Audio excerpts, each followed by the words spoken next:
With a stunningly beautiful wife at home, Yi Fan is still far from satisfied. He spends his days hanging out at clubs and flirting with women. What's even more outrageous is that instead of getting angry, his wife actually gives him money and supports him in going out to flirt with other women. Are you going to see that long-legged girl in black stockings this time? Is 100,000 enough? Just take my Ferrari. My man is going out to pick up women. He absolutely cannot lose face. While other men sneak around when they flirt with women, Yi Fan lives a life of openly authorized womanizing, enjoying an unbelievably carefree and satisfying existence. Hashtag Chapter 1. Honey, give me some money. I want to go pick up girls. Wife, give me some money. I want to go pick up girls. In the conference room of Yunqing's Su Corporation, Su Yixue was holding a meeting with a group of shareholders when the conference room doors were suddenly pushed open by her husband, Yi Fan. The casual sentence instantly left everyone in the room frozen. Is that Su's general manager's useless husband of 3 years? Of course. They've been married for 3 years, and he does nothing all day except smoke, drink, and chase women. I really don't understand how President Su can put up with him. The craziest part is that President Su actually spoils Yi Fan rotten. Hearing the shareholders whispering among themselves, Su Yixue paid them no attention at all. She put down the documents in her hand, picked up her phone, and looked gently at Yi Fan. Is it that long-legged girl with the great figure from last time? How much do you need? Is 100,000 enough? If it isn't, I'll have finance transfer more to you. Enough. Thanks, honey. Love you. Seeing that the money had arrived in his WeChat account, Yi Fan blew Su Yixue a kiss and turned to leave. Wait. Su Yixue stood up and called him back. She personally handed him the keys to her Ferrari. Take my red Ferrari. My husband is going out to pick up girls. I can't let people look down on you. Her actions completely shattered the worldview of everyone present. In all their years of living, who had ever seen a wife voluntarily provide money and a car to support her own husband in pursuing other women? Ignoring the shocked looks around her, Su Yixue stepped forward and carefully straightened Yi Fan's collar. Her eyes were filled with tenderness. Honey, come home early tonight. Today is our 3rd wedding anniversary. Let's celebrate properly, okay? At this moment, Su Yixue looked so gentle and even slightly submissive that she seemed like a completely different person from the cold, domineering, and decisive female so everyone knew. Yi Fan was merely a live-in son-in-law. Everyone outside called him a good-for-nothing, yet Su Yixue was willing to lower herself and spoil him. Every shareholder present was filled with confusion and resentment. Why him? I'll see how things go. I'll come back when I'm done. Yi Fan waved his hand and walked straight out of the conference room. After he left, Su Yixue stood there quietly, lost in thought. Deep down, she sighed. He had really suffered for her all these years.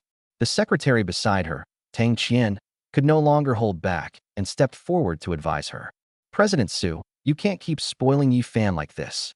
He's already asked you for money 7 or 8 times this month. All he does is fool around outside. Shut up. Before Tang Qian could finish, Su Yixue interrupted her sharply. He's my husband. I'll spoil him myself. It's not your place to interfere. A cold glint flashed through Su Yixue's eyes. Secretary Tang Qian, you're fired. Go to finance, settle your salary, and leave immediately. President Su, Tang Qian's face instantly turned pale. More than 100 shareholders in the conference room were completely dumbfounded. Just because she casually complained about Yi Fan, a senior executive secretary had been fired? Su Mingho, the company's vice president, and also Su Yixue's second uncle, couldn't help questioning her. Yixue, Secretary Tang, is a senior executive of the group. Isn't firing her like this a little inappropriate? Su Yixue shot him a cold glance. What? Do you want to be fired along with her? The single sentence left Su Mingho speechless. He didn't dare say another word. Anyone else have a problem? Su Yixue swept her gaze across the room. Everyone immediately lowered their heads, and no one dared provoke her. Continue the meeting.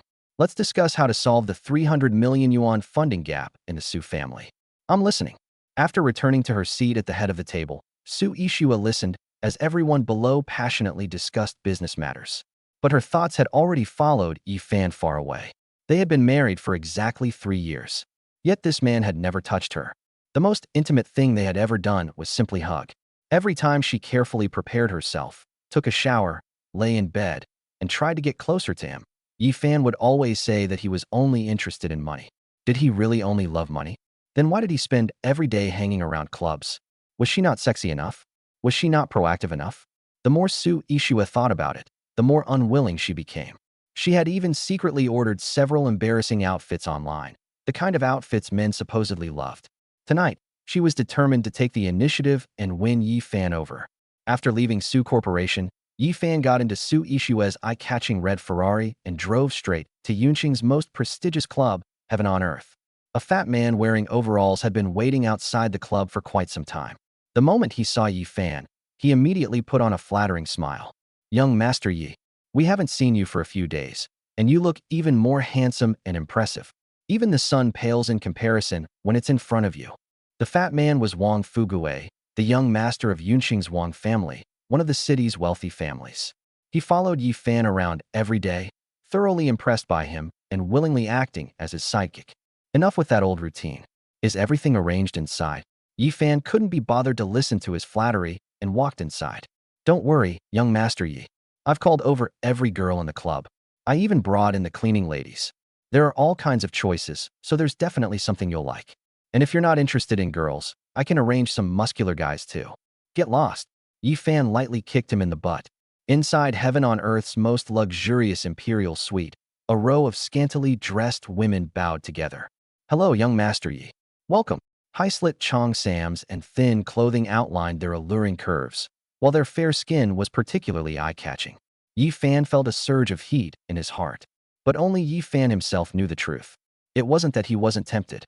It was because cultivating the dragon-controlling art came with a strict taboo. Before the technique reached completion, he absolutely could not have intimate contact with a woman. Otherwise, he would have stopped holding himself back long ago. They're all pretty good. There's a reward for everyone. Old Wang, give each of them 2,000. Yi Fan took out a stack of cash and handed it to Wang Fugue. "And remember to send them the photo. Keep an eye out for this girl in the picture. Whoever finds a lead will receive a generous reward." "Got it." While Wang Fugue busily handed out the money to the women, Yi Fan opened his phone and stared at the beautiful girl on the screen, a hidden concern in his eyes. For the past 3 years, he had claimed that he came to clubs to pick up women. But in reality, he had been spending money searching for someone. He wasn't actually lusting after beautiful women. He had been searching for his junior fellow disciple, who had disappeared 3 years ago.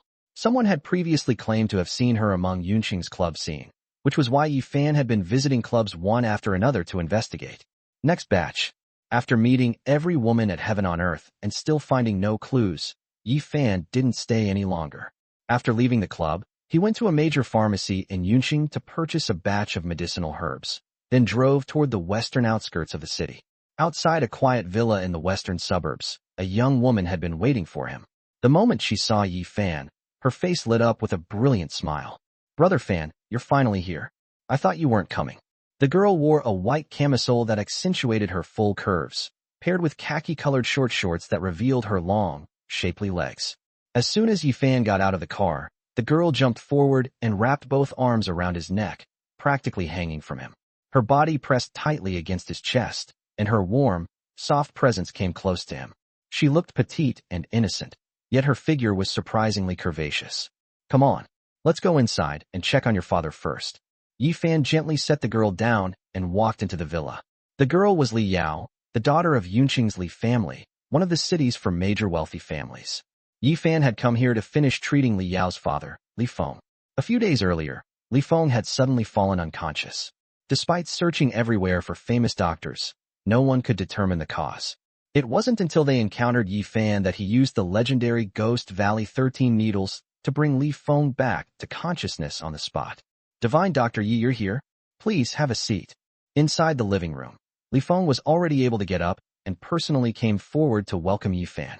Yi Fan stepped forward and carefully checked his pulse. "Presently, there's nothing seriously wrong with your body anymore. Today, I brought some traditional Chinese medicine to strengthen your foundation and restore your vitality. Brew it and take it on schedule to consolidate the effects of the treatment. After that, you'll be fine." As he spoke, he handed over the medicinal herbs. Li Feng's son, Li Tao, hurried forward to take the medicine package and repeatedly thanked him. After sitting down and chatting for a while, Yi Fan confirmed that Li Feng's condition was stable and prepared to leave. This was a critical moment in his cultivation of the dragon-controlling art. He wanted to seize the time to enter seclusion and break through his bottleneck. His cultivation had been stuck at the peak of the 8th level for a long time. He was only one step away from breaking through to the 9th level. His master had warned him back then that 3 years ago, after Yi Fan had suffered severe injuries and lost all his cultivation, he could only recover his strength by cultivating the dragon-controlling art to at least the 9th level. Before breaking through, if he had intimate relations with a woman, not only would all his efforts to restore his cultivation be wasted, but he would also suffer a backlash from the technique and die on the spot. Even if 10 beauties threw themselves into his arms right now, Yi Fan would never dare cross that line. Li Feng exchanged a meaningful glance with his son, Li Tao. Li Tao immediately took out a bank card and placed it in front of Yi Fan. Divine Dr. Yi, you saved my father. You are a great benefactor to our Li family. Please accept this small token of our gratitude. Yi Fan smiled faintly and pushed the bank card back. I'm not interested in money. Those words left Li Feng and Li Tao stunned. Almost instinctively, they turned their eyes toward Li Yao. With everyone staring at her, Li Yao's cheeks immediately turned bright red. After fidgeting shyly for a long while, she finally spoke in a bashful voice. Brother Fan, as long as it's you, I'm willing. Let's go. As she spoke, she blushingly grabbed Yi Fan and pulled him toward the door. Yi Fan was completely confused. Go? Where? Li Yao stamped her foot lightly and complained coquettishly. Oh, stop pretending you don't know. To a hotel, of course. If that really won't do, we can do it here. Chapter 2. I want to be your real woman. Hearing Li Yao's words, Yi Fan was speechless for a moment. He turned to look at the expressions on Li Feng, Li Tao, and the others' faces and immediately understood. They had misunderstood him. They thought that because he wasn't interested in money, he must be interested in people instead. Did they intend to offer Li Yao to him? What nonsense. Was Yi Fan really that kind of man? If they were going to offer her to him, they could at least wait until he broke through in his cultivation first. Ahem. Presidently, I think you've misunderstood what I meant. Yi Fan coughed before continuing. A doctor should treat every patient with compassion. Saving the head of the Li family was simply something I could do with ease. I only wanted to make friends with the Li family. We have plenty of time in the future, right?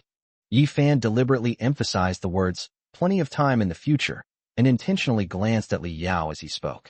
After watching Yi Fan leave, a deep look of disappointment appeared on Li Yao's face. Why the sigh? Am I not good enough? I have the figure. I have the looks. Whatever other women can do, I can do too. And the things they can't do, I can do them as well. As she spoke, Li Yao glanced toward Yi Fan's lower abdomen, then moved her lips slightly. She should be able to handle it, right? After seeing Yi Fan off, Li Feng hurriedly said to Li Tao, go find out if there's anything we can cooperate on with the Su family. If we can't get through to young Master Yi directly, then we'll approach the Su family instead. Divine Dr. Yi is a powerful connection. We absolutely have to hold on to him. Li Tao nodded. No need to investigate. I've already received a call from second Uncle Su. He said the Su Corporation currently has a 300 million yuan funding gap, and he invited me to the Su family banquet tomorrow. It's probably because of this. This. Second Uncle Su? You mean Su Mingho? I've heard that man isn't exactly a good person. Li Feng frowned. But since it's young Master Ye's wife's family, I think you should go tomorrow and see what's going on. That's what I was thinking too. I wasn't planning on negotiating with Su Mingho. If I'm going to negotiate, I'll talk directly to President Su Ishua. Li Tao glanced toward his younger sister as she entered her room and sighed. It's just that my little sister, sigh? Li Feng was equally helpless. It's a shame Divine Dr. Yi is already married. Hopefully, Yao Yao doesn't fall too deeply. Yi Fan returned home. After cultivating the dragon-controlling art for 9 complete cycles, it was already 5 in the afternoon. Right on schedule, Su Ishua called him. Honey, are you done? Where are you? I'm at home. Come pick me up. Yi Fan still remembered that Su Ishua had said today was their 3rd wedding anniversary and that she wanted to celebrate together. Okay. Su Ishua drove home, picked up Yi Fan, and took him directly to the 8th floor of the Royal Hotel in Yunqing. A private dining room had already been prepared with a romantic candlelit dinner. During the meal, Su Ishua was unusually lively. She kept pouring one glass of wine after another for Yi Fan. Yi Fan wasn't worried about this amount of alcohol. Looking at his wife's beautiful profile, he played along with her and pretended to be drunk. Honey, didn't you say you prepared a gift for me? Where is it? Yi Fan acted so convincingly that even his speech became slightly slurred. Seeing that the time was right, Su Ishua supported Yi Fan and led him toward the adjoining suite. The gift is in the room next door. You'll know when we get there. Su Ishua helped Yi Fan into the presidential suite next door and had him sit on the sofa. She then slipped into the dressing room. Wait here. I'll be ready in a moment. A rustling sound came from inside the dressing room. When Su Ishua walked out again, Yi Fan's heart raced, and his breathing momentarily stopped. Damn, was this really the wife he knew? Su Ishua had changed into a pink nurse costume, having shed her previous clothes. The delicate outfit barely concealed her stunning figure. Her curves were graceful and alluring, while her black stockings further accentuated her long legs. I'm the gift I prepared for you today, honey. Do you like it? Su Ishua was somewhat shy. She walked forward seductively for 2 steps, struck a provocative pose, then leaned affectionately into Yi Fan's arms. Honey, it's been 3 years. Tonight, I want to truly become your woman. With such a stunning beauty lying in your arms, looking as though she had completely surrendered herself to you, what man could possibly resist? And this was his lawful wife, no less. Honey, you're playing with fire. Yi Fan's breathing grew heavier as he caught Su Ishua's wandering hand. Su Ishua's eyes were hazy as she spoke softly. Come on, let me find out just how hot your fire really is. Those words completely ignited the flames in Yi Fan's heart. Yi Fan could no longer hold himself back. He pulled Su Ishua down beneath him, and the two became passionately entangled. The carefully prepared costume was quickly torn apart. Clothes scattered across the room as everything descended into chaos. The temperature in the room seemed to rise rapidly, just as the two were about to completely lose themselves in the moment. Whoosh, whoosh, whoosh. A sudden sound of something cutting through the air rang out. A throwing knife suddenly shot toward Yi Fan's lower abdomen, passing dangerously close before embedding itself deep into the wall. Had the blade been just 2 centimeters lower, Yi Fan might have been seriously injured.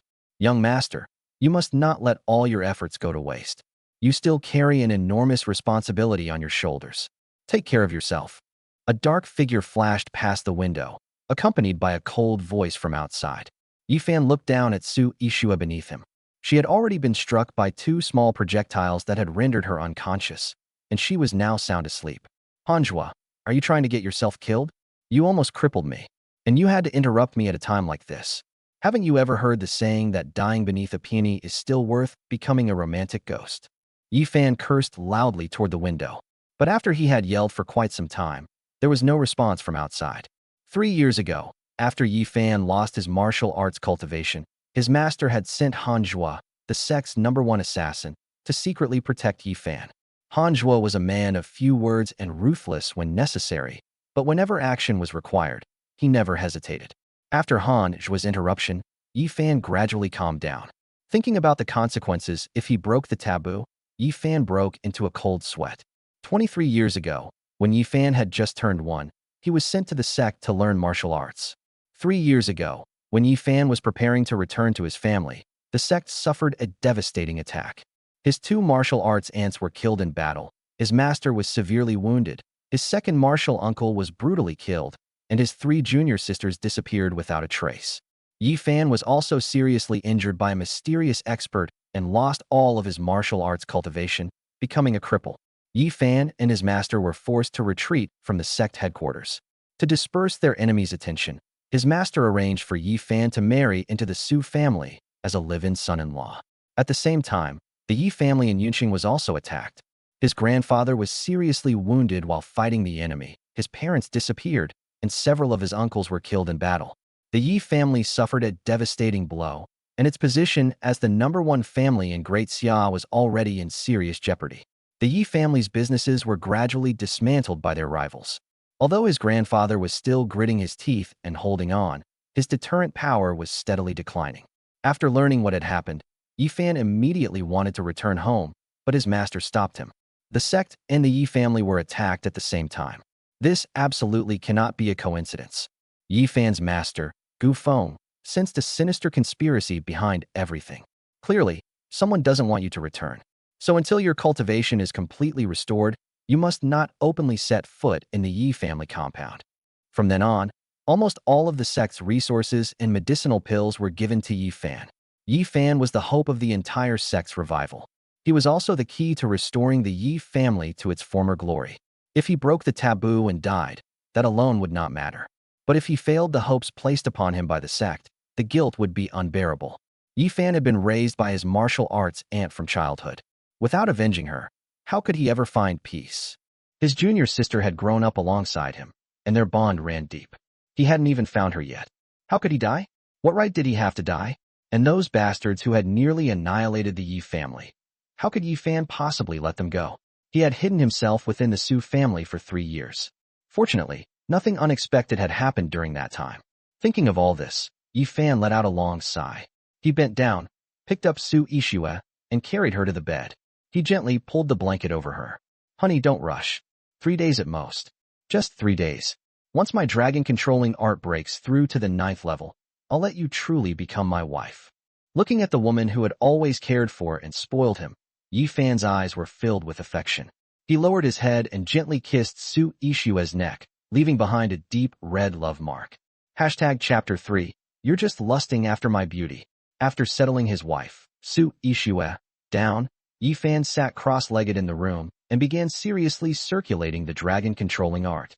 In an instant, a streak of flowing light enveloped Yi Fan, racing through every meridian in his body. A faint dragon-shaped form had already begun to take shape. With his eyes closed, Yi Fan could clearly sense the enormous energy that had been dormant deep within his dantian for so long. It had finally begun to stir. Am I finally about to break through? Yi Fan could clearly feel the threshold of the 9th level of the dragon-controlling art, but he was still missing that final trace. Yi Fan cultivated throughout the night, circulating the dragon-controlling art more than a dozen times. Yet he still failed to break through that final barrier. In the end, he could only go to bed and fall into a deep sleep with his beautiful wife in his arms.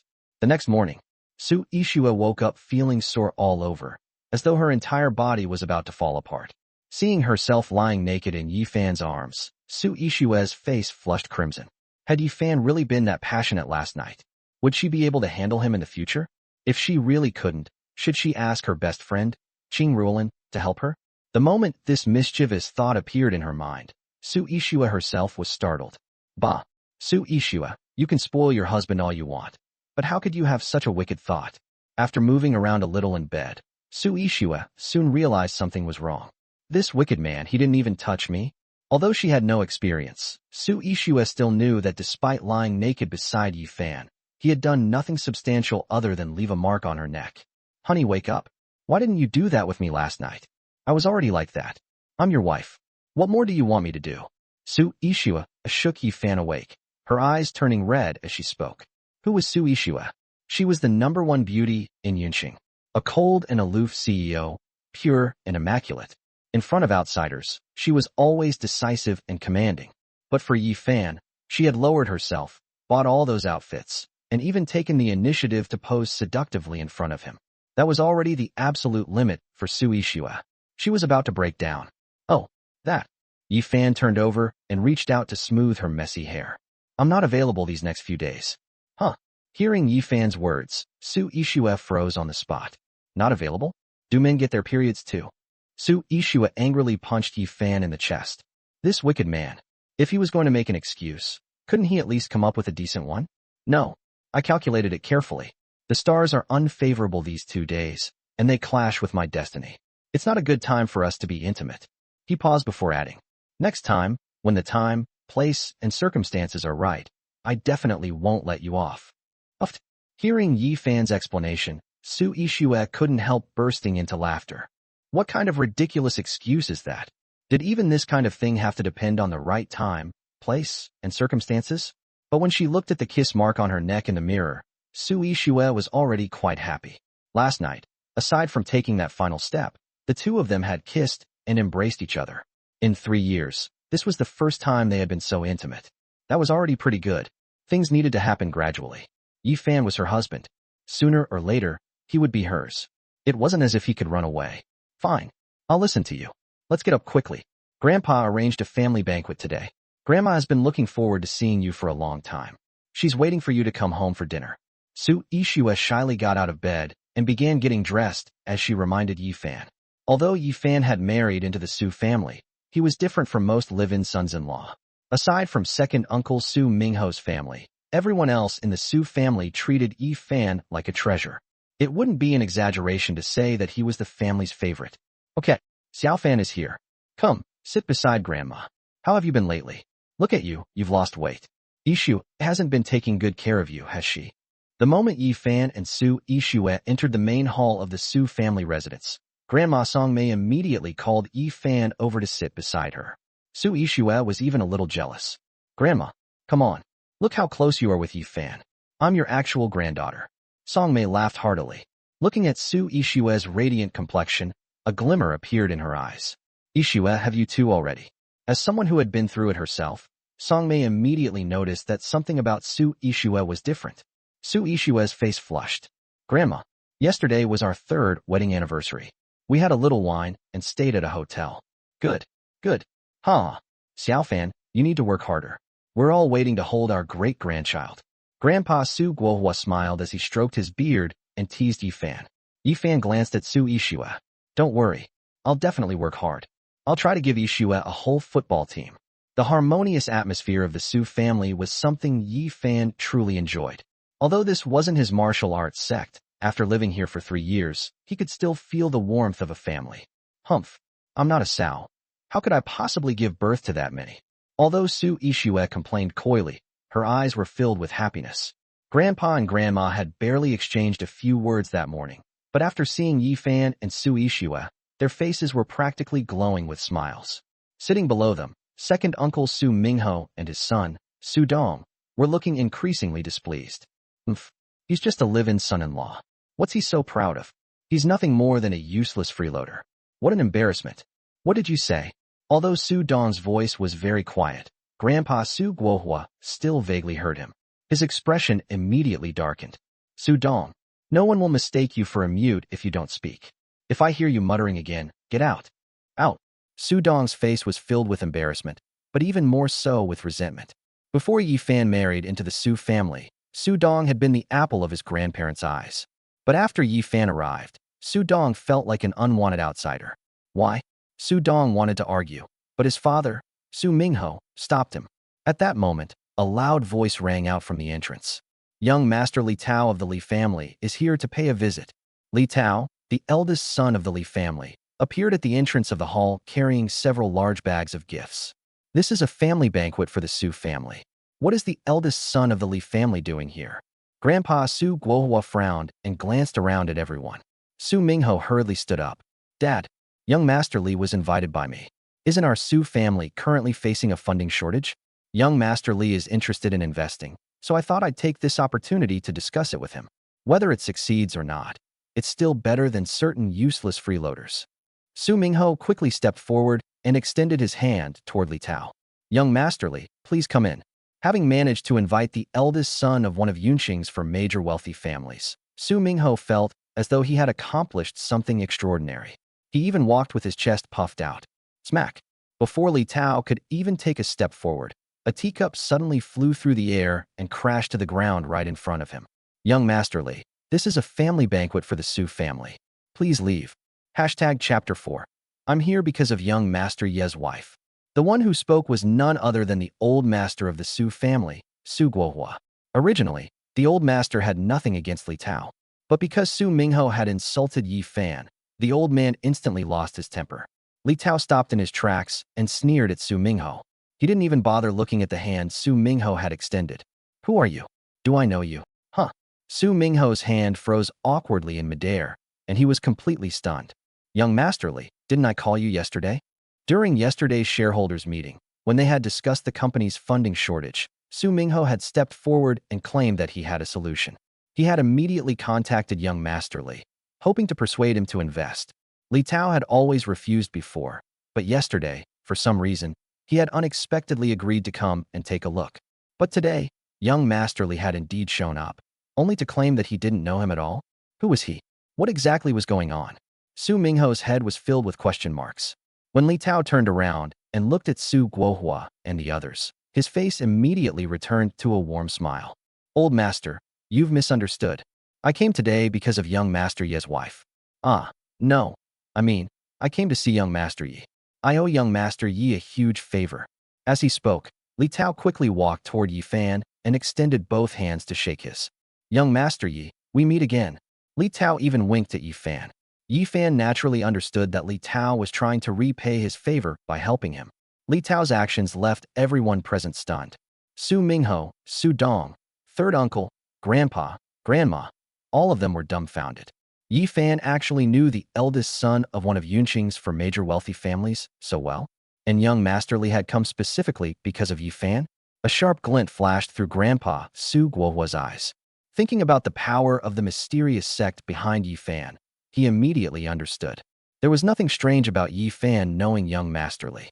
Over the years, the Su family had developed so rapidly largely because of the secret support from the force behind Yi Fan.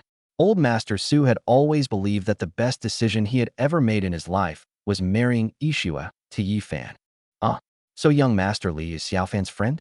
Come, come, please take the seat of honor. The old man didn't mean to throw that cup at you just now. I was aiming at that unfilial brat. Young Master Li, please don't take offense. Grandpa Su Guohua's expression changed faster than turning a page. Below him, Su Mingho's face turned completely livid, greener than the leaves of a pothose plant. Was there really such a difference in treatment? His own friend got a teacup thrown at him, while Yi Fan's friend was invited to the seat of honor. Su Mingho desperately wanted to leave. But even more than that, he wanted to see exactly what Yi Fan was up to. No problem, no problem. After handing the gifts to Old Master Su, Li Tao immediately sat down beside Yi Fan. Old Master Su, I heard that the Su Corporation has recently been in need of development capital. Our Li family is very interested in cooperating with the Su Corporation. May I ask how much funding the Su Corporation currently needs? Very interested in cooperating with the Su Corporation? Bullshit. Su Mingho couldn't help rolling his eyes. With the Su Corporation's funds on the verge of running dry, they had practically begged every bank and major financial institution for help. After evaluating the Su Corporation's situation, not a single one had been willing to cooperate. Some had even blocked Su Yishua's phone number outright. The Li family wasn't stupid. How could they genuinely want to cooperate with the Su Corporation? The only explanation was that, because of Yi Fan, the Li family wanted to save the Su Corporation. But what exactly did Yi Fan have up his sleeve that could make the Li family bow to him? As Li Tao asked the old master about the funding, he was also watching Yi Fan. Under Su Yishua's astonished gaze, Yi Fan turned to her. Wife, how big is our current funding gap? Will 300 million be enough? Li Tao immediately added from the side. As long as Miss Su needs it, all young Master Yi has to do is say the word. Forget 300 million. Even 3 billion would be no problem. Before coming here, Li Feng had repeatedly instructed Li Tao to do whatever it took to firmly hold onto Yi Fan's favor. Li Feng knew his own medical condition very well. Even experts from international hospitals had been unable to treat him. Ordinary doctors had no chance of curing him. Yet Yi Fan had saved him with nothing more than acupuncture needles. Yi Fan was clearly from that mysterious world. If the Li family became friends with Yi Fan, they could undoubtedly take another enormous step forward. Furthermore, if the Li family's hidden enemies ever wanted to make a move against them in the future, they would at least have to think twice. Ah. Su Yishua looked at Yi Fan in astonishment. It wasn't that she had never tried to seek cooperation with the Li family before. It was just that, given the Su family's current standing, she couldn't even secure a meeting with core executives like Li Tao. Yet now, young Master Li had personally come to their door asking to invest. What a treasure of a husband Yi Fan was. We don't need that much. 300 million should be enough. Su Yishua spoke somewhat uncertainly. Good. I'll have finance transfer the money immediately. We can complete the paperwork tomorrow. Li Tao directly took out his phone and gave the necessary instructions. 2 or 3 minutes later, Su Yishua received a call from the company's financial director. President Su, we suddenly received a 300 million yuan payment from the Li Group. They said it was an investment that you had already discussed with them. Is the Li Group investing in our Su Corporation? The money had arrived that quickly? Su Yishua was even more astonished. They hadn't even signed a contract, and the money had already been transferred. This wasn't normal. It was far from normal. Yes, without my authorization, no one is allowed to touch this money. After hanging up, Su Yishua turned toward Li Tao and bowed slightly. Young Master Li, thank you for helping us when we needed it most. Li Tao waved his hand. Miss Su, you're too polite. Compared with what young Master Yi has done for my Li family, this is nothing. After chatting for a few moments, Li Tao tactfully stood up and prepared to leave. Everyone, I still have some business to take care of at the company. I won't disturb you any longer. I'll take my leave first. After seeing Li Tao off, the entire hall immediately erupted into discussion. Yi Fan, well done. I knew my grandson-in-law was extraordinary. Old Master Su Guohua looked at Yi Fan with a beaming smile. No one in the Su family knew Yi Fan's true identity. But Su Guohua had some idea. He also knew that although Yi Fan was currently keeping a low profile, sooner or later, he would soar into the heavens. Our Yishua marrying Xiao Fan is truly her blessing. Some of the Su family's core members were grateful to Yi Fan, while others were amazed by Li Tao's generosity. Su Mingho and Su Dong were left isolated to the side. A dark glint flashed through their eyes.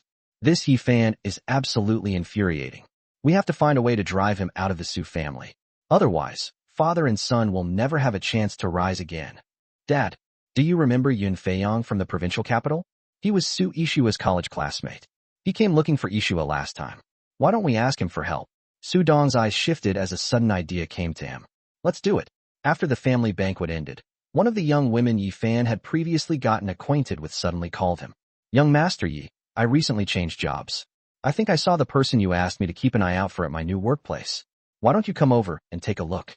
Huh, there was news about his junior sister? Yi Fan's expression instantly became serious.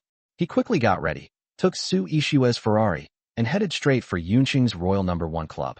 For nearly 3 years, Yi Fan had conducted an exhaustive search, visiting practically every entertainment venue in Yunqing.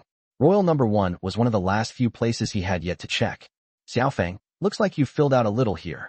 Yi Fan casually reached out and gave the welcoming hostess's thigh a playful squeeze, making the beauty pout coyly. Oh, young Master Yi, you're so naughty. Every time you take advantage of me, you never actually give me any business. Yi Fan smiled slightly, pulled several red banknotes from his pocket, and tucked them into the neckline of her dress. Who says I don't take care of your business? You said you saw the girl in the photo. Where is she now? Xiaofeng immediately understood. Last month, a young woman named Chu Yin came here.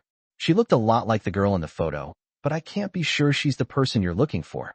I secretly took a photo of her. Do you want to see it? As she spoke, Xiaofeng found the secretly taken photo on her phone. Yi Fan only glanced at it. His entire body instantly froze. His junior sister? The news was real. His junior sister had really come to Yunqing, and she had actually appeared in a place like this? Chapter 5. The junior sister has ended up at a club? Although Yi Fan enjoyed visiting clubs and saving the girls who worked there, he absolutely did not want his own junior sister to be in a place like this. Back then, his junior sister had been so pure and innocent. But in a place like this, just thinking about it made Yi Fan's face turn pale. Tell your boss that I want her to accompany me tonight. Yi Fan stuffed several more red banknotes into Xiaofeng's hands. Xiaofeng was so happy that she could barely stop smiling. Don't worry, young Master Yi. I'll have the boss arrange it for you. As she led Yi Fan upstairs, Xiaofeng couldn't help asking curiously. Young Master Yi, is the beauty in the photo your old flame? You're so determined to find her that you've even asked so many of us sisters to keep an eye out for her. Yi Fan's expression immediately turned cold. Woman, it's not good to know too many secrets. Yi Fan went up to the second floor and sat down in a private room, but he couldn't help feeling somewhat nervous. Deep down, Yi Fan wanted the girl who appeared here to be his junior sister. But at the same time, he desperately hoped that she wasn't. Boss, a customer specifically requested that Chu Yin accompany him. On the 3rd floor of Royal No. 1, inside the boss's office, a manager was reporting to a middle-aged woman wearing glasses. Oh, the middle-aged woman behind the desk looked up at the manager. Didn't I tell you? Chu Yin has a special arrangement here. She doesn't accompany customers. Do you people just ignore everything I say? The manager smiled bitterly. Boss, I did give the instructions, but I didn't expect that today's customer would specifically ask for Miss Chu Yin. And this young Master Yi is a major spender in Yunqing. He has quite a reputation in these circles, so he's not someone we can afford to offend. The middle-aged woman hesitated. At that moment, a door on the side of the office opened. A young woman in a long white dress walked out. Sister Yin, it's fine. I'll go meet him. It won't hurt. If the customer behaves himself, then there's no problem.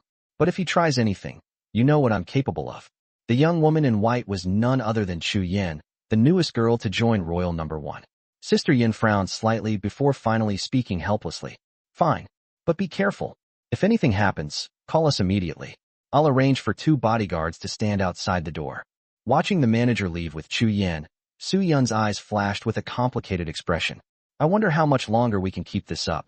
Inside the imperial suite on the 2nd floor, Yi Fan had just picked up his teacup when the door creaked open. Hello, handsome. I'm number 001. Chu Yin. The young woman in the white dress walked into the room. Her appearance was so pure and innocent that Yi Fan felt as if he had been struck by lightning. Clang. The teacup slipped from Yi Fan's hand, and shattered into several pieces on the floor. Su-chan? Junior sister. It really is you. I've been looking for you for 3 years. Junior sister. Yi Fan was usually carefree and playful, but at this moment, his face was filled with heartache and his eyes reddened. Reddened. For once, he looked completely serious. The girl who had entered was naturally Chu Yan. Hearing Yi Fan call her name, her body instantly froze. If one looked closely, her entire body was trembling slightly. But after only a few seconds, she quickly suppressed her emotions. A trace of confusion appeared in her eyes. Handsome, what junior sister? You must have mistaken me for someone else. Huh. Yi Fan, who had already walked up to her, suddenly froze. Mistaken you for someone else? How could I? Yi Fan carefully looked her up and down. Junior sister, we lived together for 10 years. How could I possibly mistake you? Right? You even have a red mole on your lower abdomen. If you don't believe me, lift your clothes and show me. As he spoke, Yi Fan reached out, intending to lift her clothes. But Chu Yan hurriedly backed away several steps and covered herself with both hands. Handsome, please show some respect. We're only here to drink and play games with customers. Please don't touch me. And besides, you really have the wrong person. My name is Chu Yan, not Su-chan. Chu Yan frowned as she explained, a hint of uneasiness flickering in her eyes. Chu Yan? Xiao-chan, you're obviously Su-chan. That year, when we were collecting medicinal herbs in the mountains, we fell off a cliff. You carried me all the way back. Your feet were worn raw to the bone, and it took several months for you to recover. Don't you remember? And that time when I was sick, you secretly came into my room in the middle of the night and warmed my bed with your body. Yi Fan looked at the young woman in confusion. He couldn't understand it no matter how hard he tried. The girl standing before him was clearly his junior sister. So why didn't she recognize him? Junior sister, is someone threatening you? If they are, just blink. I'm here in Yunqing. No one can bully you. Yi Fan stepped forward and grabbed Chu Yan's arm as he spoke. But Chu Yan simply shook her head and struggled free. Handsome, you've mistaken me for someone else. I'm not feeling well. Call someone else to accompany you. As Chu Yan pushed Yi Fan's wrist away, her fingers inadvertently tapped twice on the back of his hand. Then she immediately dashed toward the door. She didn't stop until she reached a lounge at the end of the corridor. After locking the door from inside, Chu Yan could no longer hold back. Tears streamed down her cheeks. Brother Fan, I'm so happy to see you. They all said you were dead. I never thought you were still alive. Chu Yan crouched in the corner, sobbing. But there are informants everywhere around me now. How could I possibly acknowledge you? Back then, when the sect had been attacked, Su-chan had not died. Nor had she truly disappeared. Just as the assassins were about to kill her, another group had intervened and stopped them. They had then taken Su-chan away. The leader of the assassins seemed to know the people behind Su-chan, which was why she had survived unharmed. She had simply been forced to leave Yi Fan's side. Su-chan had originally resigned herself to drifting through life in a daze. She had never expected to encounter her senior brother, Yi Fan, again in Yunqing. Inside the private room, Yi Fan instantly lost interest in everything else. He frowned and began thinking about what exactly his junior sister had encountered. What had those 2 taps on the back of his hand meant before she left? His eyes suddenly landed on a room card lying on the floor. General Manager's office. Yi Fan's mind raced. In the blink of an eye, he figured it out. A smile immediately spread across his face. So that's it. Meet me in the General Manager's office at 2 tonight. Humph. There'd better be a bed in that office.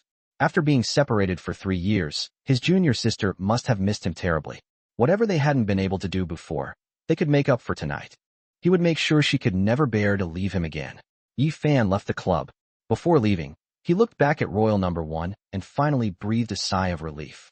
Although he hadn't been able to acknowledge his junior sister yet, at least he knew that she was here.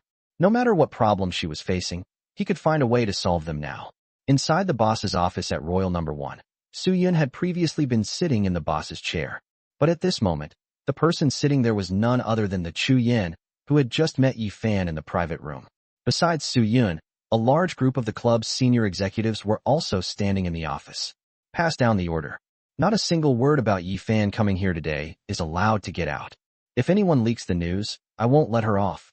Chu Yan reprimanded everyone in a cold voice, her tone carrying an unmistakable hint of murderous intent. She was completely different from the delicate and seemingly vulnerable girl from earlier. Yes.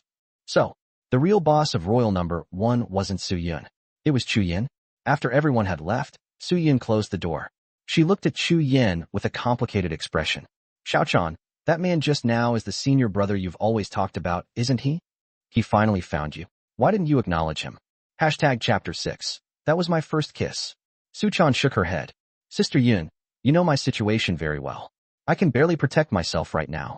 Getting Yi Fan involved at a time like this would be extremely unwise. Besides, if the news that Yi Fan is still alive gets out, they'll definitely do everything they can to hunt him down. That would only put senior brother in danger. Su Yin let out a long sigh. Xiaochan, I heard that young Master Yi has been handing out money at clubs all over Yunqing for years. His only purpose was to find you. That proves he truly cares about you. Can you really bear to watch him go on like this? Could she bear it? For a moment, Su Chan's expression became distant. They had been separated for 3 years. How could Yi Fan not appear in her thoughts every single night? They had grown up together as childhood sweethearts. They had even relied on each other back-to-back for survival on the battlefield. How could Su Chan possibly not miss Yi Fan? But what good was longing for him?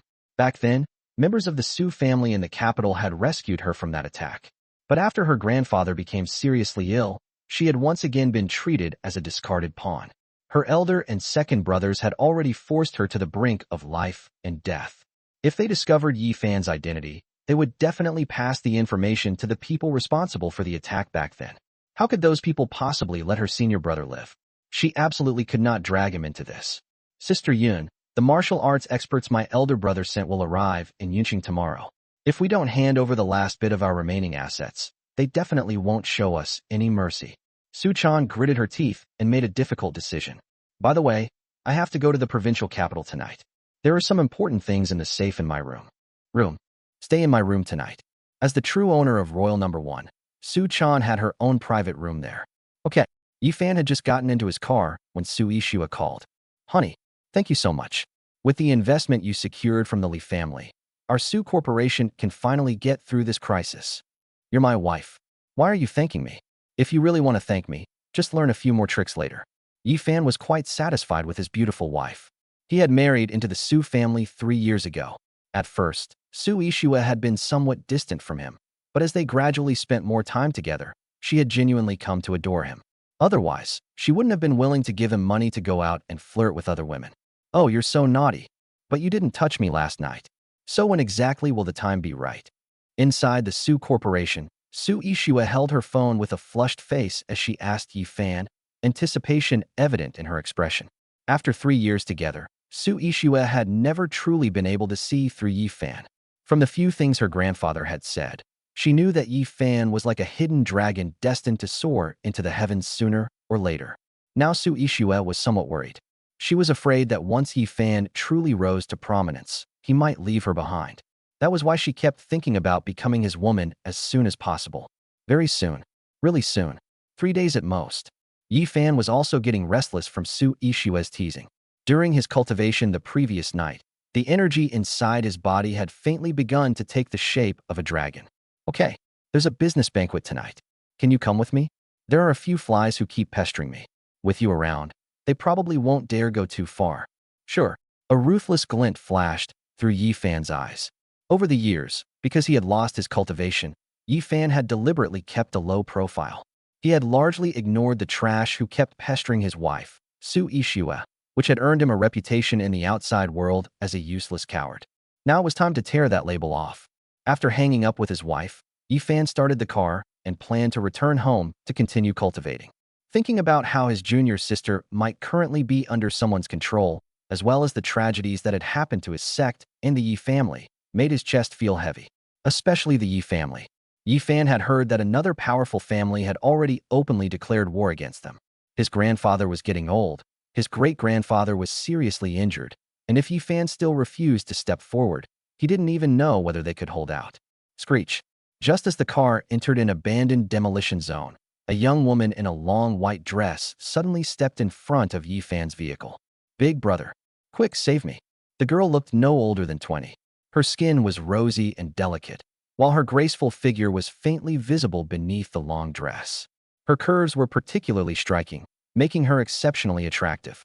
The girl looked at Yi Fan through the car window in panic. Behind her, 7 or 8 burly men carrying metal rods and machetes were rapidly closing in. Yi Fan glanced at the men. There was no trace of martial arts energy coming from them. They were just ordinary people. Yi Fan had already cultivated the dragon-controlling art to the 8th level. Although his former peak strength had not yet been fully restored, dealing with a few street thugs was still easy. Kid, I advise you not to meddle in other people's business. Otherwise, we'll deal with you too.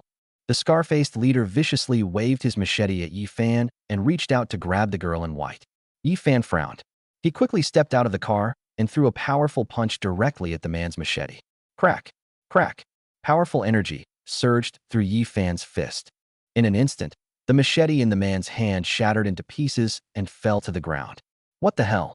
Yi Fan's domineering move left all the thugs completely stunned, their eyes practically popping out of their heads. Oh my god! The group of thugs panicked and desperately tried to run, but Yi Fan moved as fast as lightning. His figure became like a ghost as he rapidly weaved through the group. Bang! Bang! Bang!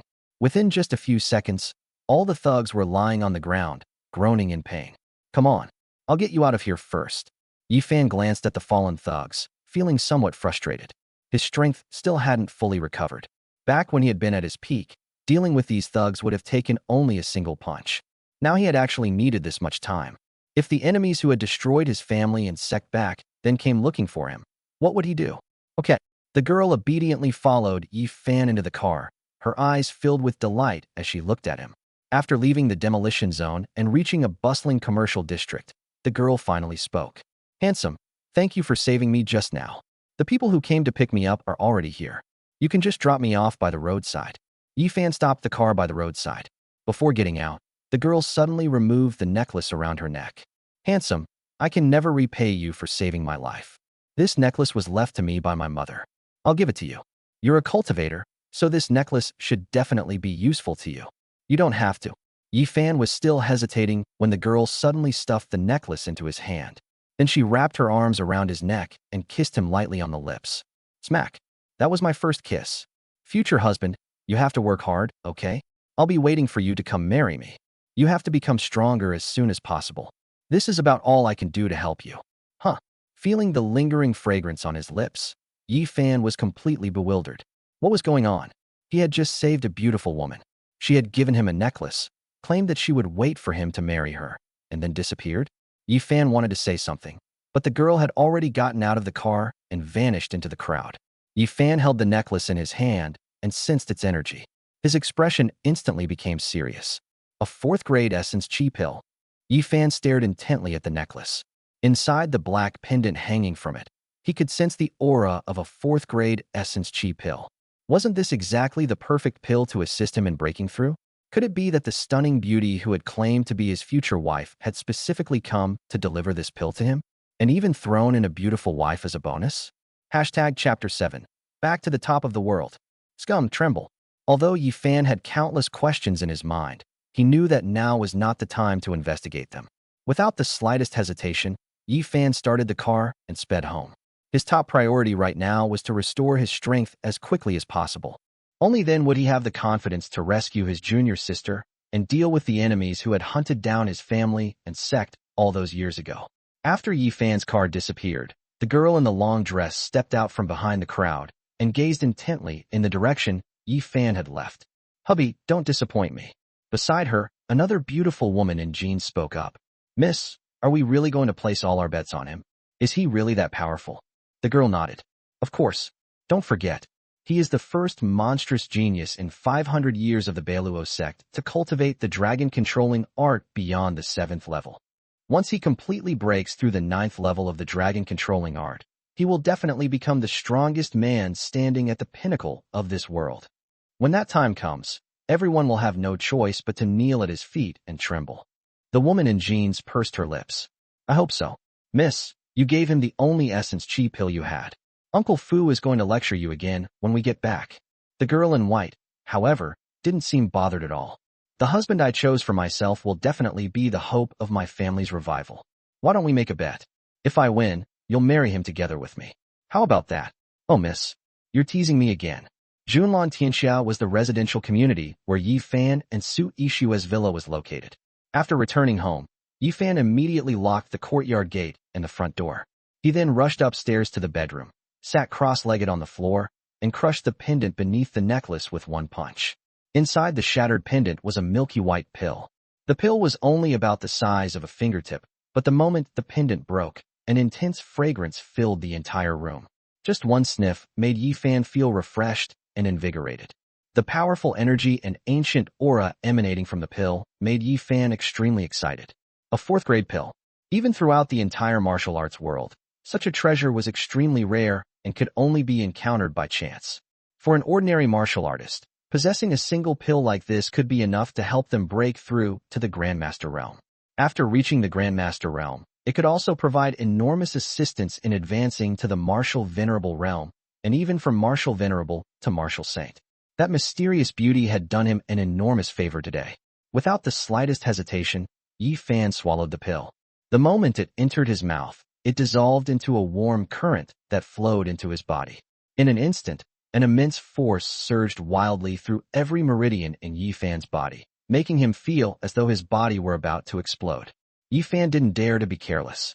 He rapidly circulated the dragon-controlling art and began absorbing the enormous energy released by the pill. The energy continuously gathered. His power continuously climbed. Streams of light began swirling around Yi Fan's body. At first, they moved slowly, then faster, and faster still. In the end, Yi Fan's entire body was enveloped in a mass of brilliant holy light. At that moment, with Yi Fan's bedroom at the center, the surrounding world seemed to lose its brilliance. It had been a perfectly sunny day, but in an instant, fierce winds began to howl. Dark clouds surged overhead, forming an enormous vortex that looked as though the apocalypse had arrived. The overwhelming pressure made every living creature within a 3-kilometer radius afraid to move recklessly. At the same time, in the monitoring room of the Yunqing Zhenwu Bureau headquarters, an ear-piercing alarm suddenly rang. Director, something's wrong. A massive energy fluctuation has suddenly appeared in Yunqing. On the monitoring screen, a terrifying energy waveform was fluctuating violently. Director Mo Zhong of the Yunqing Zhenwu Bureau hurried forward to inspect it. A grave expression appeared in his eyes. Judging from the energy fluctuations, this is at least a Grandmaster-level martial artist breaking through. When did Yunqing have such a powerful expert? The direction appears to be the western outskirts of Yunqing. Come on, let's go take a look. We have to hurry. With such a powerful expert appearing in Yunqing, we must handle this carefully. Ideally, we should establish a good relationship with him. Otherwise, if he becomes our enemy, we'll be in serious trouble. In the world of martial arts, breaking through to the force manipulation realm was a barrier that countless people could never overcome in their lifetime. Those who succeeded were 1 in 1,000. And after force manipulation came the mastery realm. Breaking through from mastery to the Grandmaster realm was yet another enormous hurdle. Throughout the entire Great Xia, Grandmaster-level experts were all prominent figures with established reputations. Offending a Grandmaster was absolutely not a wise decision. Inside Yi Fan's villa, the speed at which the energy circulated around his body grew faster and faster. Yi Fan could feel that something which had remained dormant deep within his dantian for a long time had finally begun to crack. Crack, crack. After Yi Fan completed the 10th cycle of the dragon-controlling art, he suddenly felt as though an eggshell deep within his dantian had shattered. A mysterious, ancient, and immensely powerful force awakened inside his body. It seemed like a ferocious beast, or perhaps a demon from the depths of hell. Roar! A dragon's roar suddenly erupted from Yi Fan's body. In an instant, the golden light surrounding him transformed into a 9-clawed golden dragon. The enormous golden dragon circled Yi Fan 3 times before slowly sinking back into his body. Outside the villa, the violent winds and strange celestial phenomena suddenly disappeared. The turbulent energy rapidly converged toward the room. As the golden dragon vanished, everything instantly returned to normal. The sun shone brightly. The weather was calm and beautiful. It was as though nothing had happened. Inside the bedroom, Yi Fan felt as if his entire body were filled with limitless power. His martial energy was dozens of times stronger than before. His perception was also dozens of times more powerful. At this moment, Yi Fan could almost clearly sense the movements of an ant underground 500 meters away. The dragon-controlling art. 9th level. He had broken through. Before his injury, Yi Fan had been at the peak of the Grandmaster realm. But now, Yi Fan knew very clearly that his strength had already surpassed the Grandmaster realm by several levels. He was definitely above the peak Martial Venerable realm. As for whether he had already broken through to the Martial Saint realm, even Yi Fan himself wasn't sure yet. But one thing he was certain of was this. If the enemies who had destroyed his sect and attacked the Yi family back then were to stand before him again, Yi Fan could wipe them all out by himself. Congratulations, young master. You've broken through to the 9th level of the dragon controlling art. Just as Yi Fan stood up, Manhua suddenly appeared inside the room. According to the sect master's arrangements, once young master breaks through to the 9th level of the dragon controlling art, you will decide when to activate the heaven-slaying plan and begin our full-scale revenge. As he spoke, Manhua respectfully handed a token to Yi Fan. This token represented the highest authority of the Beiluo sect. The moment the token was placed in Yi Fan's hands, Yi Fan knew that his master had officially handed control of the Beiluo sect over to him. After the sect had been attacked back then, his master had ordered all affiliated forces under the Beiluo sect to go into hiding and wait for the right moment. The heaven-slaying plan? Activated immediately. A dark and murderous expression flashed across Yi Fan's face. Those who destroyed my sect back then must pay the price. Also, Manhua, immediately investigate the current situation of the Yi family. Now that his strength had been completely restored, and had even surpassed his former peak Grandmaster realm, it was time to consider returning to the Yi family. As the sole heir of the 3rd generation of the Yi family, Yi Fan could not allow his family to decline like this.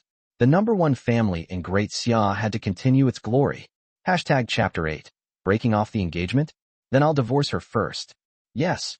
Manhua vanished from the room and immediately began issuing orders to the Beiluo sect's hidden forces around the world. In an instant, the entire world began to stir. In Europa, at the Rothschild family estate, Patriarch Frank saw the order that had just arrived on his phone. Tears of excitement filled his eyes. Has the young master finally awakened? Excellent. Fuck those bastards. Let's take them down. On the battlefield in West Africa, a man as huge as a black bear, actually the internationally feared whirlwind god of death, also looked toward the east after receiving the order. The emperor really is still alive. I finally have a purpose worth following again. In a certain estate in the United States, a beautiful woman had just snapped the neck of a wealthy man. When she saw the order on her phone, the muscles on her face twitched. That damn bastard. Do you know how many tears I shed because of you? This time, when I get back, I'm going to pin you to the bed and make you properly make it up to me. Come to think of it, I haven't known a man's touch in a long time. You heartless bastard, just you wait. As she spoke, the beautiful woman seductively licked her lips. Great Xia, Britain, Japan. With Yi Fan's single order, the entire world began to erupt into chaos. The heaven-slaying plan had been activated. Everyone now knew that the Beiluo sect had not been destroyed. The monstrous genius of the Beiluo sect, who had once been considered dead, had not fallen at all. He had risen again. This time, it was the enemies who should start trembling. Yunqing. After tidying up his bedroom, Yi Fan drove toward the Yi family estate that he had dreamed of returning to for years. Back when he had been cultivating with his sect, his grandfather and great-grandfather would often secretly go up the mountain to visit him. 3 years had passed in the blink of an eye. He wondered how those 2 old men were doing now. During the 3 years he had hidden himself in Yunqing, Yi Fan had passed by the entrance of the Yi family estate countless times. But because he had lost his cultivation and had been warned by his master, he was afraid that his enemies might detect something. So he had never once stepped inside. Now, however, Yi Fan's strength had finally been completely restored. In fact, it had even surpassed his former peak. He could finally return openly and proudly. However, to ensure that his plan proceeded smoothly, Yi Fan had no intention of revealing his true strength to his grandfather just yet. When Yi Fan arrived at the Yi family estate, he noticed several luxury cars parked outside. Judging from their license plates, they seemed to belong to another major family in Great Xia, the Xian family. The Xian family and the Yi family were both among the 6 great families of Great Xia, and they had once maintained an excellent relationship. But after the Yi family was attacked 3 years ago, the Xian family gradually reduced their contact with them. Why had they come today?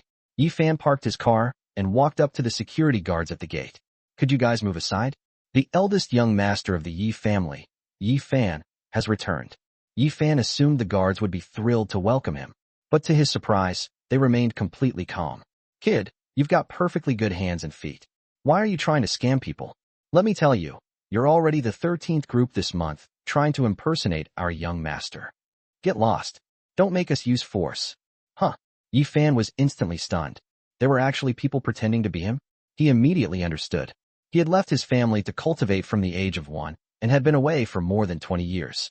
Although his grandfather and great-grandfather had secretly visited him during that time, those visits had been strictly confidential. Naturally, the family's security guards didn't recognize him. And although the Yi family had declined somewhat, a centipede may die, but never completely collapse. The Yi family was still a colossal force in Great Xia. Anyone who could sneak into the Yi family could at least guarantee themselves a life of comfort. I really am the eldest young master of the Yi family. Yi Fan wanted to prove his identity, but suddenly realized that he had no idea how to do so. Don't believe me? Have my grandfather come out. We can take a DNA test. You think the Yi family has nothing better to do than play along with you? Get lost. If you don't leave, we're really going to beat you up. As they spoke, several guards pulled out their metal batons, looking ready to attack Yi Fan. Yi Fan helplessly sighed. Was even going home this difficult? Yi Fan was considering whether to simply force his way inside, when an elderly man with white hair suddenly appeared from inside. Stop. He really is the young master. Let him in. Young master, you've finally come back. The old master and the grand old master have missed you terribly. Hurry, come inside. They're actually discussing something very important about you today. Uncle Zhong. The guards respectfully bowed to the old man. They then allowed him to lead Yi Fan into the Yi family estate. As they walked toward the main hall, Uncle Zhong introduced himself. Yi Fan learned that the elderly man was the Yi family's butler, Wang Zhong, who had served his grandfather for many years. In fact, the Yi family had already known Yi Fan's identity when he married into the Su family 3 years ago. However, they were afraid that Yi Fan's master might have other plans for him, so they had not disturbed him. Still, they knew everything Yi Fan had been doing over the past few years. Young master, the old master knows all about what you've been doing these past few years. If he loses his temper, please be understanding. Damn, the heir of the prestigious Yi family had been spending all day hanging around nightclubs. The Yi family's patriarch had nearly lost all face because of it. How could he not be furious? Yi Fan smiled awkwardly. Before he even reached the main hall with Uncle Zhong, he heard an argument coming from inside. Old Master Yi, it's not that my Xin family is being unreasonable. It's true that our two families had an engagement back then, but to this day, no one even knows whether your grandson is alive or dead. Are you really going to make our reign concubine wait indefinitely? What if your grandson is already dead? Is our reign concubine supposed to become a widow without ever getting married? No. Today, this engagement must be called off. The speaker was Xian Zhenghua, Xian Yufei's second uncle and the current patriarch of the Xian family. Many years ago, when the Yi and Xian families had been as close as brothers, the two old patriarchs had arranged a marriage between their great-grandson and great-granddaughter. But now, after the Yi family had been attacked and Yi Fan's sect had suffered a devastating assault as well, Yi Fan's fate had become unknown. The Xian family had come to the Yi residence to break off the engagement. Bullshit. Who said my grandson is dead? Damn it, he merely. Old Master Yi Changfeng, gritted his teeth. When he thought about what his grandson had been doing over the past few years, he was furious as well. Yi Fan had indeed been seriously injured 3 years ago, but then he had spent his days hanging around nightclubs. What woman would willingly marry such a bastard? Even so, at a time like this, Old Master Yi naturally couldn't afford to lose face. If he simply agreed to the Xian family breaking off the engagement, where would the Yi family's dignity go? Besides, the Yi family was currently being besieged by several major forces. If the Xian family withdrew as well, the pressure on the Yi family would become even greater. Who knew how much longer they could hold out? Old Master Yi, we all know what happened when the Yi family was attacked back then. For the past 3 years, my Xian family hasn't taken advantage of your difficulties. We've helped the Yi family in countless ways, both openly and behind the scenes. You know that better than anyone. Today, I'm practically begging you. Reign concubine can't keep waiting like this. If your grandson is still alive, then let him come out and show himself to everyone. As the patriarch of the Xian family, Xian Zhenghua was certainly no pushover. He analyzed the situation from every angle, appealing to both reason and the years of friendship between the two families. Yi Changfeng had no way to refute him. He let out a long sigh. He naturally knew how much the Xian family had helped them over the years. If the Xian family hadn't secretly supported and assisted them, the Yi family's situation would probably have been even worse. Just as Yi Changfeng was about to speak, Yi Fan suddenly strode into the main hall. He glanced at Xian Zhenghua and the others. I am Yi Fan, the direct heir of the 4th generation of the Yi family. I'm back. Didn't you want to break off the engagement? I agree. But Yi Fan paused. This engagement isn't yours to break. It's me, Yi Fan, who is divorcing her. As he spoke, Yi Fan pointed directly at Xian Yufei. Swish. Every pair of eyes in the hall instantly turned toward Yi Fan. The entire hall fell completely silent. Chapter 9. A man at the top of the world. You'll never be worthy of me. Overbearing. Mighty. He really did have the style of his old man back in the day. That was the first thought that flashed through Yi Changfeng's mind. But almost immediately, he began to worry. Damn it. You really nailed the act, kid. But how are you going to clean up the mess afterward? The people standing opposite them were members of the Xian family, a clan whose strength was on par with the Yi family. You hear him? Xian Yufei was furious the moment she heard Yi Fan's words. She was the precious daughter of the Xian family. Countless men would line up just for the chance to marry her. Yet this ungrateful bastard from the Yi family actually wanted to divorce her first? If word got out, where would that leave her dignity?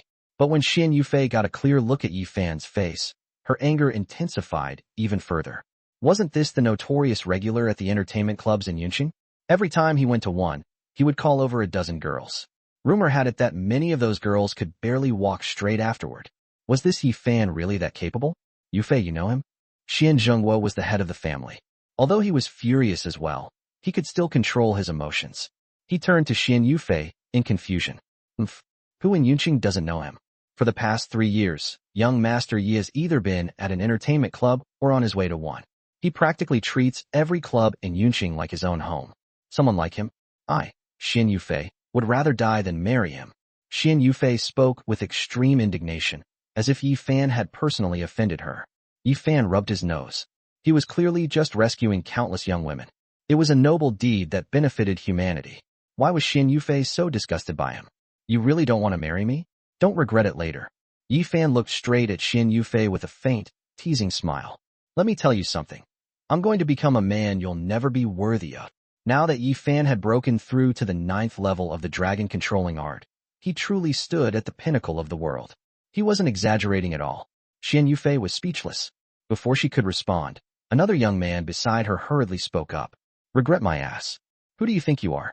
You're nothing but a piece of trash who spends all day at entertainment clubs. You're not worthy of Yufei at all. Slap.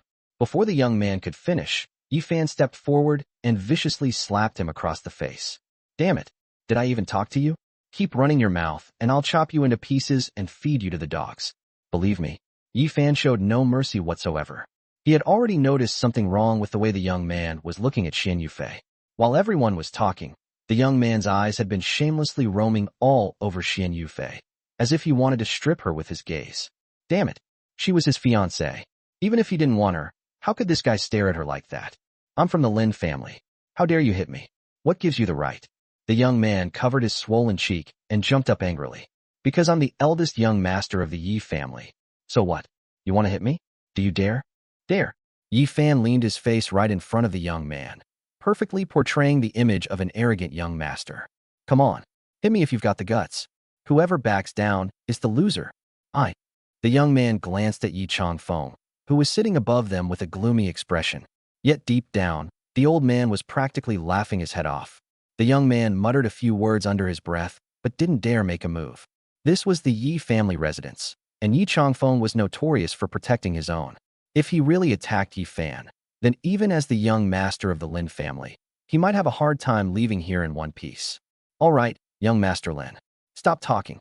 Xian Zhenghua stepped in to stop him, then turned toward Yi Changfeng. Old Master Yi, I've also heard a few things about Yi Fan. Let's put aside the matter of the entertainment clubs for now.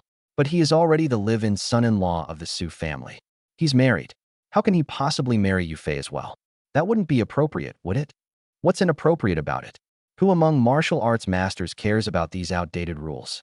Old Master Yi knew Yi Fan's circumstances better than anyone. Although Yi Fan's marriage into the Su family was most likely arranged by his sect, outsiders would naturally have their own opinions about it, especially a wealthy family like the Xin family. Besides, just as Yi Changfeng had said, the Xin family's old master himself had more than one wife. That left Xian Zhengguo with little room to argue, so he quickly changed the subject. Old Master Yi. Even so, is this Yi Fan really a member of the Yi family? How can you prove it? That statement immediately gave young Master Lin another chance to speak. Exactly. Old Master Yi. How can you be so sure this guy is really a member of the Yi family? What if some random nobody is pretending to be a member of the Yi family and fooling you? Yi Changfeng rolled his eyes. How could he not know whether Yi Fan was a member of the Yi family? For more than 20 years, he and the old patriarch had secretly gone to the sect to visit Yi Fan. It had only been 3 years since they last saw him. Could they really mistake their own grandson? Besides, when Yi Fan's master arranged everything, he had also informed the Yi family patriarch to cooperate with the plan. How could there possibly be any mistake about Yi Fan's identity? If he weren't certain, would Yi Changfeng have allowed Yi Fan to stand here and say all this? Damn it! Don't you understand human language? I told you to shut up. Yi Fan immediately became irritated when he heard young Master Lin speak again. He stepped forward and kicked him to the ground. Then another kick. And another. Each kick landed directly between young Master Lin's legs. Thud! Thud! The sound of something cracking echoed through the hall. Young Master Lin finally passed out from the unbearable pain. Xian Yufei couldn't stand watching anymore. She stepped forward and grabbed Yi Fan's arm. Yi Fan, don't go too far. Let me tell you, even if you talk until the sky falls, I will never marry you. Give up on that idea. I never said I wanted to marry you. Yi Fan gave Xian Yufei a wicked glance. Although a forcibly plucked melon can quench your thirst, I prefer sweet ones. He had to admit that Xian Yufei had an exceptionally curvaceous figure. She was just as stunning as the mysterious young woman who had given him the medicinal pill earlier. I hope you don't regret this. Bring me the marriage contract. Yi Fan glanced around and spotted the marriage contract on a nearby table. He grabbed it, picked up a pen, and swiftly wrote a huge character. ***, divorced. Then he signed his name and tossed the marriage contract back to Xian Yufei. Take it. From now on, we have nothing to do with each other. Huh. Looking at Yi Fan's signature on the marriage contract, Xian Yufei was instantly stunned. In her imagination, given the Yi family's current situation, Yi Fan should have clung desperately to her and begged her to marry him. How had he agreed so easily? And more importantly, the way Yi Fan looked at her seemed to contain a hint of disdain, as if he didn't even think highly of her. What was wrong with her? Was she not good enough for him? Especially that huge word divorced. The damage itself wasn't great, but the humiliation was overwhelming. Xian Yufei felt as though she were an unwanted toy that nobody wanted anymore. What? You're still not leaving? Yi Fan looked at the stunned Xian Yufei and gave her a wicked once-over. If you don't leave, how about we just go straight to the bridal chamber? You're shameless. Xian Yufei felt extremely uncomfortable under his gaze. She turned toward Yi Changfeng, bowed slightly, and said, Grandpa Yi, I'm sorry. I'll be leaving first.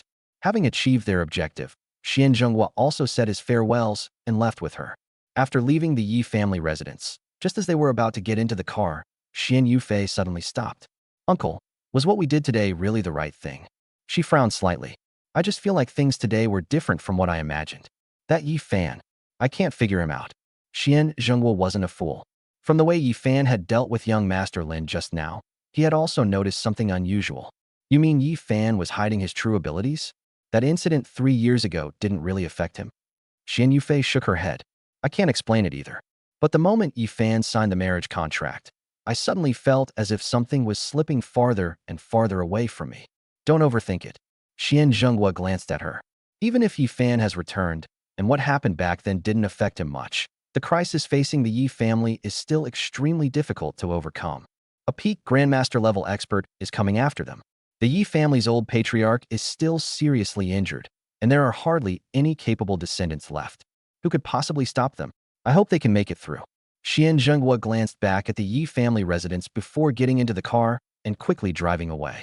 Chapter 10. A Grandmaster has set his sights on the Yi family? At the Yi family residence, after everyone else had left, old Master Yi Changfeng looked around and quickly grabbed Yi Fan by the arm, dragging him toward the backyard. You little bastard. Why did you come back at a time like this? Don't you know that a Grandmaster-level expert has already set his sights on the Yi family? He said he's going to wipe out our entire family within 2 days. Coming back now is practically asking to die. Yi Changfeng complained angrily.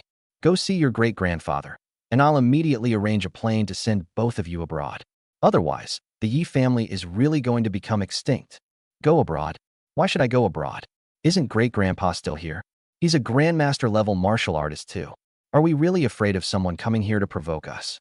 The reason the Yi family could become one of the 6 great aristocratic families of Great Xia was precisely because of Yi Fan's great-grandfather. Before he was 30, Old Master Yi Qian had already entered the Grandmaster realm.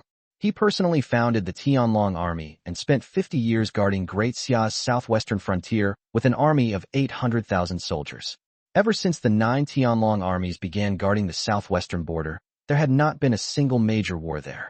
Sai, don't even mention it. A month ago, your great-grandfather was seriously injured by a mysterious expert, and he still hasn't recovered his strength. And your older sister is stationed at the border and simply can't leave her post to come back. The Yi family is in an extremely critical situation right now. Listening to Yi Chongfeng's explanation, Yi Fan's brows knitted tightly. Had those people who attacked the Yi family back then made their move again? Even his grandmaster-level great-grandfather had been seriously injured. It seemed that their opponents were no ordinary people. By the way, your master arranged for you to stay with the Su family for 3 years. Why did he suddenly let you come back now? Have you recovered your strength? Yi Chongfeng looked at Yi Fan expectantly. He had always been confident in this grandson of his. Yi Fan had entered the Grandmaster realm before he was even 20. If it weren't for that battle 3 years ago, in which his meridians and martial foundation were severely damaged, Yi Fan would probably have already become a martial venerable level expert by now. No. Yi Fan gave a simple reply. Let's go see great-grandpa first.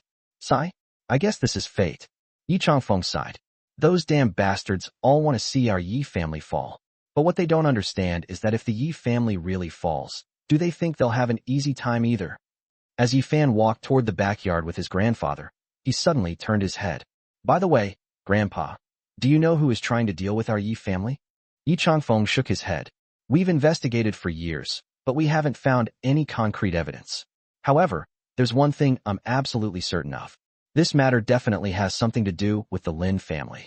The Lin family was also one of the 6 great aristocratic families of Great Xia. They controlled another elite force of the country, the Fierce Tiger Army, which guarded the southeastern frontier. However, their prestige and influence were somewhat weaker than the Yi family's. For all these years, though, the Lin family had never given up trying to challenge the Yi family for the position of the #1 family in Great Xia.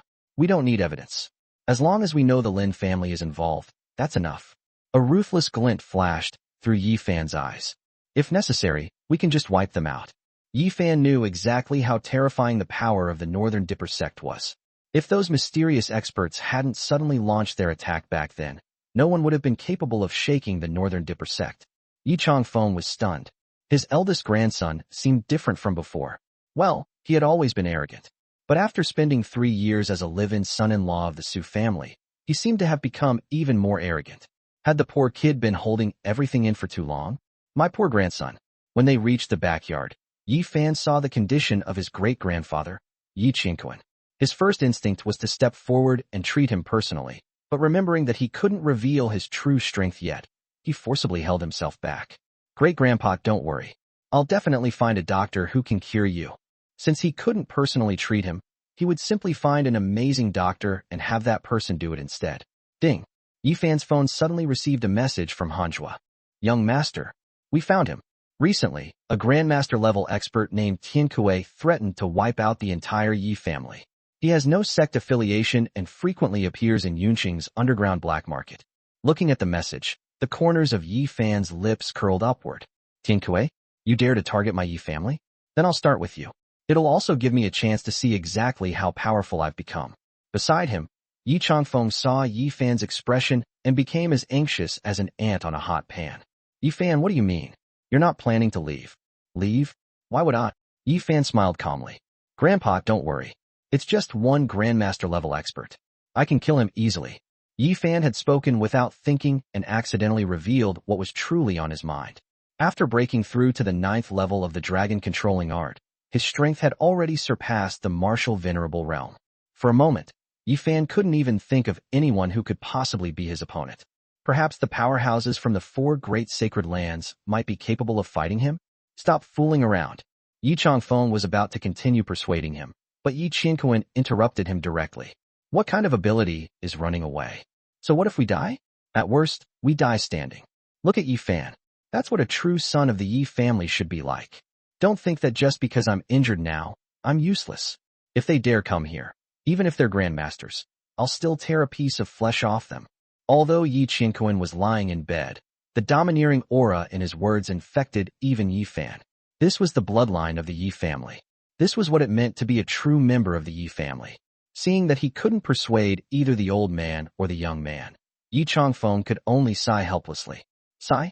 I've already requested reinforcements from the capital, and several of your old subordinates from the Tianlong army have also heard the news and are rushing toward Yunqing. Hopefully, we can make it through this. Well then, Grandpa, Great-Grandpa, you two get some rest first.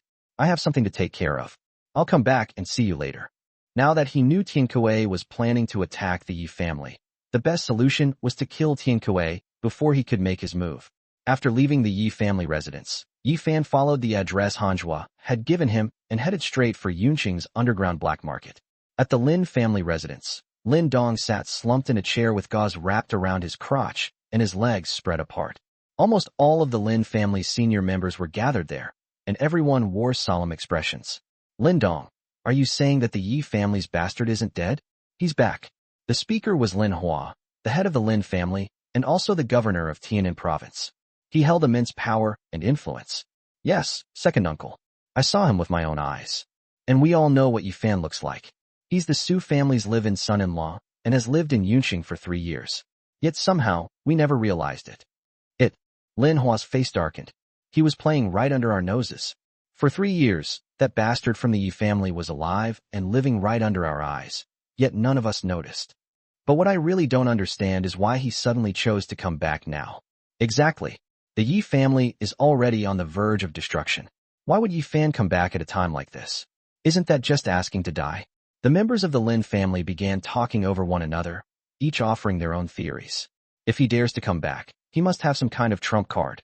Don't forget, the Northern Dipper sect was once the #1 sect in the martial arts world. Yi Fan was its greatest prodigy. We absolutely cannot let our guard down. After listening to everyone's analysis, Lin Hua nodded. You're all right. But our top priority right now is to have Lin Dong marry that girl from the Xin family as soon as possible. With the Xin family's support, our Lin family can take another step forward. But, second uncle, Lin Dong's eyes were almost spitting fire. That bastard Yi Fan ruined me down there. Even if I marry Xian Yufei, what can I possibly do when I look at such a beautiful woman? Lin Hua glanced at him indifferently. That's a minor issue. At worst, we'll have a doctor attach a toothpick from a teddy bear there in a few days. It'll work just the same. Chapter 11 Entrapment. My house has a glowing 3090. The Cloud City Black Market is located in the basement of an abandoned factory in the eastern suburbs of Cloud City. Because it has the support of a sect, even the authorities don't dare to easily touch this place. This place is open 24 hours a day, so even at 3 p.m., the parking lot outside the black market is full of all kinds of luxury cars. Since he didn't intend to reveal his strength so quickly, Yi Fan didn't plan to use his true identity. After parking the car, Yi Fan casually pinched his face in front of the mirror, and a handsome, yet unfamiliar face appeared before him. Disguise is a classic technique in Yi Fan's sect. My damn face, no matter how I pinch it, it's still just one word. Handsome. Yi Juntian. At the registration area, Yi Fan casually gave a name. As for the treasure verification, any one of the pills on Yi Fan's person would be enough to qualify him for entry. After all, over the years, in order to help Yi Fan recover as quickly as possible, the sect had basically poured all of its cultivation resources into him. Although 4th-grade pills are not easy to obtain, Yi Fan still has several on him. These pills still hold immense appeal for martial arts masters below the martial venerable level. The basement black market was very spacious, about the size of a large football field. It was divided into many stalls and corridors, where people could set up their own stalls or trade freely. The lighting was a bit dim, giving it a mysterious feel. Yi Fan glanced around and saw that the room was packed with people, at least 1,000. Even with his demon eye, finding Tian Kuei in such dim lighting was incredibly difficult. According to the information Hanjua gave, Tian Kuei's most obvious characteristic is greed. In this black market, Tian Kuei's main activity was murder and robbery. He would secretly lure people with valuable items out, then kill them and steal their treasures. Although this violated moral principles, Tian Kuei was very clever and never caused trouble in the black market, so the sects behind the black market couldn't do anything about him. Everyone, look over here. I have some top-quality pills here that can aid in cultivation, help you break through barriers, and heal injuries. They're up to grade 3 pills. I'm only trading, not selling. If you have any good treasures, come and trade with me. Yi Fan took out several pills and deliberately showed them off in front of everyone.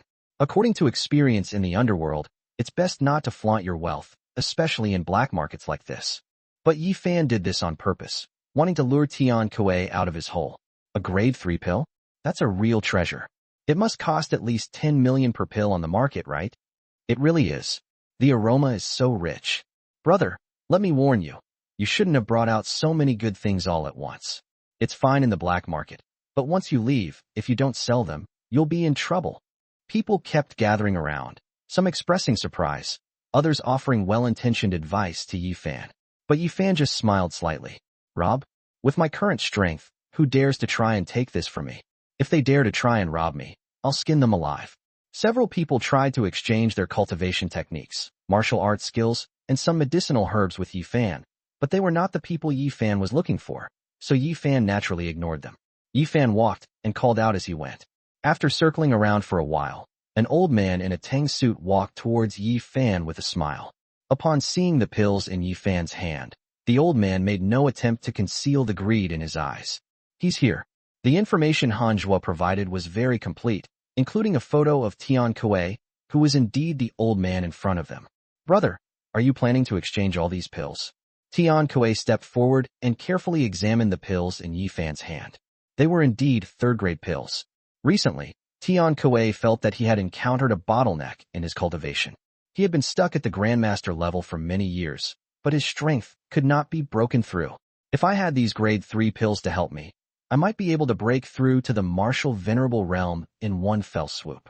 Yeah, brother, do you have any good treasures? If you have any treasures, I have a lot of pills here. Look. As he spoke, Yi Fan took out several more boxes from his body, all filled with pills of various sizes. Now, Yi Fan had more than a dozen pill boxes in his hands. Tian Kuei's eyes widened at the sight of so many pills. I ran into a sucker today. Several other men around Yi Fan looked on with pity, wanting to warn him, but Tian Kuei glanced sharply at them, his warning unmistakable. This thing is mine today. If anyone dares to take it from me, I'll fight them to the death. Great. I really do have a lot of treasures hidden at home, including martial arts techniques, treasure maps, and some precious medicinal herbs. Why don't you come with me, brother, and we can take a look at my house? Tian Kuei looked at Yi Fan expectantly, afraid that Yi Fan would not agree. When you come to my house, brother, take whatever treasures you like. I'll be very generous. As Tian Kuei spoke, he stepped forward with burning eyes and affectionately put his arm around Yi Fan's shoulder. Anyone who didn't know better would think Yi Fan and Tian Kuei were brothers who hadn't seen each other for years. Yi Fan sneered inwardly. This Tian Kuei, his acting skills could win an Oscar. He's probably done this kind of murder and robbery too many times, and he knows the process all too well. Really? Shall we leave now? Now. Yi Fan feigned surprise and said, But brother, you can't lie to me. Let me tell you, I'm also a martial arts master, and I'm quite strong. If you lie to me, I won't be polite. Yi Fan deliberately kept his aura under control. Such strength was indeed not low in the mortal world. But for a master like Tian Kuei, it's nothing to worry about. He can control it completely. Of course, let's hurry up and make the deal. I have other things to do tonight. Tian Kuei was a little anxious. He had promised that important person something, and the important person had been urging him several times. He had to take action against the Yi family tonight. Yi Fan could naturally guess that what Tian Kuei meant by doing something was to take action against the Yi family. Snort. If you want to make a move against the Yi family, then I'll send you on your way first. As Yi Fan and Tian Kuei walked towards the exit, the crowd behind them began to sigh with regret. Alas, what a pity, such a fine young man. He's going to suffer again. That old bastard has already committed 7 or 8 offenses this month, and nobody dares to do anything about it. Who told him to be a Grandmaster level expert? He's a disgrace to martial arts masters. Yi Fan followed Tian Kuei out of the black market. At Tian Kuei's enthusiastic invitation, Yi Fan did not drive his own car, but got into Tian Kuei's car and drove away from the Yunqing black market at high speed. But Tian Kuei was not driving towards the city center, but rather towards the outskirts of Yunqing. Tian Kuei drove very fast. In less than 10 minutes, he had already traveled more than 10 kilometers. Tian Kuei finally stopped the car next to a mountain forest. One side of the forest was wasteland, while the other side was a sheer cliff. Big brother, we're here already? This doesn't feel like home. Yi Fan got out of the car, already knowing what Tian Kuei was thinking, but deliberately asked, "Home? Heh, young man, this is the burial plot I've chosen for you. What do you think? The feng shui here is pretty good, isn't it? There are mountains and water. Hand over your things obediently, and I'll give you a quick death." Tian Kuei looked at Yi Fan calmly, his true colors finally showing. Chapter 12. Attempt to show off backfires, easily crushed. A cemetery? Brother, you've got the wrong person. Aren't we here to make a deal? Didn't you say you had many treasures to exchange with me? I have so many pills here, we can definitely cooperate. A cold smile appeared on Yi Fan's lips, showing absolutely no panic like Xiaobai's. However, Tian Kuei didn't notice any of this. At this moment, all he could see were the pills in Yi Fan's hand. Trade? Dream on. Young man, you're too naive. I, Tian Kuei, have never had the habit of trading with others. What I set my sights on, I usually take with my fists. As he spoke, Tian Kuei walked step by step toward Yi Fan. Kid, don't even think about hitting me. I already tested you. You're only at the control level. I could kill you with one palm. Hand over the stuff obediently. If you have any last words, say them. Of course, even if you do, I won't help you with them. Bad. That old geezer is wicked. But I want to try. Yi Fan's smile vanished, replaced by a grim expression as he stared at Tian Kuei. Try? Try my ass, what a waste of time. Tian Kuei had already walked to within 2 meters of Yi Fan. He was getting impatient with Yi Fan's actions and reached out to slap Yi Fan on the shoulder, intending to knock him unconscious first, loot all his treasures, and then throw him off the cliff to feed the eagles. That's what Tian Kuei always did. Boom. A powerful surge of energy erupted from Tian Kuei's palm, carrying a chilling killing intent as it struck Yi Fan's shoulder. It has to be said that the strength of a grandmaster is still terrifying. The powerful aura surged and fluctuated violently in all directions, cutting down large sections of the surrounding trees. But after the palm strike, the scene that Tian Kuei had anticipated did not occur. Yi Fan stood still, his body didn't move an inch, and even his breathing didn't change. Didn't you eat? Is that all the strength you have? Yi Fan stared at Tian Kuei with a half-smile, his eyes full of mockery. Holy crap! Tian Kuei's eyes were full of confusion. What was going on? Was your palm strike just now fake? Why didn't this guy react at all when I took the picture? Go to hell. Tian Kuei, refusing to believe it, swung his fist again, aiming a punch at Yi Fan's chest. Boom, boom. This time, Tian Kuei used all his strength, tearing the air apart and letting out a mournful cry. A master's full-force punch is enough to destroy a building. The kid in front of me looks to be in his early 20s at most.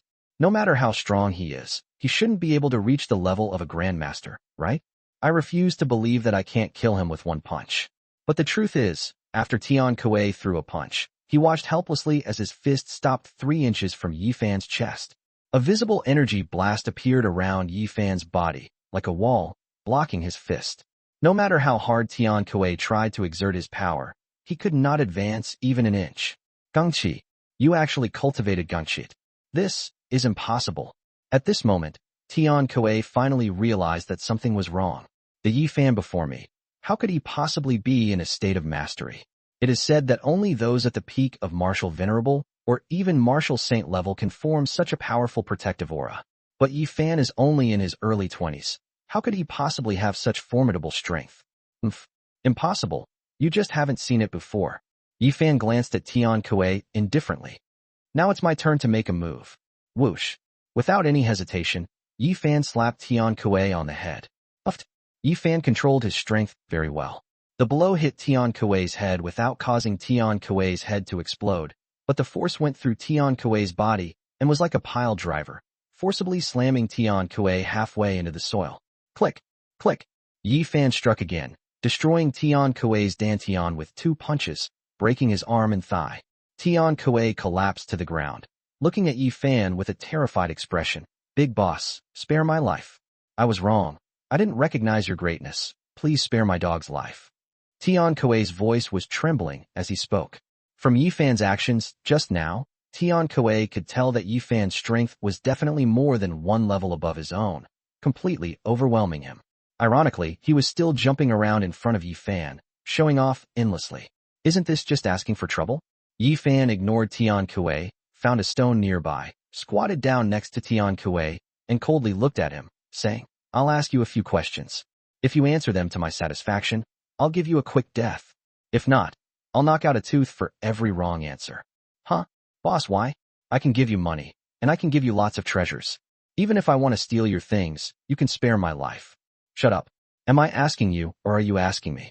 Click. Without any hesitation, Yi Fan knocked out one of Tian Kuei's front teeth. Tian Kuei grimaced in pain, but he could also tell that Yi Fan was a ruthless person. Tell me, who sent you to destroy the Yi family? Yi Fan came to find Tian Kuei today to resolve the hidden dangers of the Yi family, and Tian Kuei was the clue.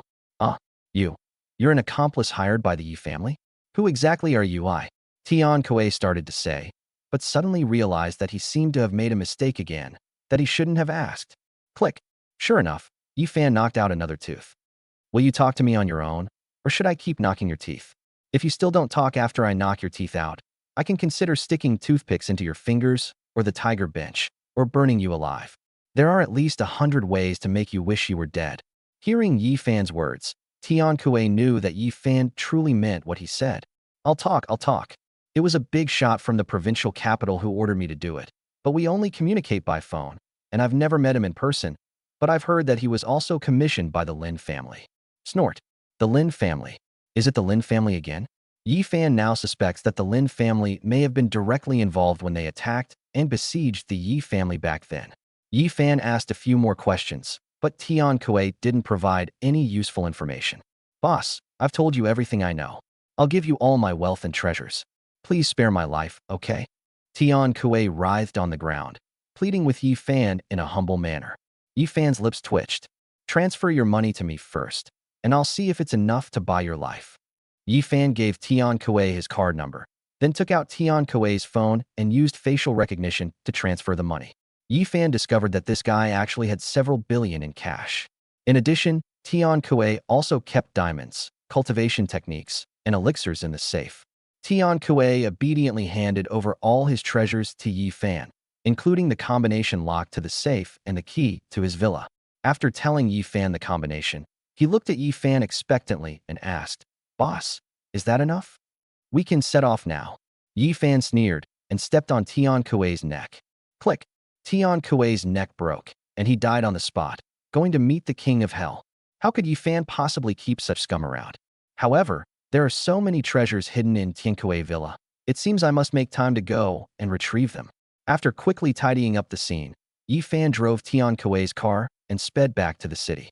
It was already time to leave work, and Yi Fan needed to go back to pick up his wife as soon as possible so he could accompany her to a banquet that evening. Chapter 13. I'm not dead yet, and they're already trying to steal my wife? In the black market parking lot, several guys who had seen Yi Fan before stared at him as if they had seen a ghost when they saw him actually get out of Tian Kuei's car. Young man, you're still alive? Where is Tian Kuei? Yi Fan calmly said. That old bastard tried to steal my pills, but I killed him with one punch. Killed? The way the people around Yi Fan looked at him instantly changed. They exchanged bewildered glances, completely incredulous. They knew Tian Kuei's strength all too well, a grandmaster-level expert. And this guy actually killed him with a single punch. The brother in front of me doesn't seem to be injured at all, which means that his strength is far above Tian Kuei's. Brother, my name is Zhang Tao. May I ask your name? Several men quickly surrounded Yi Fan, their eyes filled with fervor.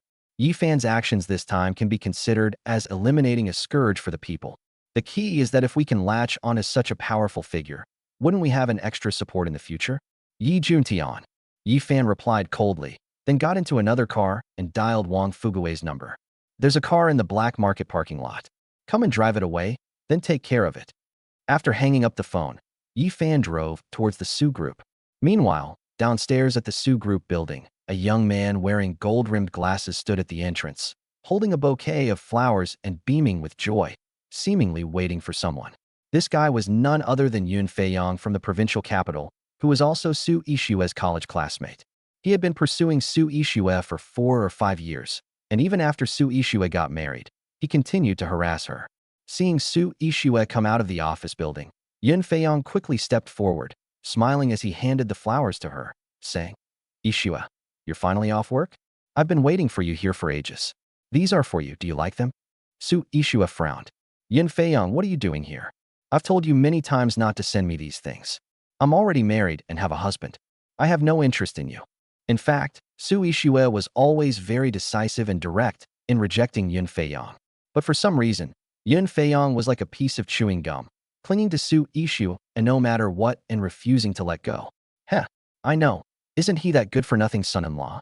I've heard that after he married you, he idles away his days, doesn't work, and goes to clubs to mess around all the time.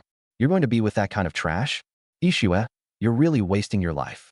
Yun Feiyang looked at Su Yixue with a pained expression and continued. What's wrong with following me?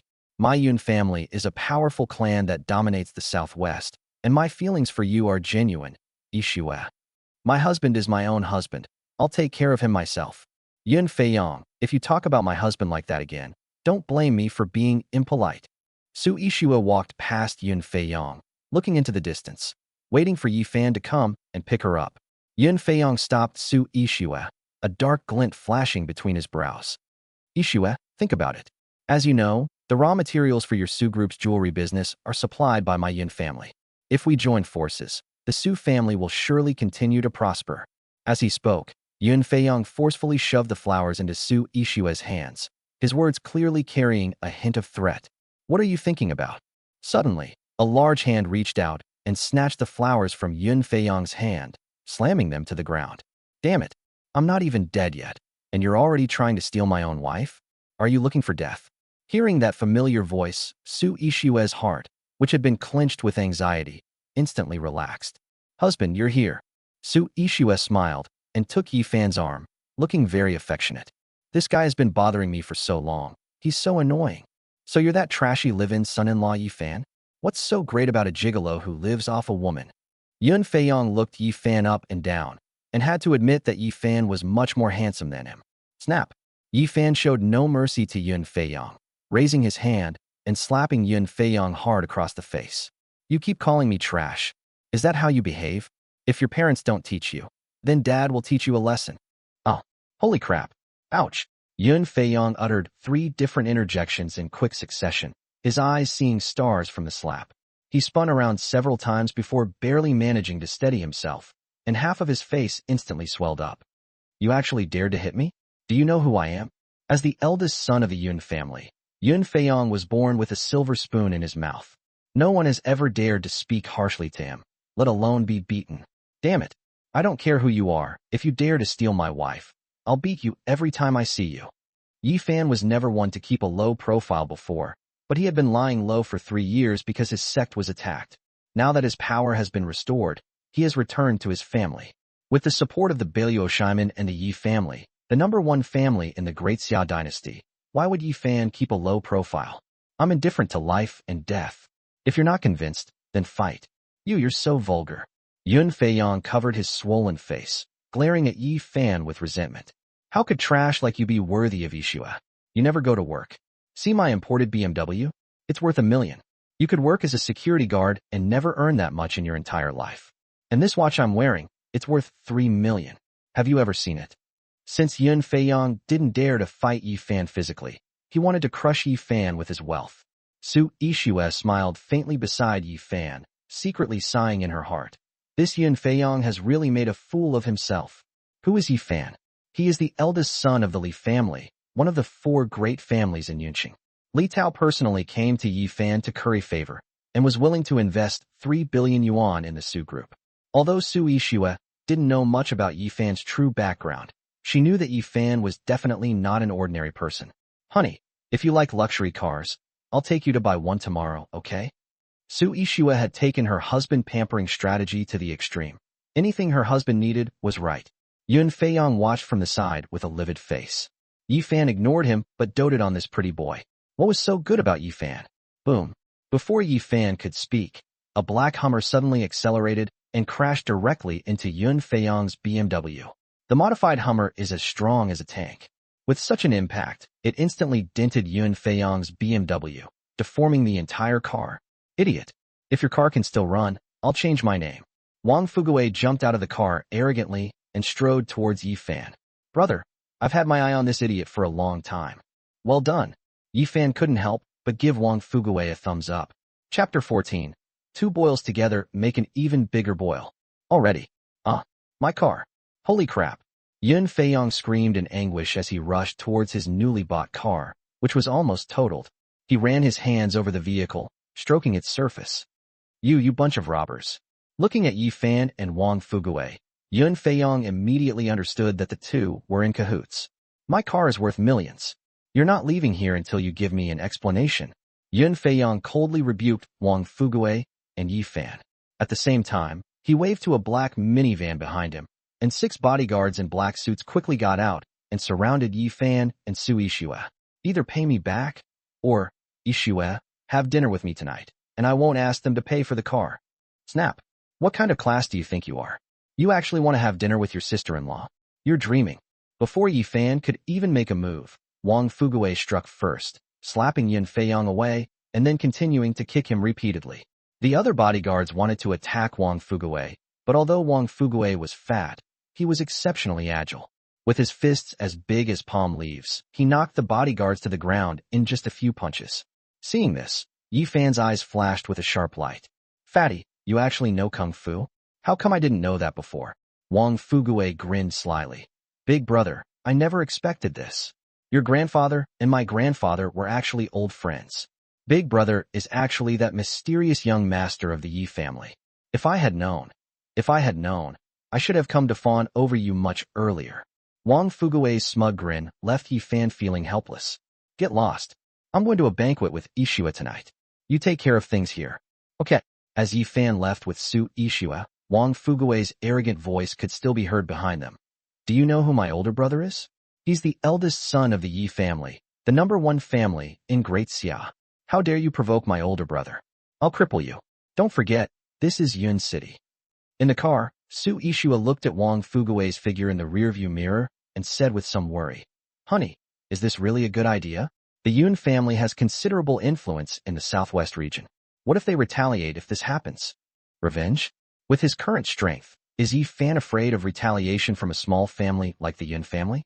Putting aside the power of the Beiluoshimen, the Yi family alone, although now in decline, is still not someone the Yun family dares to provoke. Don't worry, honey. Even if the sky falls, your husband will hold it up. Everything will be all right. Yi Fan smiled faintly. Let's go back and change our clothes first. Then we can go to the banquet with peace of mind. You've protected your husband for 3 years, and from today onwards, it's your husband's turn to protect you. Yi Fan looked at Su Yixue with deep affection. He truly loved this wife. In the 3 years since Su Yixue married into the Su family, she has never given Yi Fan a cold shoulder and has always doted on him. Downstairs at the Su Group building, Yun Feiyong was given another severe beating by Wang Fuguei. His face was slapped so hard it looked like a pig's head, and he also received several kicks in his groin. Watching Wang Fuguei and Yi Fan drive away, Yun Feiyong muttered darkly, Those 2 bastards, you just wait. The thought of Su Yixue ignited a burning desire in Yun Feiyong's eyes again. Damn it, that bitch Su Yixue, if it weren't for the power behind your mother, I wouldn't be begging you like this. Once I get you into bed, I'll play you to death. After a slight hesitation, Yun Feiyong dialed a number. Hey, young Master Lin, are you going to the business banquet tonight? I heard there are a lot of beautiful women there. What? You got beaten up. Who did it? It was Yi Fan again. Damn it. That bastard. He seems to be going to the banquet with Su Yixue too. Today is your day. You absolutely can't let him get away with this. The 2 brothers, both in the same boat, started complaining as soon as they got on the phone. On the other end of the phone was none other than Lin Dong, who had just been given a beating by Yi Fan at the Yi family home.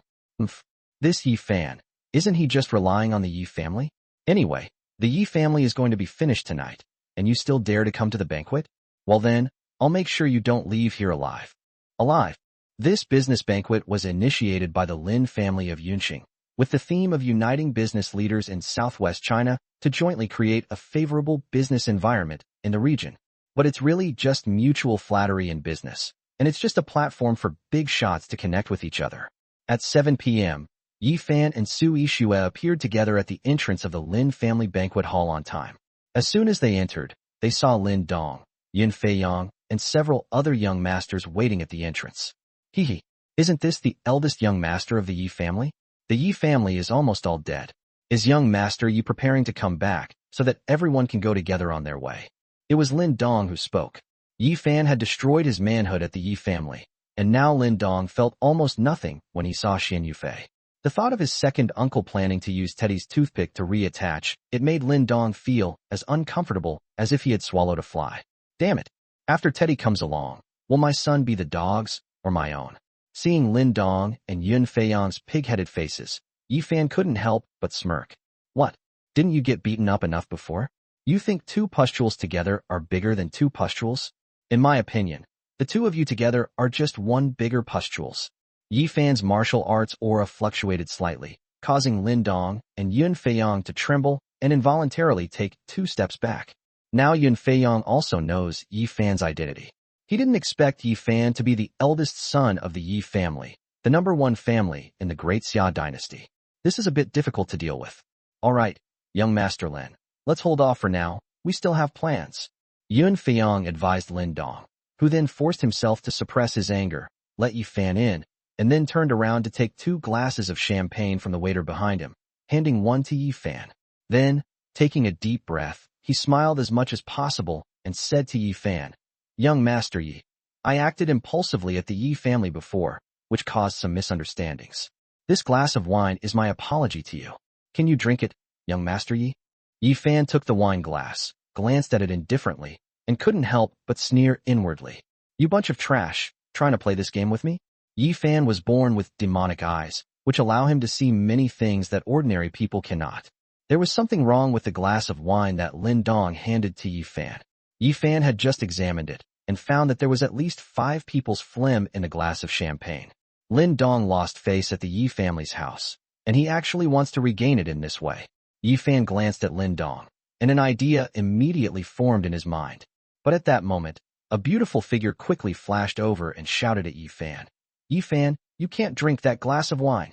Yi Fan looked up and was immediately stunned, because the girl in front of him was none other than Xian Yufei, who had come to annul their engagement. At this moment, Xian Yufei, dressed in a black evening gown, her fair shoulders shimmering under the lights, her slender figure and noble demeanor almost making her the focus of the entire event. Didn't this girl ask me to break off our engagement? Suddenly, I reminded myself, what does this mean? Chapter 15, Attempt to show off backfires. The reason Xian Yufei reminded Yi Fan was naturally because she had discovered something fishy before. Before Yi Fan arrived, Xian Yufei noticed that Lin Dong, Yun Feiyang, and several other young masters were gathered together suspiciously, and then they were secretly spitting into a cup.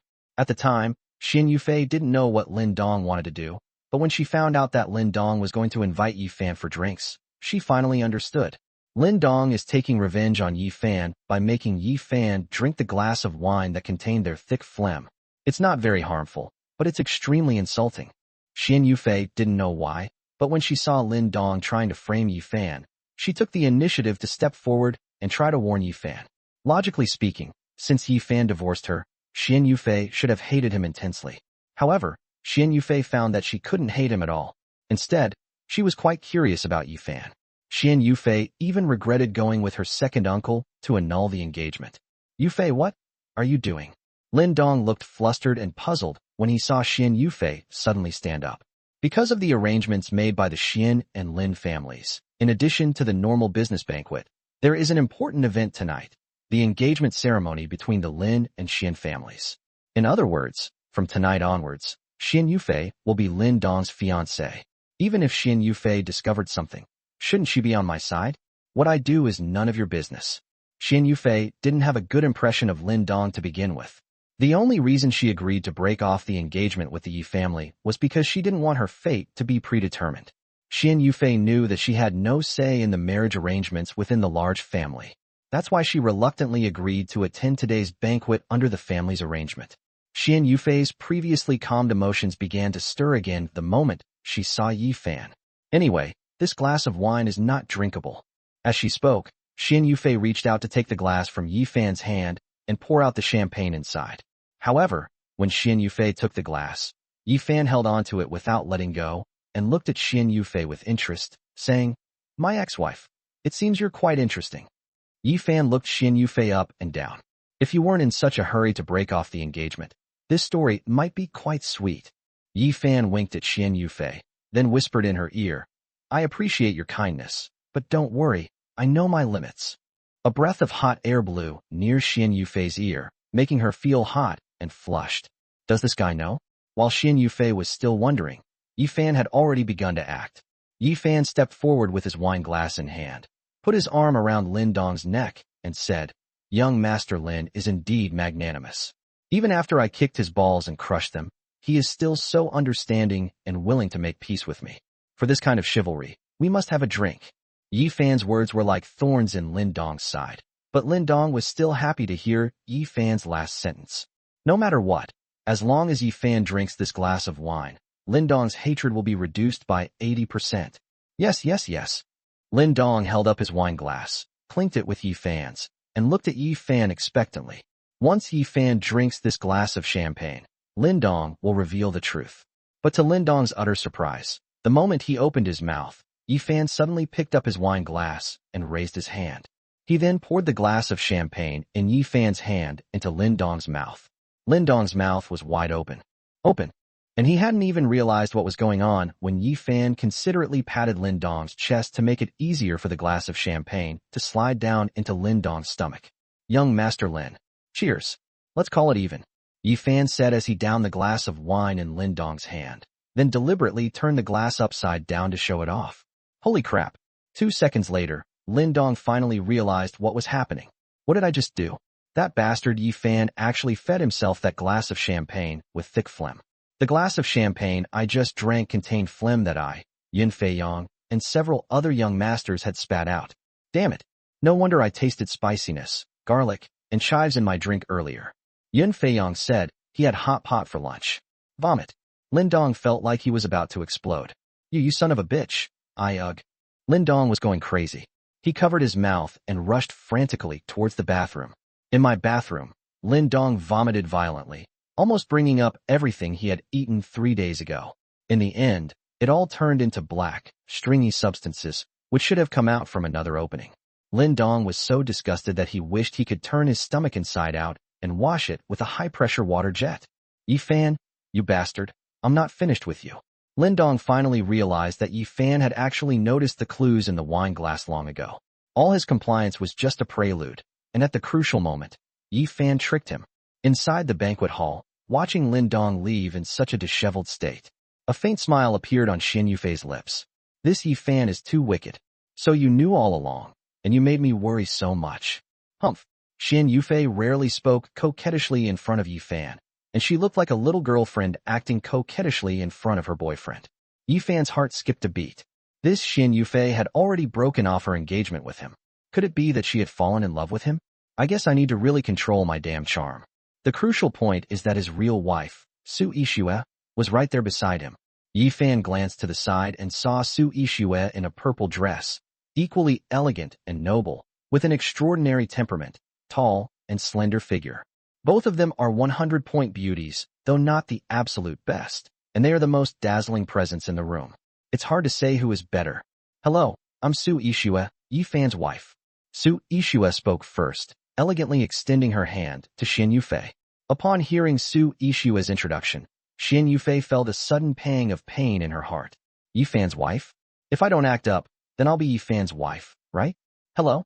Xian Yufei is the fiancée of the Yi family and the Xian family, engaged for many years. Xian Yufei clearly did not want to be at a disadvantage in the confrontation, so she only told half the truth.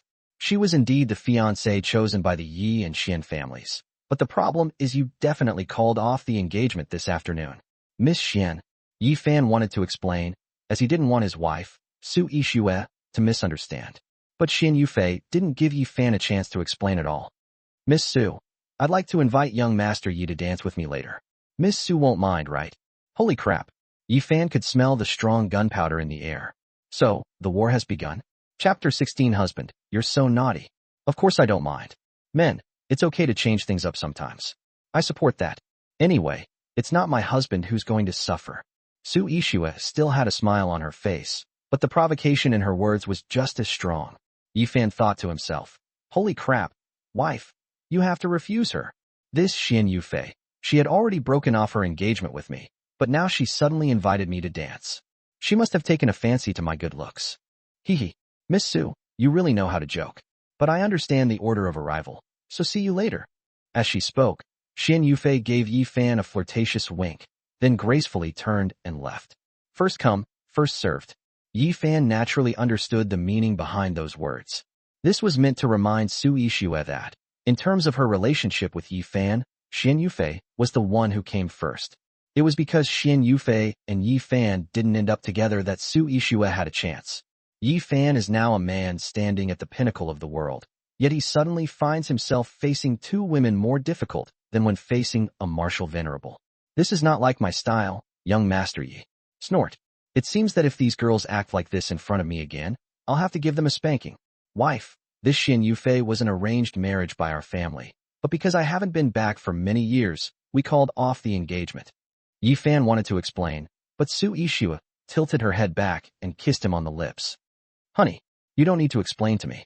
You're the only one in my heart. I can bear anything for you. Think about it. I can even accept you going to clubs to pick up girls, so why would I be afraid of one more? As she spoke, Su Yixue wriggled seductively in Yi Fan's arms. Honey, how about we make the most of the timing, location, and people tonight? Looking at Su Yixue's shy appearance, Yi Fan thought that his dragon control technique had been completely broken through, and he could indeed merge with the human body. Okay, I've done the math. Tonight is destined to be a sleepless night. By the way, I saw a new position yesterday. You can learn it. Yi Fan hooked his arm around Su Yixue's slender waist, a burning look in his eyes, making Su Yixue blush. Honey, you're so naughty. Seeing his wife like this, Yi Fan could only sigh helplessly. Junior sister, I still love you. I simply cannot refuse such a kind invitation. Yi Fan also forgot which expert said it. Baby is baby, darling is darling, and sweetheart is sweetheart. How can we betray the true feelings in life? Distinguished guests, welcome to this banquet hosted by the Lin family. This shows how much we value our family. Today, we have only one purpose: to eat well, drink well, and have fun. We also have a surprise event coming up later, so please stay tuned. The banquet officially began, and the person who took the stage to host the banquet was Manhua, the head of the Lin family. This middle-aged man was very tactful, and his words made everyone feel comfortable and valued. But while Yi Fan stared at Manhua, he was thinking about how to kill him. Because from Tian Kuei, his grandfather, and others, Yi Fan learned that the attack on the Yi family back then was inextricably linked to the Lin family. Therefore, there is absolutely no need for evidence to take action against the Lin family. As soon as I find out that your Lin family has made a move, then I'll wipe them out. Next, our first activity is the Dance of Freedom. Everyone is free to invite a dance partner and dance as they please. They said it was just a casual dance, but once the lights were turned on, the spotlight in the room instantly shone on one person, none other than Lin Dong. Lin Dong had been vomiting in the toilet for almost half an hour, and his face was pale. In particular, his crotch was still bandaged after Yi Fan had disciplined him yesterday, and it looked bulging and swollen. But Lin Dong also knew that today's event was very important to both the Lin family and the Xian family. Let me introduce you. This is Lin Dong, an elite member of the third generation of my Lin family. He is young but already manages 2 listed companies, which generated profits of over 10 billion last year. Lin Hua was standing next to him, holding a microphone and introducing Lin Dong's situation. Clearly, he was trying to build momentum for Lin Dong. In the third generation, the Lin family plans to officially promote Lin Dong. If nothing unexpected happens, Lin Dong will take over the entire Lin family in the future. My dear Miss Xian Yufei, may I invite you to dance? Lin Dong elegantly extended an invitation to Xian Yufei, who was sitting in the chair next to him. This beautiful young lady is Xian Yufei, the daughter of the Xian family. She is well known on the Great Xia beauty list, and I'm sure everyone knows her. Miss Xian has known my Lin Dong for many years, and they are very good friends. It wouldn't be an exaggeration to say that they are childhood sweethearts. Let's all wish them well. As Lin Hua was making his introduction, the spotlight in the hall shone on another table. Over there, several high-ranking members of the Xian family were also present, including the family patriarch, Xian Zhenghua, and several other senior members. Seeing the spotlight on them, Xian Zhenghua even waved to everyone. Kindness. This is something worth exploring. It was one thing for Lin Hua to introduce Lin Dong in front of so many people, but he also introduced the relationship between Lin Dong and Xian Yufei. The key point is that not only did these high-ranking members of the Xian family attend today's banquet, but they also did not object. Doesn't this mean that the Xian family wants to form a marriage alliance with the Lin family? At the same time, If the Xian family and the Lin family, as powerful families in the six great Xia, were to unite, it would have a tremendous impact on the entire situation of the great Xia. As the number one family in the great Xia dynasty, the Yi family's position is probably in jeopardy after the attack 3 years ago. Xian Yufei sat in her chair, her expression rapidly changing as she faced Lin Dong's invitation, but she remained silent. Lin Dong grew anxious. Miss Xian, are you willing? This is all part of the script that was rehearsed tonight. Lin Dong and Xian Yufei will dance together. It's their debut performance, and also a prelude to their engagement later on. At the crucial moment, Xian Yufei actually hesitated. Lin Dong couldn't help but look in the direction of Yi Fan. Damn it. Could it be that Xian Yufei still rejected him because of Yi Fan? I don't want to. With so many people watching, Xian Yufei actually rejected Lin Dong outright, and quickly walked towards Yi Fan's direction, saying, I already have an appointment with someone, the eldest son of the Yi family, Yi Fan. Xian Yufei walked to Yi Fan's side, and without saying a word, grabbed Yi Fan's arm, and pulled him up. Kindness. This scene stunned everyone present. What's going on? The routines of these wealthy families are pretty much known to everyone. Since they announced it like this, wasn't it all already planned out? Everyone thought that the marriage between the Lin family and the Xian family was a done deal, but Xian Yufei suddenly rejected Lin Dong's invitation and even raised another man's hand. What does this mean?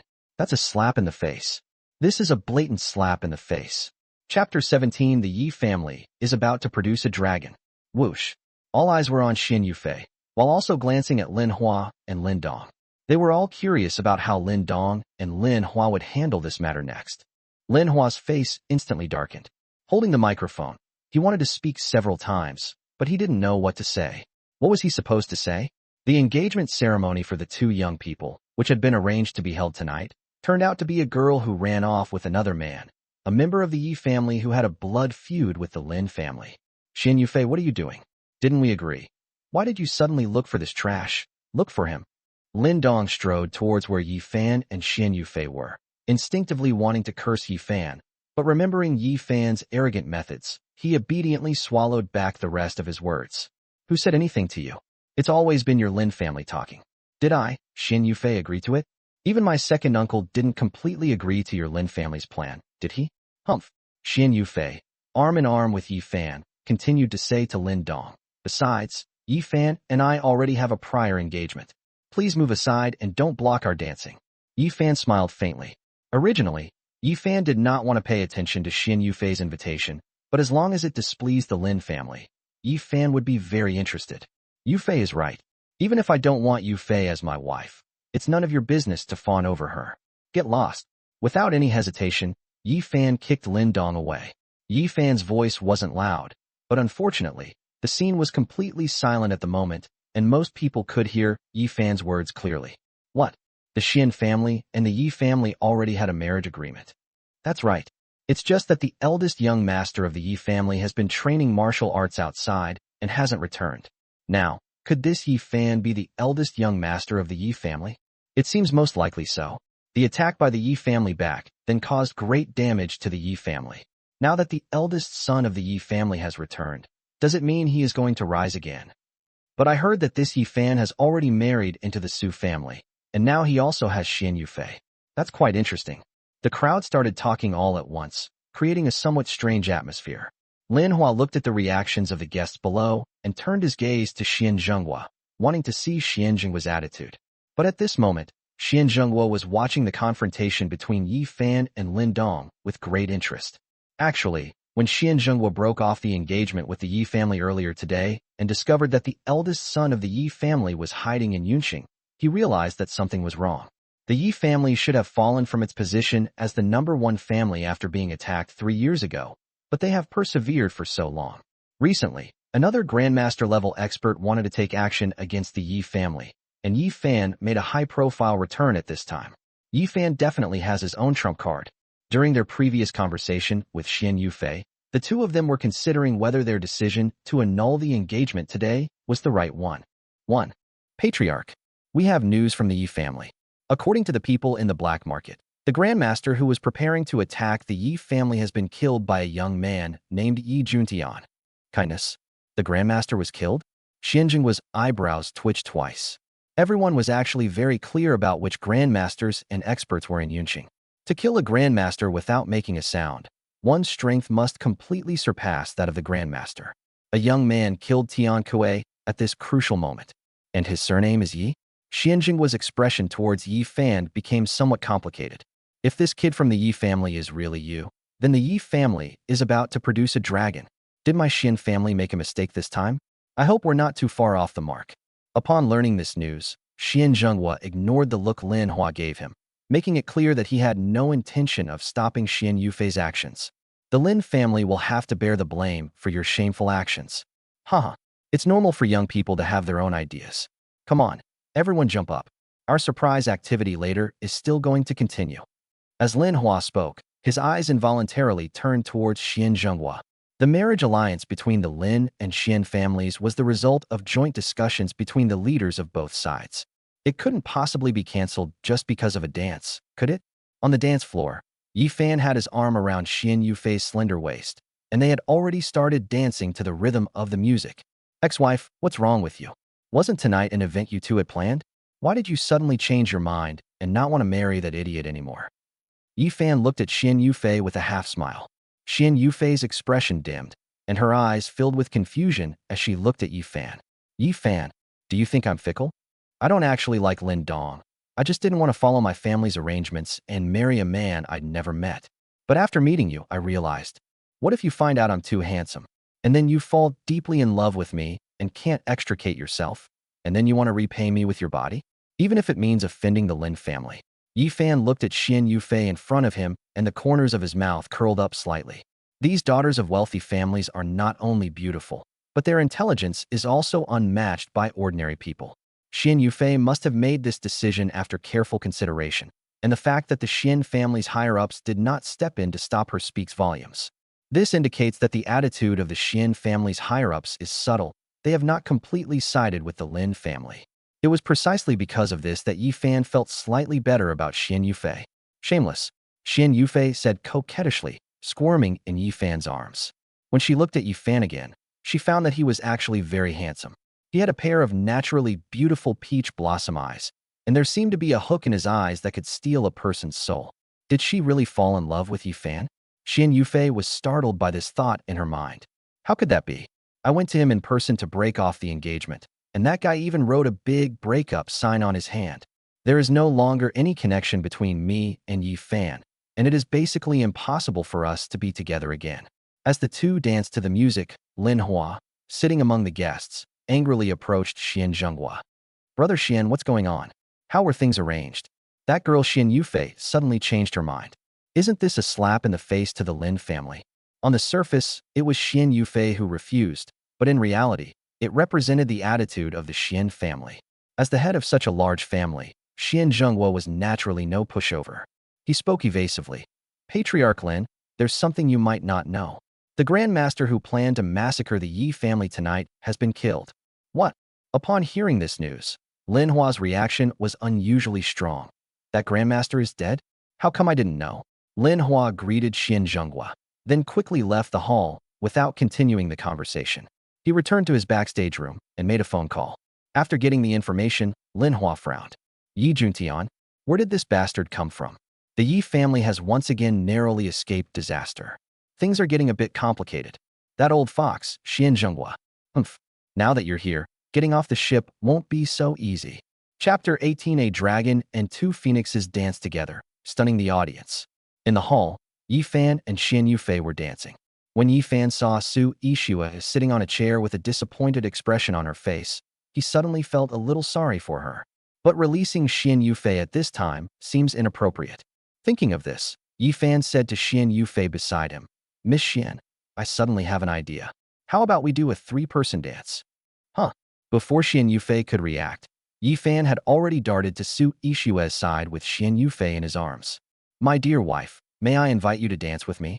Kindness. Su Yixue was taken aback at first, but seeing Yi Fan's sincere eyes, she agreed without hesitation. Okay. Su Yixue's doting on Yi Fan is genuine. She even pays him for picking up girls. So what's dancing to him? And so, everyone witnessed a stunning scene. In the middle of the huge dance floor, Yi Fan had two of the most eye-catching beauties in the room. one on each side. Dance to the music. Sometimes it's like a celestial maiden scattering flowers, sometimes like 100 flowers vying for spring's favor, and sometimes like the blooming of springtime. Stunning. Stunning is not enough to describe it. All eyes were drawn to Yi Fan, Su Yixue, and Xin Yufei. There were a few people dancing in the dance floor, but they all gave up their spot for Yi Fan, Xin Yufei, and Su Yixue, because everyone else, no matter how beautiful their dance moves, paled in comparison to Yi Fan and his two companions. Everyone was immersed in this wonderful atmosphere, as if the three of them were just naturally meant to be this way. Outside the crowd, a familiar figure quickly walked into the hall. It was Su Yixue's cousin, Su Dong. Upon seeing Yun Feiyang and Lin Dong, Su Dong quickly said, "Young Master Yun, I've finally found you. So, did you manage to win over my sister?" At this moment, Yun Feiyang, with a bruised and swollen face, was furious at the scene. Hearing Su Dong's words, he kicked Su Dong in the butt in a fit of anger. "Are you blind?" When Su Dong looked into the arena, he saw that Yi Fan was not only embracing Su Yixue, but also Xian Yufei, the most beautiful woman in Yunqing. He immediately exclaimed in surprise, "Holy crap, that's awesome, kindness." Upon hearing Su Dong's words, Lin Dong and Yun Feiyang glared angrily at him, causing Su Dong to shrink back and give a sheepish smile. "Take off." In the arena, as the music was about to end, Yi Fan gave a soft shout, suddenly grabbed Su Yixue and Xian Yufei on either side, and tossed them both high into the air at the same time. Immediately, Yi Fan spread his arms and stood on one leg, striking a pose reminiscent of a golden rooster standing on one leg. Meanwhile, the two beauties, Su Yixue and Xian Yufei, landed steadily in Yi Fan's left and right palms. Yi Fan held their ankles, making their bodies as stable as Mount Tai in the air, like two phoenixes spreading their wings, or like fairies on a celestial terrace. The three of them formed an incredibly harmonious scene, frozen on the last beat of the music. "Good. Great jump. That was amazing. I felt like I was transported into a dream. They're so beautiful, a perfect match. They're a match made in heaven. Wait, are they two couples, or what?" All the guests present were stirred up and began to roar and cheer, their palms almost turning red from clapping. Lin Dong stood outside the crowd, angrily smashing the cup in his hand on the ground. "Damn it, Yi Fan, that beast, why doesn't he just die? Damn it, today is clearly my home turf." Yi Fan actually became the main character, stunning everyone present. Xian Yufei even danced with Su Yixue, taking advantage of everyone's attention being focused on him. Yi Fan, holding the two beautiful women, glanced at all the guests present and said, "Ladies and gentlemen, let me introduce myself. I am Yi Fan, the only young master of the fourth generation of the Yi family, the #1 family in Great Xia. Now that I'm back, I have a bad temper. If you have ever bullied my Yi family, you'd better come and apologize. Otherwise, when I come knocking on your door, I will bulldoze your entire family." Impressive. Mighty. Yi Fan's words surprised everyone present. The Yi family? Which Yi family? Holy crap. Is that the Yi family, the #1 family in the Great Xia dynasty? The mysterious eldest son of the fourth generation of the Yi family. Wasn't he supposed to have died in that attack 3 years ago? Why is he making such a high-profile return now? No wonder this young man has such a commanding presence. He's the eldest son of the Yi family. Everyone present remembered Yi Fan's name at that moment. At this moment, the two beauties standing on Yi Fan's arm were practically jumping out of their chests. This scoundrel, going to such extremes of romance. How can anyone possibly resist? I recognized him in his eyes. He was the one who had captured my heart. Su Yixue and Xian Yufei looked down at Yi Fan almost simultaneously, then looked away at the same time, exchanged a glance, and pretended that nothing had happened. After Yi Fan put the two beauties down, Su Yixue nestled tenderly into Yi Fan's arms. "Honey, you're amazing. I love you to death." Xian Yufei, standing beside him, didn't let go of Yi Fan's arm either. "Umph, he used to be my husband too." Yi Fan smiled faintly. "Miss Xian, goodbye. Just this morning, didn't you come to my door in a huff to annul the engagement? We have nothing to do with each other now. Can't I regret it? Don't you know women are fickle?" Xian Yufei pouted, looking pitiful. But Yi Fan ignored Xian Yufei and instead put his arm around Su Yixue and walked toward his seat. Xian Yufei watched Yi Fan's departing figure, a sly smile appearing on her lips. "Umph, you scoundrel, you think you can just leave after flirting with me? I'm going to stick with you for life." Xian Yufei's change of mindset destined the Lin family's next activities to be a huge joke. However, Lin Hua and Lin Dong still held on to the illusion that Xian Yufei would not disregard the face of the Lin and Xian families on matters of principle. They also wanted to push forward with the engagement ceremony between the Lin and Xian families, attempting to forcibly bind the two families together. Lin Hua and Xian Zhenghua exchanged a glance, and after everyone calmed down, Lin Hua continued into the microphone. Miss Xian's dancing is indeed superb. Thank you, young Master Yi, for your cooperation. Tonight there is another good thing for Miss Xian. Our Lin family and the Xian family have jointly decided to hold an engagement ceremony for Lin Dong and Miss Xian Yufei. What do you all think? For a moment, no one responded to Lin Hua. Lin Hua was so embarrassed on stage that he almost dug his toes out of his mouth. Good. After several of the Lin family's seasoned sycophants understood, they hurriedly cheered, and the scene began to liven up a bit. However, most of the guests were hesitant. Xian Yufei had just refused to dance with Lin Dong, and the Lin family still wanted the two to get engaged. Were they out of their minds? Chapter 19. Sister Ishua. You wouldn't mind if Yi Fan had another wife, would you? Please welcome Ms. Lin Dong and Ms. Xian Yufei to the stage. Lin Hua didn't care about the awkwardness at all and forcefully pushed through the process. Anyway, I'm not embarrassed. It's others who are embarrassed. Lin Dong came up, but Xian Yufei remained seated and showed no intention of moving. Yufei, what's wrong? Xian Zhenghua, the second uncle beside Xian Yufei, asked her. In fact, Xian Zhenghua understood what Xian Yufei meant, but in this situation, he could not show his attitude too obviously. Although the Yi family is not dead yet, no one can guarantee what problems they will encounter in the future. Besides, the Lin family has a mysterious force supporting them. The Xian family is now caught in the middle, and they can't afford to offend either side. Second uncle, I don't want to get married, Xian Yufei said with a serious expression. If you don't want to get married, then follow your heart. As Xian Zhenghua spoke, he glanced in Yi Fan's direction. Neither you nor your second uncle can break this deadlock today. With these words, Xian Zhenghua actually made his meaning very clear. Since the Xian family couldn't break the deadlock, the only one on the scene who dared to confront the Lin family was Yi Fan. I understand.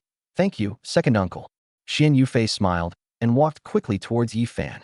Yi Fan had just put a piece of mango in his mouth when he saw Xian Yufei walking over again. He couldn't help but feel a headache coming on. Wife, I don't think the banquet is very interesting. Should we go home? Whether Xian Yufei and Lin Dong are engaged or not has no impact on Yi Fan. Because after 2 days, when the troops under Beiyoshimen arrive, Yi Fan plans to raze the Lin family to the ground. But Xian Yufei's gaze towards Yi Fan at this moment was filled with a different kind of emotion. She had come to Yi Fan naturally to ask for his help. Yi Fan, I don't want to marry you. Before Xian Yufei could speak, Yi Fan interrupted her. If you want my help, fine. But if you help me anymore, I'm afraid you'll really fall in love with me. Originally, I thought that after confronting Xian Yufei like this, Xian Yufei would back down, but I didn't expect that Xian Yufei would not back down at all. So what if I fall in love with you? Can't I be happy about it? Sister Ishua, you won't mind if Yi Fan has another wife, will you? As she spoke, Xian Yufei looked at Su Ishua for help. Su Ishua naturally saw the situation today. The Lin family wanted to force Xian Yufei and Lin Dong to get engaged, but Xian Yufei didn't want to marry him and had no choice. It seemed that the only one who could break the deadlock was her husband, Yi Fan. But judging from Yi Fan's expression, he didn't intend to help Xian Yufei. Although Su Ishua wanted Yi Fan to help Xian Yufei, she respected Yi Fan's wishes more. Miss Xian, I'll listen to my husband. As long as he's willing, I wouldn't mind having 10 wives, let alone one. I can even take care of them during their postpartum period. Cough cough. Yi Fan, who was listening from the side, was internally screaming, holy crap. My wife is such a treasure. She's too fierce. It's one thing to give money to go out and pick up girls, but to be so open about it? Looks like I'm in luck. Seeing Xian Yufei staring at him expectantly, Yi Fan was pondering how to handle the situation. On the platform, Lin Dong, who was already impatient, couldn't hold back any longer when he saw Xian Yufei walking towards Yi Fan again. He rushed over, glaring at Yi Fan with resentment, and said, Yi Fan, I won't hold anything else against you, but today is my engagement day. If you dare to cause trouble, my Lin family will fight you to the death. Yi Fan rolled his eyes, thinking to himself, the Lin family participated in the attack on the Yi family back then. If you don't come after me, I'll make sure you and the Lin family never rest in peace. Young Master Lin, you're too kind. Today is your big day. I should be celebrating with you with a drink. Haha, the drink should have some flavor, like spicy and sour or hot pot flavor. Young Master Lin, don't you think so? Some of the others couldn't understand what Yi Fan was saying, but Lin Dong knew that Yi Fan had swallowed his phlegm before mocking him. Vomit. Hearing Yi Fan bring up that matter again, Lin Dong felt nauseous and almost vomited. Yi Fan, don't go too far. Don't think my Lin family is afraid of you. We weren't afraid before, and we're even less afraid now. If you piss me off, I'll make you. Lin Dong stopped mid-sentence.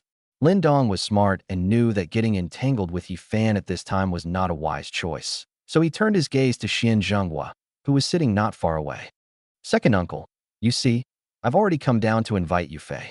Why don't you say so that Yufei can go up and finish the ceremony first?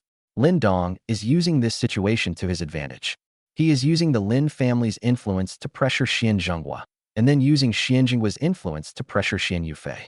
He also wants to use the large number of people present to pressure the Xian family, making them worry about their reputation and thus urging Xian Yufei to go on stage. But little did Lin Dong know that Xian Zhenghua's attitude was already quite clear before, so how could he be led by the nose by Lin Dong? Young Master Lin, this old man, will not interfere in the affairs of you young people. It is said that young Master Lin is also a master at wooing girls. If you can't even win over Yufei, as the ancients said, if you can't sweep one's own room, how can you sweep the world? In the future, we wouldn't dare to hand over such a large business to young Master Lin, would we? It's just about picking up girls. How does that have to do with family management?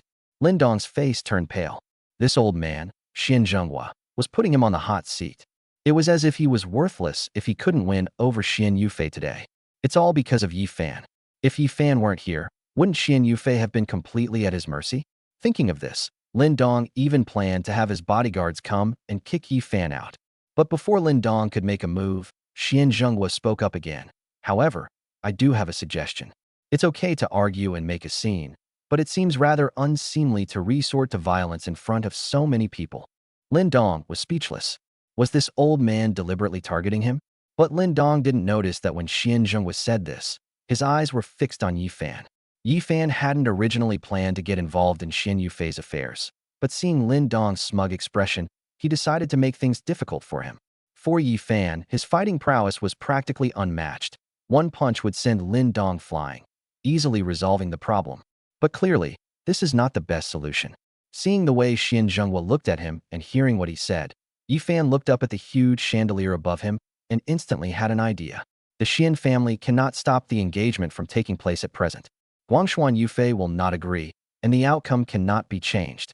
But what I'm saying is, if Lin Dong were suddenly knocked unconscious by a falling chandelier, what would be the point of holding the engagement ceremony? Besides, Lin Dong was knocked unconscious and died from being hit by a chandelier. It has absolutely nothing to do with me. Kindness. That's what we'll do. Lin Dong had no idea that he was about to suffer another setback. Seeing that he couldn't get help from Xian Zhenghua, he turned his attention back to Xian Yufei. Yufei, so many guests are watching. If something embarrassing happens today, it won't just be the Lin family's reputation that's being damaged. Xian Yufei looked at Yi Fan expectantly, but Yi Fan tilted his head back and seemed to be staring blankly at the chandelier above him, completely ignoring Xian Yufei. Well, that bastard. I'm the one who hurt him. If I had known, why did I break off the engagement? Xian Yufei glanced around dejectedly. Although she was the eldest daughter of the Xian family, no one could help her at this moment. Xian Yufei was resigned to her fate and was about to follow Lin Dong towards the stage. But she knew that once she took this step, her life would be set for the rest of her days. She was resisting it, but what could she do? Yi Fan, if you just say one word now, I, Xian Yufei, will be devoted to you forever. But Yi Fan just stared at the chandelier above his head and did nothing. What does that mean? Is the chandelier more attractive than me? Chapter 20. How are you any different from the traitor Cao Cao? Xian Yufei suddenly became inexplicably angry. How could Yi Fan be so heartless? She was, after all, his fiancée with whom he was engaged. How could he be so indifferent when she was in trouble? Since you're not taking the initiative, then I'll take the initiative myself. A resolute glint suddenly flashed in Xian Yufei's eyes. Didn't the Lin family care about their reputation? Then I, this young lady, will refuse to give it to you. You're getting engaged, aren't you? If I were to go up and hug Yi Fan and give him a big kiss, would your Lin family still have the nerve to continue the engagement ceremony? If you still have the nerve to do that, Then I'll strip naked and climb into Yi Fan's bed tonight. This green hat was delivered right to their door, even with free shipping via SF Express. If the Lin family can accept this, then Xian Yufei must have truly resigned herself to her fate. Just as Xian Yufei took a step forward, Yi Fan, who hadn't moved an inch, suddenly spoke up. Be careful. The next moment, Yi Fan suddenly appeared, with one arm around Su Yixue and the other around Xian Yufei, and quickly dodged 2 meters to the side. Seeing the change in Xian Yufei's expression, Lin Dong thought that Xian Yufei had given in, but then he suddenly discovered that Yi Fan had taken Xian Yufei away again. Yi Fan, are you fucking crazy? She's clearly my chosen wife. So why do you always like to hug other people's wives? How are you any different from the traitor Chow Chow? Lin Dong was still shouting when suddenly his head felt like it had been hit by a train engine. Bang! With a dull yet crisp sound, a huge chandelier, nearly 2 meters in diameter, slammed down squarely on Lin Dong's head. Lin Dong's head was smashed open, blood streaming down his face. He swayed a few times before he seemed to realize what had happened. Ugh, I feel so dizzy. I see so many little stars. Lin Dong muttered something under his breath, and the next moment, his body swayed and he fell directly to the ground. Quiet. The scene was so quiet that you could hear a pin drop. Is it really such a coincidence? Just as Lin Dong was about to bring Xian Yufei onto the stage, he was suddenly knocked unconscious by the chandelier overhead. All the guests involuntarily looked up at the ceiling, and some sharp-eyed guests immediately noticed something was wrong. The chandelier was positioned vertically, at least a meter away from Lin Dong. Under normal circumstances, even if the chandelier fell, it wouldn't hit Lin Dong. Besides, this is the Lin family's main hall. Everything here needs to be checked carefully, over and over again. How could such a basic problem occur? Loose screws on the chandelier? That's impossible. Also, how was Yi Fan able to predict that the chandelier would fall and still manage to rescue Xian Yufei and Su Yixue at the crucial moment? This is not normal. This is very abnormal. Now, those shrewd guests looked at Yi Fan with astonishment in their eyes. They were certain that Yi Fan was behind this. But where is the evidence? Where is the evidence? Moreover, judging from what everyone has seen, the Xian family should be very grateful to Yi Fan, because if it weren't for Yi Fan, it wouldn't just be Lin Dong who was knocked unconscious. One can imagine that if a beautiful woman like Xian Yufei were to be hit by a chandelier, she might be disfigured. What these guests could understand, Lin Hua and the Lin family's higher-ups could naturally understand as well. It must be that bastard Yi Fan who was behind this, but for the same reason, they couldn't find any evidence. Xian Zhenghua glanced at Yi Fan with satisfaction, then stood up and said to Lin Hua, Patriarch Lin Dong is unconscious now. I think we should cancel the engagement ceremony. What are you all standing there for? Hurry up and save him. Xian Zhenghua called out to Lin Hua, while also directing the Lin family's bodyguards. Xian Zhenghua smiled and walked towards Yi Fan and Xian Yufei from the crowd. Yufei, the banquet is basically over for today. Let's go home. Okay. Xian Yufei had forgotten that Yi Fan was still holding her. For some reason, when Yi Fan held her like that, Xian Yufei felt a sense of peace she had never felt before. Originally, this embrace belonged entirely to me, and now, she herself has pushed him away. Xian Yufei felt as if she were dreaming about everything that had just happened in the hall. Just as I was about to take action, the chandelier happened to fall. What a coincidence! Xian Yufei was also a very intelligent girl. After a little thought, she realized that Yi Fan had helped her, only in a more sophisticated way. Yi Fan, thank you. Xian Yufei thanked Yi Fan gently, reluctantly leaving his embrace. Then she playfully pouted at him. Yi Fan, I'm sorry for what happened before, but I want to tell you that I won't give up. I'm going to win you back. Forehead, is this girl really that wild? With his own wife right there, how could he so openly say he wanted to steal someone else's husband? But Xian Yufei immediately added, Sister Yixue, don't worry, I won't take him away. I'll keep half of him. Cough, cough. Why don't you just take a knife and cut me in half? Half for you, half for me. The Lin family's bodyguards quickly stepped forward and carried away the unconscious Lin Dong.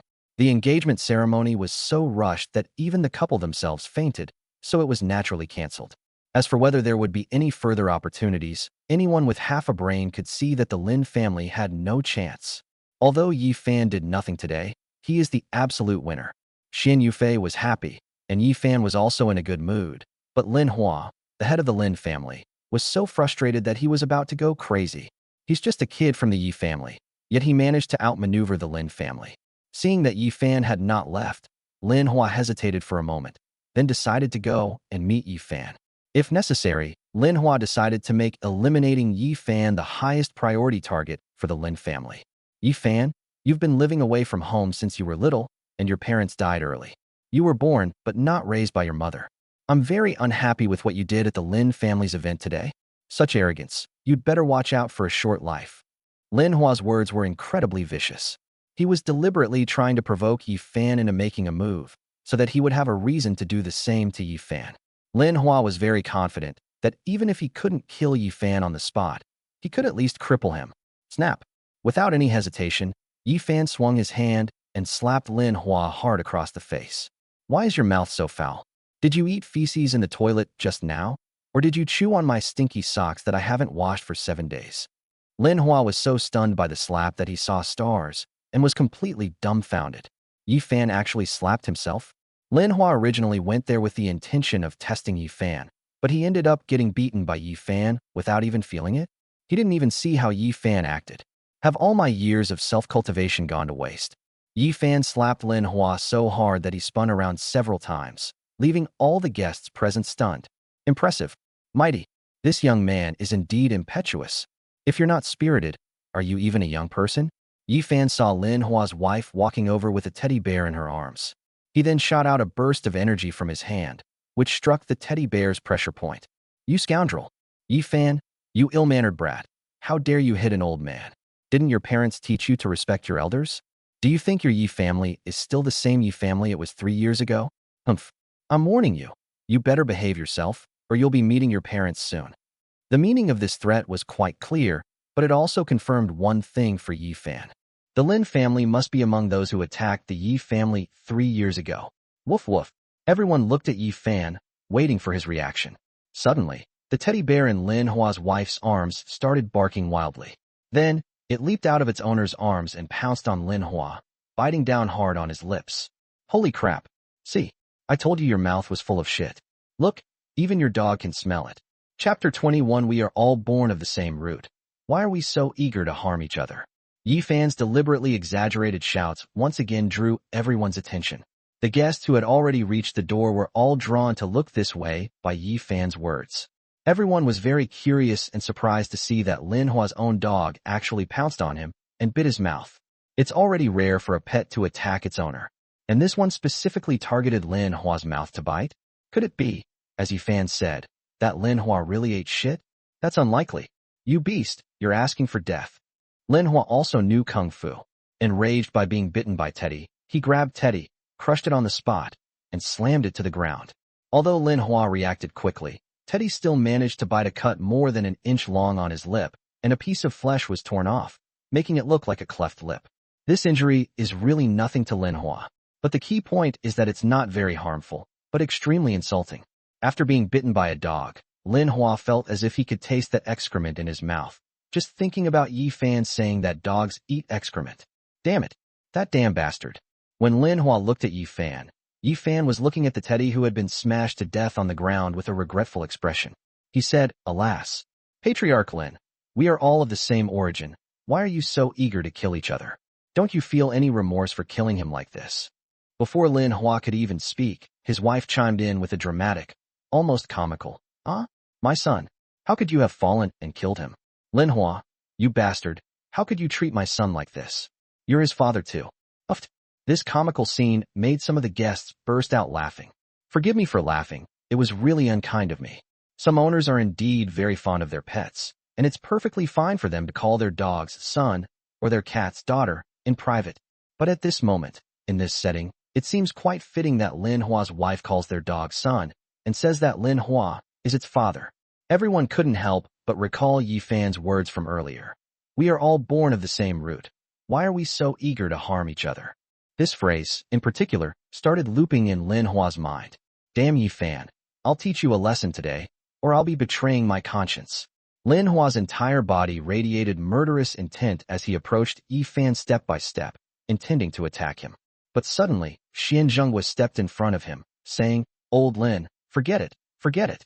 They're just kids. You're the head of the Lin family, after all. It's not good for you to argue with a junior. As Xian Zhenghua spoke, he reached out and grabbed Lin Hua's arm, while a surge of energy emanated from his hand. It looks like Xian Zhenghua is trying to mediate the fight, but everyone knows that he is actually taking sides. They were protecting Yifan. Of course, with Yifan's current strength, he doesn't need Xian Zhenghua's protection at all.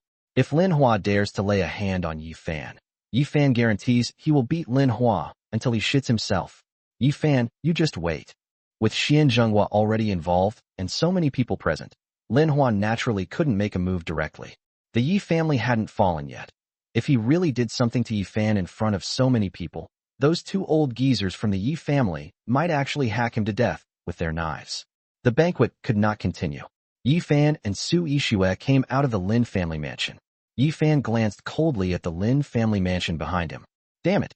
We definitely need to find 100 bulldozers to bulldoze this annoying yard. Yifan, thank you. As Xin Yufei parted ways with Yifan, she looked at him deeply once more. Yifan, I said I wouldn't give up. Starting tomorrow, I will do my best to win you back.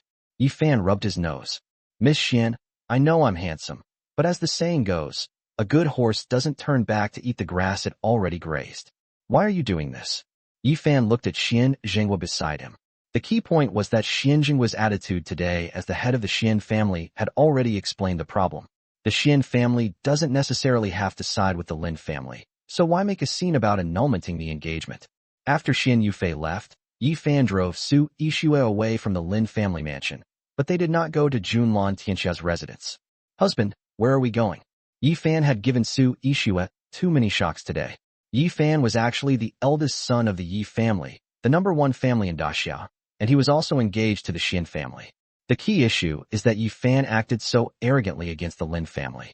What if the Lin family retaliates? Let's go to the Yi family. We've been married for 3 years now, and it's time for the ugly daughter-in-law to meet her in-laws. It's about time I took you to meet my grandfather and great-grandfather. Yifan replied to Su Yixue as he drove. TCH, where am I ugly? Oh dear, why didn't you say so earlier? I didn't prepare any gift. It's so late already. How about we do it another day? Su Yixue was a little shy, but also a little happy. After all, if a man is willing to introduce a girl to his family, it means he already considers her the most important person in his life. I've already prepared the gift. It's in the trunk. You can just pick it up later. Oh, hearing that Yifan had arranged everything, Su Yixue felt a little more at ease. Oh, after everyone left the Lin family compound, Lin Hua went berserk, roaring wildly in the courtyard. He unleashed his martial arts energy without reservation, smashing it wildly against the pavilion and various ornaments in the courtyard, turning the once elegant courtyard into a complete mess. Yifan, you little bastard, I'm not finished with you. The Lin family has really lost face today. The dance that was supposed to be between Xin Yufei and Lin Dong turned into a show for Yifan. The final engagement ceremony also turned into a joke. That chandelier, in a bizarre way, fell down. Men, have you finished investigating why the chandelier fell? Who did it? Lin Hua shouted furiously at the bodyguards standing at a distance. Master, we just carefully examined the broken chandelier. It seems the break was made by some sharp tool before it fell down. Listening to his subordinate's report, Lin Hua's brows furrowed deeply. Was it cut and broken by a sharp tool? Lin Hua was certain that this was no accident. But if Yifan had tampered with things, it meant that Yifan's strength had reached a terrifying level. If you want to use qi to cut things, you need to be at least at the Grandmaster level. Thinking about how the Grandmaster who went to massacre the Yi family tonight was killed, Lin Hua suddenly had a bold guess. Could it be that the unlucky bastard Tian Kuei was killed by Yifan? However, the news coming from the black market is absolutely certain that Tian Kuei was killed by a man named Yi Juntian. What is the relationship between Yi Juntian and Yifan? While Lin Hua was still pondering, Lin Dong, his head wrapped up like a dumpling, suddenly appeared in the courtyard, supported by several bodyguards. Second uncle? Oh, you have to avenge me. It was all Yifan's doing. Lin Dong had originally planned to continue his tearful tirade to Lin Hua, but upon seeing his second uncle's split mouth, he was instantly stunned. Second uncle, your mouth, what is this? Previously, when Lin Hua was bitten by the dog, Lin Dong had already lost consciousness, so he didn't see it. It's all that bastard Yifan's fault. I don't know what methods he used to get Teddy to bite me. Thinking about how Yifan had slapped him in public, Lin Dong felt even more furious. Lin Hua, despite possessing martial arts mastery level strength, was completely unaware of Yifan's actions. Based on the Lin family's own strength, they probably wouldn't be able to deal with Yi Fan. Second uncle, please, blood robe sect, make a move. Yi Fan's return at this time has a huge impact on our Lin family. If it ruins our plans, the consequences will be even more severe. Lin Dong trembled with anger, stomping his foot on the ground. I will not rest in peace until Yi Fan is dead. Lin Hua nodded. It seems we have no choice but to ask the blood robe sect for help. I'll contact them right away. Yi Fan must die within 3 days. Chapter 22. 150 pounds and 149 pounds are both rebellious. The Yi family compound. Although it was late at night, the place was brightly lit, and bodyguards were stationed everywhere from the outside of the courtyard. Yi Fan, who had just parked his car, was taken aback by the scene before him, but then immediately understood. After all, Grandpa had said during the day that a Grandmaster-level expert was coming to massacre the Yi family. Everyone disperse. Yi Fan said to Uncle Zhong and the bodyguards at the gate as he led Su Yixue toward the main entrance. Young master, why are you back again? Master said we can't let this go. That Grandmaster is coming to massacre the Yi family tonight. We must be prepared. Uncle Zhong stepped out from the crowd, looking at Yi Fan's back with a wary expression.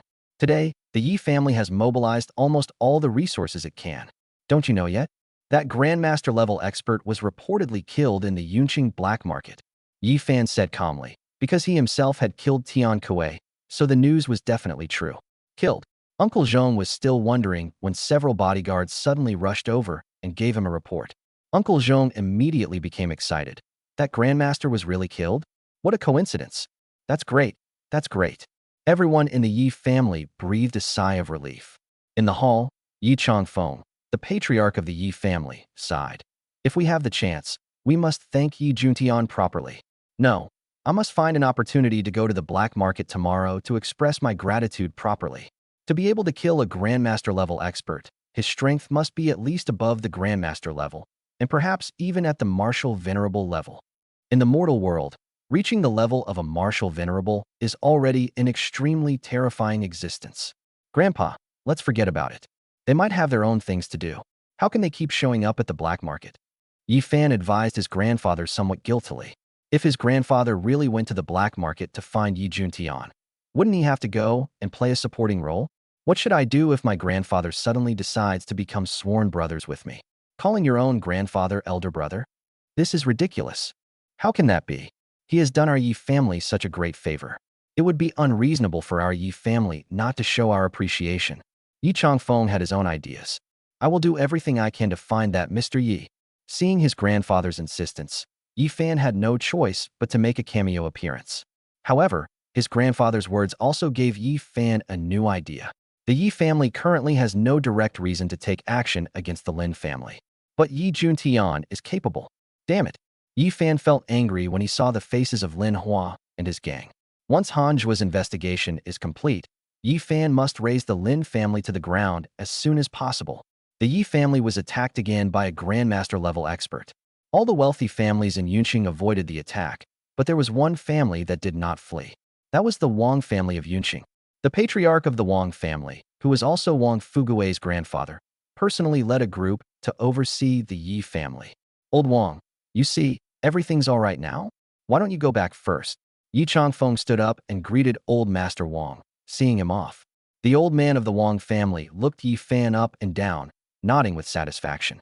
Old Yi, look at your grandson. He has a full forehead and a ruddy complexion. He's clearly an outstanding person. His future achievements will definitely surpass yours. I need to make sure my son hangs out with your grandson more. Yi Changfeng glared at Yi Fan with annoyance. Follow me, you little bastard. Everyday Club's young models. What does it look like?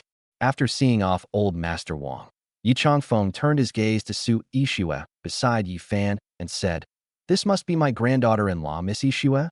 Yi Changfeng looked Su Yixue up and down. Su Yixue, dressed in a long dress, looked dignified and beautiful with an outstanding temperament. She was indeed a top-notch beauty. Oh, what a wonderful girl. Such a fine cabbage, wasted on a pig. Old Master Ye's previous words were relatively normal, but a sudden sentence stunned Su Yixue. Oh, Grandpa, how can you talk about your own grandson like that? If you're going to praise someone else's daughter, just praise her. Why call your own grandson a pig? Grandpa, if I'm a pig, then what are you? Grandpa Pig, huh? Yi Fan suddenly burst into laughter, leaving Yi Changfeng speechless. You little rascal, I'll beat you up. Su Yixue was both amused and exasperated by the scene of the father and son arguing. The way people get along in the most prestigious family in the Great Xia dynasty is different from what I imagined. The grandfather and grandson were playfully fighting when a young man wearing gold-rimmed glasses strode out from the backyard. Grandpa, I heard that the grandmaster was suddenly killed? That's wonderful. Although the young man said, okay, there was a hint of sinister intent in his eyes. Especially after seeing the tender interaction between Yi Changfeng and Yi Fan, the malice in his eyes became even more obvious. Seeing the young man emerge, Yi Changfeng, too lazy to chase after Yi Fan, introduced him to Yi Fan and Su Yixue. Yi Fan, Yixue, let me introduce you. This is your eldest brother, named Yixue. I adopted him when he was 3 years old, and he now helps manage some affairs of the Lin Group. After a pause, Yi Changfeng continued, Yi Fan, you need to work hard as soon as possible. The Yi family is counting on you to take over in the future. If you continue to be so decadent, the Yi family will have to be handed over to Yixue. Upon hearing Yi Changfeng's words, a fierce glint flashed in Yixue's eyes. Grandpa, please don't say that. I'm just helping Xiao Fan manage the Yi family. The entire Yi family belongs to Xiao Fan no matter what. I know my place very well, and I won't think too much about it. It's good that you think that way. But don't worry, I won't treat you unfairly. Yi Changfeng looked at Yixue with a gratified expression, very satisfied. Although Yixue said this, he harbored extreme resentment towards Yi Changfeng in his heart. That old geezer, his heart still only belongs to Yi Fan. Even now, Yi Fan has acted so pathetic and cowardly, yet I still want to hand over the Yi family to him. What have I gained by working like a slave and risking my life for Yi Fan all these years? Hello, elder brother. Upon hearing his grandfather's introduction, Yi Fan smiled and stepped forward, shaking hands with Yixue. Elder brother has indeed worked hard for the Yi family all these years. But let me make this clear. If elder brother truly cares for the Yi family, I will naturally be grateful. However, if elder brother betrays the family and does anything that harms the Yi family, then don't blame me for being impolite. In the 3 years since Yi Fan married into the Su family, he has not stopped investigating the attack from years ago, especially the attack on the Yi family. After all, the Yi family has 800,000 Heavenly Dragon Army soldiers behind them, and to attack the Yi family silently would definitely require an inside agent. At the time, Yi Fan was still wondering who could obtain such accurate information about the Yi family and act as an inside agent. But when Yi Fan saw Yixue, he instantly understood. If my intuition is correct, then Yixue must be the traitor. Although this guy dresses up like a respectable person, he weighs 150 pounds and 149 pounds respectively, and he's a traitor at heart. As he spoke, Yi Fan unleashed his full killing intent without reservation, causing Yixue to instantly feel as if he had fallen into an ice cellar. He shivered all over, and his eyes were filled with doubt. That's not right. The information I received this afternoon indicated that Yi Fan was a piece of trash who spent all his time in clubs. How can they have such formidable strength? Ahem. Little brother, you're joking. If it weren't for Grandpa taking me in back then, I would have starved to death on the streets long ago. How could I possibly do anything to betray the Yi family? Yixue said with an awkward smile, but in reality, he was panicking inside. Could it be that Yi Fan discovered what I had done? That's impossible. Chapter 23, My Wife's Younger Sister. That's for the best. You can continue to help manage the Yi family, which will also make it easier for me to continue picking up girls. Yi Fan put away his murderous aura and said to Yixue with a wicked smile, Big brother, I heard that a new Overlord club opened in Yun City. The girls there are all very young. How about I treat you to a taste of the good life tomorrow? This isn't appropriate. Let's forget about it. As he spoke, Yixue turned to look at Su Yixue. He really didn't know what Yi Fan was thinking. His wife was right there, and he was openly talking about picking up girls. Was that really okay? The key point is that, just as the outside world says, Su Yixue seems to completely ignore Yi Fan's behavior. How exactly did Yi Fan manage to do that? Why be so polite with your brother? We'll meet at noon tomorrow, Yi Fan said casually, but a wicked glint flashed in his eyes. Yi Fan did it on purpose. The fact that the eldest son of the Yi family has returned in a high-profile manner means that the Yi family has not fallen yet. There is still hope. The attack 3 years ago did not kill the eldest son of the Yi family. Now that Yi Fan has returned, many people definitely don't want him to be alive. Yi Fan deliberately revealed his location and whereabouts to test Yi Xiao. If Yi Xiao was one of their people and an inside agent, he would definitely notify them, and they would take action. Looking at Yi Xiao's seemingly honest demeanor, Yi Fan sneered inwardly. This guy was putting on quite a show. But Yi Fan was also thinking that if he were to kill Yi Xiao, he would need to find a group of people as soon as possible to replace Yi Xiao in managing the entire Yi family group. After all, his grandfather and great-grandfather were getting old, and Yi Fan himself certainly didn't have the mind to manage the family business.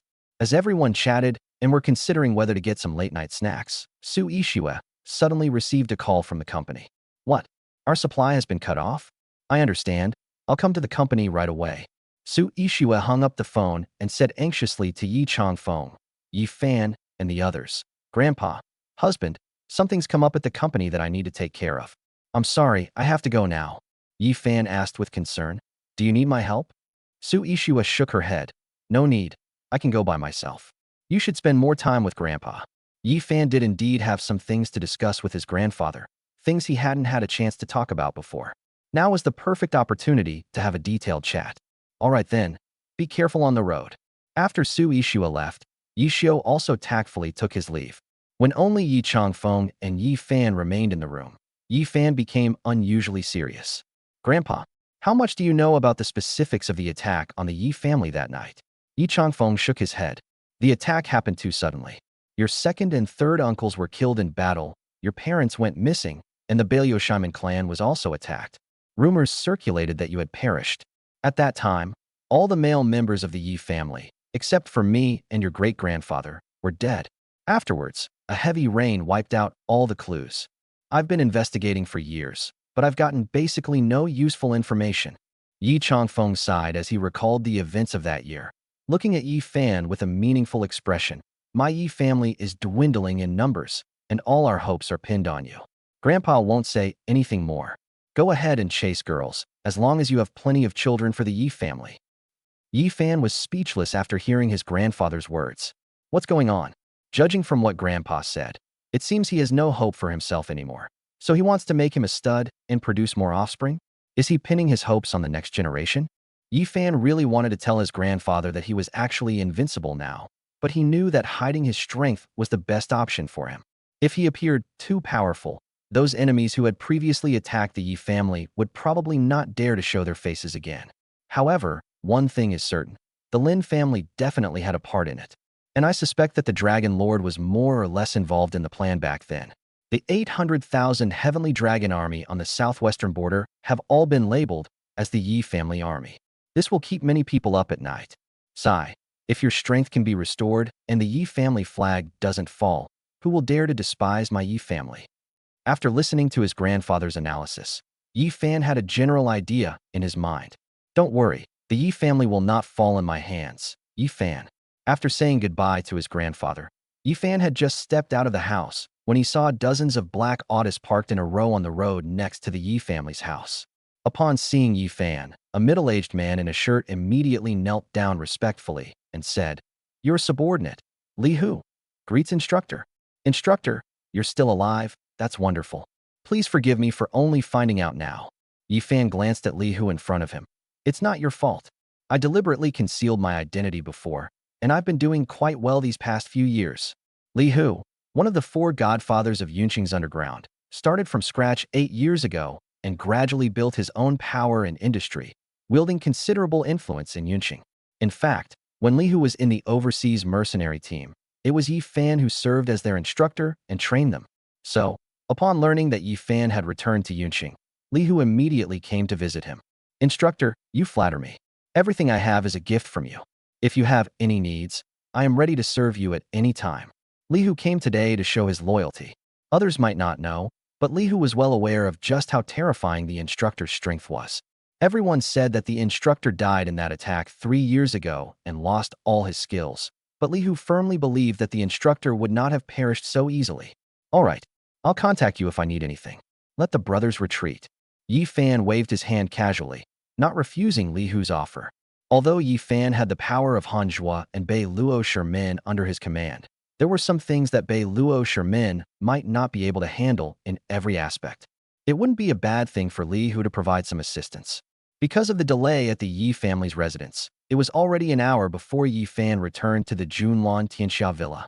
As soon as Yi Fan entered the villa, he heard the sound of running water coming from the bathroom. Su Yixue is back so soon. Are you starting to get all clean? Hey. Yi Fan's strength has now broken through to the 9th level of the dragon control technique, and he can finally touch women. He has already made an appointment with Su Yixue tonight to have some fun together. This little girl is indeed sensible. Wife, I'm here. Yi Fan strode towards the bathroom door, taking off his clothes as he went. What's wrong with taking a romantic bath with your wife? Upon entering the bathroom, Yi Fan saw a graceful figure standing there. Amidst the mist, her beautiful body, though he had admired it before, felt a different kind of pleasure in this scene. Yi Fan stepped forward tenderly, pulled his wife into his arms, and kissed Su Yixue's lips. Oh! Su Yixue let out a soft moan in Yi Fan's arms, her body stiffening, but she let Yi Fan's large hands caress her body. However, Yi Fan seemed somewhat puzzled when he made his gestures and spoke. Why does it feel a little different from last night? Seems more green? More tender? A passionate flame was igniting in the bathroom. Just as Yi Fan was considering whether to take things further, the sound of a car engine suddenly rang out from outside the villa, along with a familiar voice. Honey, I'm home. Kindness. Upon hearing this voice, Yi Fan's hair stood on end. His wife, Su Yixue, had just returned? Who is that passionately throbbing in my arms right now?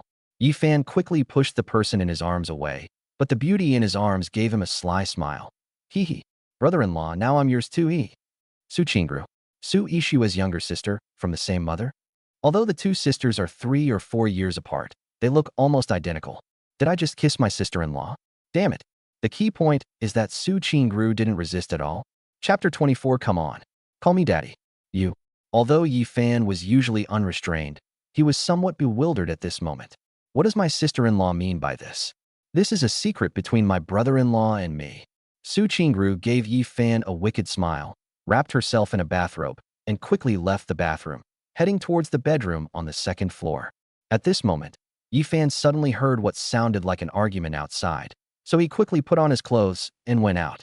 Outside the door, it was Yun Feiyong again who stopped Su Yixue. Yixue, I'm very sorry that your company has suddenly been cut off from supplies. But you know, it's a business matter, and I can't help an outsider and go against the family. How about this? Will you agree to be my girlfriend? I'll call the family right away and ask them to resume the supply. Yun Feiyong went to great lengths to win over Su Yixue. Knowing that the Su family's main business was jewelry and they needed a large supply of raw jadeite, with the Yun family being their primary source, Yun Feiyong used his family's influence to terminate the supply to the Su group. He intended to use this as leverage to force Su Yixue to become his woman. Yun Feiyong, you're shameless. Doing this will only make me despise you even more. You actually used such despicable means to make me submit. Su Yixue stomped her feet angrily on the ground, but she was also somewhat helpless. Most of the jadeite rough stones in Daxia come from Myanmar, and the Yun family happens to be the general agent in Daxia for General Songpa, the largest supplier in Myanmar. As long as the Su family wants to continue in the jewelry business, they can't bypass the Yun family. Shameless? I think there might be a little bit, but it doesn't matter. As long as this method works and achieves the goal, I don't care about whether it's shameless or not. Yun Feiyong smiled faintly.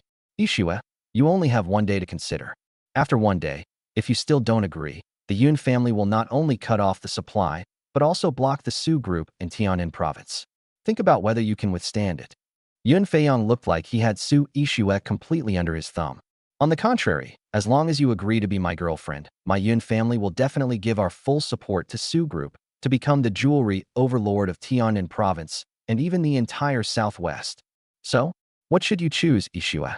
You should know very well, right? Don't follow that trashy fan anymore. He can't do anything except pick up girls. Why are you doing this to yourself? As he spoke, Yun Feiyong reached out and tried to take the opportunity to put his arm around Su Yixue's waist. But as soon as he reached out, his hand was grabbed by a pair of iron clamps. So the warnings from earlier in the day didn't work? The person who came was naturally Yi Fan. After grabbing Yun Feiyong's arm, without any hesitation, Yi Fan's energy surged and broke Yun Feiyong's wrist. Click! After a sharp crack, a piercing pain shot through Yun Feiyong's arm. Ah, damn it, my hand. In the afternoon, Yun Feiyong was slapped by Yi Fan and almost beaten so badly by Wang Fuguwei that his parents wouldn't recognize him. And now, Yi Fan actually broke one of his own arms? How dare he? Yi Fan, you're fucking crazy. How dare you lay a hand on me? You dare to mess with the Yun family. Yun Feiyong covered his hand, retreating as he shouted at Yi Fan. Men, beat him to death. Yi Fan smiled faintly. The Yun family? I am the only direct descendant of the Yi family, the #1 family in Great Xia. Your trashy Yun family is nothing but dog shit in my eyes. Come on, try touching a hair on my head if you dare. Yi Fan smiled coldly as he watched the bodyguards rush out from behind Yun Feiyong. Do you really think the Yi family, the #1 family in the Great Xia dynasty, is just joking?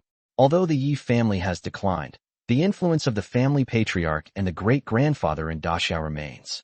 With Yi Fan's high-profile return, the family sees new hope, and the attitudes of many who were previously observing the situation will inevitably change once again. For large families, their own strength is a crucial factor. But another even more important aspect is the emphasis on nurturing future generations.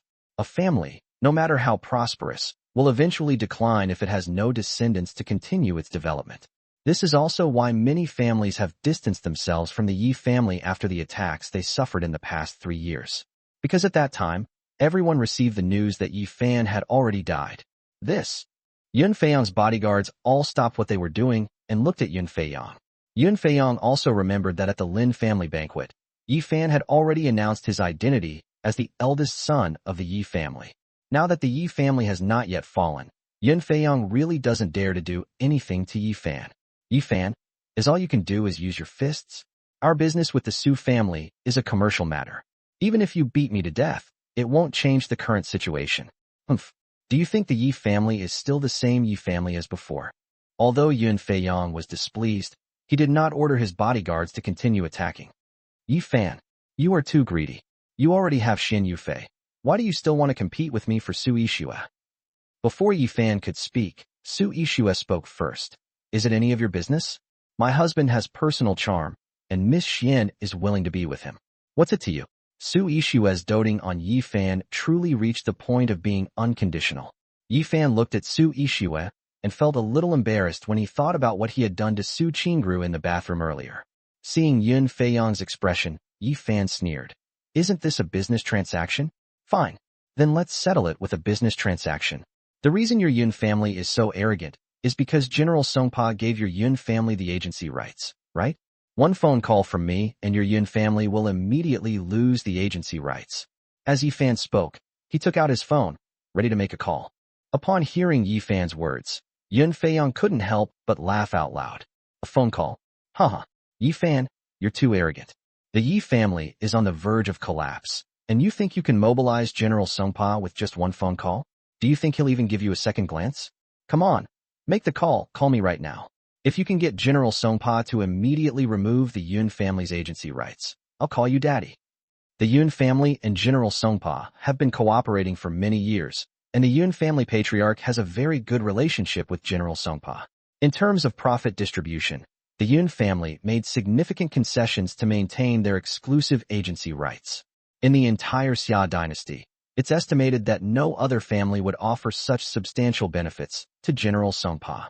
Yun Feiyong was absolutely certain that General Songpa would never break ties with the Yun family over a family that was on the verge of collapse. On the other side, Yi Fan had already dialed General Songpa's number. Your Majesty, you've finally shown up. I'm so glad to know you're alright. You have no idea, after learning about your accident, I cried buckets of tears. Once the call connected, General Songpa solemnly expressed his longing for Yi Fan over the phone. Alright, I'm calling to tell you something. My wife is the president of Su's Jewelry in Yunqing, and she wants to take your exclusive agency rights in Daxia. Any problems? Oh, by the way, there's an idiot in the Yun family who's trying to blackmail me with the agency rights issue and steal my wife. You'd better deal with it. Huh?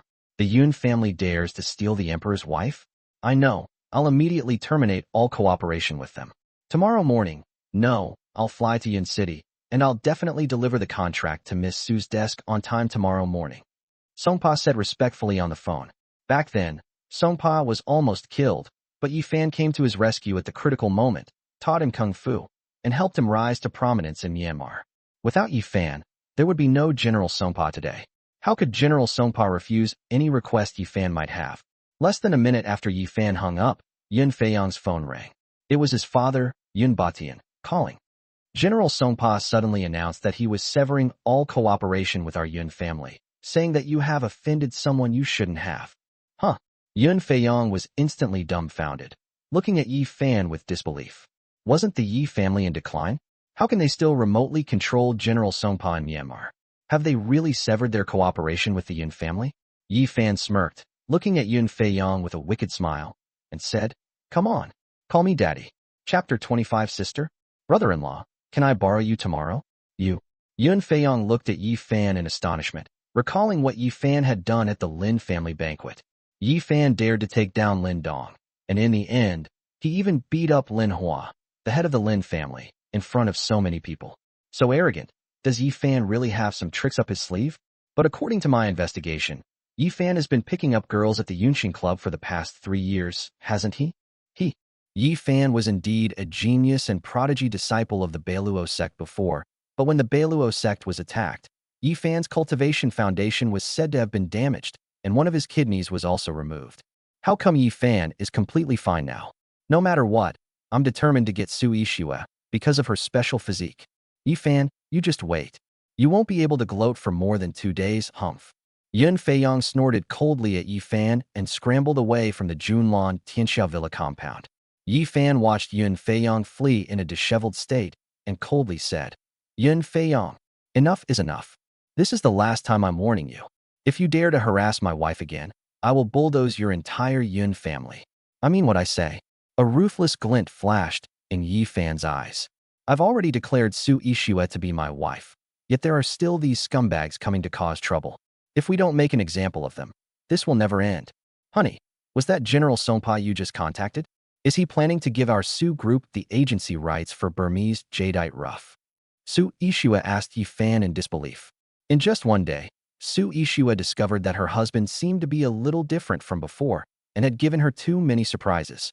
The eldest son of the most powerful family in the great Xia dynasty, Su Yixue never imagined that her womanizing husband would have such a powerful background. The Su group is just a third-rate family in Yunxing. Compared with the Yi family, they are completely climbing above their station. Of course, honey, starting tomorrow, the jadeite rough stone agency rights in Myanmar and Daxia will belong to the Su group. Yi Fan put his arm around Su Yixue and walked into the villa. Su Yixue looked at Yi Fan's profile from the side and secretly decided that tonight, she must do her best to serve her husband well. "Sister, brother-in-law, you're back?" As soon as the two entered the room, Su Qingru, dressed in a cool nightgown, smiled and bent down to greet them. The moment Su Qingru bent over, the cleavage in front of her was completely exposed to Yi Fan. Thinking back to their intimate encounter in the bathroom just now, Yi Fan was momentarily stunned. "Qingru, what brings you here?" Su Yixue was somewhat surprised to see Su Qingru suddenly appear in the room. "Is school out today?" Su Qingru has just turned 18 and is still in college. Today is Thursday, so Su Qingru should be at school, right? "I just missed my sister and brother-in-law." Su Qingru emphasized the word brother-in-law when she spoke. In fact, from the moment Yi Fan entered the Su family, Su Qingru, his sister-in-law, took a special liking to him. At that time, Su Qingru was still in high school, and she would often pester Yi Fan to accompany her shopping, traveling, and eating out. Yi Fan suddenly realized that his sister-in-law had definitely done this on purpose. She had been planning this for a long time. She must have been lusting after his good looks for a long time. "Well, we lost Jingzhou due to carelessness. There's an event at school tomorrow, so I didn't have classes in the morning and came over," Su Qingru said, linking her arm with Su Yixue's. "Sister, it's a promise. I'm sleeping with you tonight. Don't you dare kick me out." Su Qingru's words stunned both Yi Fan and Su Yixue. The two had planned to sleep together tonight, but if Su Qingru suddenly wanted to sleep with Su Yixue, how could the activity continue? Gentle, you're such a grown-up. What's the point of sleeping with your sister? Listen to me, adults sleep alone. Your sister is my wife. If you sleep with her tonight, where am I supposed to sleep?"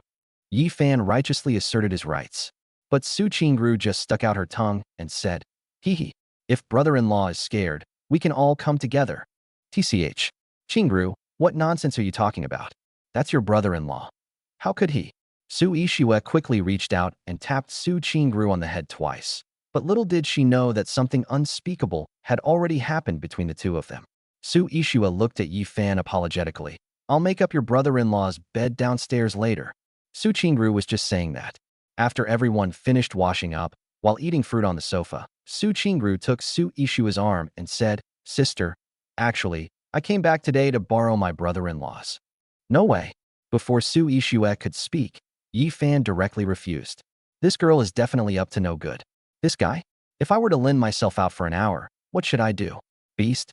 Or are they worse than beasts? Borrow your brother-in-law? What do you want to do with him? Su Ishua asked Su Qingru with some curiosity.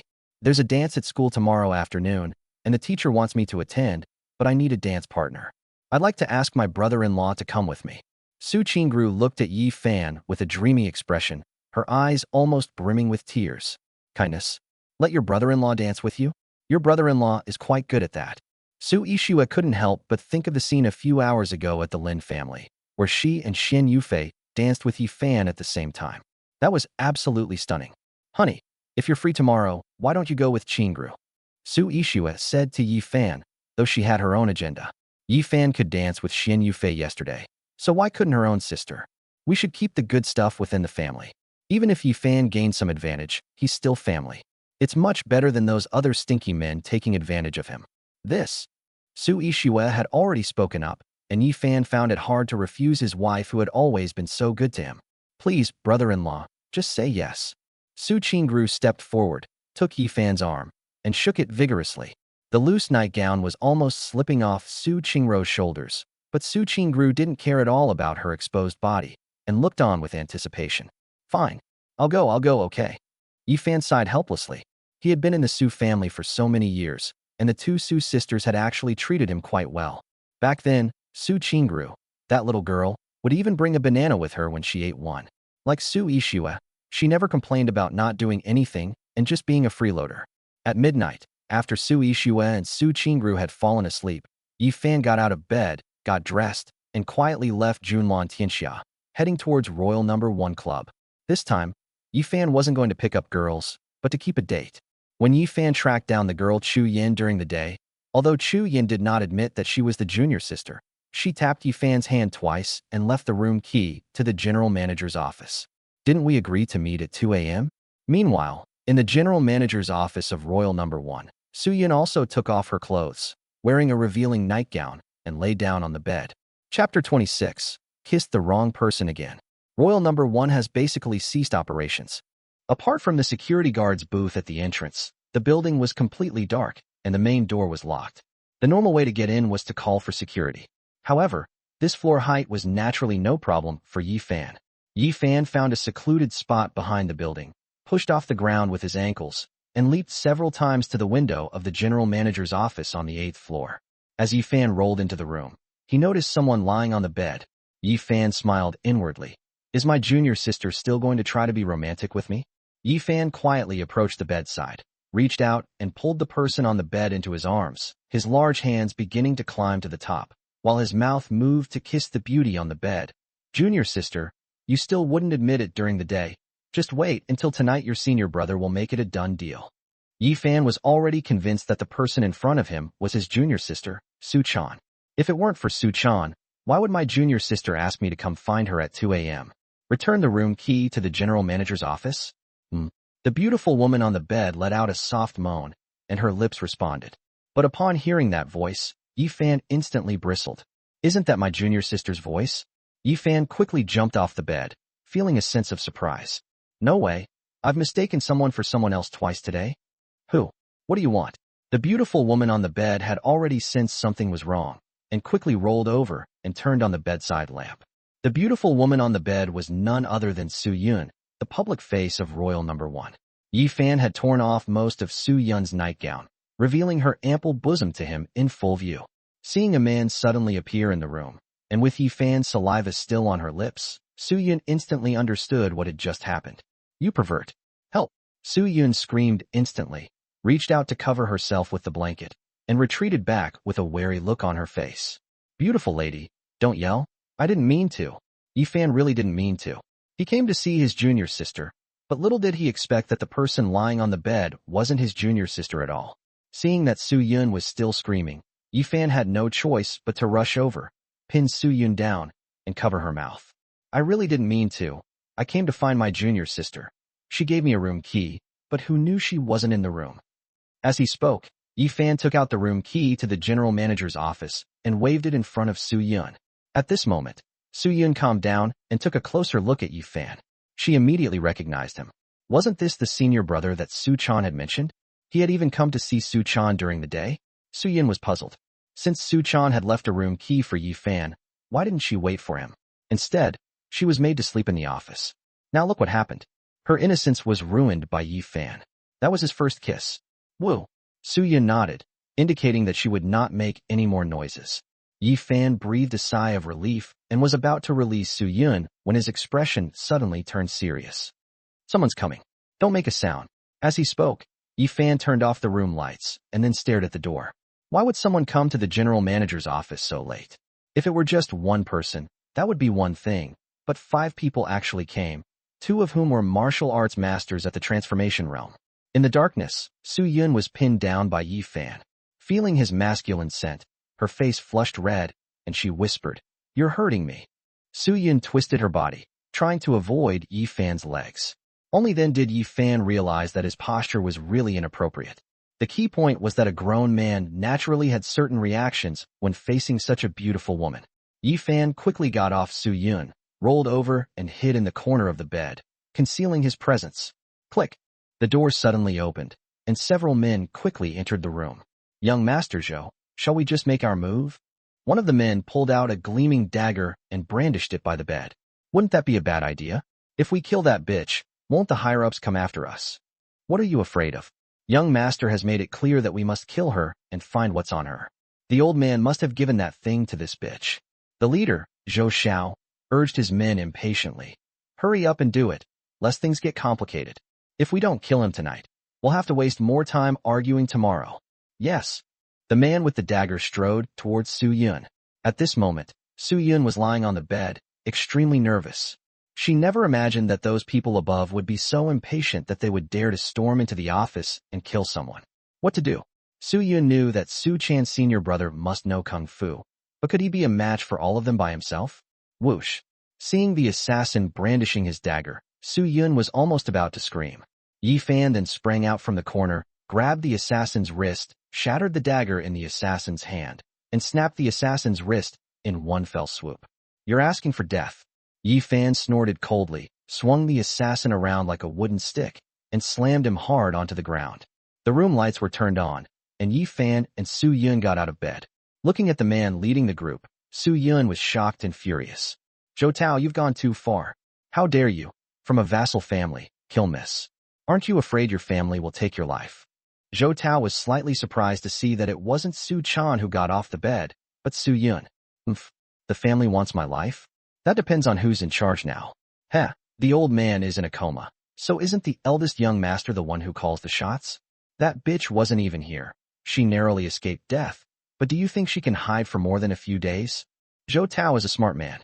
He realized that Yi Fan was quite strong when Yi Fan took down his bodyguard in one move. "This place is not safe to stay. Let's go." Zhou Tao called to a few of his men, then said to Su Yun, "Su Yun, I think you're quite pretty. I advise you to be sensible. If you get into my bed soon, maybe I can save your life in front of a young master." "You?"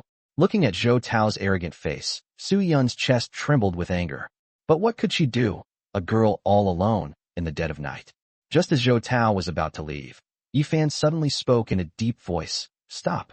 Did I say you could leave?" As he spoke, Yi Fan flashed in front of Zhou Tao, staring coldly at him. His gaze was like that of a venomous snake, making Zhou Tao's whole body stiffen involuntarily. What do you want to do?" "Kid, let me tell you, I won't hold it against you for ruining my plans just now. You'd better not meddle in other people's business. The Zhou family in the provincial capital is someone you can't afford to offend." For some reason, Zhou Tao felt a sense of fear when he looked at Yi Fan, and instinctively wanted to avoid him. "What do you want?" "I want to kill you." "You." The next moment, Yi Fan snatched a dagger from the bodyguard beside him and, without any hesitation, plunged it into Zhou Tao's heart. This scene completely stunned Su Yun and Zhou Tao's other bodyguards. Holy crap, is it that fierce? They'd just kill each other over the slightest disagreement? Chapter 27. You think you can just take advantage of me and leave? Zhou Zhou Tao stared in disbelief at the dagger in his chest, feeling his life force rapidly draining away. His eyes were filled with resentment as he looked at Yi Fan. How dare you kill me? Who are you? This isn't like the normal plot.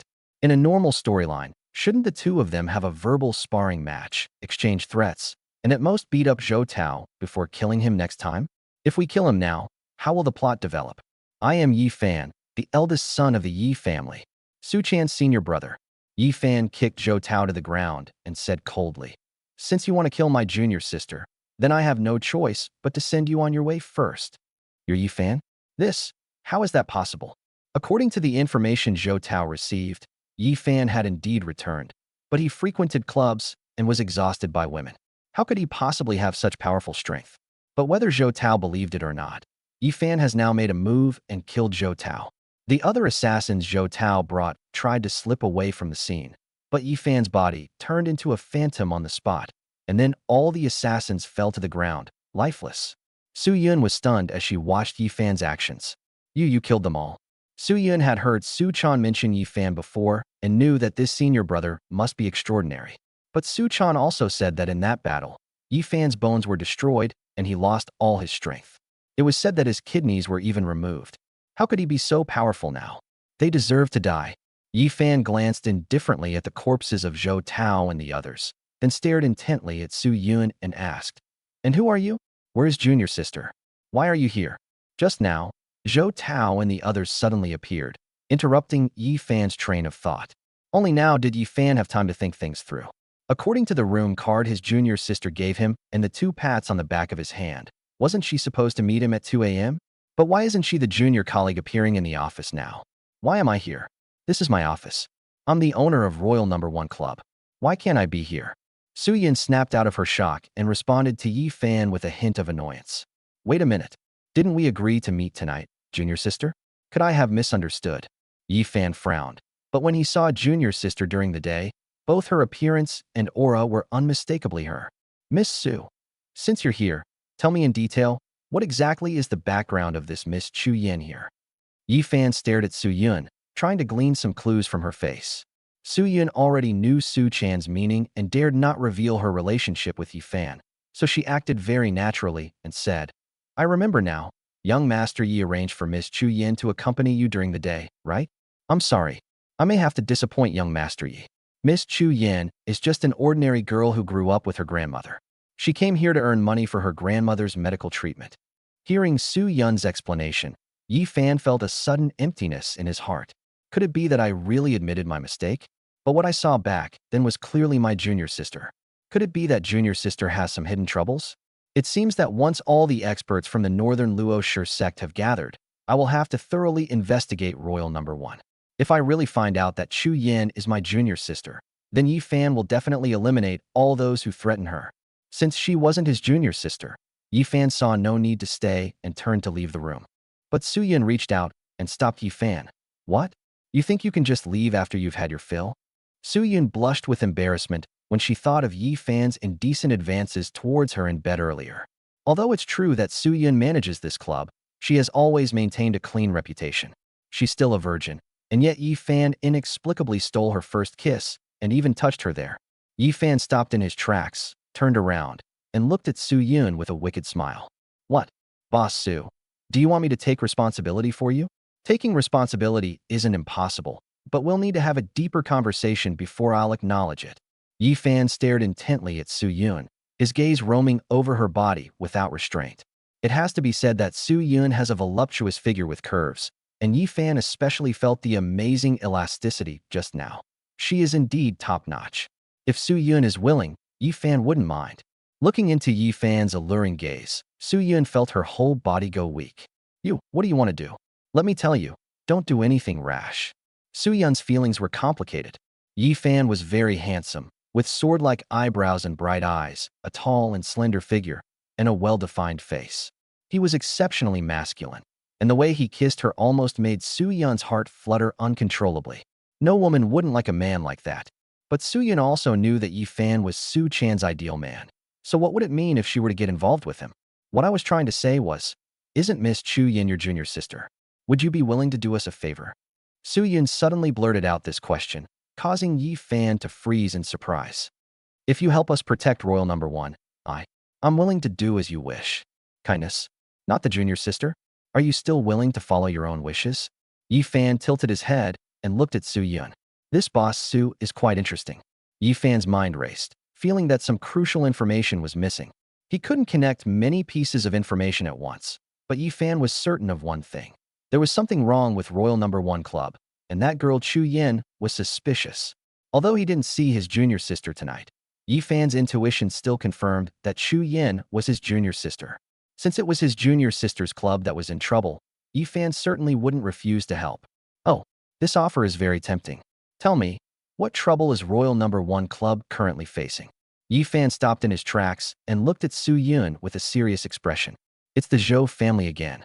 The family headquarters in Beijing sent the Zhou family here to forcibly seize the Royal Number One Club from us, and they also want to steal an ancestral item from Chu Yin. The Zhou family will be negotiating with us tomorrow, and I'd like to ask you to help oversee things and intimidate them. Is that how it is? No problem. Just tell me the time and place, and I'll be there on time tomorrow. Yi Fan smiled faintly. He dared to kill even the young master of the small Zhou family, so why would he be afraid of their negotiating representatives? Chapter 28. The pit has been dug, waiting for you to jump in. Okay. Su Yun watched Yi Fan's departing figure and, for some reason, suddenly felt an extraordinary sense of peace. Was it just because he kissed her? Touched her? Just as these chaotic thoughts were swirling in Su Yun's head, her phone suddenly rang. It was Su Chan calling. Sister Yun. Is everything all right in the office tonight? No, nothing's wrong. Su Yun actually felt a little guilty, like she had been caught cheating. It was exciting, but she couldn't quite put her finger on it. It's good that you're all right. The documents in the office are very important. I'll be back first thing tomorrow morning to negotiate with the Zhou family. On the other end of the phone, Su Chan seemed very tired, but at the same time, she seemed relieved. Su Yun suddenly had a thought. Perhaps Su Chan really did make an appointment with Yi Fan, but at the last moment, she ran away. It's said to be an escape, but it's not a complete escape. You're left to guard the office and get bullied by Yi Fan. What's going on here? However, Su Yun didn't dwell on it further. Instead, she reported to Su Chan. Xiao Chan, there's something I need to tell you. Young Master Yi came to the office just now. Ah, Su Chan exclaimed from the other end of the phone, her heart pounding in her chest. Her senior brother had indeed understood her thoughts. Has he left yet? Su Yun nodded. Young Master Yi has already left. I didn't expose your identity. However, Yi Fan will have already killed Zhou Tao, the eldest son of the Zhou family, by tomorrow. Moreover, I have invited Yi Fan to help us hold the fort and negotiate with the Zhou family tomorrow. Oh, he killed the Zhou family. How dare my senior brother? He hasn't even recovered his strength yet, sigh? Su Chan's tone was very anxious. She knew Yi Fan's situation very well. His bones had been damaged, his kidneys had been removed, and his heart had been destroyed. Although Yi Fan was a martial artist, his current strength was enough to deal with some ordinary petty thieves, but once Yi Fan was exposed, he would have to deal with those ruthless people. All right then, I won't go to the negotiations tomorrow. You can handle everything on my behalf. Su Chan was afraid that if she saw Yi Fan again, she would really lose control. If she exposed herself in front of Yi Fan, it would mean that Yi Fan's identity would be exposed, and countless people would immediately take action against Yi Fan. However, what Su Chan didn't know was that Yi Fan had already completely revealed his identity as the eldest son of the Yi family at the Lin family banquet. The only thing I'm hiding is my own strength. Yi Fan spent 3 years hanging out in clubs in Yunqing. Even after everyone knew that Yi Fan was the eldest son of the Yi family, everyone still only knew that Yi Fan was just a playboy who messed around in clubs. Only a very few people know that Yi Fan is no longer the Yi Fan he used to be. He is the man who stands at the pinnacle of this world. However, Yi Fan now has another identity that he can use, namely the monstrous genius Yi Juntian. If necessary, Yi Fan can use his status as Master Yi to step in and solve the problem. For example, tomorrow, when helping the Royal Number One Club with negotiations, Yi Fan does not intend to appear using his true appearance, but rather as Yi Juntian, whose identity is Yi Fan's friend. It was midnight when Yi Fan returned home to Junlan Tianxiao Villa. A figure stealthily left the Yi family compound, hailed a car on the street, and headed towards the Lin family compound. Patriarch Lin, what's going on? Wasn't that bastard Yi Fan supposed to be dead? Why has he suddenly come back? Yi Xiu asked Lin Hua in the Lin family compound, his face full of anger. You're asking me? How would I know? Lin Hua's mouth was wrapped in bandages, making him look somewhat comical. Besides, that bastard ruined the engagement ceremony between the Lin and Xian families and even dared to slap me in public. It's outrageous. Yi Xiu had probably heard about Yi Fan's performance at the Lin family banquet. This time, the Lin family has really lost face. Yi Fan must die? I just spoke with Yi Changfeng, and that old man's meaning was very clear. No matter how hard I try, the Yi family will still be handed over to Yi Fan. If Yi Fan doesn't die, I won't be able to control the entire Yi family, and we will never be able to get that thing. Yi Xiu's face darkened as he spoke with resentment. Shut up. Lin Hua snapped at Yi Xiu. There are some things you should keep to yourself.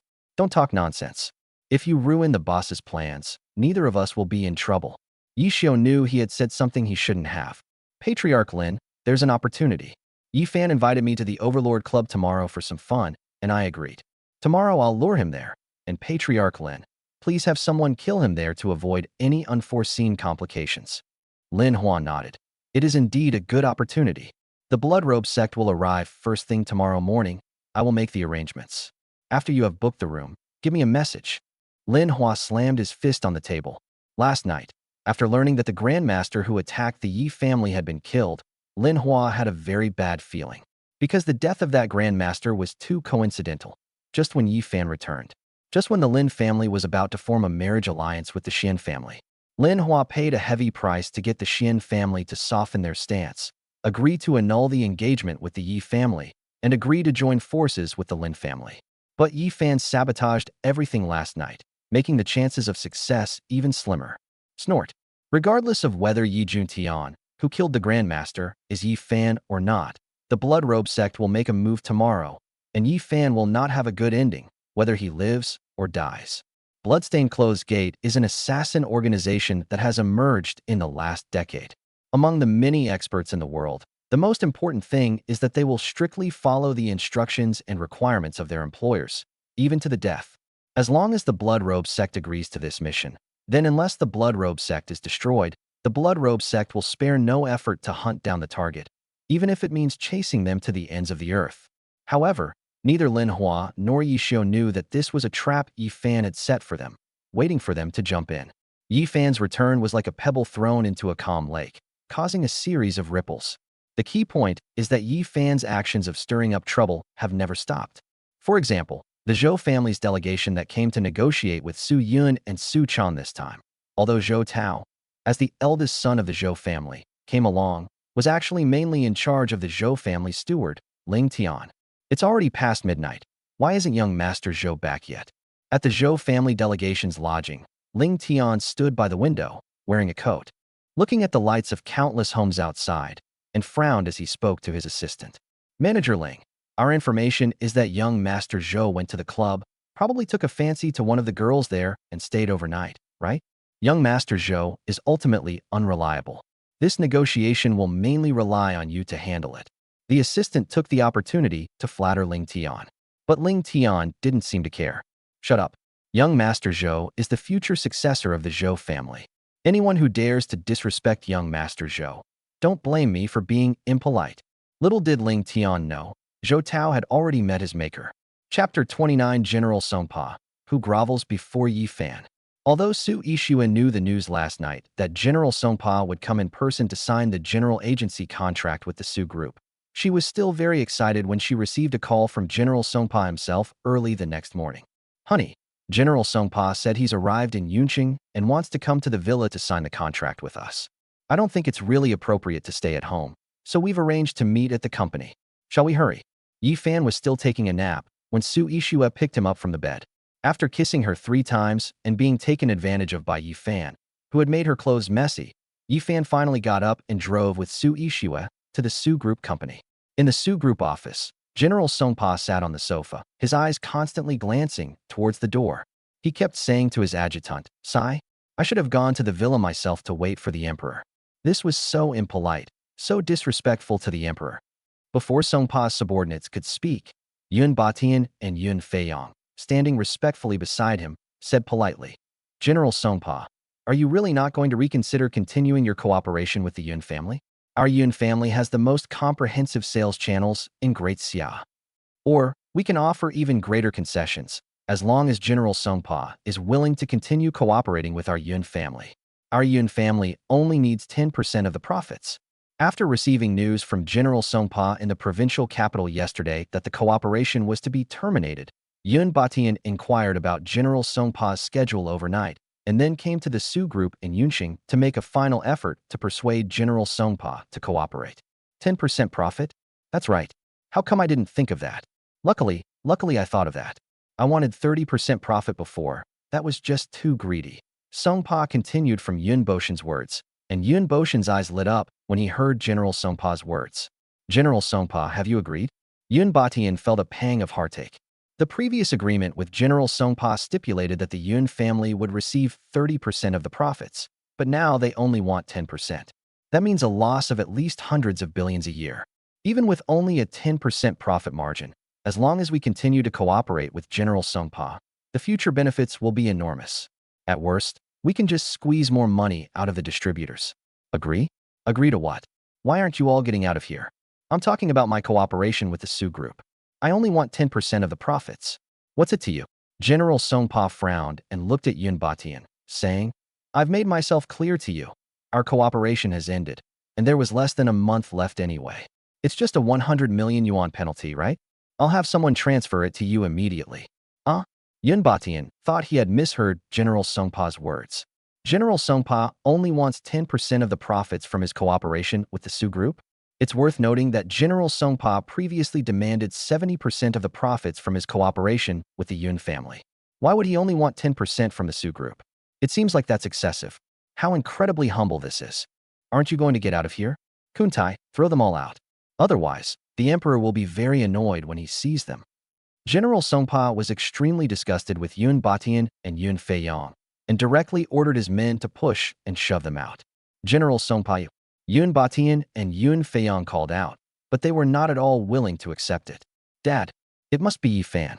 After Yi Fan made a phone call yesterday, General Songpa wanted to sever cooperation with us. Yun Feiyang said to Yun Batian beside him. Shut up. Do you have to tell me that? Yun Batian wanted to slap Yun Feiyang twice. Wasn't this obvious? Did you really need to say it? It's all because of Yun Feiyang. Why did he have to provoke Su Yixue? Although Yi Fan's family has declined, the Yun family still has to think twice before messing with them. Who would have thought that Su Yixue's husband, Yi Fan, is actually the eldest son of the Yi family? Young Master Yi, you've come. Quickly. This way, please. Yun Batian and Yun Feiyang were still feeling annoyed when General Songpa quickly got up and headed towards the door to greet them. It turned out that Yi Fan and Su Yixue had already stepped into the conference room. Songpa, with a respectful demeanor, personally pulled out a chair for Yi Fan. Young Master Yi, is this comfortable for you? Shall I give you a shoulder massage? As he spoke, Songpa rolled up his sleeves and respectfully began to massage Yi Fan's shoulders. This scene left Yun Batian, Yun Feiyang, and the others completely stunned. Who is General Songpa? That's the biggest armed leader in Myanmar, with tens of thousands of men under his command. He's a ruthless killer, known as the Butcher of Men. He executes people on a whim. But now, in front of Yi Fan, it's as docile as a dog wagging its tail. Did I see things wrong? Although Yi Fan is the eldest son of the Yi family, he has spent the last 3 years in Yunqing clubs. How could he possibly have any influence over Myanmar? But General Songpa's men weren't surprised at all. They all knew how important Yi Fan was to General Songpa back then, let alone serving Yi Fan. Even if Yi Fan wanted to sleep with his wife, General Songpa would personally wash her and deliver her to Yi Fan's bed. Your technique has improved quite a bit, Yi Fan replied casually, then turned his gaze to Yun Feiyang and Yun Batian. Oh, isn't this young Master Yin? What? You didn't call me dad yesterday, so you've come to make up for it today? Yi Fan stared coldly at Yun Feiyang, his eyes full of mockery. Kuntai, hurry up and get to it. Just throw them out. What are you being polite about? Songpa panicked when he saw Yi Fan's attitude and hurriedly scolded his subordinates, afraid of displeasing Yi Fan. Kuntai immediately took action himself, grabbing Yun Feiyang and Yun Batian by the hands and feet and slamming them hard down the corridor. Their bodies slammed violently against the tiled floor, and Yun Batian and Yun Feiyang's agonizing screams echoed down the corridor. Yi Fan, you just wait. I'll never let you get away with this. You think you can bypass the Yun family and do jade business in Daxia? No way. Yun Feiyong roared as he scrambled out of the building.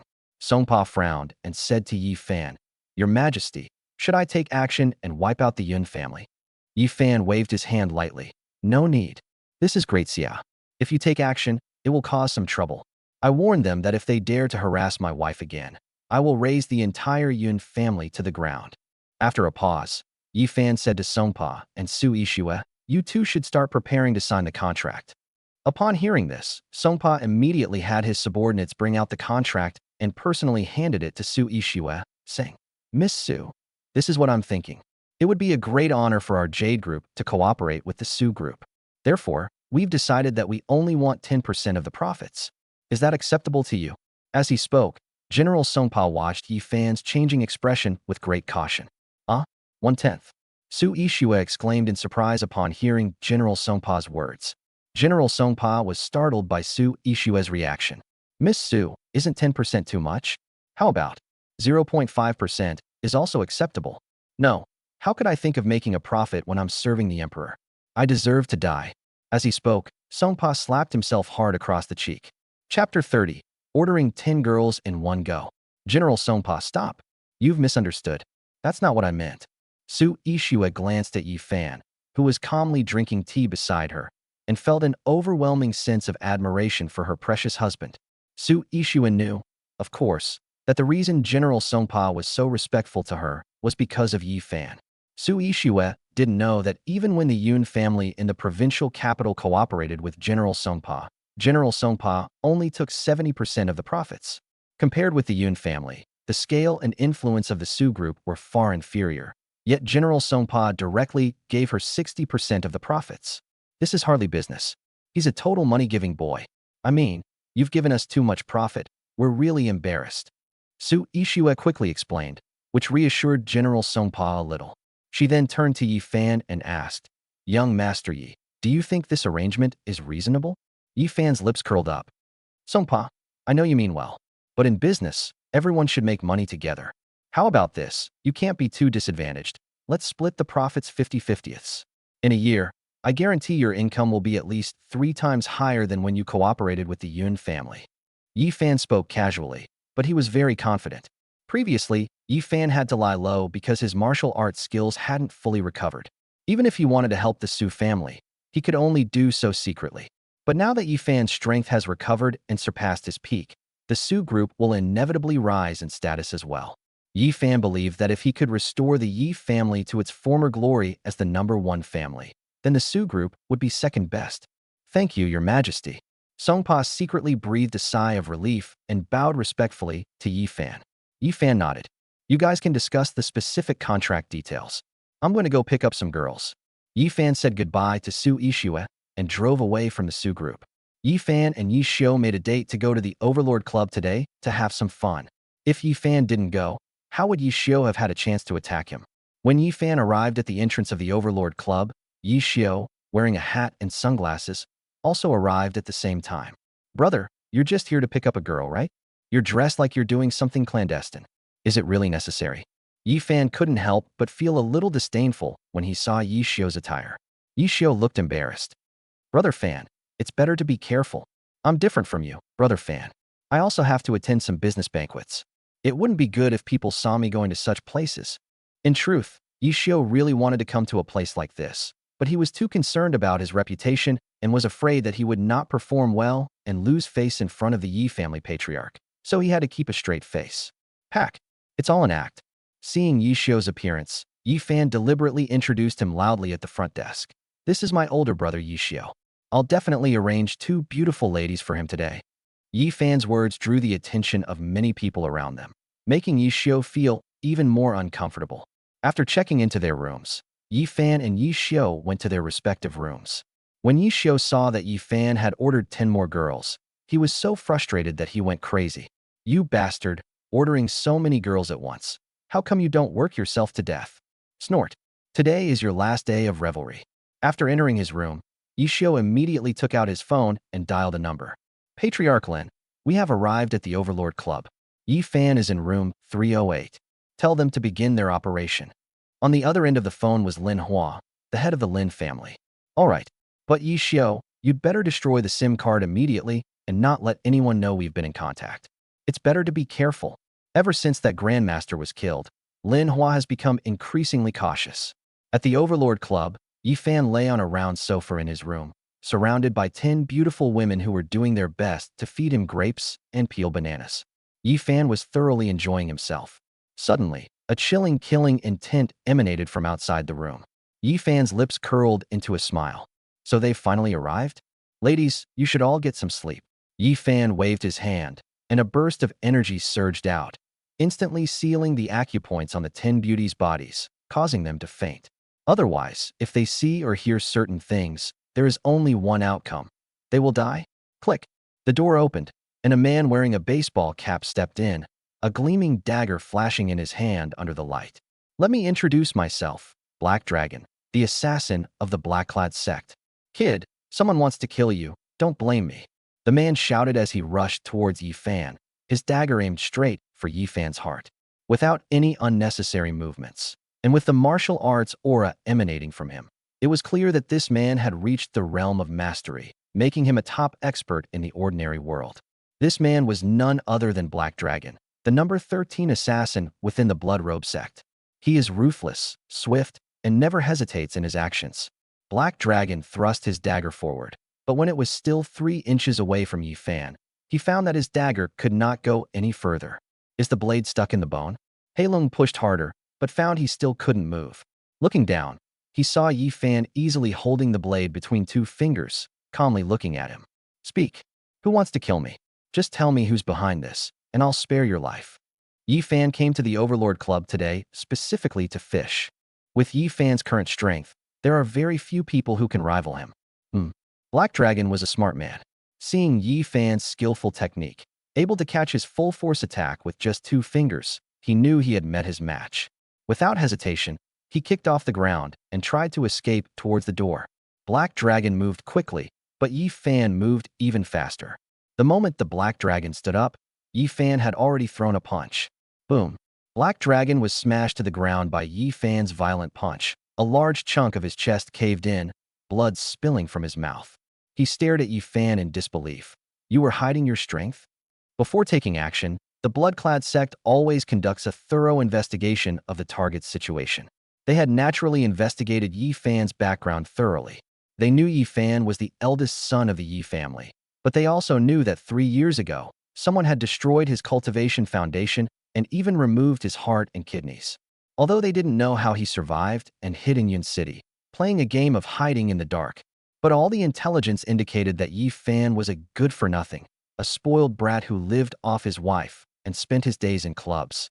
There is no sign of the lost skills being recovered. But now, Heilong realizes that it was all a lie. I'll give you one last chance. Tell me, who sent you to kill me?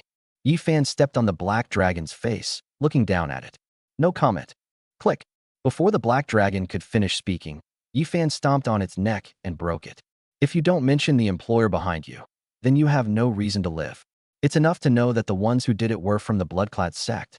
It's just the Blood-clad clan, right? Let's find a time to slaughter them.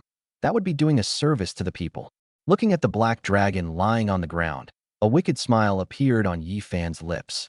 The reason Yi Fan killed the Black Dragon so decisively was because Yi Fan had another plan.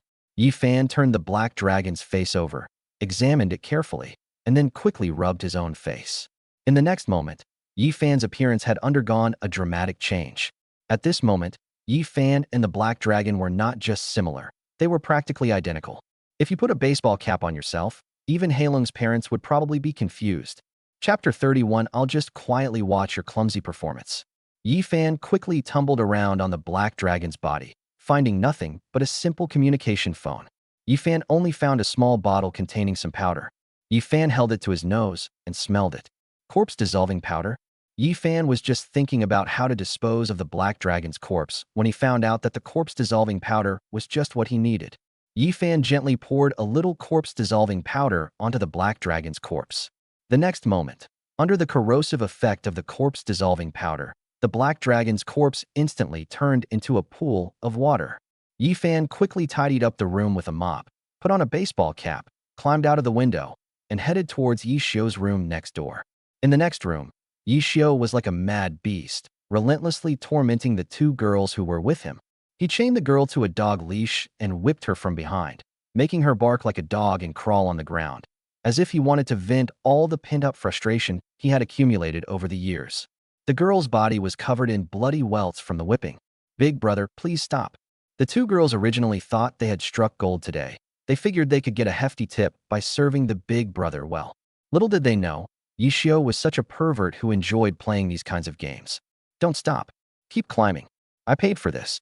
Yi Xiao hysterically swung his whip, ready to lash out again, when a strong hand grabbed his wrist tightly. "You two get out." The person who came in was none other than Yi Fan, who entered through the window. However, Yi Fan had now changed into the face of the Black Dragon. Upon hearing Yi Fan's words, the two girls felt as if they had been granted a pardon and hurriedly got up and left the room. When Yi Xiao saw that it was Black Dragon, the anger on his face seemed to subside considerably. "Brother Black Dragon, has Yi Fan been killed over there?" Yi Fan responded noncommittally. "I'm a little curious, as Yi Fan's older brother. Why did you insist on killing him?" Hearing that Yi Fan was dead, Yi Xiao seemed to feel a sense of relief. "Big brother? What a joke. I've worked so hard for the Yi family. When have they ever treated me like a member of the Yi family? Especially that old bastard of the Yi family. I've worked so hard for so many years, and he still wants to hand the Yi family over to that good-for-nothing Yi Fan. How can I control the Yi family if Yi Fan doesn't die? Is that so? If you want to control the Yi family, there are many other ways. You don't necessarily have to kill Yi Fan. I heard that Yi Fan has already married into the Su family and doesn't seem to have much interest in controlling the Yi family. Does he really leave no way out for others?" Yi Fan continued to guide Yi Xiao's words. Yi Xiao shook his head. If Yi Fan hadn't come back, or if he were still just a coward, perhaps he wouldn't have died. But Yi Fan came back and actually ruined the marriage alliance between the Lin and Xin families at the Lin family banquet. So Yi Fan has to die? Some people can't sleep if Yi Fan doesn't die. So, this assassination attempt on Yi Fan was orchestrated by the Lin family? Yi Fan frowned, wanting to dig deeper for more useful information. 3 years ago, when the Yi family was attacked, do you know which families were involved? Back then, when the Yi family was attacked, the Lin family and the Zhou family from Yunqing were also involved. We shouldn't have shown any mercy then. We should have killed those two old bastards from the Yi family, and none of this would have happened. Yi Xiao stopped mid-sentence, looking at Yi Fan warily, and said, "Black Dragon, you're just an assassin from the Blood Robe sect. Why are you asking so many questions?" Yi Xiao also realized that he had talked too much. Some secrets should be kept in one's heart and never revealed. Yi Fan knew that Yi Xiao definitely knew something else, but he estimated that he probably couldn't get it out of him just by relying on Black Dragon. He reached out and rubbed his face for a while, then reverted to his true appearance. "Yi Xiao, you really are my good older brother. Is this how you repay Grandpa for taking you in back then?" You're not Black Dragon, he." Yi Xiao stared at Yi Fan in shock, his face filled with disbelief. "Your strength has recovered? Are you lying to us?" Yi Xiao instantly understood. If Yi Fan could appear in front of him in the form of a Black Dragon, then the Black Dragon was most likely dead. Yi Fan sneered, "You're so smart. If you diligently assist the Yi family, it's not impossible for me to hand the Yi family over to you in the future." With the Bailushi sect behind him and so many other things to do, Yi Fan's small Yi family is just the starting point. He really won't spend too much time managing the Yi family. Realizing the Black Dragon was dead, Yi Xiao panicked for a few seconds before quickly regaining his composure. You expect me to wag my tail like a dog before your Yi family? I won't do that." As he spoke, Yi Xiao retreated towards the window, looking for an opportunity to escape. Yi Fan's lips twitched. "Big brother, considering how diligently you've served the Yi family for so many years, I'll give you a chance. If you come forward and testify against the Lin family for attacking the Yi family, I'll spare your life." Previously, Yi Fan might have been bluffing, but now he genuinely cares about Yi Xiao and intends to spare his life. After all, Yi Xiao was taken in and raised by his grandfather. You develop feelings for a dog after raising it for a long time. Spare my life? Yi Fan, you should be thinking about how to take care of yourself. So what if you've recovered your strength? 3 years ago, they dared to attack the Yi family, and 3 years later, your Yi family still can't escape. Halfway through his sentence, Yi Xiao suddenly pulled out a desert eagle from his body and pulled the trigger at Yi Fan. Dot! Bang! As the bullet hurtled towards Yi Fan, Yi Xiao flipped over and fled swiftly out the window. Yi Xiao knew that if Yi Fan had recovered his strength, his bullets wouldn't pose a threat at such close range. Therefore, Yi Xiao fired just now simply to buy himself a chance to escape. However, Yi Xiao still underestimated Yi Fan. Yi Fan easily dodged Yi Xiao's bullet by sidestepping, then flashed towards Yi Xiao, grabbing him from behind by the neck and lifting him back like a chicken. I gave you a chance, but you were useless. You still want to leave? Do you think that's possible? Yi Fan specifically told Yi Xiao to come and pick up girls together yesterday, just to give Yi Xiao a chance to make a move. Yi Fan has already revealed his strength in front of Yi Xiao, which means that Yi Fan has no intention of letting Yi Xiao go after he makes a move today. Yi Xiao was grabbed by Yi Fan and still wanted to use his internal energy to attack Yi Fan, but Yi Fan only slapped him and destroyed all of Yi Xiao's cultivation. He threw Yi Xiao to the ground like a dead dog. Since you also participated in the attack on the Yi family 3 years ago, then I will make you wish you were dead. Yi Fan stared coldly at Yi Xiao, then dialed Li Hu's number. Come here and help me lock someone up. Tonight, we're planning a good show. Yi Fan did not kill Yi Xiao immediately, but planned to hand Yi Xiao over to Li Hu to see if he could get some more useful information. At the same time, Yi Fan would deliberately leak the news, letting people know that Yi Xiao was still alive, and would also deliberately expose the location of his imprisonment. Yi Fan wanted to see whether the Lin family and the Zhou family would come to rescue him, or come to kill him to silence him, once they knew that Yi Xiao was still alive. Chapter 32. Kneel down and crawl out of here barking like a dog. After Li Hu personally led his men over and took the unconscious Yi Xiao away from the room, Yi Fan returned to his room through the window. Yi Fan's intention was clear: to avoid revealing himself. A moment later, when Yi Fan came out of the room, all 10 girls he had brought into the private room were lying haphazardly on the sofa or bed, their clothes disheveled, and they were all still unconscious. After Yi Fan left, several staff members went in and were stunned by the scene before them. Holy crap! Is the eldest son of the Yi family this fierce? Not only did he handle 10 girls, but he also knocked them all unconscious. My God, I'm completely defeated. Even a donkey couldn't withstand this. If I have the chance next time, I'll definitely learn from young Master Yi. Black Dragon has lost contact. Yi Xiao has disappeared, but Yi Fan has emerged from the Overlord Club unharmed. The news quickly reached Manhua. Still can't get in touch with Yi Xiao? Can't get in touch with Black Dragon either? Yes. In the Lin family compound, a subordinate reported somewhat helplessly. Our men clearly saw Yi Fan leave the Overlord Club, but they didn't see Yi Xiao come out. Lin Hua slumped into a chair in a panic. It's over. Black Dragon is most likely dead. Contact the Blood Robe sect immediately and tell them to keep thinking of ways to kill Yi Fan as soon as possible. Lin Hua was truly panicked.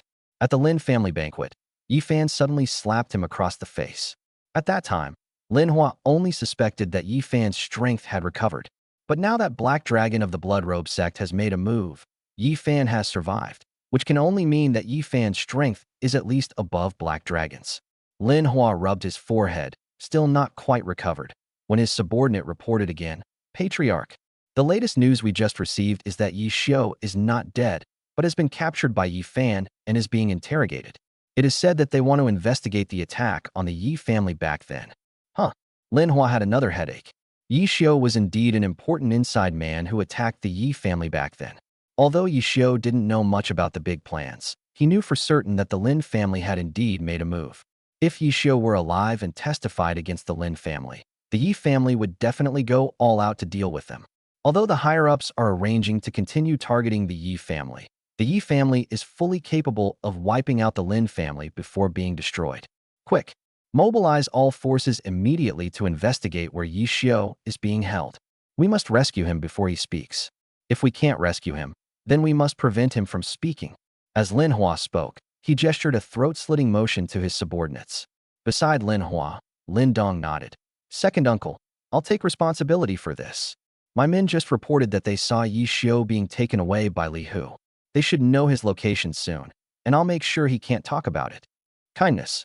Leaving the Overlord Club, Yi Fan felt somewhat heavy-hearted. 3 years ago, some clues finally emerged regarding the attack on the Yi family. However, things seemed far more complicated than he had imagined. Yi Fan had initially thought it was just the Lin family that was involved, but now it appeared that the Zhou family was also involved. And judging from Yi Xiao's words, there were clearly others besides these two families. The force capable of simultaneously mobilizing resources to attack both the Bailioshiman and the Yi family must be no ordinary entity. But who exactly is it? Why are they attacking both the Yi family and the Bailioshiman at the same time? What are they trying to do? Back in his car, Yifan glanced at his phone's text messages. 1 p.m. Private room on the 8th floor of Yunqing Hotel. This is a text message that Su Yun sent to Yifan. Last night, Su Yun asked Yifan to step in and intimidate them. Now, looking at the time, it's about time. Yifan drove quickly towards the Yunqing Grand Hotel. Yifan killed Zhou Tao last night entirely because Zhou Tao wanted to kill his junior sister. Yifan never expected that the Zhou family was also one of the people who attacked the Yi family. So Zhou Tao's death was not at all unjust. In a private room on the 8th floor of the Yunqing Grand Hotel, Su Yun sat on one side of the sofa, while opposite her sat an old man in a gray robe, who was none other than Ling Tian, the Zhou family's butler. Su Yun, you know the situation. It's not that our Zhou family wants to deal with you. It's that the eldest young master of the Su family has given a death order that you won't be given a way out. Ling Tian said in a hypocritical manner. So, don't make things difficult for me, sign it. Transfer all your properties in Yunqing to the eldest young master, and I can give you 1 day to escape from Yunqing. Su Yun looked at Ling Tian anxiously. Although Su Yun did not know Kung Fu, she knew that the Zhou family's steward was very powerful and was said to be a half-step grandmaster. The Zhou family sent Ling Tian this time because they were determined to seize the last bit of property from Su Chan. This was the last bit of property that Su Chan's mother left her to save her life. If they took even this little bit away, Su Chan would really have no way to survive. Ling Tian, this is an internal matter of the Su family. I advise you not to interfere. No matter how much the eldest young master and Su Chan quarrel, they are still siblings. Are you sure you'd better have a good ending? Su Yun kept glancing towards the door. Didn't Yifan promise to come and intimidate them yesterday? Why hasn't he come yet? Siblings? Su Yun, don't you find that ridiculous? She's just a half-sister. You know how the eldest young master treats Su Chan. He'd love to kill her as soon as possible. The eldest young master has even announced to everyone that whoever can kill Su Chan will receive a 5 million reward. Tell me, how long does Su Chan have left to live? Ling Tian looked at Su Yun with a wicked smile. Since Su Chan has given you full authority, are you going to sign or not? As he spoke, Ling Tian pushed the contract in front of him towards Su Yun. You're robbing me. I won't sign.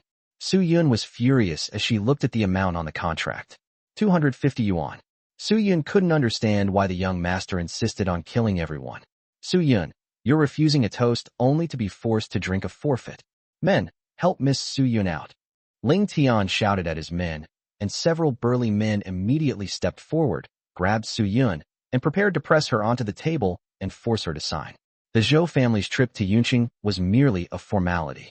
Of course, they wouldn't negotiate normally with Su Yun and the others. Su Yun wanted to rebuke them, but as a weak woman, she was powerless against these strong men. You're asking for death. A cold shout suddenly came from the doorway. A young man stepped into the room and, without any hesitation, punched the 2 experts next to Su Yun in the chest. Bang! After 2 dull thuds, the 2 burly men were sent flying, crashing into the wall and leaving a dent, like a photograph embedded in the wall.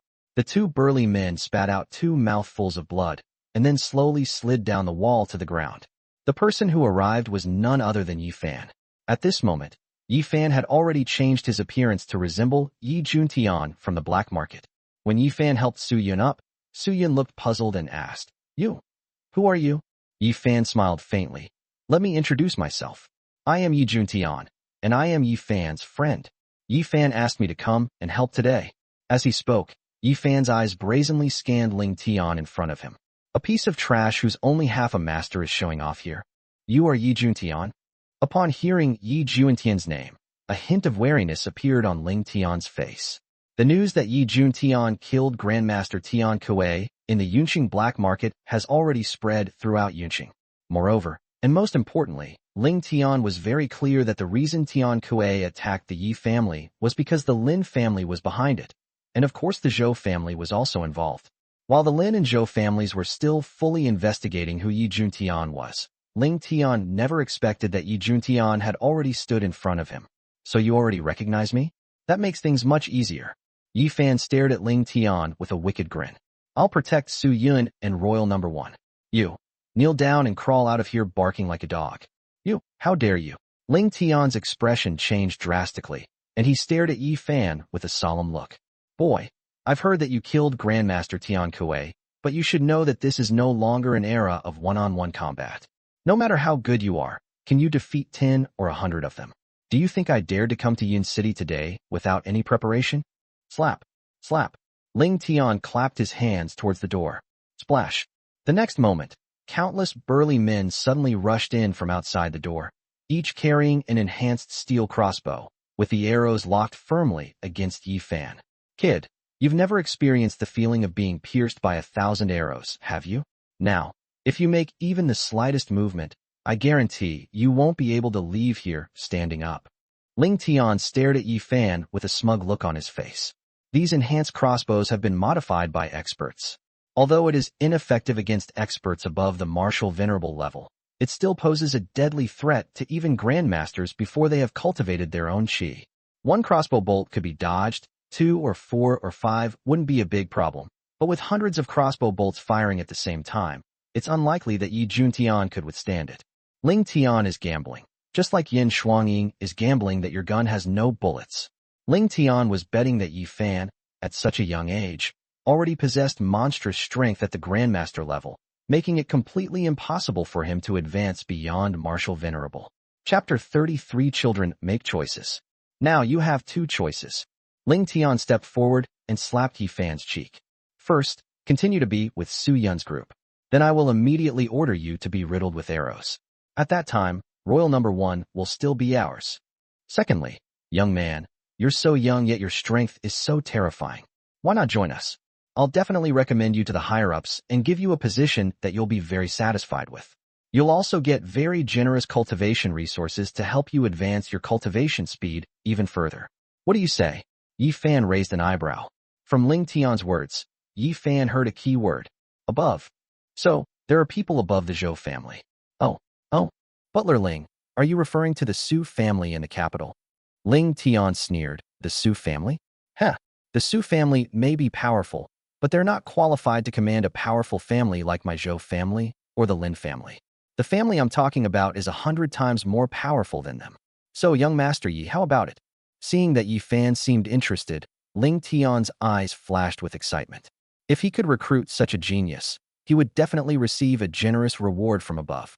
If I had enough pills and the assistance of other martial arts techniques, I would definitely be able to break through the Grandmaster level in one fell swoop. Yi Fan's gaze turned cold. No need to consider it. Only children make choices. What does young Master Yi mean? Ling Tian was very cautious. As he spoke, he had already retreated behind the group of burly men. My meaning is very simple. Kill all of you. Yi Fan's murderous aura began to surge unrestrainedly, radiating outwards from him. Do it. Kill him. Noticing Yi Fan's actions, Ling Tian immediately shouted at all the archers around him. Whoosh, whoosh, whoosh. Countless crossbow bolts shot out from within 10 meters of Yi Fan. Yi Fan remained calm and ordered, break. Yi Fan roared and unleashed a punch with tremendous force into the void. Wah! The powerful force seemed to tear the air apart, emitting a mournful cry in the air. Just as the enhanced crossbow bolts were about to hit Su Yun and Yi Fan, a look of despair flashed in Su Yun's eyes. Watch out. Su Yun never expected that Ling Tian would have made so many preparations and arranged so many archers in advance. If I had known this would happen, I shouldn't have asked Yi Fan for help. Now Yi Fan's friends are going to suffer as a result. But the next moment, 2 meters in front of Yi Fan and Su Yun, a visible air barrier appeared, seemingly containing boundless power, forcefully blocking all the crossbow bolts. Due to the strong resistance, the bolts trembled violently, dissipating their impact force, and it took a full 3 seconds for all the bolts to come to a complete stop. At this moment, the scene before them looked rather eerie. Countless crossbow bolts were aimed at Yi Fan and Su Yun, but they were held in place as if by an invisible hand, unable to move forward or fall down in the suspended room. Gangqi. Heavens, you actually cultivated Gangqi. Your strength is above martial venerable. How is this possible? Impossible. Ling Tian stared at the air barrier in front of Yi Fan, his pupils dilating in astonishment. He completely forgot that he should run away immediately. In the path of martial arts, to cultivate inner energy, one must at least break through to the martial venerable level. Reaching that level, one comprehends a completely new realm of control over power and internal energy. Ordinary crossbows are utterly ineffective against martial venerable masters. Even bullets, at a distance, are powerless to cause any damage. Umph. Impossible. That's because you haven't seen it. Yi Fan snorted coldly, and a surge of energy erupted from his hand, instantly sending the crossbow bolts that were hovering in the air flying back the way they came, hurtling towards the archers. Uft, uft. Without exception, those archers either died on the spot or were seriously injured and collapsed. In just a few seconds, all those menacing archers had fallen to the ground. In the entire room, only Yi Fan, Su Yun, and Ling Tian remained standing.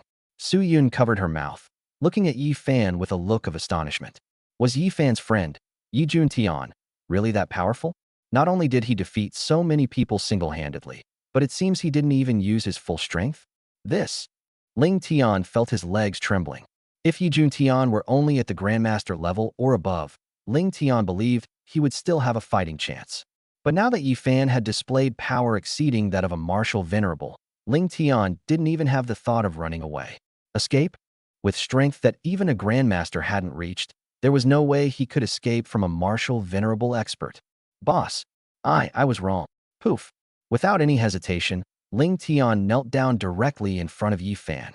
A wise man doesn't fight a losing battle. Ling Tian is cunning. No matter what, he'll get through this first. It's better to live than to die. Hee. Do we still need to sign the contract for Royal Number 1? Yi Fan sat down on the sofa and looked at Ling Tian indifferently. This Ling Tian had some knowledge, so he needed to ask him some questions. I won't sign. I won't sign. Ling Tian waved his hands hastily. I was blind to your greatness. I apologize to Miss Su. I was wrong. Ling Tian apologized repeatedly while kowtowing. Damn it. Let whoever wants to sign this contract sign it. I'm definitely not going to do something that could cost me my head. I'll ask you a few questions. If your answers satisfy me, I'll consider letting you off the hook. Yi Fan stared intently at Ling Tian. He hadn't gotten all the information from Yi Xiu, so he wanted to learn more from Ling Tian. Go ahead and ask. I'll tell you everything I know. Ling Tian was overjoyed. Did he still have a chance to survive? But what he didn't know was that Yi Fan had already sentenced them to death in his heart. 3 years ago, they actually dared to besiege the Yi family. This resulted in the deaths of all of Yi Fan's uncles and nearly the extermination of his entire family. How could Yi Fan possibly let such an enemy go? 3 years ago, besides the Zhou and Lin families, who else was involved in the attack on the Yi family? Yi Fan's first question almost made Ling Tian jump up. Huh? Boss, why are you suddenly asking this question? Ling Tian looked at Yi Fan with a puzzled expression. At this moment, Yi Fan's appearance was Yi Jun Tian. Ling Tian was very curious. Yi Jun Tian was just Yi Fan's friend, so why was he so interested in the Yi family's affairs? The key issue is the Yi family. Everyone is keeping quiet about it, both in the past and present. The higher-ups have given clear instructions to keep quiet about the Yi family's affairs, and besides, Ling Tian doesn't know much about it either. Huh? Should I ask you, or should you ask me? Yi Fan was getting impatient. He stepped forward and grabbed Ling Tian's neck. The energy in his hand flowed through Ling Tian's meridians and into his body, impacting his internal organs and sealing off various acupoints. Ling Tian instantly felt his body was out of control. His strength as a half-step grandmaster was like an ant in Yi Fan's hands.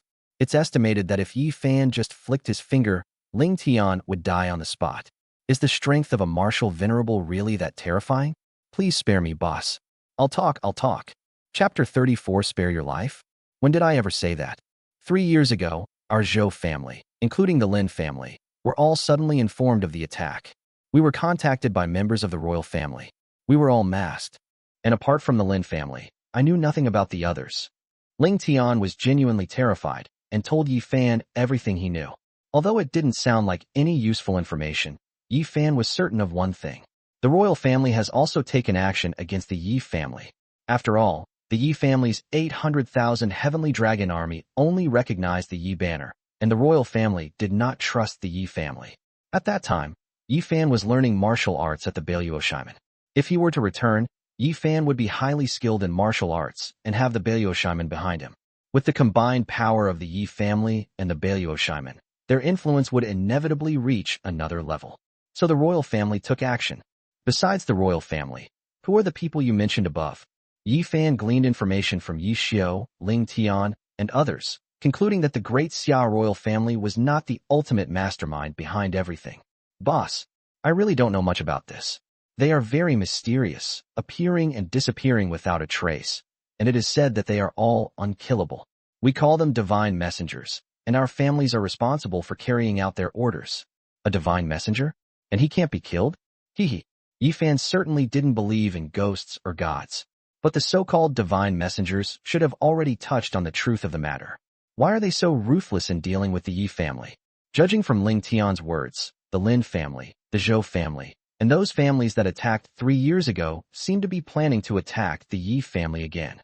So what Yi Fan needs to do now is to eliminate them before they can make a move. Boss, look, I've told you everything I know. Can you spare my life?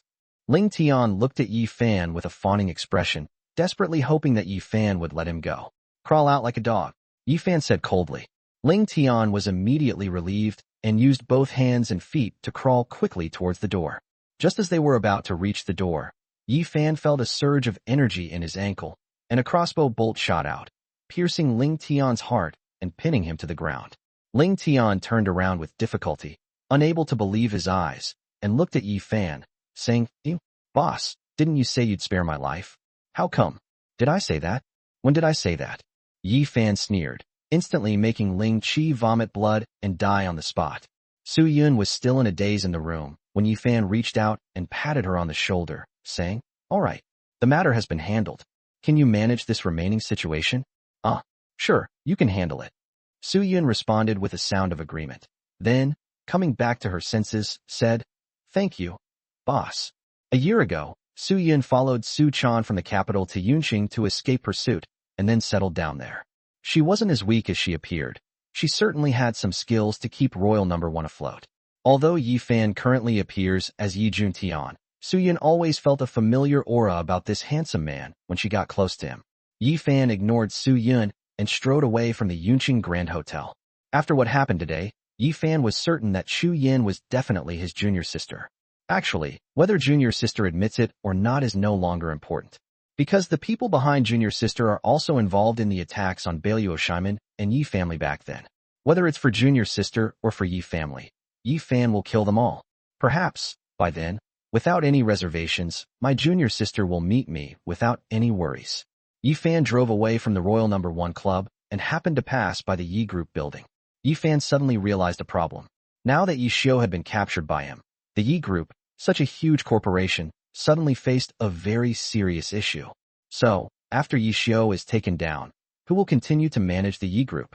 How about we ask Jack and the others to help manage it? But they have their own things to do, and they're not from Great Xia. Yi Fan was still a little concerned about that. But where could he find such suitable candidates? Yi Fan casually found a place to eat, and by the time he finished, it was already afternoon. Yi Fan had promised Su Qingru that he would go to the school to accompany her to dance, and judging by the time, it was about time. Yi Fan suddenly realized that since returning as the eldest son of the Yi family, he seemed to be much busier than before.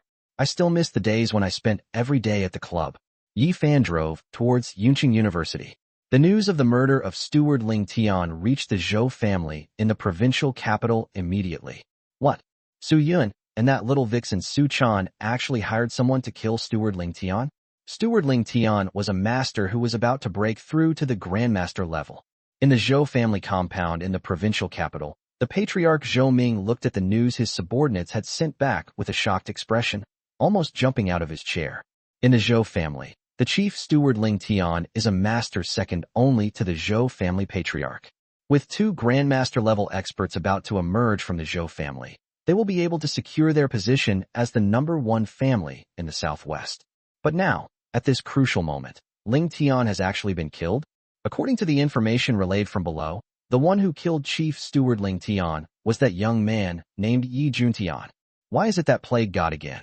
Zhou Ming frowned deeply upon hearing his subordinates report. Yi Juntian's name has come into their sights. In Yunqing, the Grandmaster Tian Kuei, who was preparing to take action against the Yi family, died at Yi Juntian's hands. Now, Zhou family steward Ling Tian has died at Yi Juntian's hands. Isn't this too much of a coincidence? Master, we can't contact the eldest young master either. Could it be? Zhou Ming jumped in surprise. Actually, last night, Around midnight, Zhou Ming felt a strange tremor in his heart, as if something bad had happened. Now that his subordinate had given him this hint, Zhou Ming's bad feeling became more and more obvious. I'm afraid my own son, Zhou Tao, is probably in grave danger. But Zhou Ming still didn't believe it. Stop talking nonsense. Send people to find him right now. I want to see him alive or dead.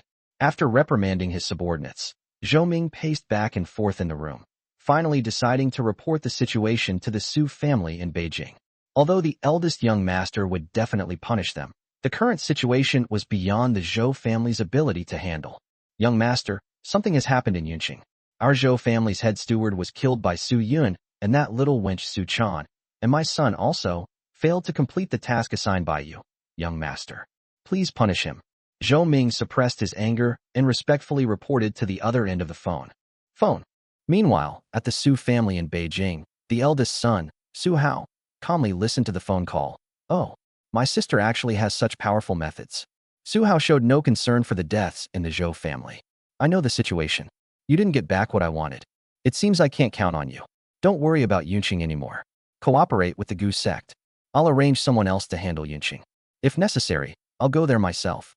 After hanging up the phone, Su Hao's lips twitched. Looking at the falling leaves outside the window, he said coldly, Grandpa, you want to give that thing to Su Chan? I'll make sure you don't get your way. Humph. I'll keep you hanging for now. Once I get that thing, I'll make sure you leave this world peacefully. Someone, summon young Master Chun from the Holy Land. I have important matters to discuss. Perhaps I need to make a trip to Yun City. Su Hao muttered to himself. Yi Juntian, you also have the surname Yi. I'd like to see what you're capable of. How dare you ruin my plans? If a grandmaster can't do anything to you, then I hope you can hold your own against the martial, venerable expert from the Holy Land. Chapter 35, Beautiful Young Woman. In Yunqing, Yi Fan drove to Yunqing University and parked his car in the parking lot.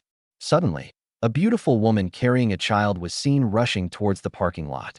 After putting the child in the car, she hurriedly started the engine, but accidentally crashed the car into a flower bed. The front of the car was completely smashed, it started smoking, and it wouldn't start. The young woman was almost in tears. She opened the car door, took the little girl out of the car, and seeing Yi Fan just getting out, she rushed over to him and pleaded, Hello, please, could you do me a favor? My daughter suddenly has a fever, is unconscious, and is foaming at the mouth. Could you please take me to the hospital? The young woman was so anxious that tears were almost streaming down her face. Sister, don't worry. Let me check on the child first. I'm a doctor too. I can help. Yi Fan comforted the young woman, then reached out and felt the little girl's pulse, immediately feeling reassured. Sister, quick, put the child in the car. I'll give him acupuncture. The young woman was so anxious that she lost all sense of proportion and could only do as Yi Fan said. Her name is Chiu Wan, a lecturer at Yunqing University, and she raises her daughter all by herself. Because I have to go to class and can't bring my daughter with me, I have to leave her at home and watch her through a security camera. She only realized after class that her daughter had fainted in the dormitory, which is why she was so panicked. After Chiu Wan put the little girl down, Yi Fan took out silver needles from his body and quickly inserted them into several acupoints on the little girl's body. Tai 8 needles. This is the ultimate skill of Fomalhaut. It can take lives or save them. When Yi Fan used his acupuncture technique, he channeled his own energy into the little girl's body through the needle tip. Within seconds, the girl, who was still convulsing slightly, had calmed down, her pale face regained color, and the foam at her mouth had stopped. Cough, cough. 2 minutes later, the little girl coughed lightly, slowly waking up. Looking at the young woman, she asked sweetly, Mommy, how did I get here? The 3-year-old girl's soft voice instantly broke Chiu Wan's composure. She hugged the girl tightly. Cece, you scared Mommy to death? Mommy thought I was going to lose you just now. The little girl's condition was truly terrifying. She was convulsing, foaming at the mouth, had a high fever, and was unconscious. If you do this to a child, they could die? Sister, don't worry. Cece just had a high fever from a cold, then convulsions, and some complications. I just used acupuncture, and it's all resolved. In fact, what Yi Fan didn't say was that the little girl's condition was much more complicated than he described.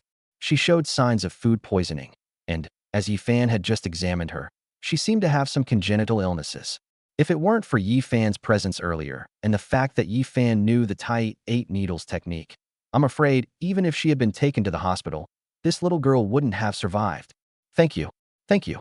I don't know what I would have done if it weren't for you today.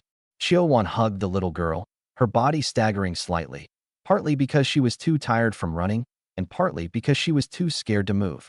Yi Fan smiled slightly. No need to thank me. I was just doing it on the spur of the moment. Where do you live? I'll take you home, and while I'm at it, I'll give the young lady a massage, write a prescription, and help stabilize her condition later. Thank you so much. It's in the faculty dormitory over at school.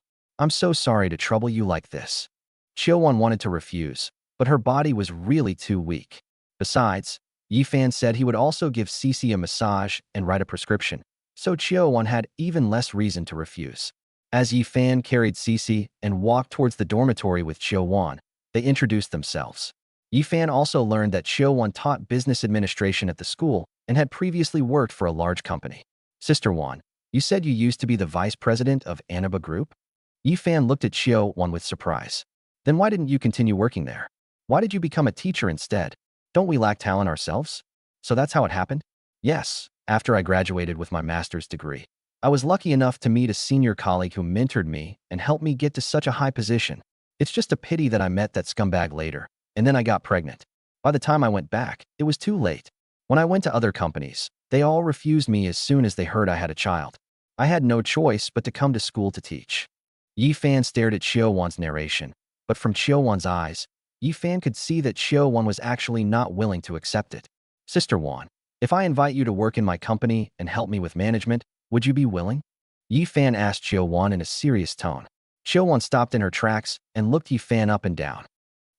Clearly, Xiaowan had some doubts about Yi Fan. Yi Fan looks to be only in his early 20s.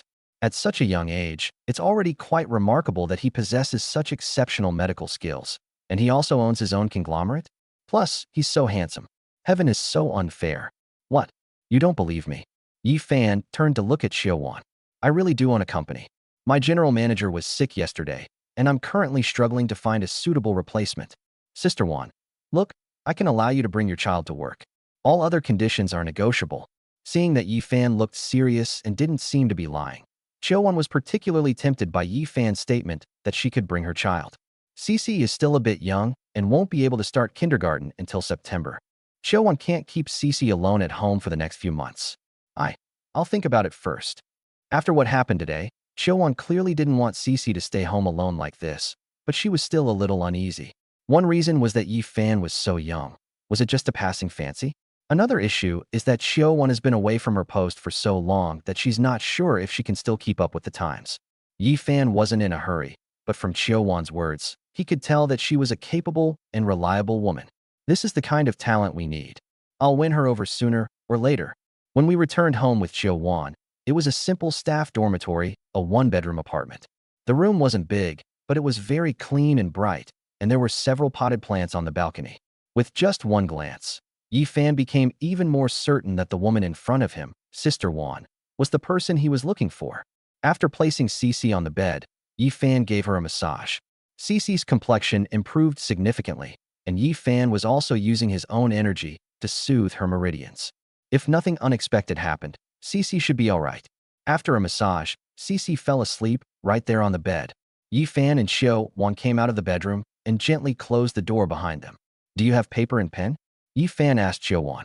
Because Yi Fan was about to accompany Su Qingru to the ball, he didn't have time to help get the medicine, so he could only write down the prescription and let Xiaowan get it herself. Yes. Xiaowan quickly found paper and pen on the desk and bent down to hand them to Yi Fan across the coffee table. Xiaowan was wearing a blue dress. Although the neckline wasn't large, when she bent over, her cleavage was still fully exposed to Yi Fan. Kindness. Very fair-skinned. It's huge. Moreover, it has a warm and gentle aroma, and a faint fragrance enters Yi Fan's nose. It smells like soap, and also has a woman's unique fragrance. Following Yi Fan's gaze, Xiaowan also realized her predicament. Her face flushed red with embarrassment, and she let out a coquettish sigh.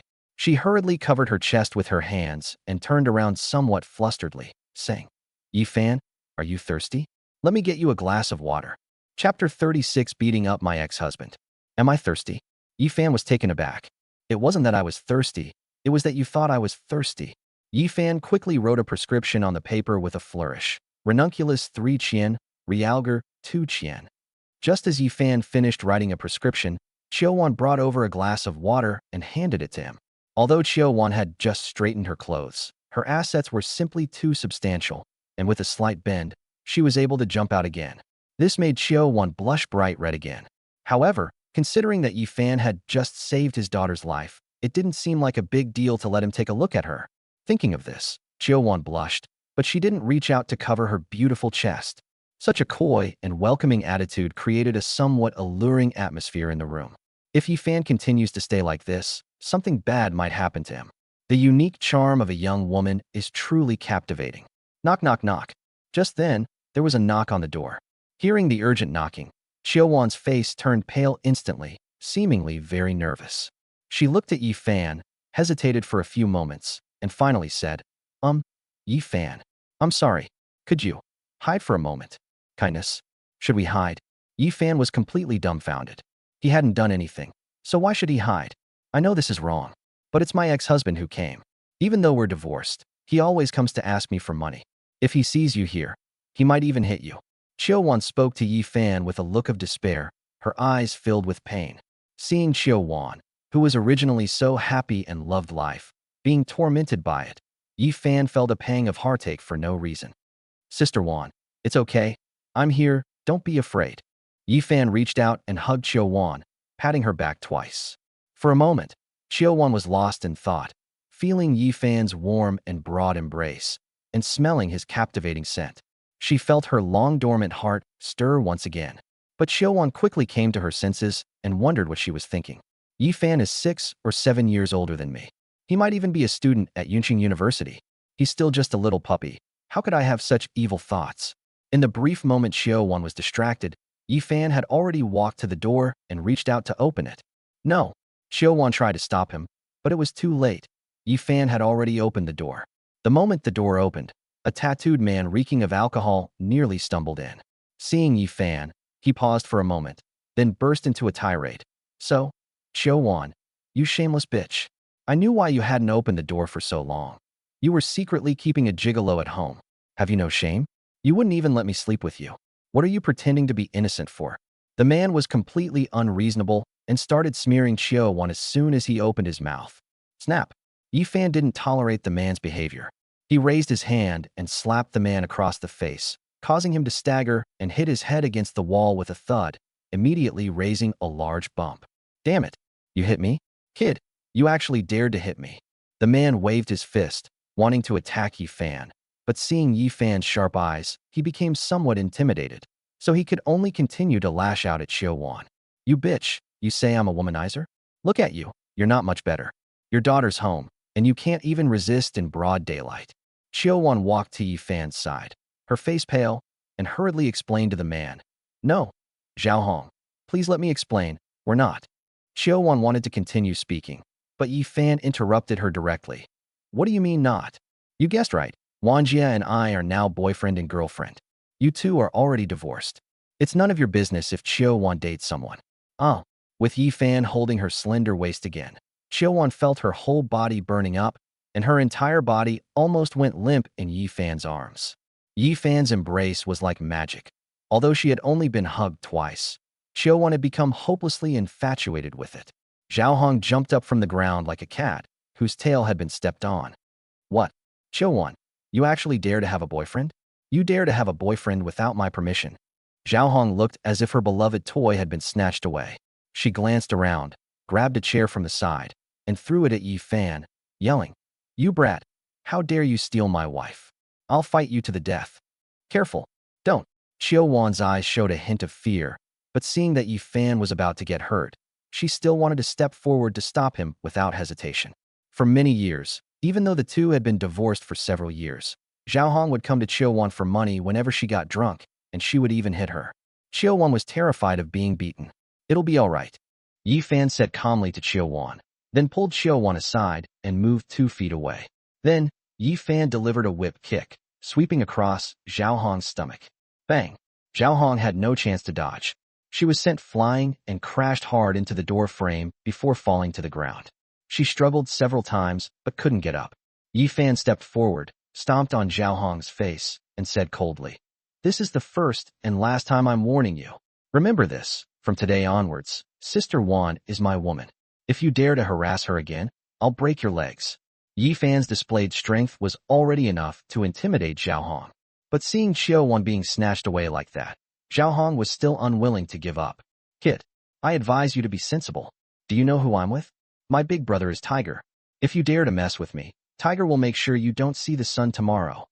Tiger Lord? Li Hu. Yi Fan smiled faintly. Is that so? Why don't you give Li Hu a call and see if he dares to lay a finger on me? By the way, my name is Yi Fan. Don't say I didn't give you a chance. Come on, make the call. Yi Fan took out his phone from Zhao Hong and handed it to her, indicating that she should dial a number. Yi Fan's actions left Zhao Hong completely dumbfounded. I dare not. Zhao Hong was a little scared. She saw a strong killing intent in Yi Fan's eyes, which showed that Yi Fan had really killed people before. If he angered Yi Fan and he really killed him, wouldn't everything be over? You won't fight? Then I'll fight you. Yi Fan channeled a burst of energy into his ankle, the impact nearly shattering Zhao Hong's skull. I'll fight. Zhao Hong dialed the phone with trembling hands and said into the receiver, Tiger, this is Zhao Hong. Today I met a tough guy. He said his name is Yi Fan, and that you wouldn't dare touch a hair on his head. You bastard, who are you talking about? Yi Fan, isn't he a young man? You son of a bitch, don't even mention I know you. You'd better prepare your coffin and pray for your own good fortune. After confirming Yi Fan's information, Tiger hung up the phone instantly, but the meaning was clear. Zhao Hong had messed with the wrong person. Hearing the dial tone, Zhao Hong panicked completely and frantically pleaded with Yi Fan. Big brother, I was wrong. Please let me go. I was really wrong. I'll never bother Qiu Wan again. Please just ignore me. Chapter 37, I want my big brother to be my dad. Zhao Hong wasn't stupid. From Tiger's meaning, she understood very clearly that Tiger would probably have to kneel down when he saw Yi Fan. He actually had a death wish and dared to provoke Yi Fan. Wasn't he just asking for trouble? Let you go? Then I'll ask you a few questions and see if your answers satisfy me. Yi Fan looked at Zhao Hong with a wicked smile and said, Now, Sister Wan, are you free to date boyfriends? Okay. I promise I won't interfere anymore. Very well. Then I'll go inside and sleep with Sister Wan now. Do you have any objections? Yi Fan was not only about killing him, but also about destroying his spirit. Uffed. Zhao Hong felt as if she had been stabbed in the heart. No objection. Damn it. What good is it if I have an opinion? I wouldn't dare say it anyway. Hearing Yi Fan's words, Qiu Wan's face turned bright red again. Watching Zhao Hong's expression, Qiu Wan felt a strange sense of vengeful pleasure. At the same time, she also felt a touch of contempt. You think you're so capable? Is all he knows how to do is hit women, but he chickens out when he sees someone stronger? Yi Fan glanced at Qiu Wan, then at the bedroom door, where Cece was still sleeping. Although Yi Fan really wanted to cripple this scumbag, he decided to let him go for Cece's sake. He sighed deeply and said, This time, I'll let you off the hook for Wanjie and CSI's sake. But if there's a next time, you can prepare to spend the rest of your life in bed. Yi Fan released Zhao Hong and patted her on the shoulder. Zhao Hong felt as if she had been granted a pardon and practically scrambled to escape. The chilling killing intent emanating from Yi Fan was so oppressive that Zhao Hong could barely breathe. Moreover, Yi Fan's gaze was terrifying, almost piercing through one's soul. But just as Zhao Hong was about to leave the room, Yi Fan suddenly grabbed her shoulder. Wait a minute. As he spoke, Yi Fan took out a pill from his body, then stuffed it directly into Zhao Hong's mouth, and with a flick of his wrist, made Zhao Hong swallow it on the spot. What did you give me to eat? Zhao Hong looked at Yi Fan with a look of fear. Her intuition told her that what Yi Fan gave her to eat was definitely not good. It's nothing, just a poison pill. If you dare to harass Sister Wan and her daughter again, that's the moment you die from the poison. Yi Fan made this decision suddenly. He couldn't be too careless with someone like Zhao Hong, so he decided to add an extra layer of insurance. Put a poison in Zhao Hong's body to intimidate her. In reality, Yi Fan only fed Zhao Hong an ordinary detoxification pill, which would only have a detoxifying effect and cause diarrhea for a few days at most. But Yi Fan knew that people like Zhao Hong were extremely selfish, and he would rather believe it than take the risk. Boss, Zhao Hong was almost in tears. This completely shattered his hopes. Originally, Zhao Hong still harbored illusions and planned to find an opportunity to harass Qiu Wan again. But now that Yi Fan had put a poison in his body, how could Zhao Hong dare to be presumptuous? What? You still want to stay for dinner? I have plenty of this kind of poison here. Why don't you try it again? Seeing that Zhao Hong still didn't intend to leave, Yi Fan immediately pulled out a large pile of pills. Zhao Hong was so frightened that she trembled all over and almost rolled down the stairs. With Zhao Hong gone, Xiaowan finally breathed a sigh of relief, and her gaze towards Yi Fan held a complex mix of emotions: gratitude, admiration, and a sense of peace. Although Xiaowan is strong when she becomes a mother, what woman doesn't need care? Xiaowan also longed for a man's embrace so she could enjoy peace, but she was unlucky in love. Her ex-husband took advantage of her when she was drunk and slept with her. It was only once, but Xiaowan became pregnant. She had no choice but to get married. But in the end, she was heartbroken. Yi Fan, thank you. Xiaowan looked at Yi Fan sincerely, her face full of gratitude. If Yi Fan hadn't been here today, Xiaowan would probably have gotten another beating, and most of the little salary she received last time would have been taken by Zhao Hong. Xiaowan had saved that salary to buy clothes for her daughter. Yi Fan waved his hand. No need to be polite. Sister Wan, it's getting late. I have other things to do, so I'll be leaving now. Please seriously consider what I mentioned before. I'll wait for your news. Yi Fan bid farewell and left with Xiaowan. Before leaving, he reminded Xiaowan, Sister Wan, remember to get medicine for Cici to stabilize her condition. She'll be fine after that. After Yi Fan left, Xiaowan closed the door, leaned against it, and looked somewhat dazed. Should I really go to Yi Fan's company? What kind of person is Yi Fan? He has such excellent medical skills and is also closely related to Tiger, the underground godfather of Yunqing. Mommy, a clear voice interrupted Xiaowan's thoughts. Cici opened the bedroom door, walked out timidly, looked around the room, and then said, Mommy, Daddy won't bully us anymore, right? Probably not. Xiaowan hesitated. She had just witnessed Yi Fan beat up Zhao Hong and even fed her poison before leaving. With Tiger's intimidation, Zhao Hong shouldn't dare to be so reckless anymore.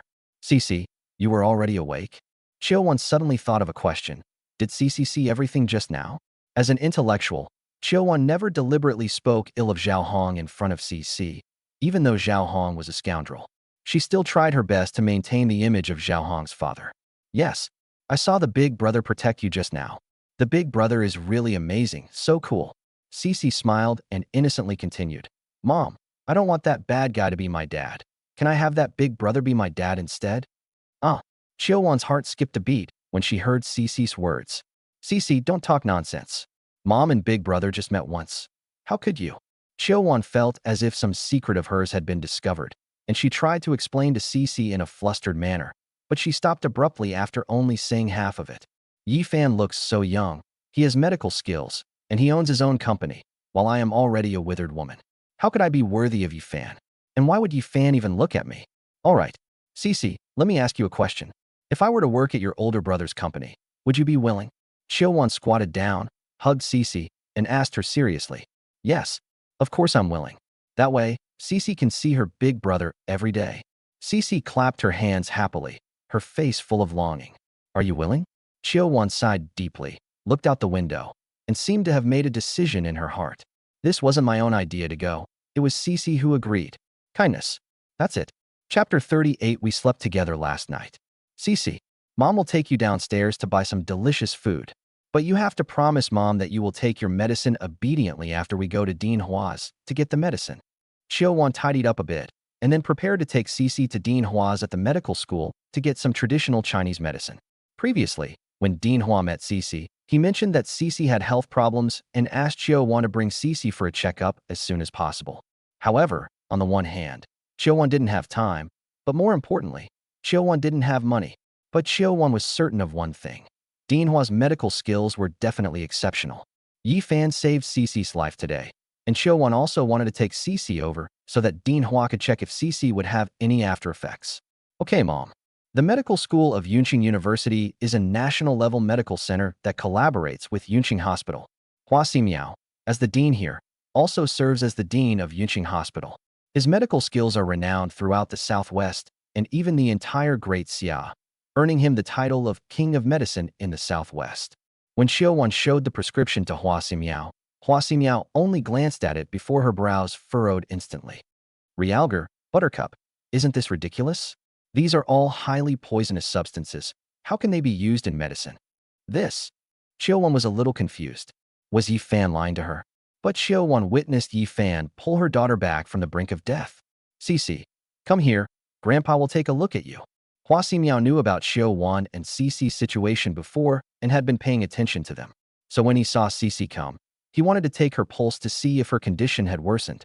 But Hua Ximiao grabbed Cici's pulse and felt it for a few seconds.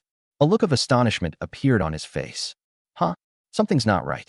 Cici's congenital blood deficiency has actually improved? There are signs of recovery? And her meridians seem to have been treated by a master. Xiaowan, who examined Cici. Hua Ximiao looked at Xiaowan with a solemn expression. Judging from Cici's pulse, Hua Ximiao knew that Cici must have met a master. There was no one else. Just today, Cici fainted, and then a young man, I don't know if he was a student, gave Cici acupuncture and then wrote me a prescription to help stabilize her condition. Xiaowan explained the situation to Hua Ximiao, whose eyes lit up. This prescription, was it written by the young man who treated Cici? Hua Ximiao picked up the prescription again, without any intention of underestimating it. He read through the entire prescription from beginning to end, his mind racing with thoughts. After reading the prescription, Hua Ximiao suddenly slapped his thigh. Brilliant! How could I not have thought of that?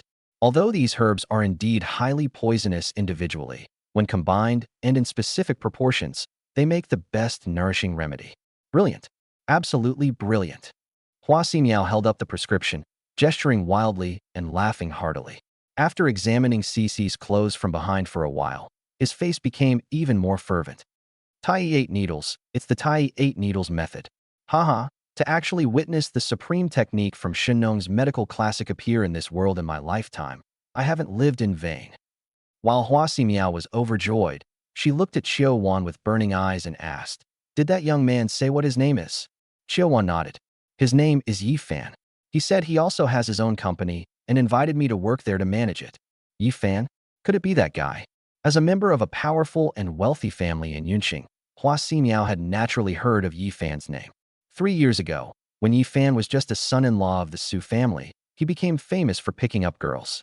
Later, Yi Fan made a high-profile return and ruined the marriage alliance between the Xin family and the Lin family at the Lin family banquet. Although the Lin family tried their best to keep this news secret, it still spread in Yunqing and even the entire southwest region. Do you have his phone number? Hua Ximiao was eager to discuss medical matters with Yi Fan, but then suddenly stopped. Never mind, I'll go find him myself. The patriarch of the Yi family, Yi Qingquan, was seriously injured and had originally asked Hua Ximiao to come and treat him. Hua Ximiao was somewhat puzzled. Since Yi Fan possessed such medical skills, why did he still need to invite her to his home? Hua Ximiao calmed her thoughts slightly, prepared the Chinese medicine for Qiuwan according to the prescription Yi Fan had given her, and then carefully put the prescription away. Teacher Qiuwan, I will keep this prescription for now. When I see Yi Fan, I will personally obtain his permission before using this prescription. Oh, okay. Qiuwan was a little puzzled. It was just a prescription, wasn't it? Why was Dean Hua treating it with such seriousness, as if he had found some kind of treasure? But what Qiuwan didn't know was that the prescription Yi Fan gave her, which seemed to be just a prescription, actually opened the door to another world for Hua Ximiao. The combination of many medicinal materials was a completely new approach. Yi Fan left Qiuwan's residence, unaware that his prescription had triggered such a significant reaction. Crucially, they even helped Yi Fan solve a difficult problem later on. Because Yi Fan wanted to conceal his strength for the time being, it wasn't appropriate for him to directly help his grandfather with his illness.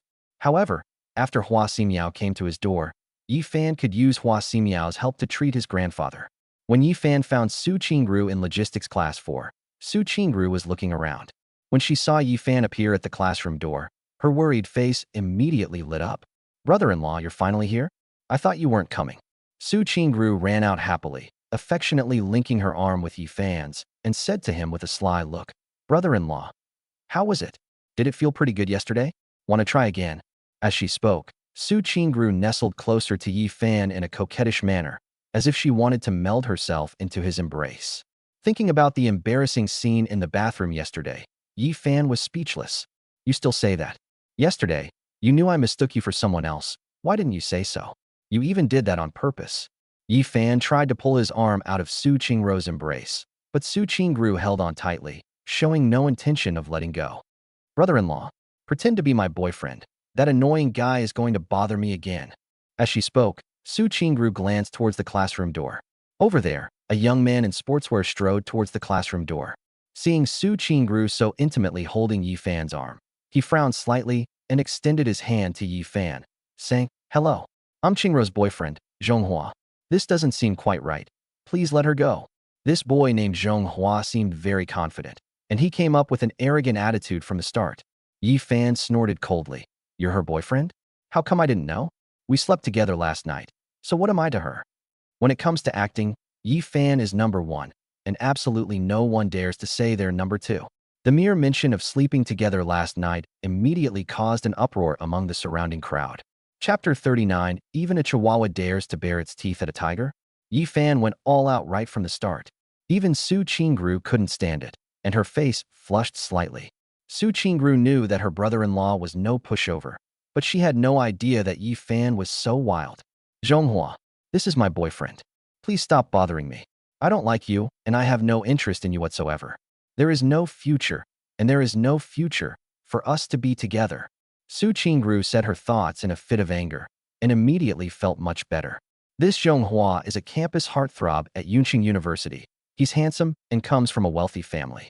But for some reason, Zhonghua didn't pursue any of the other girls, but instead took a liking to Su Qingru and pestered her relentlessly, which annoyed Su Qingru to no end. Su Qingru had probably heard about Zhonghua's plan to propose to her at tonight's music gala. That's why Su Qingru thought of asking her brother-in-law to save the day. "Qingru, how could you do this? When did you get a boyfriend? How come I didn't know? And how come you two were sleeping together? What am I going to do?" Zhonghua clutched the ring box tightly in his pocket, trying his best to suppress his inner turmoil. At this moment, Zhonghua's mood, like glass, began to shatter, and a clearly audible cracking sound was heard. He had pursued Su Qingru for 3 years, trying every possible method, but he hadn't even been able to touch her hand. And now, Yi Fan, who suddenly appeared, had slept with Su Qingru. Zhonghua even felt as if he had been given a bright green hat on his head. "What's it to you if I sleep with my girlfriend? Do you expect me to be your spectator and cheer me on?" Yi Fan sneered. "If you have nothing else to say, please get out of the way. A good dog doesn't block the way. You just wait." Enraged by such humiliation, Zhonghua stomped his feet on the ground, uttered a harsh threat to Yi Fan, and then quickly left the scene. "Go and investigate. I need all the information about that man within 5 minutes." Zhonghua shouted at his lackey after leaving the crowd. Within 2 minutes, a lackey stepped forward to report, "Young Master Zhong, we've found out. That guy's name is Yi Fan, and he's not Su Qingru's boyfriend at all, but her brother-in-law. That guy spends all his time picking up girls at clubs. He's just a gigolo who lives off women." Upon hearing the report from his subordinate, Zhonghua suddenly became very happy. "I knew it. Su Qingru is right under my nose every day. How could I not know she has a boyfriend? Besides, with me here, who at Yunqing University would dare to lay a finger on Qingru? Pretty boy brother-in-law, huh? Tonight at the concert, I'll make you lose face so badly you'll be utterly humiliated." Zhonghua looked wickedly in the direction Yi Fan and Su Qingru had left. With a flick of his wrist, a centipede and a poisonous spider appeared in his palm. "Su Qingru, tonight, I will make you kneel down and beg me to save your brother-in-law's life." Everyone knows that Zhonghua is the piano prince of Yunqing University, and his teacher is the nationally renowned piano master Li Yun. But what no one knows is that Zhonghua also possesses another kind of sorcery. That's Miao witchcraft. Zhonghua also has another hidden, incredibly powerful master who has been teaching him Gu techniques for many years. Zhonghua was more satisfied with his Gu magic than with his piano skills. Zhonghua was already adept at manipulating these poisonous creatures to harm people. Over the years, he had followed his master on many missions, and without exception, all of them were successful. The thought of Yi Fan's arm resting against Su Qingru's chest made Zhonghua wish he could kill Yi Fan right now. The music gala at Yunqing University was a preview of the university's anniversary celebration. By 6 p.m., the school's performance hall was already packed with people. The music concert officially started at 7 p.m., and various instruments such as a piano, drum set, and violin were already set up on the stage. An hour before the concert officially started, the organizers gave everyone ample freedom to go on stage and perform, showcasing their talents. When Yi Fan and Su Qingru entered the performance hall, Zhonghua and several henchmen also came in. "Young Master Zhong, how about we take action now and throw that kid out?" Zhonghua's henchmen had already investigated Yi Fan's identity and knew that Yi Fan was just a son-in-law of the Su family, so they became bolder. Of course, their resources and connections were insufficient to uncover that Yi Fan was the eldest son of the Yi family. Zhonghua glanced at the piano on the stage and smiled wickedly. No rush. If I don't destroy him today, I'll change my surname to his. As soon as he finished speaking, Zhonghua walked towards the stage. Zhonghua is actually quite handsome, and he is also known as the piano prince at school. When he went on stage, he was immediately cheered by many classmates. Zhonghua took the microphone from the host, cleared his throat, and said, "Hello everyone, I'm Zhonghua. During this free performance period, I'd like to invite a student to come up and perform. He actually wants to steal Su Qingru as his girlfriend. Su Qingru is proficient in all the arts, including music, chess, calligraphy, and painting. I wonder if that idiot even knows how many keys a piano has." As soon as Zhonghua spoke, several lackeys shone spotlights on Yi Fan and Su Qingru. A gigolo who lives off women shouldn't be pretending to be anything special. Do you dare accept my challenge and compete with me in a piano performance? Whoosh. All the students who had arrived in the hall were looking at Su Qingru and Yi Fan. Su Qingru is the campus belle of Yunqing University and is very popular on campus.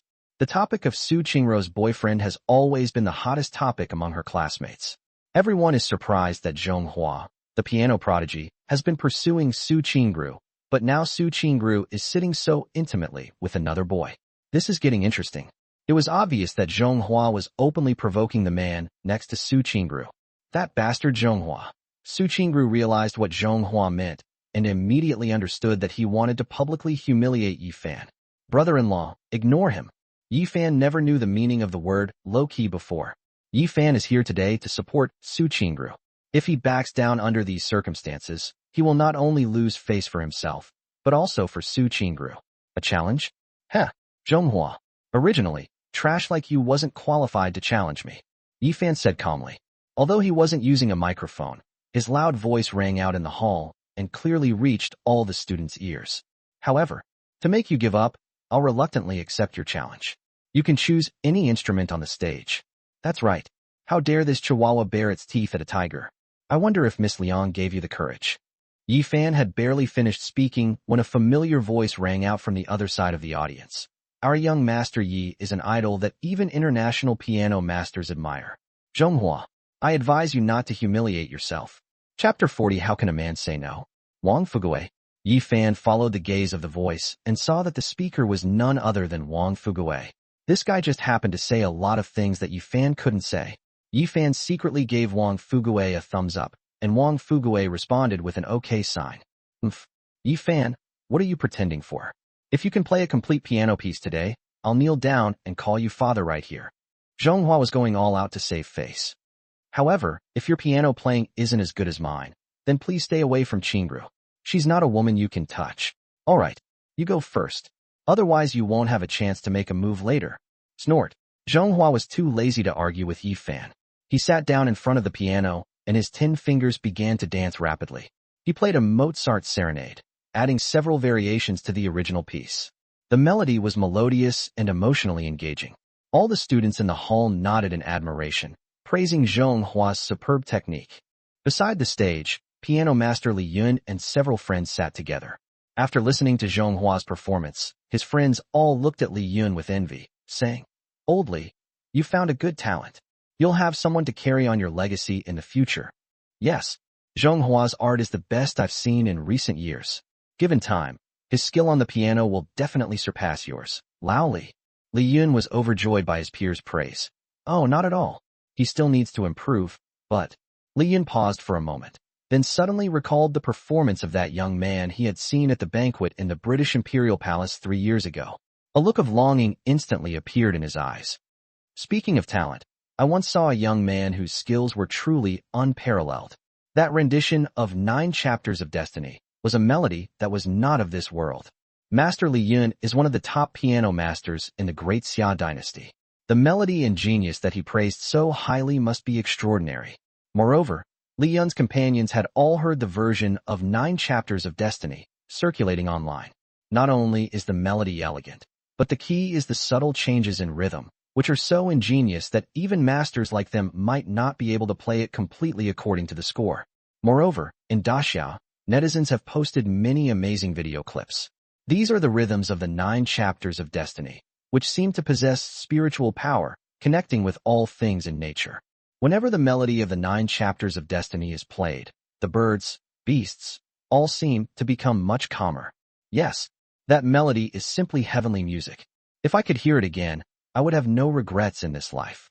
As the group was talking, Zhonghua finished his song. The last melodious long note brought the atmosphere to a climax, and all the students started to cheer. Below, many female students shouted at Zhonghua, "Zhonghua, I want to have your babies. Zhonghua, I love you." Although this wasn't the official performance yet, the atmosphere was already incredibly lively. Zhonghua was quite satisfied with his performance, gave a pretentious bow to the crowd, then took the microphone and said to Yi-Fan, "Yi-Fan, now it's your turn. Brother-in-law, are you really sure you can do it?" Su Qingru asked Yi-Fan with a worried expression as she saw that Yi-Fan seemed genuinely planning to go on stage to perform. Having known Yi-Fan for 3 years, Su Qingru knew he was witty, humorous, and a good person, but she had never seen him play the piano. What a joke! How can a man say no? Yi-Fan smiled slightly at Su Qingru, tapped his ankle on the ground, and smoothly darted from the audience seats to the stage. As Yi-Fan walked, he unconsciously used the Lingbo Weibu movement technique of the Baiyuoshimen. As the spotlight moved, in the eyes of the other students, Yi-Fan's steps were incredibly smooth, his hands behind his back, and he suddenly appeared on the stage like an immortal. It seemed as if there was a sliding track under Yi-Fan's feet. At first, the students were a little confused, but they quickly realized what was going on. Holy crap! Crap! Did you even see how Yi-Fan got up there? No. I feel like Yi-Fan is pretty amazing. His steps, don't they look like the moonwalk? I think so, and it's a very skillful moonwalk. The body doesn't seem to move, but the person is already dozens of meters away. Amazing, amazing. The show is getting more and more exciting tonight. When Yi-Fan stepped onto the stage and stood there, he seemed like a warm sun in winter, subtly changing the atmosphere of the entire hall. The once noisy scene instantly quieted down under the influence of Yi-Fan's aura. Everyone, I haven't played the piano for 3 years, so I'm a bit rusty. I'll play a piece called 9 Chapters of Destiny. The moment Yi-Fan spoke, the entire hall erupted in cheers. Uft, you're a complete novice, yet you dare to play the 9 Chapters of Destiny? The live recording of 9 Chapters of Destiny has been circulating online for 3 years and remains the most popular tune online, with over 10 billion plays. But everyone knows that although the tune is beautiful and spiritual, it is extremely difficult to replicate, and no one can reproduce it at all. Some imitators, no matter how hard they try, cannot reach that frequency with their fingers, and not only are they unable to play the feeling, they also destroy the whole artistic conception. As a result, not only does it not sound like the original tune of 9 Chapters of Destiny, but it also sounds very bad. As the saying goes, it has always been imitated, but never surpassed. You? Playing the 9 Chapters of Destiny? You don't even think before you start bragging? It's hilarious. Zhonghua was a little nervous when he saw Yi-Fan's calm demeanor, fearing that Yi-Fan was a wolf in sheep's clothing. But upon hearing that Yi-Fan was actually going to play the 9 Chapters of Destiny, he immediately breathed a sigh of relief. Zhonghua was naturally aware of the difficulty of the 9 Chapters of Destiny, because he had tried to imitate it countless times in private, but had never succeeded. Those fingers bounced so fast that even though Zhonghua had practiced kung fu, he still couldn't keep up. Yi-Fan smiled wickedly and sat down at the piano.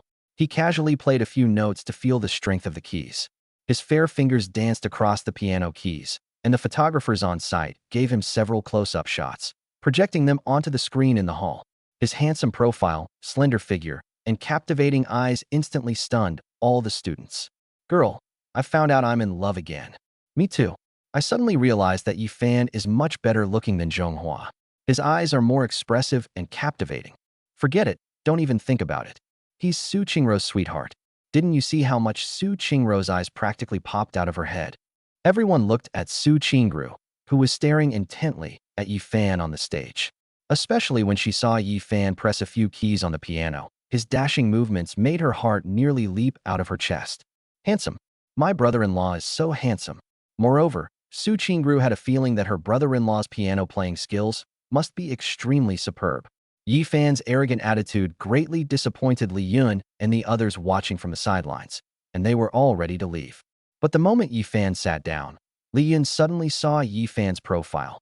and that appearance suddenly began to overlap with the image he had seen in his mind over the past 3 years. It's him? Could it really be him? Li Yun was somewhat taken aback, and his steps faltered in place.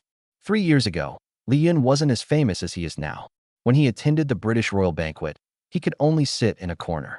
When that person performed the 9 chapters of destiny, Li Yun couldn't even see the person's face clearly. Ding dong. Yi Fan's finger finally moved. A series of musical notes suddenly filled the hall.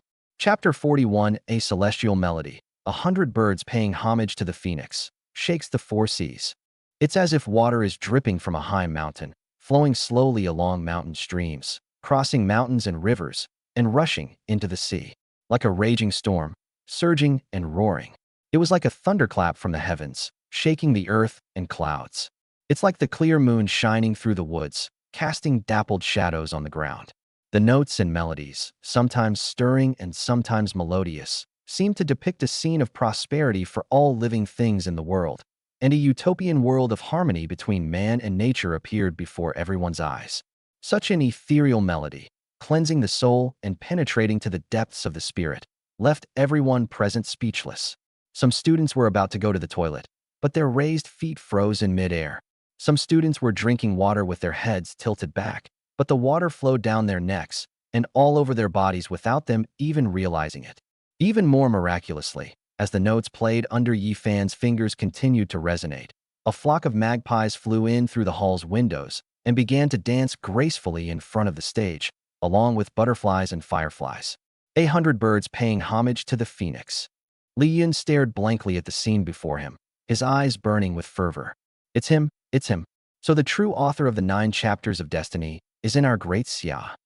What a blessing for the great Xia. The ancients said that music is a reflection of a nation's destiny. Changes in a country's musical style can, in some ways, reflect the rise and fall of that nation. If most of the music in a country is decadent, then that country is not far from its demise. And now, Yi Fan's 9 chapters of destiny is celestial music. It is the pinnacle of human music, without exception. The entire hall was completely silent. The music carried from the performance hall out of the hall, and throughout the entire Yunqing University, everyone seemed to vaguely hear some kind of life force calling out, and their hearts seemed to be filled with power in an instant. More birds gathered towards the performance hall and circled above it. Above the entire cloud city, the atmosphere between heaven and earth seemed to be subtly changing, forming a vortex around Cloud City University. In Yunqing Town, Mo Zhong and his team detected another abnormal fluctuation in energy on the monitoring equipment. Minister, it's the west of the city again. That kind of fluctuation has appeared again. Should we investigate? Mo Zhong waved his hand. No need. We couldn't find any trace of that big shot last time we went there. I think he probably doesn't want us to disturb him. If we have the chance, we will naturally meet him. In Penglai, East Sea, a Taoist priest, holding a whisk, seemed to sense something amiss. Looking towards the direction of Great Xia, he murmured, with celestial music playing, a human emperor is destined to rise. Is there still hope for the people of the world? On an island in the South China Sea, a middle-aged nun wearing a nun's cap chanted Amit Ba Buddha all her life. Celestial music has appeared in the world. Yilin, it's time for you to go to Great Xia. You still have an unfinished worldly ties to resolve. Go.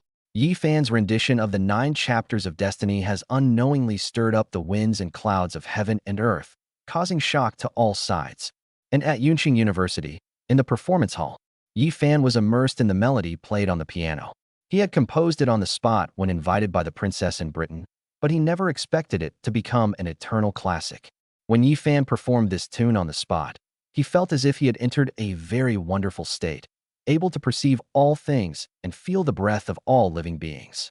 His own understanding of martial arts improved by 1,000 times, even 10,000 times. At this moment, Yi Fan played the instrument again and felt the same way.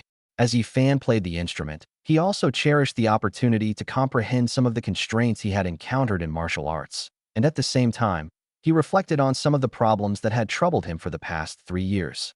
Previously, many questions that Yi Fan couldn't understand even after regaining his strength were now quickly resolved, and many things in his mind suddenly became clear. Yi Fan himself was secretly surprised that a piece of music could have such great power. How can one achieve a breakthrough in their understanding of various aspects in an instant? Although it wasn't confirmed, Yi Fan knew that after today's experience, his strength had definitely improved again. However, Yi Fan's current strength is clearly above Martial Venerable, and whether he has surpassed Martial Saint is something Yi Fan has no opponent to test against. Unless an expert from one of the four sacred lands comes to challenge Yi Fan, perhaps then he can find a way to verify it. Bite. As the last note of the 9 chapters of Destiny fell, it felt like a speck of dust falling to earth amidst a sky full of yellow earth, as if it were the final chapter of life, symbolizing the final curtain call of life. But at the same time, it also seems like a seed that has fallen into the dust, symbolizing the rebirth of new life. The birds that had circled the stage had dispersed, but the magical, soul-stirring melody still seemed to echo in everyone's ears. Genius. Evildoer. This is not something that should exist in this world. These are the words that simultaneously come to mind for everyone. Even Zhonghua, who was standing on the side of the stage, felt inferior. He knew he wasn't as good as Yi Fan at playing, but in this situation, how could Zhonghua possibly admit defeat? After all, if Zhonghua admits defeat, he'll have to call him dad on the spot. I'm done playing, Zhonghua. What do you think? Yi Fan stood up from the piano and looked at Zhonghua calmly. They'll definitely crush Zhonghua. But what Yi Fan didn't know was that his own performance was no longer just a crushing defeat, but a dimensional attack, a complete and utter annihilation, the kind that strikes at the heart. Yi Fan, what skills do you have? You're nothing more than imitating other people's tunes. Good. Very good. Yi Fan, you're the best. I want to have your babies. I suddenly realized that compared to Yi Fan, Zhonghua's piano playing was like a rape of my ears.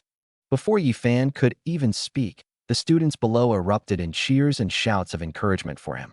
The pause of those few seconds was simply because they were still immersed in the scene depicted by Yi Fan's melody. The high-spirited atmosphere lasted for a full 5 minutes.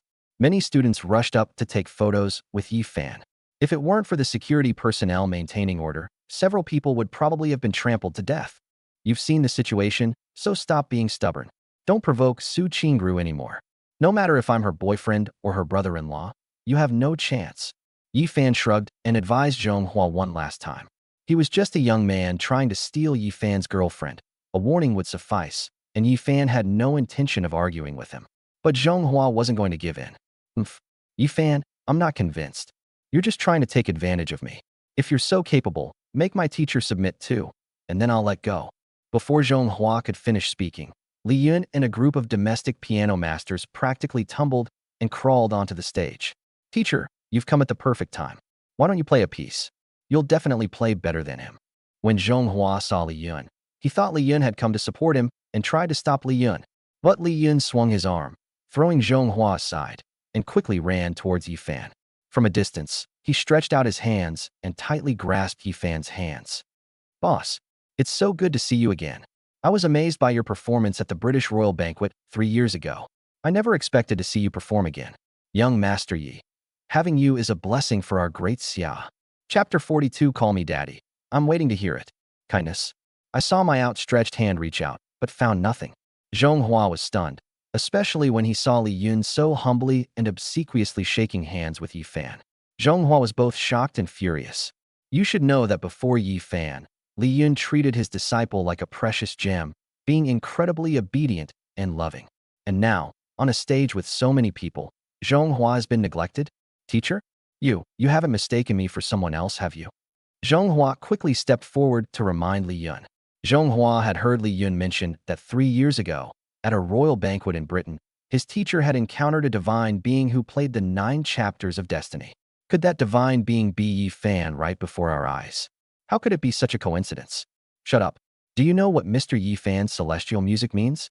It's a blessing for our great Xia. Why don't you apologize to Mr. Yi Fan right now?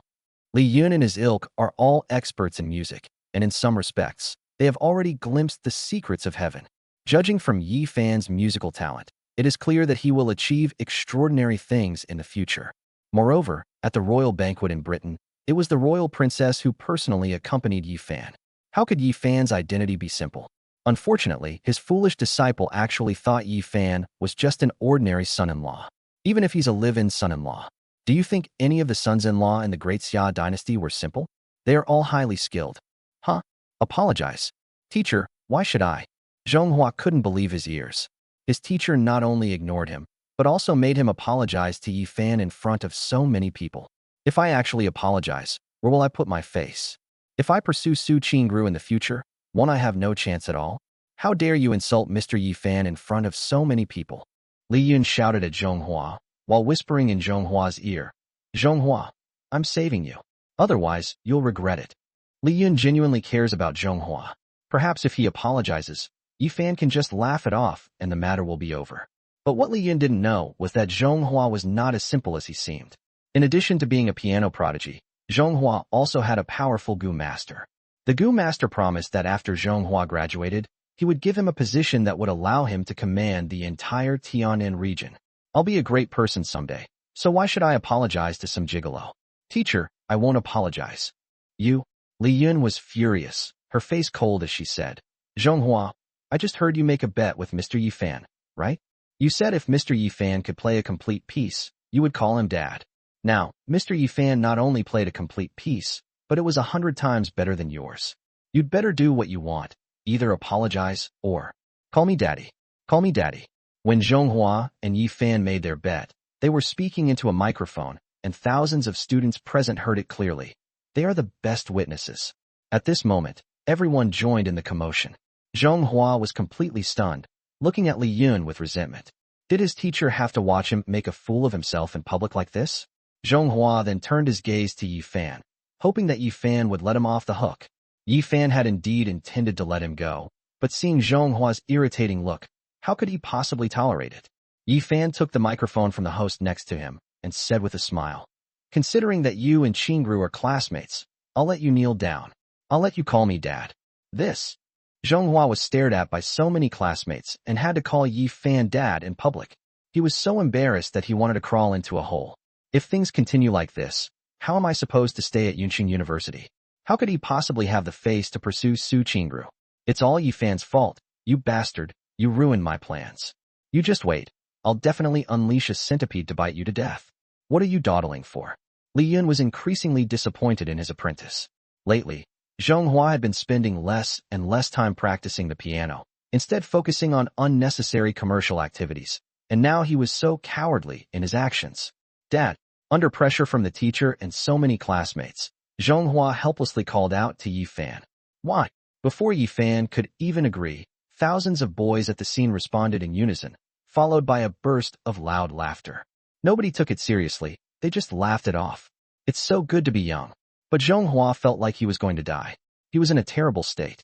He glared at Yi Fan resentfully and ran off the stage at top speed. Yi Fan signed autographs for Li Yun and the others, and then stepped off the stage. Brother-in-law, you're amazing. How come I never knew you could play the piano? Su Qingru looked at Yi Fan with admiration and leaned closer to him. Hee, there are many things you don't know. I can also play many other musical instruments, such as the xiao, vertical flute, and so on. I'll teach you when I have time. As he spoke, Yi Fan dodged to the side a few times, trying to avoid Su Qingru's wave attack. Noticing Yi Fan's actions, Su Qingru said coquettishly, Oh, brother-in-law, why are you dodging me? You touched me last night. Humph. Don't try to deny it. Yi Fan's lips twitched. This little girl must have done it on purpose yesterday. Now you want to use this as leverage against me? Impossible. If you misbehave in the future, I'll spank you. If you still don't listen after one spanking, I'll spank you twice. In front of me, women have always been the ones who listened to me. I never indulged them. However, Yi Fan was there to accompany Su Qingru to the party tonight, so he didn't bother arguing with her. The banquet will soon officially begin. Because of Yi Fan's stunning performance, although everyone's prepared programs for this event were actually quite excellent, they all seemed rather bland and uninteresting compared to Yi Fan's brilliant performance. When it was Zhonghua's turn to perform, he claimed he wasn't feeling well and didn't show up at all. The only exciting performance after that was when Yi Fan and Su Qingru went on stage together. Su Qingru had originally prepared a beautiful ancient-style dance, while Yi Fan brought out a prop sword and performed a sword dance with Su Qingru. The scene was chivalrous and tender, poetic and picturesque, with a feeling similar to Farewell, My Concubine, but without that tragic grandeur. Instead, it was full of heroic passion and boundless enthusiasm, bringing the atmosphere of the scene to a new height. Tonight's banquet was a lively, exciting, and wonderful experience for most of the students. Su Qingru was overjoyed. She had finally gotten rid of that annoying fly, Zhonghua, and her brother-in-law's excellent performance at school made Su Qingru extremely proud. However, just as the two finished their concert and drove off the campus, they were stopped by several black vans. A group of 7 or 8 burly men wielding steel bars approached Yi Fan and Su Qingru's car. "Yi Fan, right? Get out of the car. Our young master Zhong invites you." Yi Fan never seeks trouble, but trouble always seems to find him. Chapter 43. This is outrageous. Yi Fan can actually be kidnapped. What do you want to do? Upon hearing that Zhonghua had pulled this dirty trick, Su Qingru was instantly furious. But she also looked at Yi Fan with concern and said, "Brother-in-law, don't get out of the car. Zhonghua will definitely not let you off the hook. I'll call the police right away." As she spoke, Su Qingru was about to take out her phone. But as soon as Su Qingru took out her phone, a burly man snatched it away. "I'm sorry, Miss Su, we don't mean to target you. We hope you won't get involved." "You?" Su Qingru was furious and tried to snatch the phone back, but she had no chance at all. Just as Su Qingru was about to call for help, Yi Fan stopped her and turned to the bodyguards, saying, "I can get out of the car, but you should let her leave first." The bodyguards hesitated for a moment. Then, remembering that Zhonghua's orders were only to take Yi Fan away, and that he had specifically instructed them not to harm Su Qingru, they immediately nodded. "Okay, as long as you come with us, she can leave." "Brother-in-law, I'm not leaving. I want to stay with you. Zhonghua won't let you get away with this. I'll go with you to protect you." Su Qingru stubbornly wanted to get out of the car with Yi Fan. But Yi Fan reached out and stopped Su Qingru. "Don't you trust your brother-in-law? If you come with me, you'll only hold me back. Be good, hurry home." Actually, even if Zhonghua hadn't come looking for Yi Fan would have gone to find Zhonghua anyway. Because when he approached Zhonghua in the auditorium earlier, Yi Fan had already sensed the scent of poison on Zhonghua's body. The Gu cult once wreaked havoc on the world, but was suppressed by the Empire in conjunction with many other forces. The remaining forces were driven back to the 100,000 mountains of Miao territory, and it was clearly stipulated that no Gu master may leave Miao territory without the Empire's permission. Zhonghua actually smelled of poisonous Gu. Does this mean the Gu cult is planning to make a comeback? But, brother-in-law, although Su Qingru had witnessed Yi Fan defeat so many of Yin Feiyang's men last night, she was still filled with worry. "Don't worry, I'll be back soon. Let's go." Yi Fan got out of the car, watched Su Qingru start the vehicle and disappear at the end of the road, and then followed several bodyguards into a dark alley. Just as Yi Fan was about to enter the alley, an old man hurriedly chased after him from the school gate. It was none other than Hua Ximiao, the dean of the medical school. Hua Ximiao was also in the performance hall just now. After seeing Yi Fan come out, Hua Ximiao hurriedly chased after him, but he didn't expect to see this scene. Yi Fan had actually been kidnapped. This is outrageous. Yi Fan is a prodigy who knows the Tai 8 needles. Moreover, from Yi Fan's prescription, Hua Ximiao knows that Yi Fan's medical skills must have been inherited from the Shinnong medical classic. Yi Fan is the future and hope of the great Xia medical community, a priceless treasure. How can he be ruined by these scumbags? Thinking of this, Hua Ximiao didn't hesitate at all. As he quickly followed, he dialed a number. "Xuan, Grandpa's in trouble. A group of scumbags are trying to kidnap and kill me. You need to bring some people over to help immediately. They're in alley number 3 next to Yunqing University." "Oh, Grandpa, you must be careful. You can't take any risks." A pleasant girl's voice came from the other end of the phone, trying to dissuade Hua Ximiao, but Hua Ximiao hung up immediately. At this moment, at the headquarters of the Yunqing Patrol Division, Hua Shuyan quickly gathered her men. "Quickly, notify the special forces to come with me. A murder is about to occur, so we must act fast." Wah! Instantly, more than a dozen police cars sped out from the headquarters of the Sky Patrol.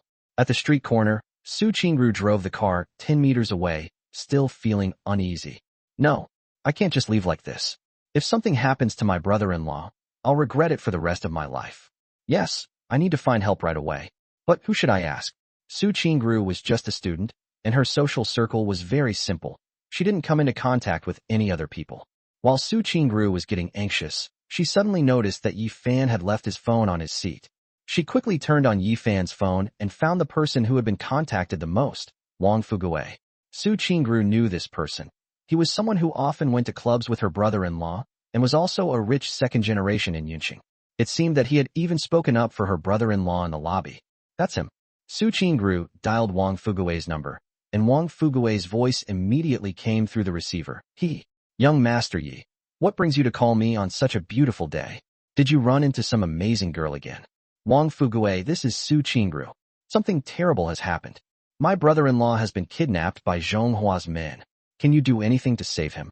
Su Qingru interrupted Wang Fugui and explained the situation. What? Young Master Yi has been kidnapped? Where? I'm coming right now. Damn. Brothers, stop playing around. Come with me to rescue him right now. Wang Fugui asked Su Qingru urgently, seemingly while also calling out to his brothers. Previously, Grandpa Wang Zhong was somewhat opposed to Wang Fugui and Yi Fan hanging out at clubs every day, but after Yi Fan returned to the Yi family, Grandpa learned that Wang Fugui's good brother was Yi Fan, the eldest son of the Yi family, and directly gave an order for Wang Fugui to follow Yi Fan every day. On the one hand, it was to let Wang Fugui learn from Yi Fan, and on the other hand, it was to let Wang Fugui be responsible for protecting Yi Fan's safety. After all, the outside world's current impression of Yi Fan is still that of a playboy who frequents clubs, and they think that Yi Fan is still a cripple and his kung fu has not recovered. It's right next to Yunqing University, in alley number 3. You'd better hurry. Okay, we're coming right away. Wang Fugui was having fun with a group of buddies at a karaoke bar across from Yunqing University when he heard Su Qingru's call. Without hesitation, he immediately called out to everyone. Everyone, my brother has been kidnapped. Anyone who's got the guts, come with me to rescue him. From now on, you're all my brothers. Yi Fan can't afford to get into any trouble. Grandpa repeatedly instructed Wang Fugui to stay by Yi Fan's side at all times. If anything happened to Yi Fan, Grandpa would probably skin him alive. Walk. Wang Fugui's dozen or so brothers didn't hesitate either. They grabbed the wine bottles and chairs from the table, kicked open the door, and rushed towards alley number 3. Young Master Zhang, isn't your construction site nearby? Quick, get your workers to bring the bulldozer over. Anyone who dares to touch my brother, I'll flatten them today. Meanwhile, just as Su Qingru hung up the phone with Wang Fugui, another call came in on Yi Fan's phone. Young Master Yi, the things you asked us to do have been arranged. The one who spoke was Li Hu, one of the 4 godfathers of Yunqing. Are you also Yi Fan's friend? Can you come and save my brother-in-law? He's been kidnapped by Zhonghua's men. Su Qingru explained the situation again. On the other end of the phone, Li Hu didn't hesitate at all. What? Miss Su, don't worry, I'm coming right away. Notify all brothers in Yunqing to immediately assemble at alley number 3 next to Yunqing University to rescue young Master Yi. At Li Hu's command, all of his men began to move. Hua Xuyan from the Sky Patrol Division, Wang Fugui and his group of brothers, and Li Hu's men. Everyone sprang into action instantly, and the entire Cloud City seemed to come alive. Those who didn't understand the situation were puzzled when they saw Li Hu's men dragging their weapons and starting to move around in various venues. Is something big about to happen in Yunqing again? Yi Fan never expected that his visit to Zhonghua would cause such a huge reaction. Chapter 44 Brother-in-Law. I've come to save you. This kindness is too heavy. In alley number 3, Yi Fan followed several bodyguards for several dozen meters, and the lights inside became dimmer and dimmer. Although the alley here is 7 or 8 meters wide, it is a dead end. At the end of the alley, Zhonghua and a middle-aged man sat on 2 chairs. Seeing Yi Fan being escorted over, a smug smile appeared on Zhonghua's lips. Yi Fan, you thought you were so tough? Come on, show me what you're tough for now. Damn it, you dared to steal my girlfriend, and even made me call you daddy in front of so many people. Damn it, kneel down. Several bodyguards rushed up to Yi Fan, trying to grab his shoulders and push him to the ground. However, the 4 bodyguards grabbed Yi Fan's shoulders with all their might, but they couldn't budge him an inch. Yi Fan remained standing firmly in place, staring intently at Zhonghua and saying, Young Master Zhong, it's just that Qingru used me as a shield to refuse to be your girlfriend. Is it really necessary to make such a big fuss? How could it not be?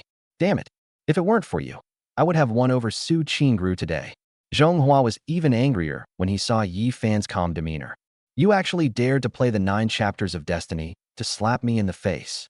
Humph, you think you're so good at playing the zither? Well, I'll chop off your fingers today and see how you play then. You're not qualified to fight me. Although Zhonghua's family was quite wealthy and considered a prominent figure in Yunqing. However, their level of intelligence was clearly insufficient. The only information they could gather was that Yi Fan was a son-in-law of the Su family. Yi Fan is the eldest son of the Yi family, a fact that Zhonghua's family couldn't uncover. That's why Zhonghua dared to be so arrogant. He believed he had the goose sect backing him up, so Yi Fan was nothing to him. He could easily handle him. Seeing that his men had been struggling for a long time without managing to get Yi Fan to kneel down, Zhonghua stood up angrily and shouted, "Are you all idiots deaf? I told you to make him kneel down, didn't you eat?" The four bodyguards beside Yi Fan were filled with helplessness and fear. "Young Master Zhong, we've already given it our all, but..."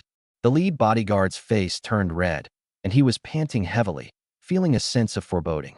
The fact that none of the four of them, all weighing over 200 pounds, could subdue Yi Fan suggests that he is not someone to be trifled with. "Useless idiot. You can't even handle this little thing. Don't you know to hit him with a steel rod? Is he your father?" Zhonghua cursed at the bodyguard. Beside Zhonghua, the middle-aged man's eyelids twitched, and he reminded Zhonghua, "Young Master Zhong, why don't we act quickly? Just kill him now, lest things get complicated. Killing him like this is too easy on him. This bastard made me lose face in front of so many people. I'm going to torture him to death today." A sinister glint flashed in Zhonghua's eyes. The thought of the trauma Yi Fan had caused him made him want to devour Yi Fan alive. Seeing his bunch of idiots under his command, Zhonghua couldn't wait any longer. He snatched a battle knife from a bodyguard next to him and dragged the knife toward Yi Fan. Yi Fan stared coldly at Zhonghua. He had clearly heard the conversation between Zhonghua and the middle-aged man. It seems that Zhonghua kidnapped him today not just because of Su Qingru, but because he wants his life. Beside Yi Fan, several bodyguards raised their steel rods and swords, ready to strike him. Yi Fan felt a surge of murderous intent coursing through his body. Just as he was considering whether to make a move, the roar of an engine suddenly echoed from the alley, accompanied by a girl's sweet voice. "Brother-in-law, don't be afraid. I'm here to save you." A blue BMW SUV roared in from the alley entrance. It was none other than Su Qingru. "This little girl, she didn't leave? Why did he come back to save me?" Yi Fan turned his head to look at the approaching vehicles, and a touch of tenderness welled up in his heart. "This sister-in-law is really good to me." Yi Fan knew how much courage it took for a girl to knowingly rush into a dangerous pit of fire. Could it be that my sister-in-law has really fallen in love with me? Thinking about the amazing feeling he had last night, Yi Fan felt a strange emotion welling up inside him. Maybe he should keep the good stuff in the family? In the instant Yi Fan's mind raced, Su Qingru floored the accelerator and recklessly charged towards him. In the alley, Zhonghua and his bodyguards, who were unable to dodge in time, were knocked flying. Meanwhile, Zhonghua and the bodyguards who were about to make a move beside Yi Fan were also frightened and hurriedly dodged to the side. "Su Qingru, are you out of your mind?" Zhonghua was so angry when he saw that it was Su Qingru who got out of the car that he jumped up and down and shouted at Su Qingru.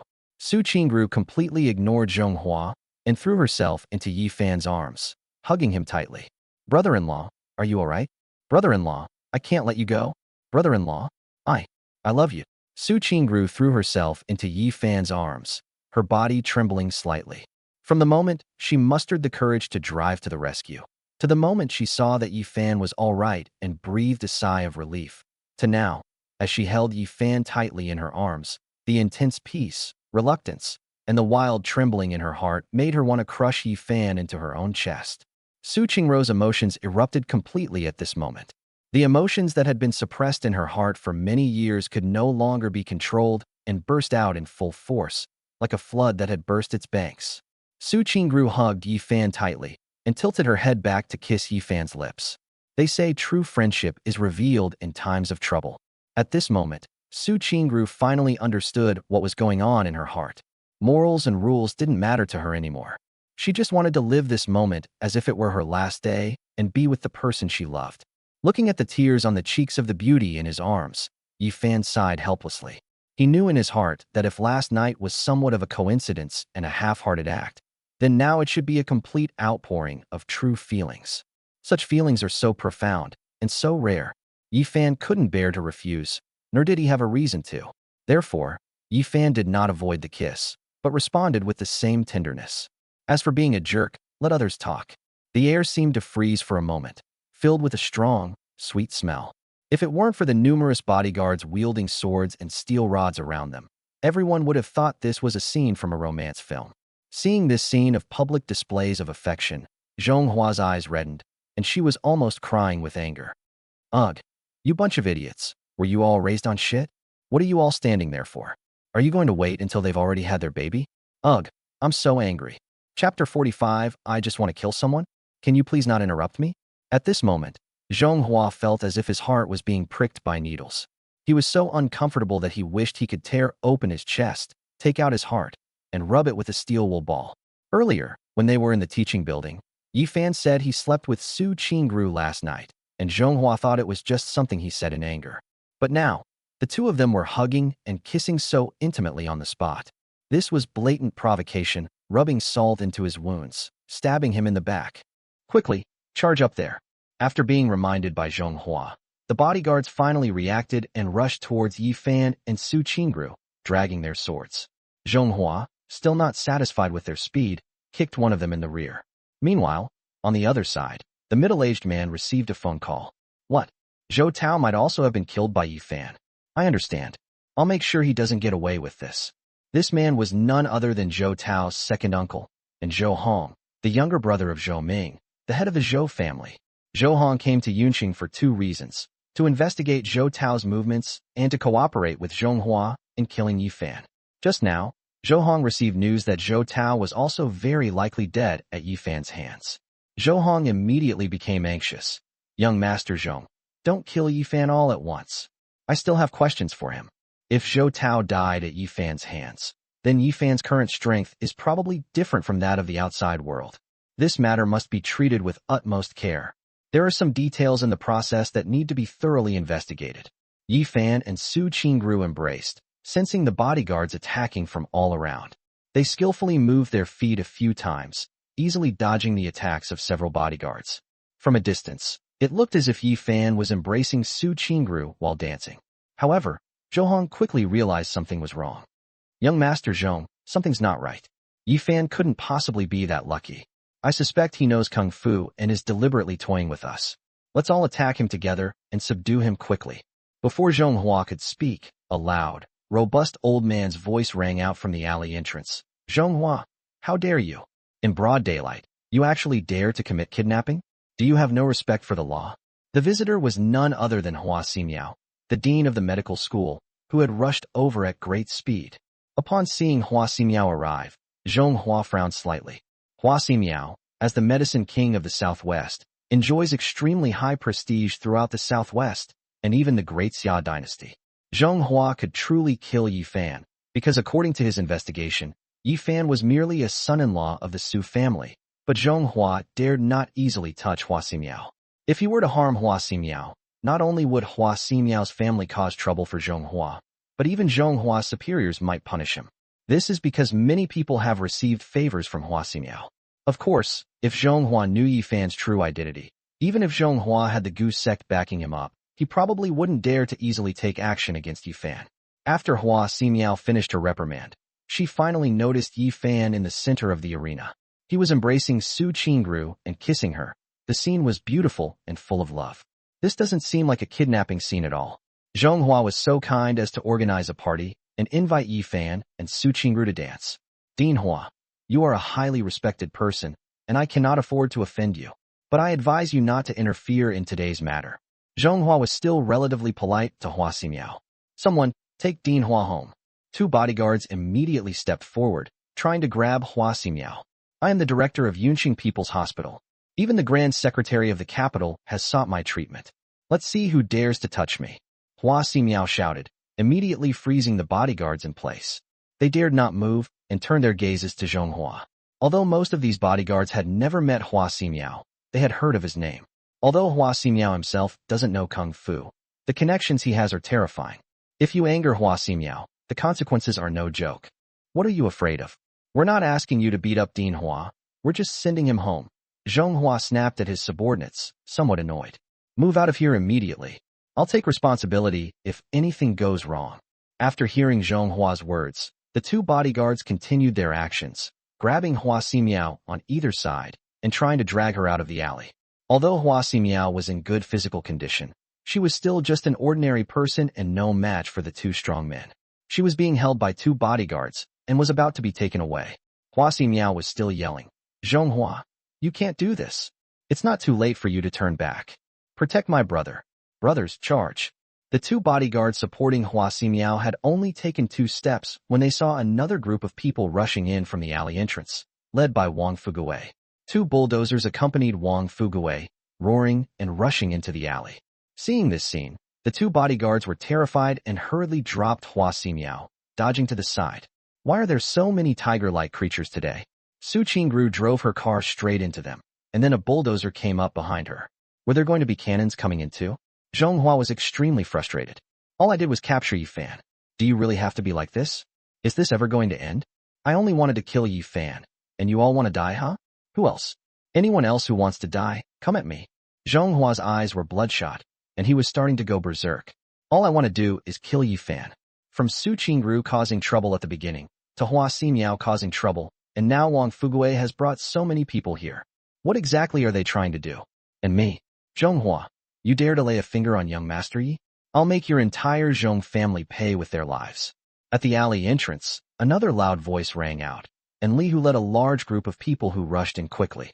Li Hu's men numbered at least 5 times that of Zhonghua's. Moreover, more and more men were still pouring in behind Li Hu. Zhonghua's men immediately became a bit cowardly, tightening their encirclement and moving closer to Zhonghua. Young Master Yi, Instructor, Li Hu, Wang Fugui, Hua Ximiao, and the others gathered around Yifan, confronting Zhonghua's men in the dead end. Looking at the scene before him, Yifan sighed. Thank you all for your hard work.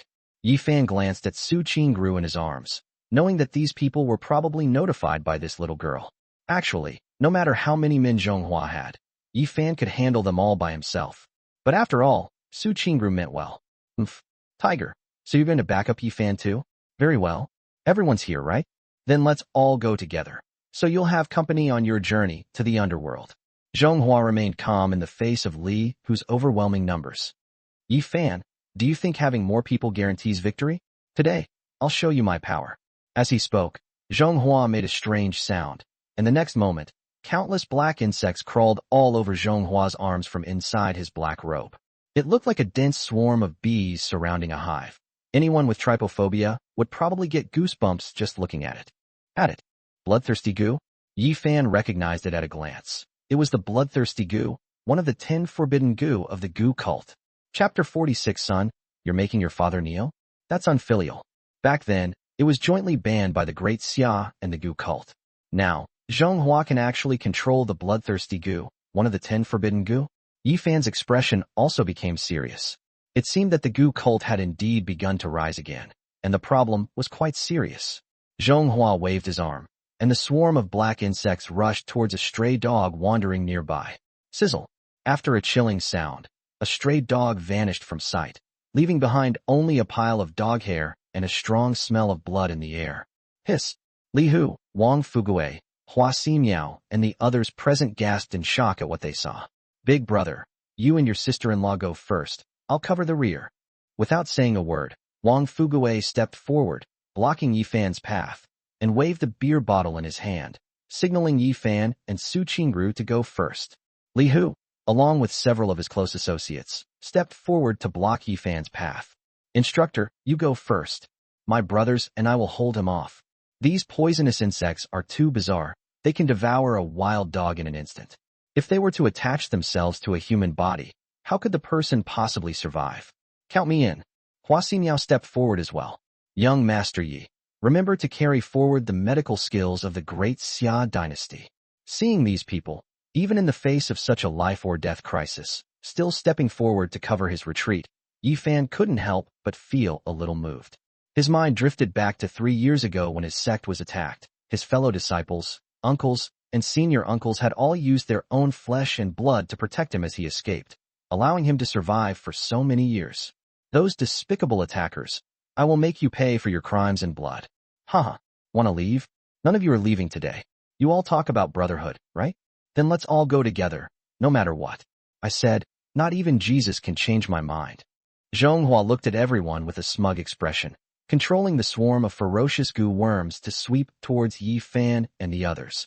When they were less than 3 feet away from the group, he suddenly made the goo worms stop. Zhonghua looked at Yifan with a victorious air and said, Yifan, I'm giving you one last chance.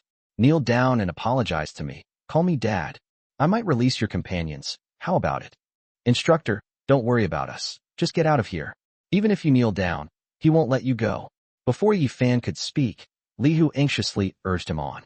Su Qingru nestled in Yi Fan's arms, saying contentedly, "Brother-in-law, as long as I'm with you, I'm not afraid of death." Yi Fan smiled faintly and said to Su Qingru, "Li Hu, Wang Fugue, and the others, why are you all so sad? Who said we were going to die?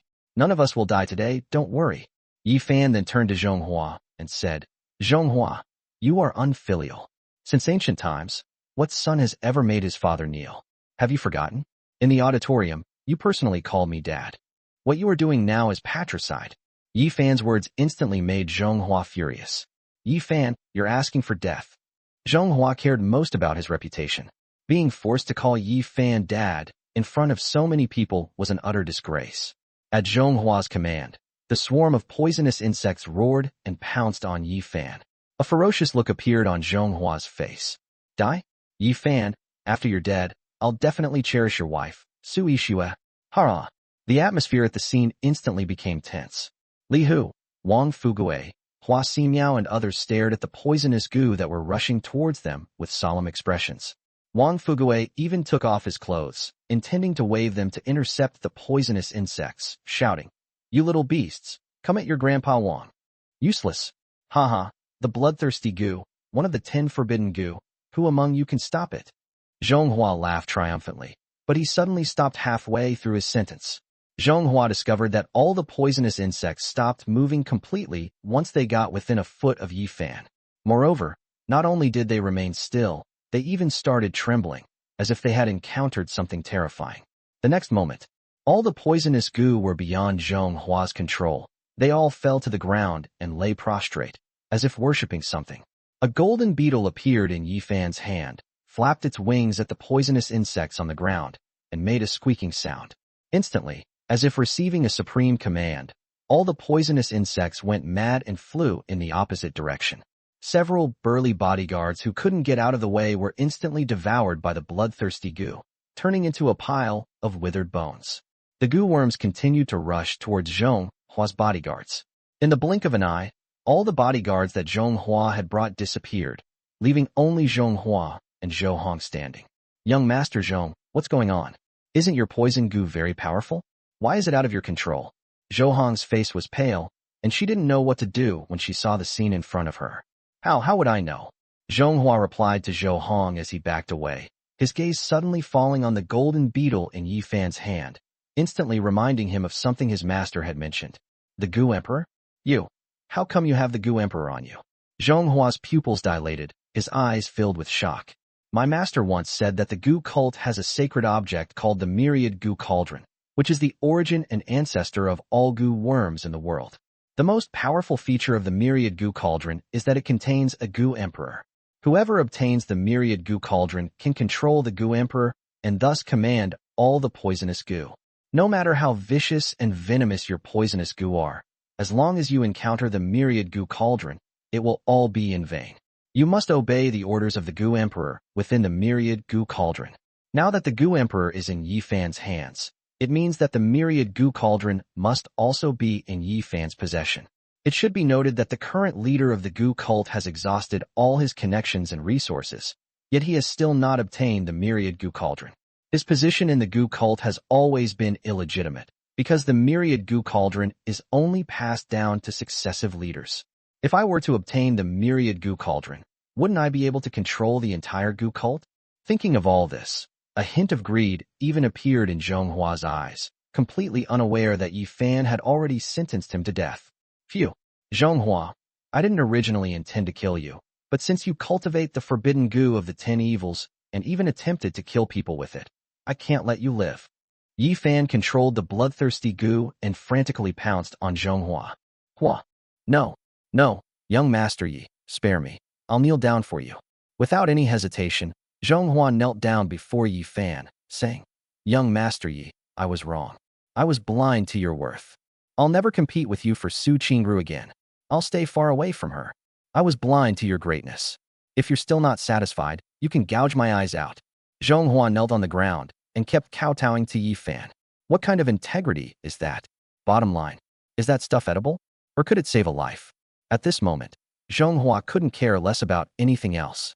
Chapter 47. You lecherous scoundrel. I'll gouge your eyes out if you look again. It wasn't me who wanted to kill you. It was the Zhou family. He came and ordered me to kill you. I was just following orders. Zhonghua shifted all the blame onto Zhou Hong, who was standing next to him. If only you had known this earlier. Yi Fan sneered. Of course, he could see that Zhonghua was just a pawn being used. The one who truly knew the inside story was Zhou Hong, who was standing next to him. Before Zhonghua could speak, Yi Fan waved his hand, and the poisonous goo worms enveloped Zhonghua completely. Sizzle. In an instant, Zhonghua's flesh and blood were completely devoured by the poisonous goo, leaving only a pile of bones. Inside Zhonghua's fur and clothes, a small, semi-transparent object fell out, surprisingly not being devoured by the poisonous goo. Yi Fan picked up the object out of curiosity. It looked somewhat like a Buddha relic, but it wasn't. However, when Yi Fan held it in his hand, he could clearly feel an ancient energy fluctuating within it, and there was a vague connection between it and himself.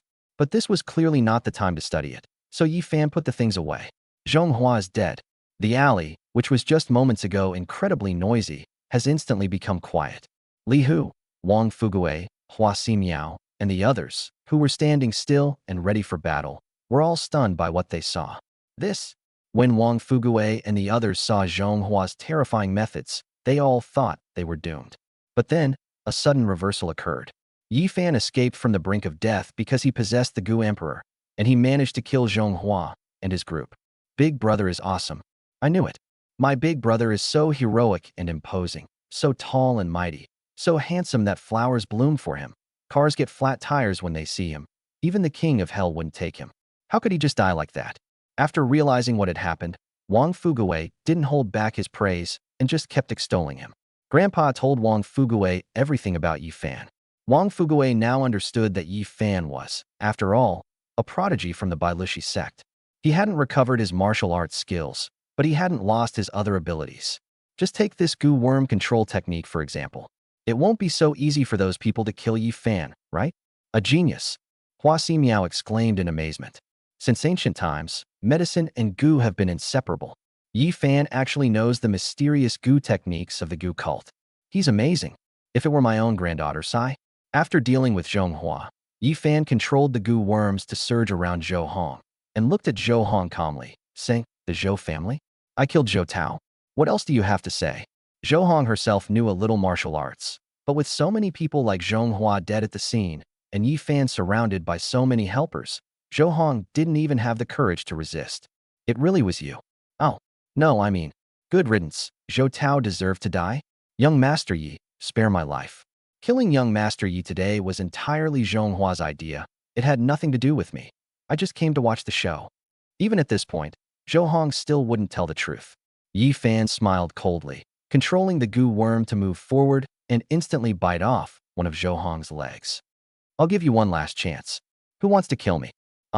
It's the Su family. It's Su Hao, the eldest son of the Su family in the capital. You protected Royal Number 1, and Su Hao sent us to kill you. If the goo cult can't kill you, they'll even ask the Holy Land to kill you. Spare me. I really have nothing to do with this." Zhou Hong lay on the ground writhing in pain, wailing incessantly. Yi Fan snorted coldly. "The Su family of Shangjing, huh? They came looking for him even though he wasn't going to look for them. Well then, bring it on. For his junior sister's sake, Yi Fan will wipe out the Su family sooner or later." Uft. The remaining goo worms rushed forward and instantly tore Zhou Hong to pieces. The Zhou family was one of the main forces that attacked the Yi family back then, so how could Yi Fan possibly let them go?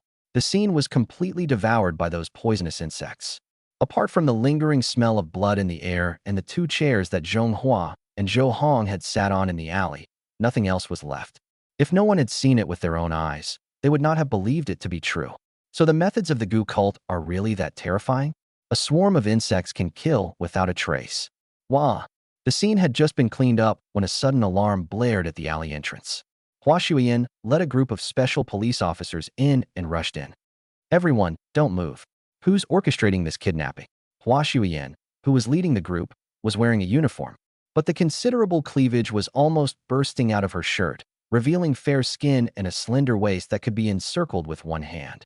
And what's more, she was wearing a short skirt and black stockings underneath. Such an outfit is incredibly alluring to men. Yi Fan's gaze naturally fell on Hua Shuyan. then followed her chest down to her long, black-stockinged legs. That look made Hua Shuiyin feel as if needles were pricking her. You scoundrels! What are you looking at? Did I ask you a question? Who's kidnapping people here? Is there no law in broad daylight? Before Yi Fan could speak, Hua Simiao quickly stepped forward and said, Shuiyin, you're here. This is the young Master Yi who was just kidnapped, but the culprit, we just chased him away. Him? He was the one who was kidnapped? I feel like he's the one who kidnapped someone else. Hua Shuiyin frowned and looked Yi Fan up and down. This guy didn't seem like a good person at all. Although he's handsome, he's a roguish and wicked guy. His eyes are never honest. He's always staring at people's chests. Keep looking. If you keep looking, I'll gouge your eyes out.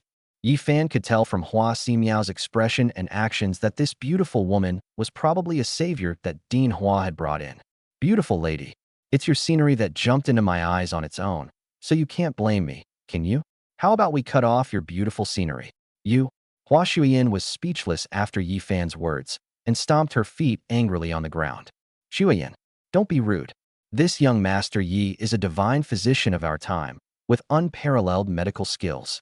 Apologize to the divine physician at once. Hua Simiao reprimanded Hua Shuiyin with a stern face, leaving Hua Shuiyin in disbelief. Apologize? Grandpa, you weren't threatened by him, were you? If you were, just blink. I brought so many people with me. We're not afraid of him. Hua Shuiyin said to Hua Simiao in a serious tone. Hua Simiao rolled her eyes, thinking to herself, what's the use of bringing so many people? With Yi Fan's methods, as long as the insect is released, even if you bring 10 times more men, they'll still just be food for the insect. What threats? Hua Simiao reached out and tapped her granddaughter on the head. You'd better take your people and get out of here. Your mother's illness still depends on young Master Yi. In this world, probably only young Master Yi can cure her. Huh. This time, Hua Shuiyin's expression was somewhat serious, and her grandfather didn't seem to be joking. My mother has been bedridden for many years, and even my grandfather couldn't cure her. How could this guy who frequents clubs possibly cure my mother? Withdraw. Although Hua Shuiyin still had some doubts about Yi Fan's medical skills, she didn't linger. She called out to her subordinates, and the group quickly left the scene. After Hua Shuiyin left, Hua Simiao bowed respectfully to Yi Fan and said, Young Master Yi, my granddaughter was rude just now. I apologize on her behalf. After a pause, Hua Simiao gave Yi Fan a deep look. I didn't expect. Young Master Yi was hiding his true abilities so well. Chapter 48 Young Master Yi, you've fooled us all. Yi Fan smiled calmly. Dean Hua probably thinks I'm just a playboy who hangs out in clubs, right? After all, when Yi Fan married into the Su family, he was either at a club or on his way to one.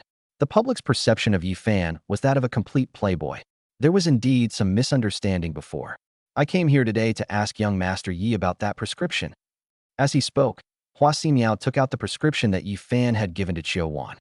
Young Master Yi's prescription is too ingenious, but there are 3 ingredients that I really can't understand the reasoning behind. I wonder if young Master Yi could enlighten me on them. Originally, Hua Simiao came to rescue him. When facing danger, she didn't leave and even rushed to the front. Yi Fan had a good impression of Hua Simiao. Dean Hua, it's no problem for me to exchange medical knowledge with you. I can even give you this prescription and teach you some medical skills. However, I have one request. Really? Hua Simiao was stunned. Young Master Yi, please tell me your requests. As long as it's within my power, I will not refuse. With Yi Fan possessing such extraordinary abilities, receiving his guidance would be a divine opportunity. Hua Simiao would grant any request, let alone just one, even 100. It's very simple. Keep my kung fu and gu techniques a secret, and then go and treat my great-grandfather in my place, curing him in the shortest possible time. That's it. Hua Simiao thought Yi Fan would make some unreasonable request, but it turned out that this was all he asked for. Yi Fan nodded. That's it. You must know that the Yi family was attacked 3 years ago. Although I have recovered my strength, I still need to hide it and wait for all my enemies to appear before I make my move. And those who have seen my true strength have already stopped talking. As he said this, Yi Fan glanced at Li Hu, Wang Fugui, and Wang Fugui's brothers and Li Hu's subordinates beside him. His murderous aura was released so intensely that everyone's breath caught in their throats. You all better keep your mouth shut. Hua Simiao wasn't stupid. He instantly understood what Yi Fan meant. I understand. I will definitely keep it a secret. At the same time, he sighed inwardly. The Yi family has produced a dragon. Those who kicked the Yi family when they were down back then are probably going to suffer. The key to this prescription is controlling the dosage and understanding the principles of mutual generation and restraint. Yi Fan explained the core secret of the prescription to Hua Ximiao without any hesitation. At the same time, he directly taught Hua Ximiao 3 of the 8 Tai needles, saying, "These 3 needles are enough to treat my great-grandfather. If you have enough talent, I can teach you the rest after some time. Master, please accept my bow." After realizing that Yi Fan was teaching him the Tai 8 needles, a unique skill from the Shinnong secret manual, Hua Ximiao disregarded Yi Fan's objections and immediately knelt down to become his disciple. Although Yi Fan is young, he is absolutely worthy of this bow. Yi Fan didn't do anything to stop Hua Ximiao's behavior. In front of outsiders, you can still call me young Master Yi. Yi Fan has accepted Hua Ximiao as his disciple. After all, with Hua Ximiao's identity here, it will be much easier for Yi Fan to handle many things later. Wang Fuguei, Su Qingru, and Wang Fuguei's brothers, who were not far away, were all stunned to see Hua Ximiao kneeling down and becoming Yi Fan's disciple in public. Is my eye seeing things? The director of Yunqing People's Hospital, the king of medicine, in southwest China, actually knelt down and became Yi Fan's apprentice? But when I think about the terrifying strength Yi Fan just displayed, I feel that everything is normal. Hua Ximiao left with profuse thanks, and Li Hu then found an opportunity to step forward and quietly say to Yi Fan, "Young Master Yi, my men just reported that several people have been lurking around the place where we are holding Yi Xiu. It seems someone is planning to make a move against Yi Xiu." Yi Fan smiled faintly. "Are you in such a hurry to make a move? It seems Yi Xiu really has some real skills. Withdraw all the brothers you've positioned around the entrance. Widen the gap. We're coming right now." If there are too many guards there, they won't have a chance to act. What Yi Fan needs to do now is to set up a large net, wait for his opponents to walk into it, and then wipe them all out in one fell swoop. Good. After everyone left, 2 alleyways away, a young man in black put away his binoculars, picked up a walkie-talkie, and reported, "Minister, you have no idea. I just witnessed an incredibly exciting show. I think I've found the super expert who caused the energy fluctuations. It's Yi Fan, the eldest son of the Yi family. He's been hiding himself very well." This young man was a member of the Jinwu division. He happened to witness Yi Fan and Zhonghua fighting when he was patrolling this area today. "Zhang Yang, this matter is top secret. Remember this. What you saw today must not be known to a third person other than you, me, and me. Understand? Otherwise, your entire family will be wiped out." "Ah yes, Minister." At the headquarters of the Yunqing Martial Arts Division, Minister Imo Zhong's face lit up with an unusual gleam after ending the call. "Yi Fan, the eldest son of the Yi family? He's truly impressive. I knew the Yi family wouldn't fall so easily. It seems I'll have to find an opportunity to pay them a visit tomorrow." Inside the Zhong family villa, on Zhonghua's mother's bed, a masked man was vigorously working on a woman.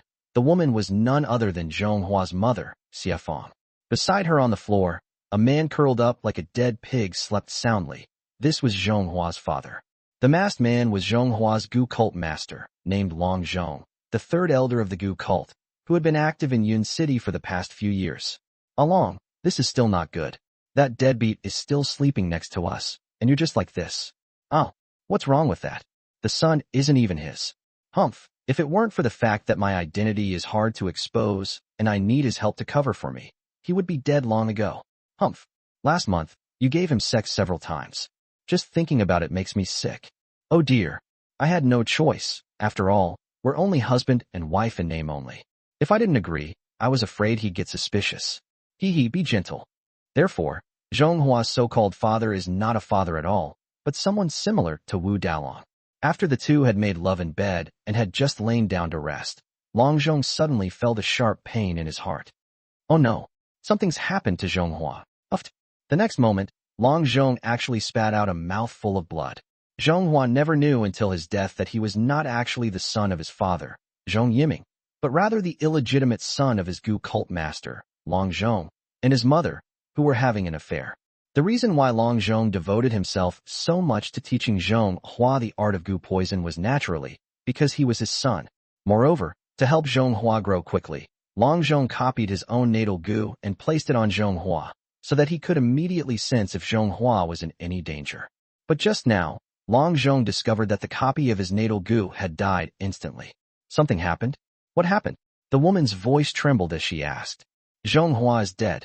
Someone killed Zhonghua. Long Zhong's face was grim. He was heartbroken for his son, but more importantly, he had placed the immortal bone on his son Zhonghua's body, something more precious than life itself.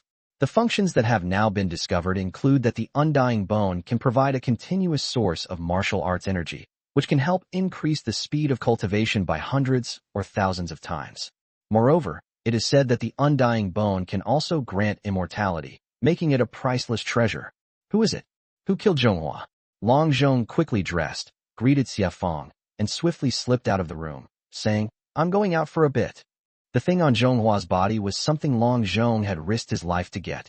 He could live without a son or a woman, but he absolutely could not live without that thing. Therefore, Long Zhong must spare no effort to find out who killed Zhonghua and to retrieve the undying bone. Chapter 49. Murder to silence witnesses?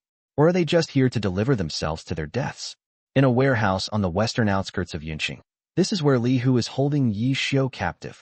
This area used to be a hub for logistics companies, but after urban redevelopment, most of these companies moved away, leaving behind some warehouses. Some companies are still using the area, but there are fewer people at night. However, tonight, under the cover of night, more than a dozen vehicles quietly stopped outside the warehouse, and a group of burly men wearing black t-shirts got out of the vehicles. And the one leading the way was none other than Lin Dong. "Yang, is this the only place you've been told?" Lin Dong turned to a young man beside him and asked. This young man is Lin Yang, the biological son of Lin Hua, the second uncle. However, although Lin Yang is already 20 years old, he has some intellectual problems and seems to have remained at the age of 10. Therefore, this is one of the reasons why Lin Hua designated Lin Dong as his successor. Lin Hua had no choice. He did want to designate his own son as his successor, but his own son was mentally challenged. How could he manage the Lin group? "Yes, he just told me," Lin Yang said, pointing to a man who looked like a captain next to him. "Big brother, this is a great place for hide and seek. How about you play hide and seek with me later?" Lin Dong was speechless. "Today I'm here to kill people. Why am I playing hide and seek? I shouldn't have brought this idiot with me. Is your information accurate? This is the middle of nowhere. Do you think Li Hu would lock Yi Xiu up in a place like this?" "Don't worry, young Master Lin. Our brothers saw Yi Xiu appear here during the day. There's no mistake. He's in warehouse number 8 up ahead. We'll find out if he's inside once we break down the door," the bodyguard captain next to Lin Yang said with certainty. Lin Dong mobilized over 100 bodyguards from the Lin family for this operation, just in case something unexpected happened. Clang. After Lin Dong and his men smashed open the warehouse door, the lights inside came on, and 3 thugs who were playing cards immediately jumped up. "You? What do you want to do?" These 3 men were the guards that Li Hu had arranged to stay here. "Behave yourselves." Li Hu's 3 men had just stood up when Lin Dong's men forced them back down to sit. Bang! Bang! The next moment, they were all knocked unconscious. With the lights on, Lin Dong quickly spotted Yi Xiu tied to the corner of the wall. At this moment, Yi Xiu had been tortured beyond recognition, his face covered in bloodstains, and his clothes were tattered. Lin Dong saw Yi Xiu, and Yi Xiu saw Lin Dong too, his eyes immediately lighting up. "Young Master Lin, you're finally here. If you hadn't come, I really would have been tortured to death by them." Lin Dong's lips curled into a smile as he shone his searchlight on Yi Xiu. Lin Dong wasn't interested in Yi Xiu's ordeal at all. Yi Fan was more interested in how much information Yi Xiu had revealed from back then. "How much of the secret from back then did you tell us?" Lin Dong stepped forward, not in a hurry to untie Yi Xiu, but staring intently at Lin Dong and asking him. "I didn't say anything. Young Master Lin, you have to believe me. I really didn't say anything. Otherwise they wouldn't have kept me tied up like this," Yi Xiu said excitedly. "Young Master Lin, please untie me and take me away from here. That bastard Yi Fan came here. I'm scared." Yi Xiu knew Yi Fan's abilities. Even the Black Dragon had been killed by Yi Fan, and Yi Fan could also change his appearance. Yi Xiu even suspected that Lin Dong in front of him might be Yi Fan in disguise, using a self-inflicted injury ruse against him. Upon hearing that Yi Fan had been here, Lin Dong couldn't help but shudder. "Damn it, you're afraid? I'm even more afraid." His manhood was kicked away by Yi Fan, and his head was also blown apart by Yi Fan. The Lin family has lost face, all thanks to Yi Fan. However, the Lin family does not dare to directly attack Yi Fan now, and can only hope that the Blood Robe sect will carry out the next operation as soon as possible. Since you didn't say anything, I'm relieved. Lin Dong smiled wickedly, reached out, and pulled a battle knife from the bodyguard next to him, instantly placing it against Yi Xiu's neck. The chilling aura emanating from his neck instantly stunned Yi Xiu. Young Master Lin? What do you mean? I really didn't say anything. Why do you want to kill me? Your second uncle and I have already discussed it. I'm going to take control of the Yi family and serve the Lin family later. Why kill you? Because some things are only left unsaid by the dead. Yi Xiu, you know too much, and you even exposed yourself to Yi Fan. So I'm sorry, you can only die. Without any hesitation, Lin Dong swung his battle blade, preparing to sever Yi Xiu's neck. No, please don't. Young Master Lin, this is unfair. You can't just abandon us after we've served our purpose. But no matter how Yi Xiu pleaded for help, Lin Dong showed no mercy. Yi Xiu could feel the blade piercing through the skin of his neck. Yi Xiu was in despair. In order to seize power in the Yi, Lin, and Zhou families, he acted as an inside agent, leaking all of the Yi family's personnel deployments to the Lin and Zhou families, which ultimately led to the near annihilation of the Yi family. If I hadn't been so blinded by greed and had told the old man about the attack earlier, would the Yi family have suffered such a crushing defeat? And in that case, could I also take control of the Yi family? Yi Xiu was starting to regret it, but there's no going back in life. Just as Lin Dong's sword was about to slit Yi Xiu's throat, a pebble suddenly struck Lin Dong's arm, piercing through it and breaking the bone. The sword fell to the ground, and Lin Dong's arm was instantly severed. Oh, holy crap, who the hell attacked me? Lin Dong roared, clutching his blood-soaked arm, but he already had a terrifying suspect in mind. Yi Fan. It must be Yi Fan. The fact that Yi Fan is still here so late at night can only mean one thing. Yi Fan is deliberately waiting for me here. The capture of Yi Xiu and the deliberate release of information to the outside world were all bait. The plan was to surround and attack reinforcements, with the aim of waiting to see who would come to rescue Yi Xiu or who would come to kill him. Whoever did that would definitely be involved in the attack on the Yi family. Lin Dong had naturally anticipated Yi Fan's elaborate arrangements, so he had also made thorough preparations for this trip, bringing over 100 bodyguards. This was to guard against Yi Fan setting a trap. Otherwise, if it were simply a matter of capturing Yi Xiu or silencing him, why would such a large-scale operation be necessary? As the Lin family's designated successor, Lin Dong was actually not stupid at all. He was just unlucky to have met Yi Fan. Young Master Lin, it's so late, and we meet again. Yi Fan smiled as he walked down from behind the door on the second floor. Lin Dong carefully searched around and found that Yi Fan was all alone, which relieved him. Yi Fan was as arrogant as ever. Did he think he could take on all the bodyguards I brought by himself? He'll make you beg for mercy on your knees in a minute. Chapter 50. Big brother, I was wrong. I just wanted to be your dog. Yi Fan greeted Lin Dong, then turned to Yi Xiu and said, Yi Xiu, now you see? You're still being stubborn and trying to exonerate the Lin family, but they just want you dead. Are you willing to accept that? Is it worth it? Are you really willing to be tortured alone while your former allies betray you, wanting to kill you to silence you and pin all the blame on you? Yi Fan's words kept getting into Yi Xiu's ears. Having just experienced a life-or-death situation, Yi Xiu's mental defenses were completely shattered. Originally, Li Hu had been tormenting Yi Xiu with various methods all day, but Yi Xiu was still able to endure it. He firmly believed that the Lin family would stop at nothing to find him and save him. Because Yi Xiu knew so many secrets about the attack on the Yi family years ago, if he were to leak these secrets to Yi Fan, it would be irrefutable evidence, making it perfectly reasonable for the Yi family to take action against the Lin family. I'm not reconciled. Yi Xiu stared at Lin Dong with bloodshot eyes. Lin Dong, you all deserve to die a horrible death. You forced me into this situation. I risked my life for you, and you betrayed me and even tried to kill me to silence me. Then don't blame me. Yi Fan, as long as you kill Lin Dong, I'll tell you everything. Yi Xiu seemed to have gone mad at this moment. Compared to Yi Fan, Yi Xiu wanted Lin Dong dead even more. Lin Dong, calm down by now. Kill me? Haha. Yi Xiu, you're dreaming. I came here fully prepared. I have over 100 bodyguards here. Even if Yi Fan is a god, he can't beat that many people, right? Even if he's exhausted, I'll wear him out. As Lin Dong spoke, he became even more arrogant after confirming that there was no one else upstairs. With only Yi Fan present and no one else around, this was the perfect opportunity to kill him. Yi Fan, kneel down and apologize to me. Beg for mercy. Beg for my forgiveness, and perhaps I can give you a quick death for Xian Yufei's sake. Otherwise, Tonight, I will make you wish you were dead. Lin Dong waved his hand, and all the bodyguards behind him drew their weapons, knives, steel rods, and surrounded Yi Fan in unison. Yi Fan was not worried at all about being surrounded by these bodyguards. Yi Fan's strength has long since surpassed that of a martial venerable, let alone such a small number of ordinary thugs. Even if there were double or 5 times more, Yi Fan wouldn't take them seriously. What's the difference between a group of ants and 2 groups of ants? They're just ants. How much effort would it take for a human to step on 1 ant versus 100 ants? Young Master Lin, my legs are too stiff to kneel down. Why don't you teach me how? Yi Fan looked at Lin Dong with a half smile. I forgot. I kicked your balls to pieces last time. It must hurt a lot to kneel down now, right? Maybe we should just forget it. Yi Fan, you're asking for it.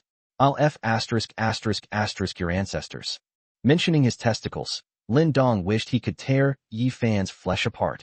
The symbol of a man was destroyed by Yi Fan. That was the source of his happiness for the rest of his life. What are you all standing there for? Get him. Kill him at all costs. I'll give 10 million to anyone who manages to stab him. Lin Dong went completely mad, frantically issuing orders to his men. You absolutely mustn't kill him, at least leave him alive. I'm going to torture him to death. Lin Dong's face was contorted with rage. Isn't the Yi family very arrogant? Tonight, both of the Yi family members will fall into my hands, and I'll ruin the future of your Yi family. What they couldn't do 3 years ago, I'll accomplish today. By the way, whoever can castrate Yi Fan's testicles, I'll reward him with 100 million. Damn it. You made me unable to be a man. I'll make you experience that kind of pain too. But what puzzled Lin Dong was that after he gave the order, all his subordinates stood frozen in place, none of them moving. Are you deaf? I told you to do it. A bunch of idiots. Can't you even kill someone? Lin Dong was furious. These were all top-tier bodyguards trained by the Lin family. He was the next successor of the Lin family, so why weren't they obeying his orders? Yi Fan stared coldly at Lin Dong, his lips twitching. He gestured towards what was behind Lin Dong. Young Master Lin, why don't you turn around and look behind you? Lin Dong was a little confused. What was behind him? What's behind me? Lin Dong turned around curiously to look behind him and immediately gasped, his heart sinking to the bottom. This tiger. At this moment, behind Lin Dong, Li Hu, the underground godfather of Yunqing, appeared with a large group of experts. Their strength was clearly greater than that of the group Lin Dong had brought. Each of them held a crossbow and a dagger. They were each locked onto a Lin family bodyguard in front of them, the arrows and daggers pointed at their hearts. How could the Lin family bodyguards dare to lay a finger on them? Lin Dong was shocked. In addition to the more than 100 bodyguards he brought, didn't he also have dozens of men on guard and sentry duty on the perimeter? Why is there no movement at all? Hey, are you all dead pigs? Li Hu barged in with so many people, and the people outside didn't even notice? Lin Dong, do you really think I, Li Hu, am someone to be trifled with? Since you dared to imprison Yi Xiu here, don't you have any tricks up your sleeve? Li Hu waved his hand, and another group of his men outside brought in all the people Lin Dong had arranged to guard the area. Lin Dong was in despair, utterly in despair. Lin Dong now understood that Yi Fan had set a trap to see who would fall into it. Young Master Yi, I was wrong. Please spare me. I just wanted to be your dog, to help you clean up your household. Really? Uffed. Lin Dong, completely disregarding his own integrity, knelt down directly before Yi Fan. Yi Xiu watched from the side, speechless. Yi Fan, don't listen to his nonsense. It was Lin Dong. Lin Dong was the one who contacted me back then. The Lin family was directly involved in the attack on the Yi family. Moreover, I know that they attacked the Yi family to find something belonging to them, but unfortunately, they haven't found it yet. Knowing he couldn't escape anyway, Yi Xiu decided to throw caution to the wind, which infuriated Lin Dong. Yi Xiu, you're asking for it. That thing, the biggest secret behind the attack on the Yi family, was exposed just like that. This involves more than just the Lin family. There are so many other complex forces behind it. If they find out that the Lin family leaked the information, will the Lin family get away with it? Lin Dong angrily got up from the ground, rushed over and grabbed Yi Xiu by the neck with one hand, saying fiercely, Yi Xiu, I'll strangle you to death. Chapter 51 Dogs Fighting, a Mouthful of Fur. This secret was exposed to Yi Fan. How could those people behind the Lin family possibly let the Lin family go? Yi Xiu's hands and feet were bound with ropes, and his throat was being choked. His face instantly turned bright red. Yi Fan smiled faintly, and with a burst of energy from his hand, He untied the ropes binding Yishio's hands and feet. Yishio was finally free and immediately began to retort, punching Lin Dong in the cheek, causing Lin Dong to stagger and naturally loosen his grip. Lin Dong, I've had my eye on you for a long time. Who do you think you are? A piece of trash who idles around all day? What kind of class do you think you are, to actually think you can be my equal? Bah! Yishio was even angrier when he thought that Lin Dong had actually tried to kill him. He rushed up and kicked Lin Dong in the crotch several times. Lin Dong's groin was already injured, and Yi Fan just broke his arm, leaving him with only one hand. How could he possibly be a match for Yishio? Yishio, you just wait. Once I get out of here today, I'll make you wish you were dead. You're nothing but a dog of the Lin family. How dare you bark at me like that? I'll fight you to the death. Lin Dong had long since ignored Yi Fan and rushed forward to fight Yishio. Using both hands and feet, it grabbed Yishio's hair and even used its teeth to tear a piece of flesh off Yishio's body. Yishio winced in pain. Lin Dong, you forced me to do this. A sinister look appeared on Yishio's face. He picked up the battle knife that Lin Dong had dropped from the ground and stabbed it into Lin Dong's chest with a thud. Uft, uft. With a series of swift strikes, several holes appeared in Lin Dong's chest, blood gushing out. Lin Dong's grip on Yishio's hair loosened, and he stared at Yishio in disbelief. You actually dared to kill me. Uft. Lin Yang, run. Go back and tell second uncle to avenge me. Looking at the hole in his chest, Lin Dong knew he was going to die, so he thought of notifying his mentally challenged younger brother and asking him to go back and report the news. But seeing the scene before him, Lin Yang showed no intention of running away. Instead, he picked up a battle knife and said, "Big brother, I'm here to help you." Uft. Seeing Lin Yang rushing over, Yishio didn't hesitate at all and swung his sword, killing Lin Yang as well. No, Lin Dong never expected that before Yi Fan could even make a move, Yishio would actually kill him and his younger brother Lin Yang, thus ending the Lin family line. Yishio, having recovered from his earlier frenzy, hurriedly dropped his sword and looked at Lin Dong with fear, saying, "Young Master Lin, no, I didn't mean to. Yishio knew that the Lin family and the Yi family were both among the 6 most powerful families, and their strength was not to be underestimated. The key was that if Yishio wanted to completely control the Yi family, he needed the support of the Lin family. And now, he has killed the only 2 eldest sons of the Lin family, Lin Dong and Lin Yang. If the Lin family finds out, how will I survive? Moreover, he was still in Yi Fan's hands. Even if Yi Fan didn't kill him, the Lin family wouldn't let him go. Clap, clap, clap. Yi Fan watched the two bickering indifferently. After Lin Dong and Lin Yang twitched a few times and then fell silent, Yi Fan stepped forward and said, "Yishio, you still have some guts after all. Killing Lin Dong can be considered a contribution to the Yi family." Yi Fan looked at Yishio with a half-smile, but Yishio's face was full of bitterness, and he was almost crying. Yi Fan, Yishio stopped mid-sentence. Yishio wasn't stupid. He knew that in this situation, whether he was in Yi Fan's hands or Lin Dong's, he had no chance of survival. Although Yi Fan was also annoying, relatively speaking, he was working for the Lin family and Lin Dong actually wanted to kill him to silence him. So, even if he died, he would not let them get away with it. "I'll talk. I'll tell you everything I know. I just want you to give me a quick death." Yishio couldn't help but recall the scene when the Yi family patriarch rescued him from a group of human traffickers. At that time, Yishio felt only gratitude. At that time, Yishio's demands were very humble. He just wanted freedom, food to eat, and to avoid going hungry. Later, the Yi family patriarch sent Yishio to school and then handed over the family business to him. Yishio became the de facto head of the Yi family, second only to the patriarch. Enjoying wealth and luxury, Yishio grew increasingly greedy, betraying the Yi family and leading to their tragic downfall. Among those who attacked the Yi family back then, I know of the Lin family, the Zhou family, and even members of the royal family. But I've never seen the face of the royal family member. Besides those mentioned above, there were also people from the Zhao family. Do you have paper and pen? Yishio staggered to his feet in front of Yi Fan, but his face showed not much dejection, but rather a sense of relief. After Li Hu and the others brought paper and pen, Yishio thought carefully and wrote down a list on the paper. "This is the list of people I know who attacked the Yi family, and I also have video evidence to verify it. Of course, you can also investigate it yourself." After handing the paper to Yi Fan, Yishio continued. The Lin family attacked the Yi family because they were looking for something that is said to be able to change the fate of the family and is related to a huge secret. I only heard snippets of what it is, something like the undying bone. Even Lin Dong probably doesn't know. Only the Lin family head, Lin Hua, knows. Having said all that he knew, Yi Xiao let out a long sigh. Looking at Yi Xiao's state, Yi Fan said calmly, "If you knew this would happen, why did you do it in the first place? Tell me, what are your last wishes? Tell me, and I might help you if I feel like it." No.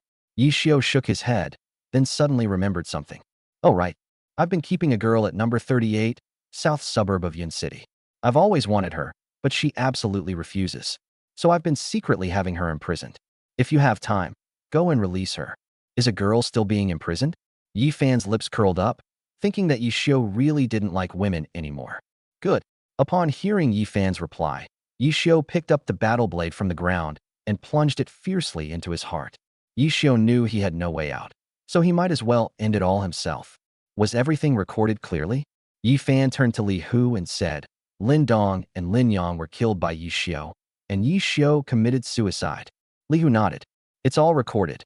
Yi Fan originally thought he could catch a big fish by using Yi Xiao as bait, but Lin Dong delivered himself to his doorstep instead. But it wasn't bad either. Killing Lin Dong and getting Yi Xiao's list made this operation quite fruitful. Seeing the Zhao family on the list, Yi Fan's face darkened. "Umph. The Zhao family. Were you involved in the plan back then? I've already given you a chance. When I come knocking, that will be your death day." As Yi Fan muttered to himself, a slight cracking sound suddenly came from the roof. Who? Yi Fan's expression hardened. There was actually someone eavesdropping on the roof? Chapter 52, I'm going to put a hat on him. You have to understand, Yi Fan's strength has already surpassed the martial venerable level. The other party has been hiding his strength very well. Call. Without any hesitation, Yi Fan pushed off the ground with his ankle and continued to rush towards the second floor. Using the steel frame on the wall for leverage, his entire body pierced through the roof of the warehouse and soared onto the roof. Such agile and unbelievable movements stunned Li Hu and his group of henchmen. You all saw it this time, right? The instructor's strength is unfathomable, beyond your reach. Clean up the scene. Li Hu couldn't resist showing off to his underlings. As for the opponent Yi Fan was pursuing, Li Hu didn't interfere at all, because Li Hu knew very well that such a master was simply beyond his reach. After Yi Fan rushed onto the roof, his powerful senses were released in the pitch-black night, and he quickly detected a hunched figure fleeing rapidly into the distance. Call out. Yi Fan's piece of sheet metal whistled as it hurtled towards the fleeing man. Uffed. After a crisp sound, Yi Fan clearly heard a muffled groan. That piece of sheet metal must have injured the person who came. Yi Fan had just clearly sensed that the opponent's strength wasn't actually that high. At most a grandmaster, not quite at the martial venerable level. However, the opponent's movement techniques were somewhat peculiar, and they were adept at concealing their aura, which was why Yi Fan hadn't discovered the spy's trail for a moment. Yi Fan didn't stop moving, quickly leaping across the rooftops as he chased after the fleeing man. However, after Yi Fan rushed over, he discovered that at the end of the warehouse, there was a train track. A train happened to be passing by, and apart from a pool of blood, there were no other traces on the ground. You run pretty fast. Yi Fan snorted coldly and muttered to himself. However, I've already set up a scent-detecting goo on that sheet of metal. As long as you appear within 3 kilometers of me, I'll definitely be able to find you. I hope you're not an enemy, otherwise you'll die a horrible death. Li Hu was in charge of handling the aftermath of the warehouse incident, so Yi Fan didn't need to worry about it. He drove towards number 38, south suburb of Yunqing. Yi Xiao was already dead, so he couldn't delay that girl any longer. Number 38 in the southern suburbs of Yunqing was a quiet and secluded courtyard.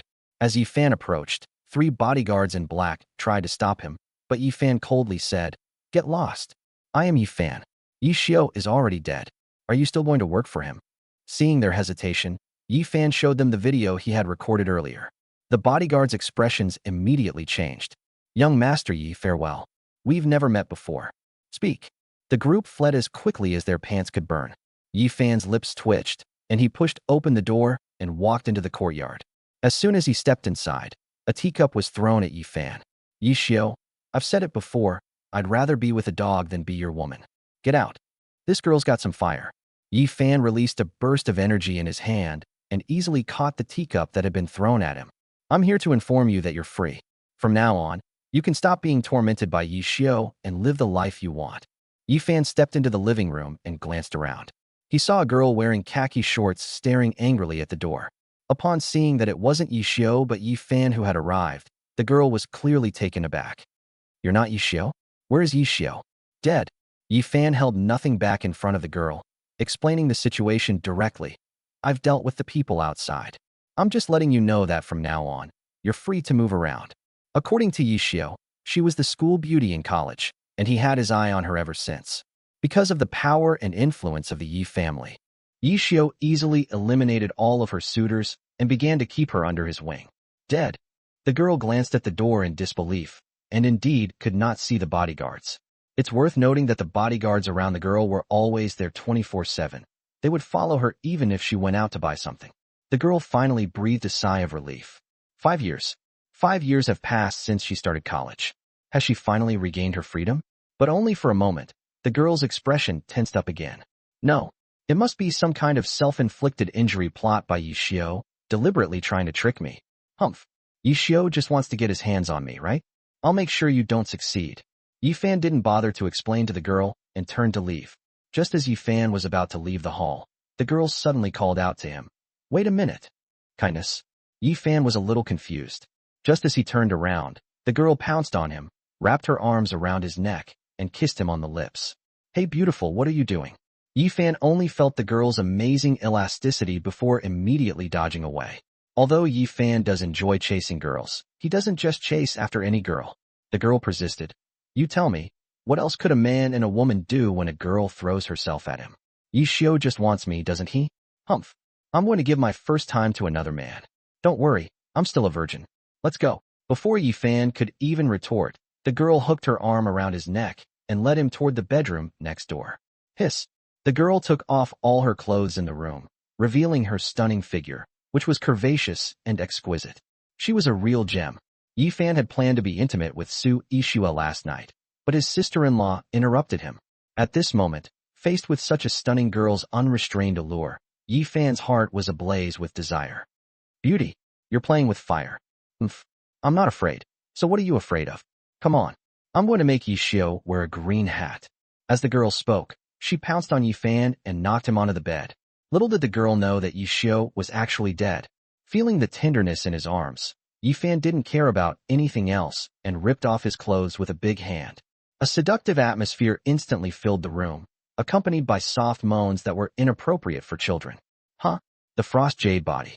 When Yi Fan and Jiang Yueran were about to take their final step and get intimate, he suddenly discovered that Jiang Yueran actually possessed a special physique that was said to be rare even once in 1,000 years, the frost jade body. Yi Fan was suddenly shocked, and at the same time, he was overjoyed. This is the physique that Yi Fan and his master have been searching for with great difficulty. Because the frost jade body can perfectly neutralize the accumulated fire poison in Yi Fan's body, it can save Yi Fan's life. The dragon control technique of the Beiyou can be said to be the most heaven-defying cultivation method. When combined with Yi Fan's nine-yang dragon vein, it can achieve the effect of defying fate. However, the dragon control technique also has a fatal flaw.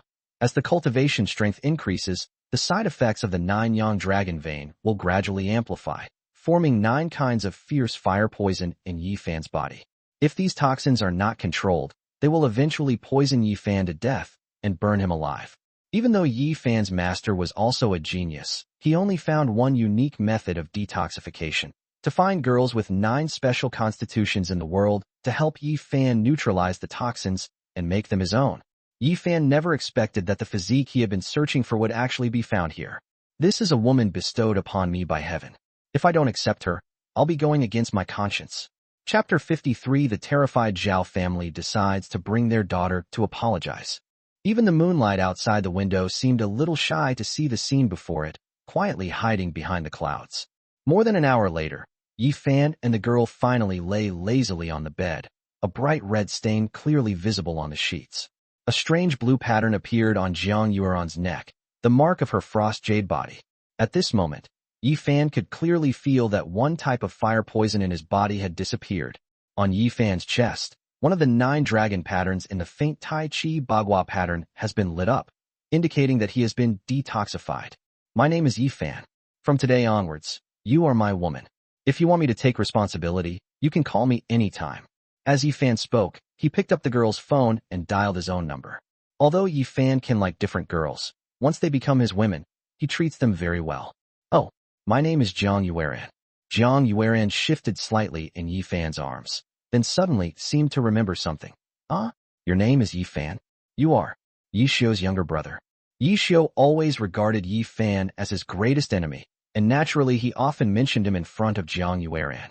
Moreover, most people in Yunqing know Yifan's reputation. He spends all his time at clubs. He's either at a club or on his way to one. Yes. What? Are you regretting it now? I warned you earlier. Yifan got up, straightened his clothes, and prepared to leave. He was going to buy a house tomorrow, not for himself, but for Qiuwan.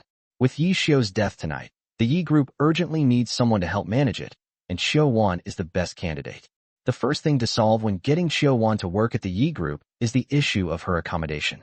Yifan planned to buy the house for Qiuwan first, and then inform Qiuwan. Regret? Why should I regret it? Jiang Yueran not only showed no remorse whatsoever, but seemed quite excited. So, did we just have a secret affair, sister-in-law and brother-in-law? How exciting. Although Yifan was an experienced fighter, he was still stumped by Jiang Yueran's words. Hee. Great. Humph. Yi Xiu wants me, doesn't he? I'll give my body to my brother-in-law, but I won't give it to him. I'll make him furious. Come on, brother-in-law, let's take a picture together. I'm going to make him furious. While speaking, Jiang Yueran didn't care at all that her body was exposed in front of Yifan. She put her arm around Yifan's neck and took 2 photos before letting Yifan leave. After Yifan left, Jiang Yueran immediately sent those intimate photos to Yi Xiu's phone, saying, Yi Xiu, I'm already your brother-in-law's woman now. You'll never have me. So just give up. After doing all this, Jiang Yueran suddenly felt a little hungry and wanted to get up and eat something. But as soon as she moved, she realized that her whole body felt like it was falling apart. This Yifan is too strong in combat. After leaving the courtyard, Yifan dialed Li Hu's number. Jiang Yueran is now under my control. Tell the brothers to take good care of her. Also, find out some information about Jiang Yueran for me. For me. After being imprisoned by Yi Xiu for so long, Jiang Yueran suddenly regained her freedom, and Yifan was still a little worried that something might have happened to her. Now that she's become his woman, Yifan naturally has to make arrangements and take care of her. Yes, instructor. When Yifan returned home, his sister-in-law Su Qingru and his wife Su Yixue were still awake and were clearly waiting for him in the living room. Brother-in-law, you're finally back? How did things go? Li Hu had come to see Yifan because he had something to deal with. Although he knew Yifan was no ordinary person, he was still very worried. As she spoke, Su Qingru jumped into Yifan's arms again, and Su Yixue, who was originally preparing to hug Yifan, had no choice but to give up in frustration. Yifan smirked, pushed Su Qingru into his left arm with his left hand, and pulled Su Yixue into his right arm as well. If you want to hug me, then hug me. I'm your husband.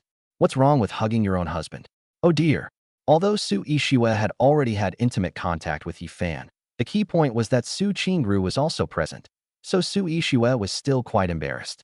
While enjoying Yifan's embrace, he secretly observed Su Qingru's expression. Seeing that Su Qingru looked calm and even seemed happy, Su Yixue was a little surprised. Are kids these days so calm?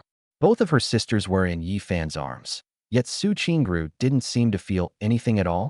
Su Yixue was naturally unaware that Su Qingru and Yifan had already had intimate contact last night, and that their feelings for each other had deepened further when Su Qingru risked her life to save Yifan tonight. With Su Qingru here, Yifan naturally had to sleep alone again at night. However, thinking of Jiang Yueran's rare, icy body, he felt a pang of sadness. Is this fate? Yifan had been troubled by the nine-yang dragon vein for a long time, and he was worried about how to solve it. However, a girl that Yi Xiu had raised ended up becoming Yifan's savior. Yi Xiu has done so many bad things. This is probably the only good thing he's done. In Yunqing, at the Zhao family compound, Zhao Changfeng, the patriarch of the Zhao family, staggered into the hall covered in blood, startling Zhao Tianlong, the head of the Zhao family, who was still awake. Patriarch, what happened to you? Zhao Changfeng sat weakly in the chair, ripped the sheet metal off his shoulder, snorted coldly, and quickly bandaged the wound with his clothes before speaking. Quickly, notify all core members of the Zhao family to come to a meeting. I have something important to announce. Yes. Seeing his ancestor in such a state, Zhao Tianlong knew that something big must have happened. Without any hesitation, He quickly notified all Zhao family disciples. Those who could attend should come immediately, and those who could not attend should hold a conference call. 20 minutes later, all the Zhao family disciples had gathered. Patriarch Zhao Chongfeng then straightened his expression and solemnly declared, "What I want to announce today is that, from this moment forward, our Zhao family will surrender to the Yi family. Tomorrow, I will personally lead a group of representatives from the Zhao family to visit the Yi family and apologize."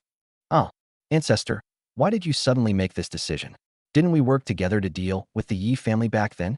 "Yes, the Yi family is clearly on the verge of collapse.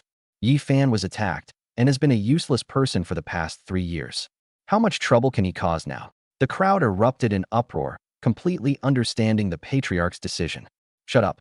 You've all been deceived by Yi Fan. Yi Fan's strength has probably already broken through to the martial venerable level. A few days ago, the Grandmaster who attacked the Yi family was suddenly killed, and the Grandmaster Steward of the Zhou family also died in Yun City. I suspect that Yi Fan personally carried out these actions. I went out tonight to gather information, but I'm now seriously injured, and it was Yi Fan who attacked me." Hiss. The people had some doubts about what the patriarch had said earlier. Zhao Chongfeng's last words made everyone present gasp in shock. Everyone knows the strength of the patriarch. He's a peak grandmaster, the very foundation of the Zhao family's power. If even the patriarch is no match for Yi Fan, just how terrifying is Yi Fan's strength? Moreover, I heard that the Zhou family steward and the Zhou family patriarch's son both died in Yun City. Was all of this Yi Fan's doing? The Yi family has truly produced a dragon. All right, since that's the case, then it's decided. Tomorrow, the ancestor and I will take Ling Long to the Yi family in person to apologize and hope to gain their forgiveness. Zhao Tianlong, as the head of the Zhao family, made the final decision. However, below, a pouting, big-breasted lowly-like beauty muttered, "Daddy, you should apologize. Why should I follow you?" This beauty was none other than Zhao Linglong, the pampered and beloved third-generation member of the Zhao family. Although she appears petite, she is incredibly well endowed. She is indeed a giant-chested lowly. "Linglong, don't be reckless. This operation concerns the fate of the entire Zhao family. Alas, we were forced to make a wrong decision back then, and we must not make the same mistake again this time. No matter what unreasonable conditions the Yi family proposes, we must resolutely carry them out, and you are not allowed to act willfully. Otherwise, it will be the day our Zhao family is wiped out. From now on, all Zhao family disciples must be extremely respectful to anyone from the Yi family they meet, and accept any beatings or scoldings they may receive. Understand?" "Understood." The patriarch was covered in blood and didn't even have time to bandage himself before he hastily convened a meeting. All the core disciples of the Zhao family realized the seriousness of the situation. Sigh. Hopefully, it's not too late this time. Cloud City is about to change. Chapter 54, Rubbing Salt into the Wound. Lin Hua was furious. Lin Hua from the Lin family didn't sleep a wink last night, because his own son, Lin Yang, and his successor, Lin Dong, went to look for Yi Xiu's whereabouts last night and did not return overnight.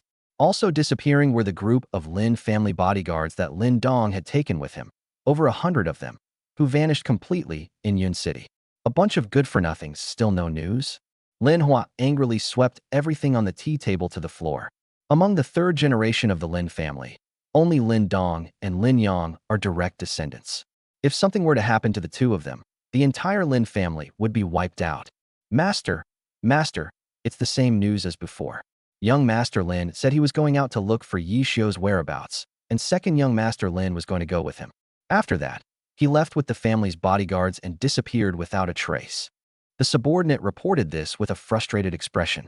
In their hearts, they were cursing. In their eyes, Lin Dong was not much different from Yi Fan before. He often hung out in nightclubs and disappeared with so many people. He was probably hiding in some nightclub. He was just using the pretext of going out to capture Yi Xiu as a way to make his womanizing seem legitimate. In fact, Lin Hua had considered this possibility before, but the thought that Yi Xiu had been captured by Yi Fan and that Lin Dong and Lin Yang had gone to find Yi Xiu made Lin Hua's heart sink. If Yi Fan had set up an ambush, waiting for Lin Dong and Lin Yang to slip into his pocket. With their intelligence, how could Lin Dong and Lin Yang possibly be a match for that bastard Yi Fan? The more Lin Hua thought about it, the more panicked he became. If he had known it would be like this, he shouldn't have agreed to let Lin Dong go and find Yi Xiu's whereabouts yesterday. "Master, Someone has come to visit. Lin Hua was still feeling down when a bodyguard at the door gave a trembling report. I won't see you. I won't see you even if the king of heaven himself comes today. Lin Hua was annoyed at the moment and didn't intend to see anyone. He is Yi Fan, and he's already inside. The bodyguard's voice was somewhat helpless. It wasn't that they didn't want to stop Yi Fan, but the key was that Yi Fan brought Wang Fuguei with him, and the two of them easily knocked down 7 or 8 bodyguards at the door with just a few punches and swaggered in. Patriarch Lin, what's wrong? Why are you so irritable so early in the morning? Judging from your mouth, you shouldn't be eating hot pot. Yi Fan and Wang Fuguei stepped in. Yi Fan stared at Lin Hua with a wicked look and deliberately pointed at Lin Hua's mouth. Yesterday, in front of so many people, Lin Hua's wife's pet teddy bear bit Lin Hua's mouth. Everyone saw it. Yi Fan said that Lin Hua had eaten shit, and Lin Hua was furious. Lin Hua felt his sore spot was touched again, and he wished he could devour Yi Fan alive. Brother, it might not be the hot pot. Didn't he eat shit before? I heard from experts that human excrement can indeed cause internal heat. Maybe he thought it tasted good and ate a few more bites while it was still hot last night. That makes sense. Fuguei, I've noticed you've become smarter. That's naturally because my eldest brother is so radiant, and by his side, I've been deeply influenced by him. Roll. The two of them were singing in unison, completely disregarding Lin Hua's feelings. Damn it. It wasn't enough that I ate shit once, and now you're forcing me to eat it in the toilet again? Am I sick? Yi Fan, what exactly do you want? If you keep acting like this, don't blame me for being impolite. Lin Hua suppressed his anger and patiently asked Yi Fan. This Yi Fan is too arrogant. What do you want by barging into my house in broad daylight? Do you intend to destroy the Lin family? Hee. Patriarch Lin, don't be angry. I came to ask about the 2 Lin brothers. I haven't seen them for a day, and I miss them terribly. I wanted to find them for a drink, but they don't answer their phones, so I came to ask. Drink wine? You piece of trash, I don't believe you for a second. Do you want to have a drink with Lin Dong? What a load of rubbish. Lin Dong and Lin Yang clearly went to see Yi Xiu last night, and then disappeared. And now Yi Fan is at the Lin family home, looking for them to drink? How could things be such a coincidence? It was intentional. Yi Fan definitely did it on purpose. Lin Hua was almost 80% certain that Lin Dong and Lin Yang had already fallen into Yi Fan's hands, and Yi Fan was here to show off. Yi Fan, you've gone too far. You'd better tell me honestly where you took Lin Dong and Lin Yang. Otherwise, you won't be leaving this room today. Lin Hua's expression shifted, and immediately the sound of bodyguards' footsteps filled the Lin family compound, surrounding the reception hall. Yi Fan calmly replied, Patriarch Lin, that's ridiculous. Your own family members have gone missing, so why are you blaming me for arresting them? Isn't this saying that your wife suddenly got pregnant, and you're blaming the neighbor? That doesn't make sense. Why don't you tell me, what did Lin Dong and the others go about last night? I can help you analyze it. Lin Hua couldn't possibly say that Lin Dong and the others had gone to find Yi Xiu. If he admitted that Lin Dong and the others had gone to find Yi Xiu, wouldn't that be admitting that it was the Lin family who colluded with Yi Xiu to attack the Yi family back then? On one hand, his son and the Lin family's successor had gone missing. On the other hand, he knew perfectly well that Yi Fan was behind it all, but he had no reason or evidence to accuse Yi Fan. Moreover, he couldn't reveal Lin Dong and Lin Yang's intentions. At least he absolutely couldn't admit it. The Lin family was completely speechless, unable to express their bitterness. My heart is breaking. This is fucking miserable. Yi Fan, Lin Dong, and Lin Yang want to sleep now and don't want to drink with you. Now, get out of here immediately. Lin Hua felt like he was about to explode. Want a drink? I advise Patriarch Lin to go and see. If he accidentally drinks himself to death, then the Lin family line will be cut off. Wang Fuguei, as expected of Yi Fan's good follower, perfectly understood Yi Fan's thoughts and added insult to injury, almost causing Lin Hua to spontaneously combust on the spot. Roll. Yi Fan smiled faintly and left the Lin family compound with Wang Fuguei. If we disregard the Lin family patriarch's current strength, Yi Fan could easily wipe out the entire Lin family. However, Yi Fan will not act rashly until he has a clear understanding of the Lin family patriarch's strength. These wealthy families have been able to survive for so many years, which naturally means they have a rich history and resources. Besides, the Lin family joined forces with so many other forces to attack the Yi family back then, almost causing the Yi family's annihilation. How could Yi Fan let the Lin family off so easily? Take it one step at a time and destroy his spirit. Yi Fan, the Yi family has guests. They want to apologize to the Yi family and specifically want to see you. Are you available to come back now? Yi Fan had just left the Lin family compound when his grandfather, Yi Changfeng, called. Apologize? Who? Yi Fan was somewhat puzzled. Could it be that his intimidation at the Lin family banquet last time had worked, and some brainless family had actually come to apologize? Admit their mistakes?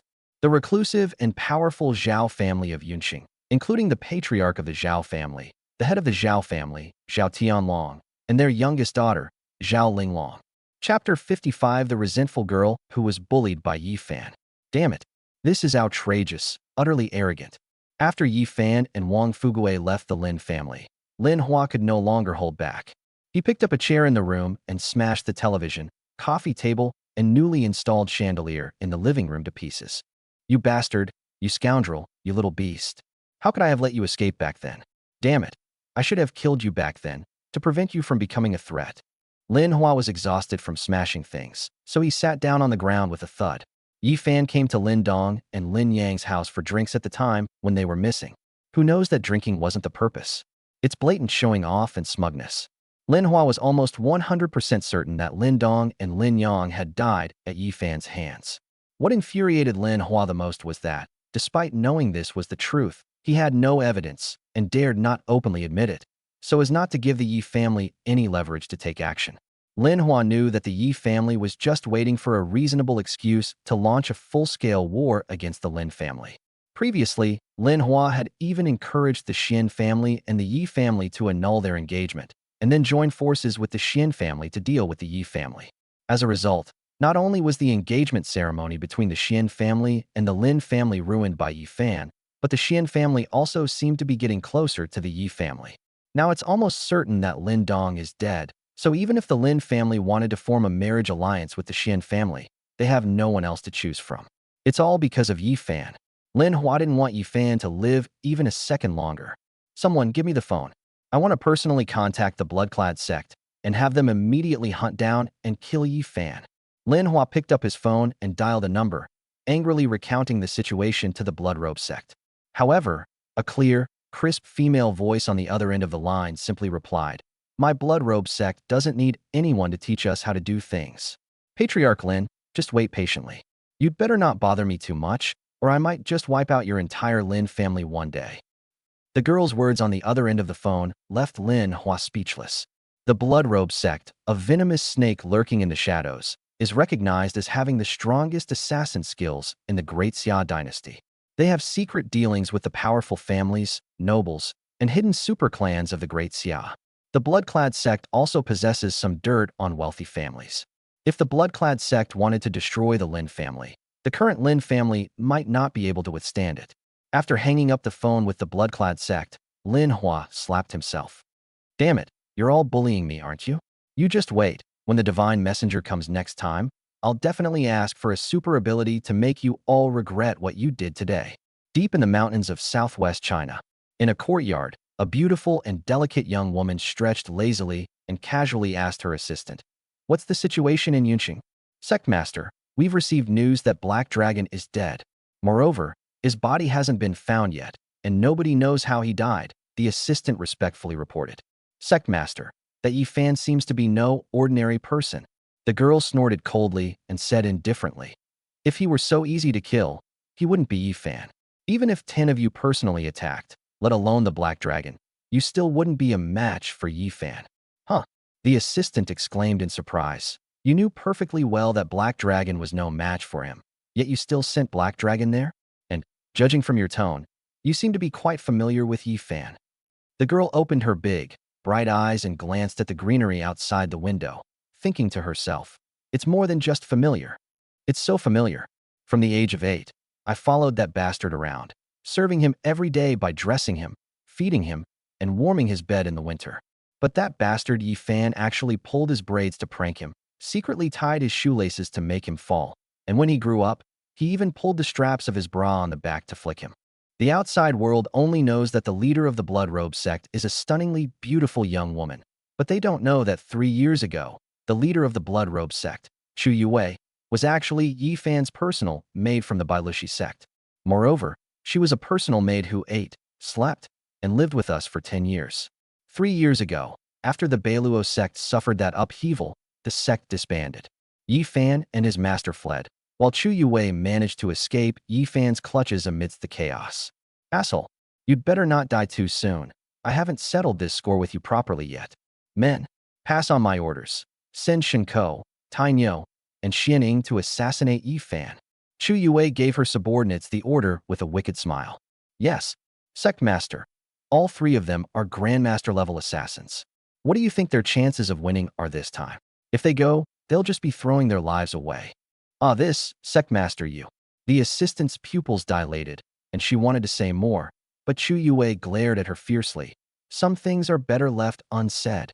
After the assistant left the courtyard, he instantly understood the sect leader's arrangement. Livestock, Iron Ox, Xianing, and even the Black Dragon from before, they were all direct subordinates of the Elders' Council. Is the sect leader using someone else to do his dirty work? When Yi Fan and Wang Fugue returned to the Yi family compound, Zhao Changfeng, Zhao Tianlong, and Zhao Linglong were already waiting in the hall. Upon seeing Yi Fan, Zhao Changfeng, and Zhao Tianlong, along with several representatives from the Zhao family, immediately stood up and bowed respectfully to Yi Fan, saying, "Greetings, young Master Yi." Upon entering the hall, Wang Fugue acted as if he were one of the guests, immediately finding a place to sit down. He popped a few grapes into his mouth from the fruit plate, not forgetting to say to old Master Yi, "Old Yi, your grapes are quite good." Yi Changfeng was speechless at Wang Fugue. Was this guy influenced by his grandson because he had been around him for too long? He didn't know the meaning of the word cowardice at all. Yi Fan looked the Zhao family members up and down, his gaze finally settling on Zhao Changfeng, especially noticing the bandages wrapped around Zhao Changfeng's shoulder. Instantly, the doubts in his mind were cleared up. So it was you. Yi Fan smiled slightly, sat down next to Yi Changfeng, and gave a wink to his great-grandfather Yi Qinquan, signaling the two of them to relax. Although the Zhao family is not one of the 6 great families, it is a reclusive superfamily. When it comes to fighting for survival, it is on the same level as the Lin family. The Yi family was on high alert today, as if facing a formidable enemy, and their nerves were on edge. I'm afraid it might be a scam. After all, the Yi family is facing a complicated situation. The Yi family and the Lin family could go to war at any time, and any slight disturbance could be the straw that breaks the other side. If the Zhao family genuinely apologizes and surrenders, that's fine. But what if it's just a feigned surrender? Zhao Changfeng made no attempt to hide anything from Yi Fan. Nothing can be hidden from young Master Yi. That's right, it was me last night. Please forgive my recklessness, young Master Yi. As he spoke, Zhao Changfeng bowed respectfully to Yi Fan. When the Yi family was attacked back then, the Zhao family did participate, but I, the old man, swear on my life that not a single member of the Zhao family directly attacked the Yi family. The only thing we participated in was providing 32 vehicles to help the royal family evacuate a group of experts under the pressure of the royal family. On behalf of the Zhao family, the old man apologizes to young Master Yi and earnestly requests that young Master Yi give the Zhao family a chance. Zhao Changfeng did not hide anything from what happened back then. After explaining the truth of what happened back then, he looked at Yi Fan with a devout expression. Seeing that Yi Fan seemed unmoved, Zhao Changfeng made another shocking move. Poof! The next moment, Zhao Changfeng actually knelt down in front of Yi Fan. Please give the Zhao family a chance, young Master Yi. The Zhao family is willing to pay any price and accept any conditions from young Master Yi. Chapter 56. I've taken a liking to your daughter. She'll be my personal maid. Hiss. Zhao Changfeng's actions stunned everyone present. Ancestor. Zhao Tianlong wanted to speak up to stop him, but Zhao Changfeng gave him a look, and Zhao Tianlong immediately shut up. Poof. Poof. Not only Zhao Changfeng, Zhao Tianlong, and the other younger members of the Zhao family who came with them, but everyone except Zhao Linglong knelt down before Yi Fan. They all looked like children who had made a mistake, not daring to utter a sound. It's important to know that Zhao Changfeng knelt down not to the Yi family, but to Yi Fan. In the eyes of Yi Qinquan and Yi Leoi of the Yi family, Yi Fan lost all his power after surviving for 3 years and became a complete cripple. He spent his days in clubs and was forgotten by everyone. Zhao Changfeng actually knelt down to Yi Fan. On what grounds? Ancestor Zhao, why don't you stand up and talk first? Yi Changfeng stood up and tried to dissuade Zhao Tianlong and the others.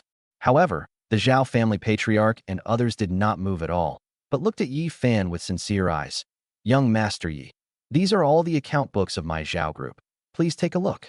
The Zhao family patriarch's meaning was very clear. In order to preserve the Zhao family, he was willing to sacrifice all the assets of the entire Zhao group. This, Yi Changfeng and Yi Qinquan were both puzzled. Did Yi Fan have some hidden methods that could make the Zhao family submit willingly? As everyone's gaze turned to Yi Fan looked at Zhao Linglong with a mocking expression. Everyone in your Zhao family is kneeling. Why aren't you kneeling? Zhao Linglong glared angrily at Yi Fan and said, Why should I? I didn't do anything wrong. Besides, the Zhao family provided them with a caravan, but it wasn't our choice. With the royal family's order, who dares to disobey? You can kneel if you want, but I won't. Linglong, don't be so insolent. Zhao Tianlong hurriedly reprimanded Zhao Linglong. Why aren't you kneeling down? Do you want to bring ruin to the Zhao family? The Zhao family patriarch also released a murderous aura as he looked at Zhao Linglong. Zhao Linglong is not afraid of her father, Zhao Tianlong, but she is somewhat afraid of the Zhao family patriarch. Just as Zhao Linglong was wavering, Yi Fan suddenly spoke up. It seems your Zhao family's sincerity isn't enough. I can let the Zhao family go, but I have one condition. Huh? Yi Fan's sudden change in attitude made the Zhao family patriarchs and others overjoyed, and they all secretly breathed a sigh of relief. Young Master Yi, please speak. Whatever the conditions, our Zhao family will agree. The Zhao family patriarch witnessed Yi Fan's methods and strength at the warehouse yesterday.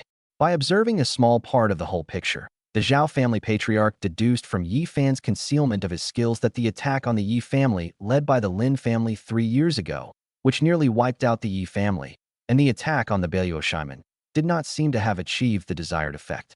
Yi Fan was not dead and his strength was still so formidable. Therefore, the rise of the Yi family was inevitable. Moreover, after lying low for so many years, the combined power of the Beiluoshimen and Yi family's furious counterattack must be terrifying. Gaining Yi Fan's forgiveness and preventing the Zhao family from being destroyed made it all worthwhile. Yi Fan looked at Zhao Linglong with a wicked gaze and said calmly, I'm still lacking a personal maid. Let Zhao Linglong stay by my side.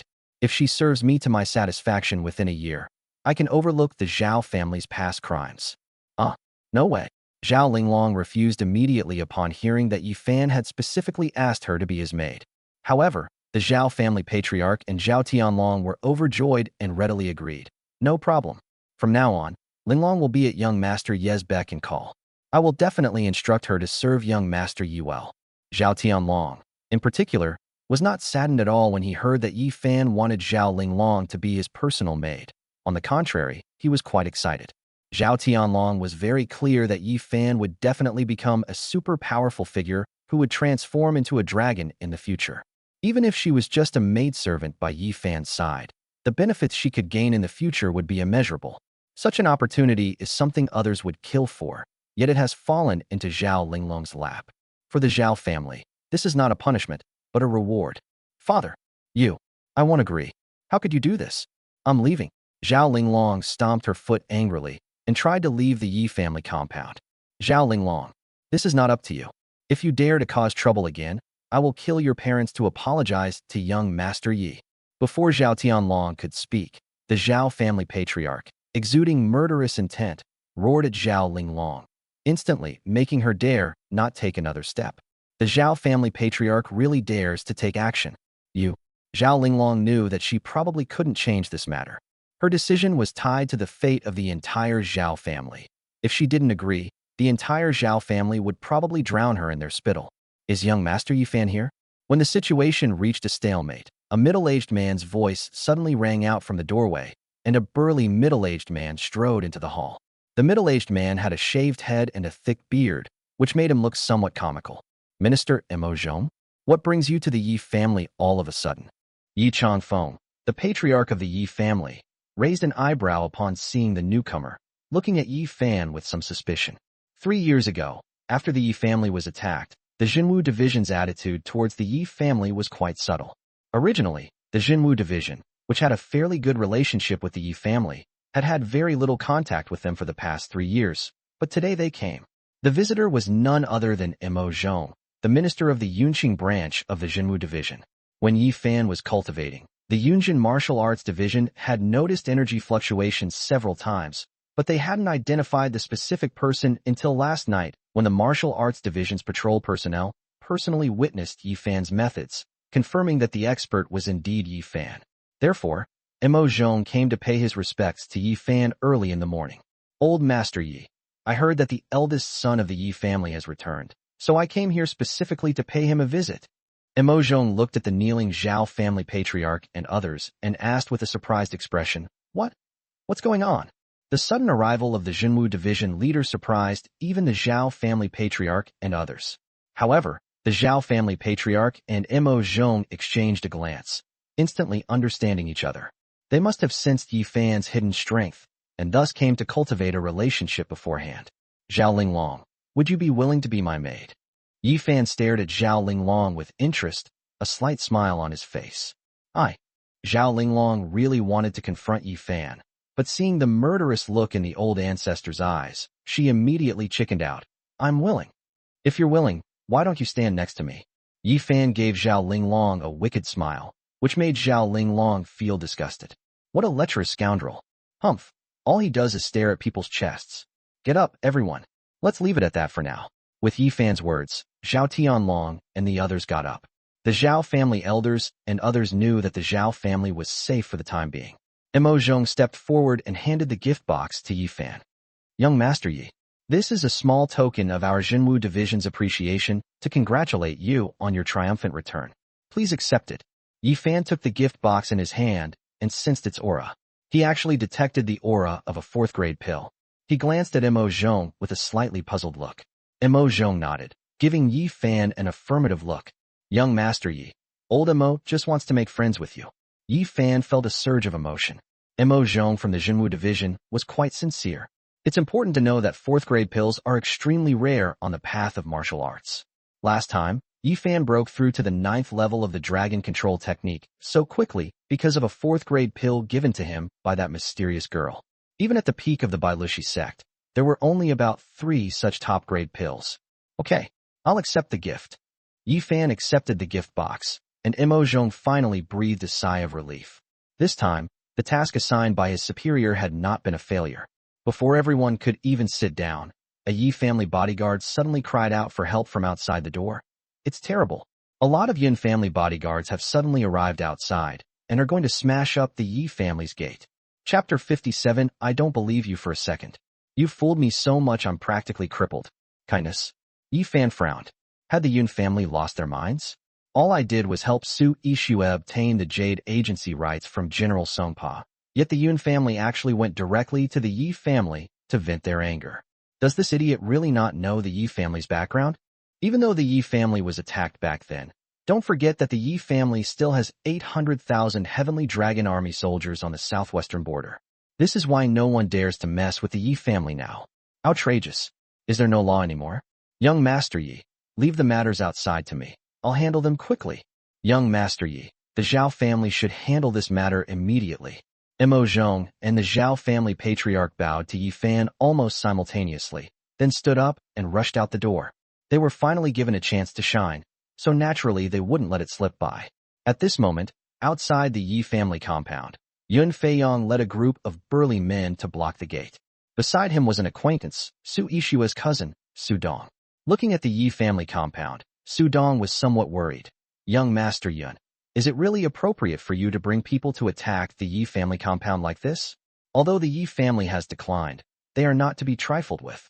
Su Dong originally planned to act as a bridge, letting Yun Feiyong come and snatch Su Yixue away, so that Su Dong and his father Su Mingho would have a chance to take control of the Su family. As a result, as soon as Yi Fan stepped in, Yun Feiyong was defeated and utterly humiliated.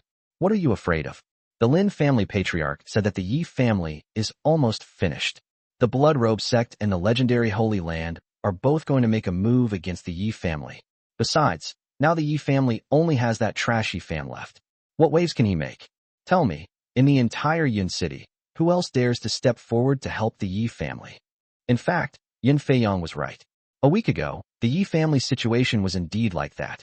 The Yi family had already suffered a major blow 3 years ago, and just a few days ago, the Yi family patriarch was seriously injured by a mysterious expert. Furthermore, a Grandmaster-level expert threatened to massacre the Yi family. The Yi family was on the verge of complete annihilation, and even the Xian family was considering breaking off their engagement. At this point, indeed, no one dared to get too close to the Yi family. However, that was 3 days ago. Since that grandmaster was killed, the situation has reversed. Let's go? I don't really intend to do anything to the Yi family today. I just want to teach Yi Fan a lesson and let him know the consequences of offending me. Young Master Yun. Yun Feiyang called to Su Dong, intending to have all his men rush in.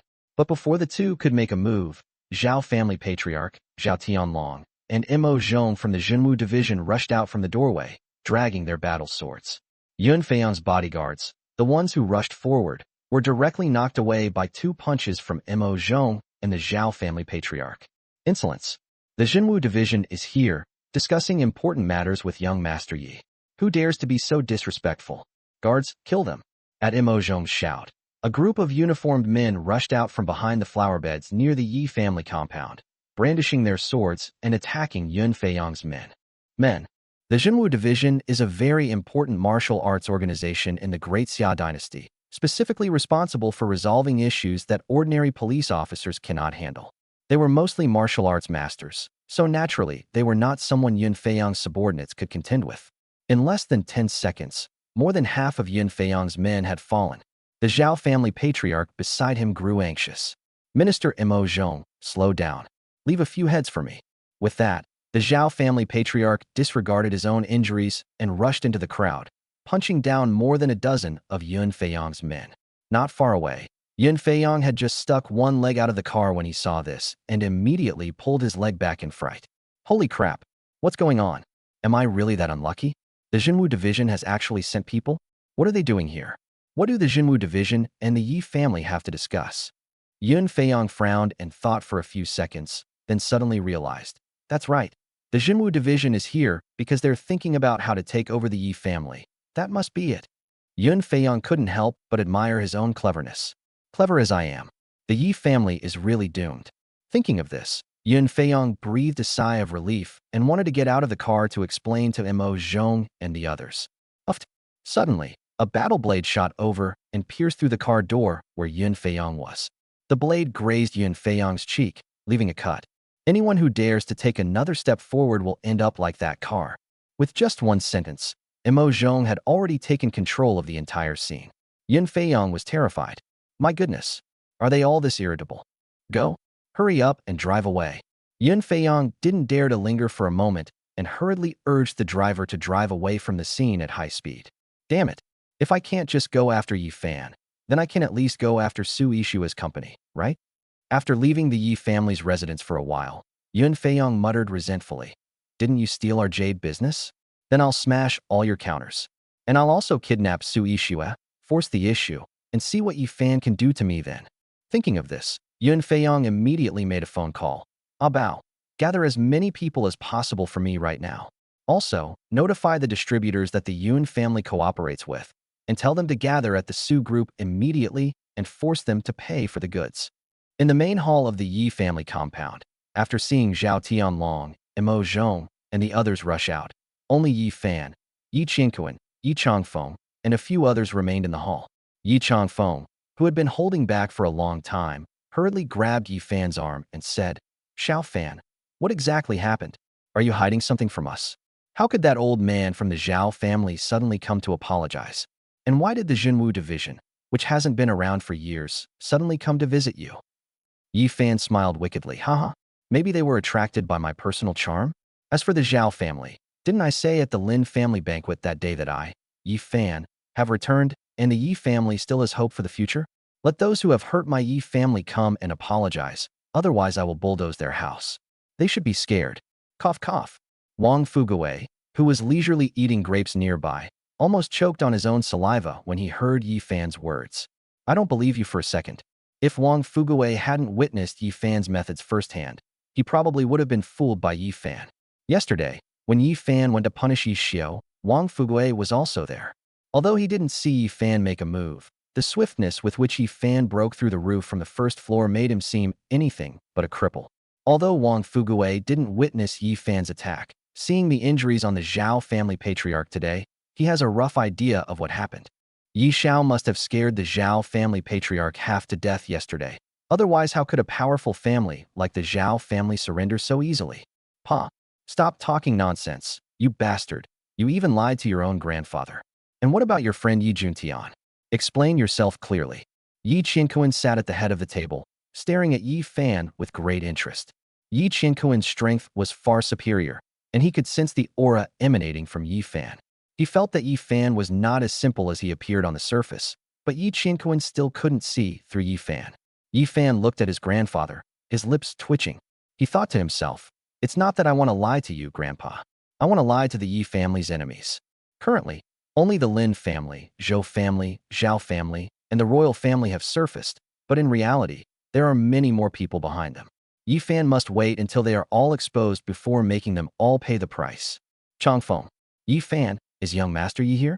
I've come specifically to visit you, young Master Yi, to ask you a few questions, and also to check on the old master's illness. Before Yi Fan could speak, a familiar voice rang out again from the doorway.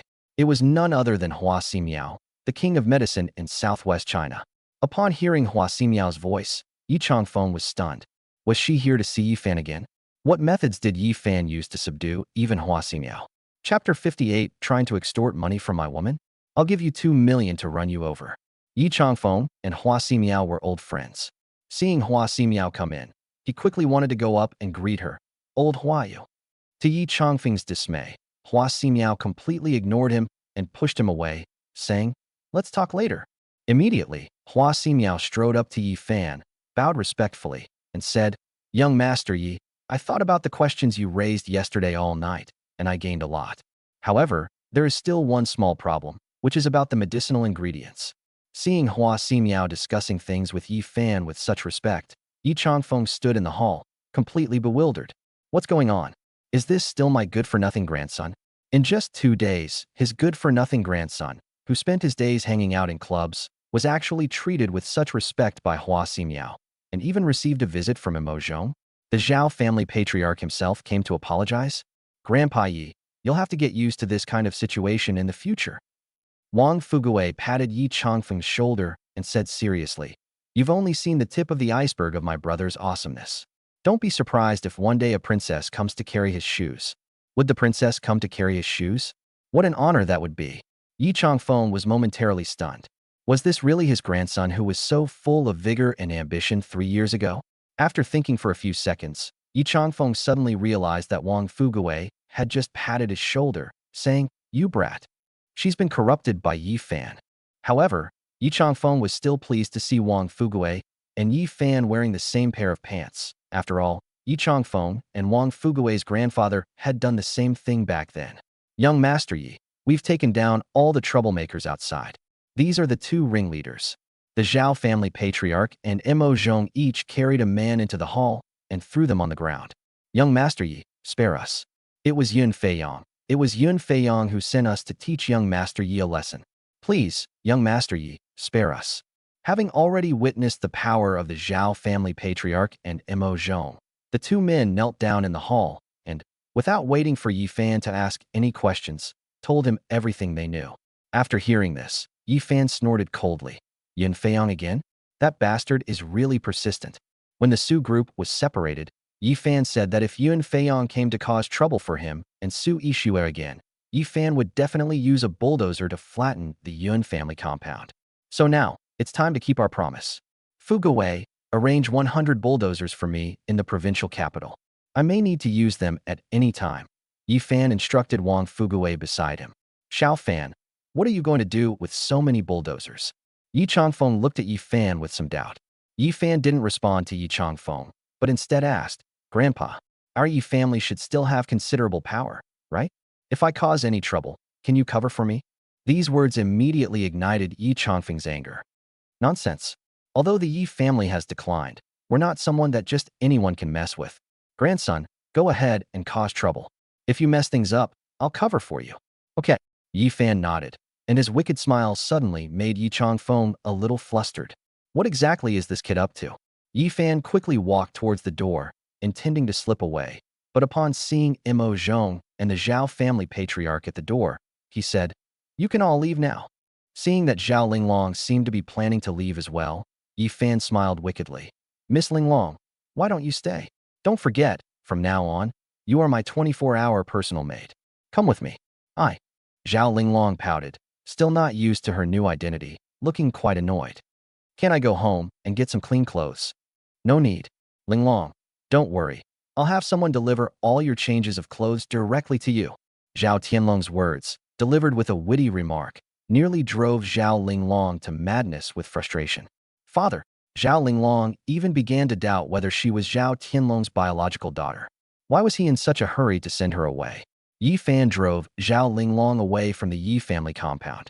Zhao Linglong sat in the car, feeling very uncomfortable. Where are we going? Let's go buy a car. Don't you already have a car? Why buy another one? Besides, what would you do with me if you bought a car? Zhao Linglong was a little annoyed. Her life was about to change starting today. Sigh. Her floral dress was a pity. She would have to keep it as a keepsake from now on. Zhao Linglong had already learned from the people around her that Yi Fan was a super womanizer and a lecher, so how could she dare to wear a skirt in front of him? Yi Fan's lips twitched, ignoring Zhao Linglong. He bought the car for Qiu Wan, of course. As for taking Zhao Linglong along, she would naturally have to pay for it. Isn't the Zhao family trying to show their sincerity? If I use their money to buy a few cars and a few houses, they probably won't dare to have any objections, right?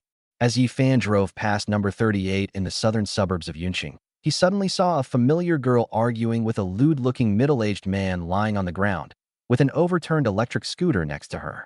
The familiar girl was none other than Jiang Yueran, who had become Yi Fan's woman last night. Hey beautiful, you hit me today. You're not leaving here without 5,000 yuan. Look at you. You weren't even wearing a helmet. If the traffic cop comes, you'll be at a disadvantage. Hurry up and pay up. But, brother, I was driving perfectly fine just now.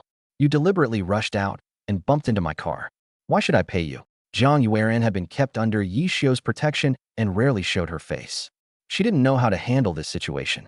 After saying just one sentence, her face was already red to her neck. That's unreasonable. There were so many people watching. You were clearly looking at your phone while riding your bike when you bumped into me. If that's what you're saying, then you deserve at least 10,000 yuan. Otherwise, I'll call the police and have you arrested and put in jail.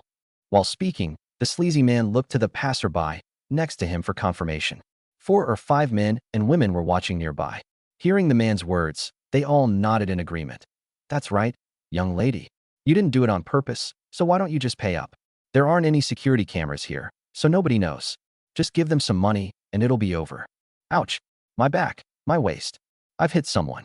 As people around him pointed and whispered, the sleazy man lay on the ground, groaning incessantly. Jiang Yueran panicked. You're trying to scam me. I don't have that much money on me. These people are clearly in cahoots. How could they possibly speak up for Jiang Yueran? Jiang Yueran had been kept by Yi Xiu for so many years without ever going out to work, so she didn't have much money to begin with. At this moment, she was so anxious that she was sweating profusely. How much do you want? I'll pay. Just as Jiang Yueran was getting anxious, a familiar figure suddenly rang out beside her, and a strong hand wrapped around Jiang Yueran's slender waist. Jiang Yueran turned her head and saw that it was none other than Yi Fan. It's you? Jiang Yueran was overjoyed, but when she thought of her intimate behavior with Yi Fan last night, she felt a little shy. Okay, don't worry. I'm here, everything will be fine. Yi Fan reached out and patted Jiang Yueran on the back, then looked at the lewd man lying on the ground. Yi Fan had seen this kind of staged accident many times, and he had plenty of ways to deal with them. The man lying on the ground had initially planned to lower the price, as he could tell Jiang Yueran didn't have much money. But when he saw Yi Fan arrive in a black BMW 7 Series, his eyes lit up. This is a big, fat sheep. 50,000.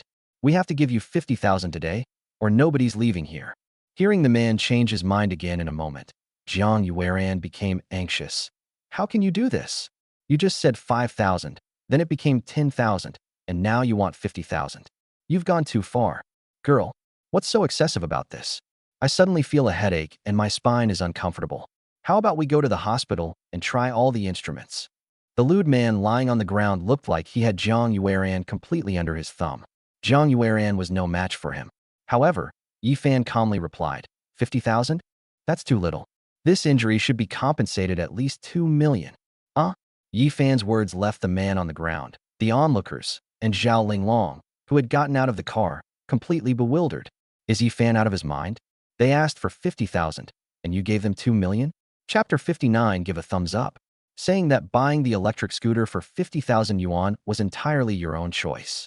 Handsome guy, you've given too much, you don't need that much. If you think 50,000 is a bit much, 30,000 is fine with me.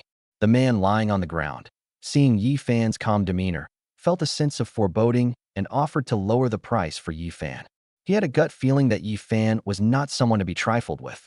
Yi Fan calmly moved the electric scooter away from the road, then said calmly, "No, we must pay 2 million. I remember last month, someone was killed in a car accident in Jiangning City next door, and the compensation was 1.6 million. The maximum compensation stipulated by the state is 2 million. So let's go with the maximum compensation." As he spoke, Yi Fan got into the car, started the engine, and slammed the gas pedal into the man lying on the ground. Get ready.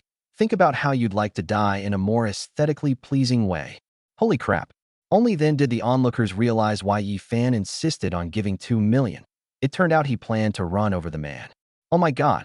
Seeing that Yi Fan's vehicle was about to hit him, the man lying on the ground was so frightened that he sprang up from the ground and ran forward. Yi Fan smirked, stepped on the gas, and shouted from behind, "Go faster. Come on, faster, or we'll crash." Buzz, buzz, buzz. Yi Fan floored the engine accelerator, making a deafening roar that nearly drove the man's soul to its grave. He only wants money, not his life. It's not worth dying like this. Even if you offered him 20 million, let alone 2 million, he wouldn't do it. Unfortunately, there was a narrow underground passage in front of him, and it was a one-way street, so the sleazy man had no chance to dodge to the side. Hearing the car whizzing past behind him, the sleazy man had no choice but to run. "Big brother, I was wrong. I don't want the 30,000 yuan anymore. Please don't chase me anymore." Yi Fan had only driven 200 meters ahead when the sleazy man was already sweating profusely and trembling as he dragged his body along, pleading with Yi Fan as he looked back. "How can that be? We already agreed on 2 million. Hurry, keep accelerating. We're only 50 centimeters away from hitting you. Let me tell you, I don't know how to control my foot. If I floor the gas and it doesn't kill you, I'll hit you again. The tire will run over your face, and then you'll be in big trouble." Yi Fan stepped on the gas, causing the front of the car to bump into the lewd man's rear. "Ah!" The lewd man screamed in fright, gritted his teeth, and sped off again. After running another 100 meters or so, the sleazy man couldn't go on any longer. "Brother, I was really wrong. I can't take it anymore. Not only do I not want the 30,000 yuan, but I'll give you 30,000. No, I'll give you 50,000. Brother, please let me go. I was really wrong." The sleazy man's eyes were bloodshot, and snot, tears, and sweat streamed down his face. Completely exhausted, feeling like he was about to die, he stopped running, collapsed in front of Yi Fan's car, knelt down, and repeatedly kowtowed to Yi Fan. At the same time, he took out 5 stacks of red bills from his pocket. Creak. Yi Fan stopped the car when it was 30 centimeters away from the man, got out and took the 5 stacks of red bills from the man's hand, and sneered. "If you knew this would happen, why did you do it in the first place? We are all able-bodied people. Why do such a heartless thing? I was wrong. I was really wrong." The lewd man was terrified. In all his years in the business, this was the first time he had made a mistake and almost lost his life. "All right, don't say I'm robbing you. Since you're so sincere, I'll sell you my girlfriend's electric scooter for 50,000 yuan. As she spoke, before the man could object, she dragged him back. "What? A scooter costs 50,000 yuan. 50,000 yuan for a broken electric scooter? Am I crazy?" The lewd man had already noted down Yi Fan's license plate and was even thinking about how to call the police and accuse Yi Fan of robbery, so he could turn the tables on Yi Fan. However, Yi Fan said that the 50,000 yuan was for buying an electric scooter, which stunned the man. "What? You have a problem with that? Look at my girlfriend's electric scooter. It's freezing in winter and scorching in summer. It feeds mosquitoes, and when the weather is dry, it just collects dust for free. It's such a great feature. If you ask me, 50,000 yuan is still too little. How about adding a little more?" Yi Fan's words were illogical, but the sleazy man understood that Yi Fan's words were a blatant threat. If he didn't agree, Yi Fan might actually shove him under the car and run him over. "No need. No need. 50,000 yuan is fine. I'm very satisfied with that pink electric scooter. It's exactly the dream car I've always wanted." After returning to the scene of the incident, the lewd man hurriedly went forward, rode the pink electric scooter, and tried to escape from the scene. "Who knows if Yi Fan will extort even more from me if I stay. Seeing the sleazy man's earlier discomfiture, Jiang Yueran's anger had subsided considerably. But when she saw him trying to ride her electric scooter away, she immediately snapped. You, what do you want to do? Steal my scooter, the man said with a bitter expression. Miss, I've already bought your electric scooter for 50,000 yuan, and I've already given the money to your boyfriend. Buy your own electric scooter for 50,000 yuan? Jiang Yueran stared at Yi Fan in astonishment. She bought this electric scooter for 500 yuan on the secondhand market and then sold it for 50,000 yuan. Yi Fan, standing nearby, clearly recorded the lewd man's words on his phone. Give me a peace sign. Are you sure you willingly bought this electric scooter? Uft. Voluntary my foot. Although the sleazy man was extremely unwilling, he dared not disobey Yi Fan's wishes. I really want to buy this electric scooter willingly, and I will never turn back. Yay. After Yi Fan nodded, the lewd man immediately fled the scene as if his backside was on fire. Yi Fan, thank you. Jiang Yueran breathed a long sigh of relief after seeing the lewd man leave. Although the electric scooter was gone, at least one problem was solved. Yi Fan stuffed 5 stacks of red bills into Jiang Yueran's arms, saying, keep them safe. Huh? This is for me, Jiang Yueran asked, holding the money with a look of surprise. If this isn't for you, who else would it be for? It's your electric scooter being sold, so the money is yours. Yi Fan gave Jiang Yueran a wicked smile, then reached out and put his arm around her waist again, pulling her into the back seat. He then said to Zhao Linglong beside him, you drive. Let's go to the Mercedes-Benz dealership. Although she had already been so intimate with Yi Fan last night, Jiang Yueran's heart was still pounding wildly as Yi Fan held her like this. Yi Fan, let me down quickly. What are you taking me to the 4S store for? I still have a job interview to do. Of course I'll take you to buy a car. I just sold your car, so I should at least give you one in return. Yi Fan looked at the beauty in his arms, feeling a surge of joy in his heart. Jiang Yueran is my treasure. She helped me get rid of a kind of fire poison in the 9-yang dragon vein. She is my woman and my savior. A man must treat his woman well, otherwise, how can he win a woman's heart and date more girls? Chapter 60. You're chasing girls. Why should I pay? You scumbag. But, didn't you just give me the money from selling the car? Jiang Yueran was a little confused by Yi Fan's train of thought. You've got it wrong. That money was given to you by that man, not by me. So I have to compensate you with another car. Oh, Jiang Yueran felt like her CPU was about to smoke. She felt like there was something wrong with what Yi Fan said, but she couldn't quite put her finger on it. All right, you said you were going for a job interview? What kind of job are you interviewing for? Yi Fan suddenly remembered Jiang Yueran saying that she was going for a job interview and quickly asked. Now that Yi Xiu is dead, the Yi group will inevitably undergo a major purge. Yi Fan already has a candidate for general manager, Xiu Wan from Yunqing University, but he still needs quite a few people for other key positions. For example, Yang Tao, the CFO of the Yi Group, is, according to the intelligence Han Zhuo investigated, a pawn planted in the Yi Group by the Lin family and Yi Xiu in collusion. Such an important position should naturally be given to someone you can trust. I'm going to interview for a financial assistant position. I studied finance in college, and I even interned at a company for half a year before. It's all because of that Yi Xiu who imprisoned me in this place and ruined my life for so many years. Now, I've decided to boldly step out and live independently. Let's see what he can do to me. As she spoke, Jiang Yueran glanced back twice. What Jiang Yueran found curious was that, in the past, whenever she left the courtyard, someone would follow her. But today, even though she had been out for so long, there had been no movement from her. Yesterday, Jiang Yueran sent Yi Xiu intimate photos of herself and Yi Fan, but Yi Xiu didn't react at all. What's going on? He had just given Yi Xiu a green hat, and Yi Xiu didn't react at all? Jiang Yueran, of course, had no idea that Yi Xiu would never reply to her again. Oh no. Hurry up and let me off at the bus stop ahead, or I'll be late for my interview. Jiang Yueran glanced at her phone and hurriedly tried to get up. Yi Fan's smile almost overflowed after hearing Jiang Yueran's words. Is it really such a coincidence? He just happened to need someone to manage his finances, and Jiang Yueran just happened to be that person? It's like someone brings you a pillow when you're just feeling sleepy. No need for the interview. Come help your man. Be the CFO of the Yi Group. 2 million a year, bonuses on top of that. Yi Fan grabbed Jiang Yueran and hugged her tightly, his large hands naturally not holding back, making Jiang Yueran moan softly. You're so naughty. There are still people in front. Zhao Linglong, who was in front, was grinding her teeth so hard she almost broke them. She thought to herself, You too. That's enough. Do you even know there are people in front of you? I'm almost full from all this dog food. Stop messing around. I really have to go for the interview. This is Jiang Yueran's first job interview, and it's very important. Yi Fan released Jiang Yueran and said with a serious expression, I'm not joking. The CFO of Yes Group has resigned, and I can't find a suitable replacement. You're my woman. I trust you the most. If there's anything you don't know, you can learn it quickly. All right, it's settled then. Jiang Yueran was speechless. Was Yi Fan really that domineering? However, no matter what Jiang Yueran said afterward, Yi Fan refused to let her leave. At the Mercedes-Benz 4S store, before Jiang Yueran could object, Yi Fan directly bought her a GLS. Looking at the price tag of over $1 million, Jiang Yueran looked embarrassed. Yi Fan, how about we forget about it? I don't need such an expensive car.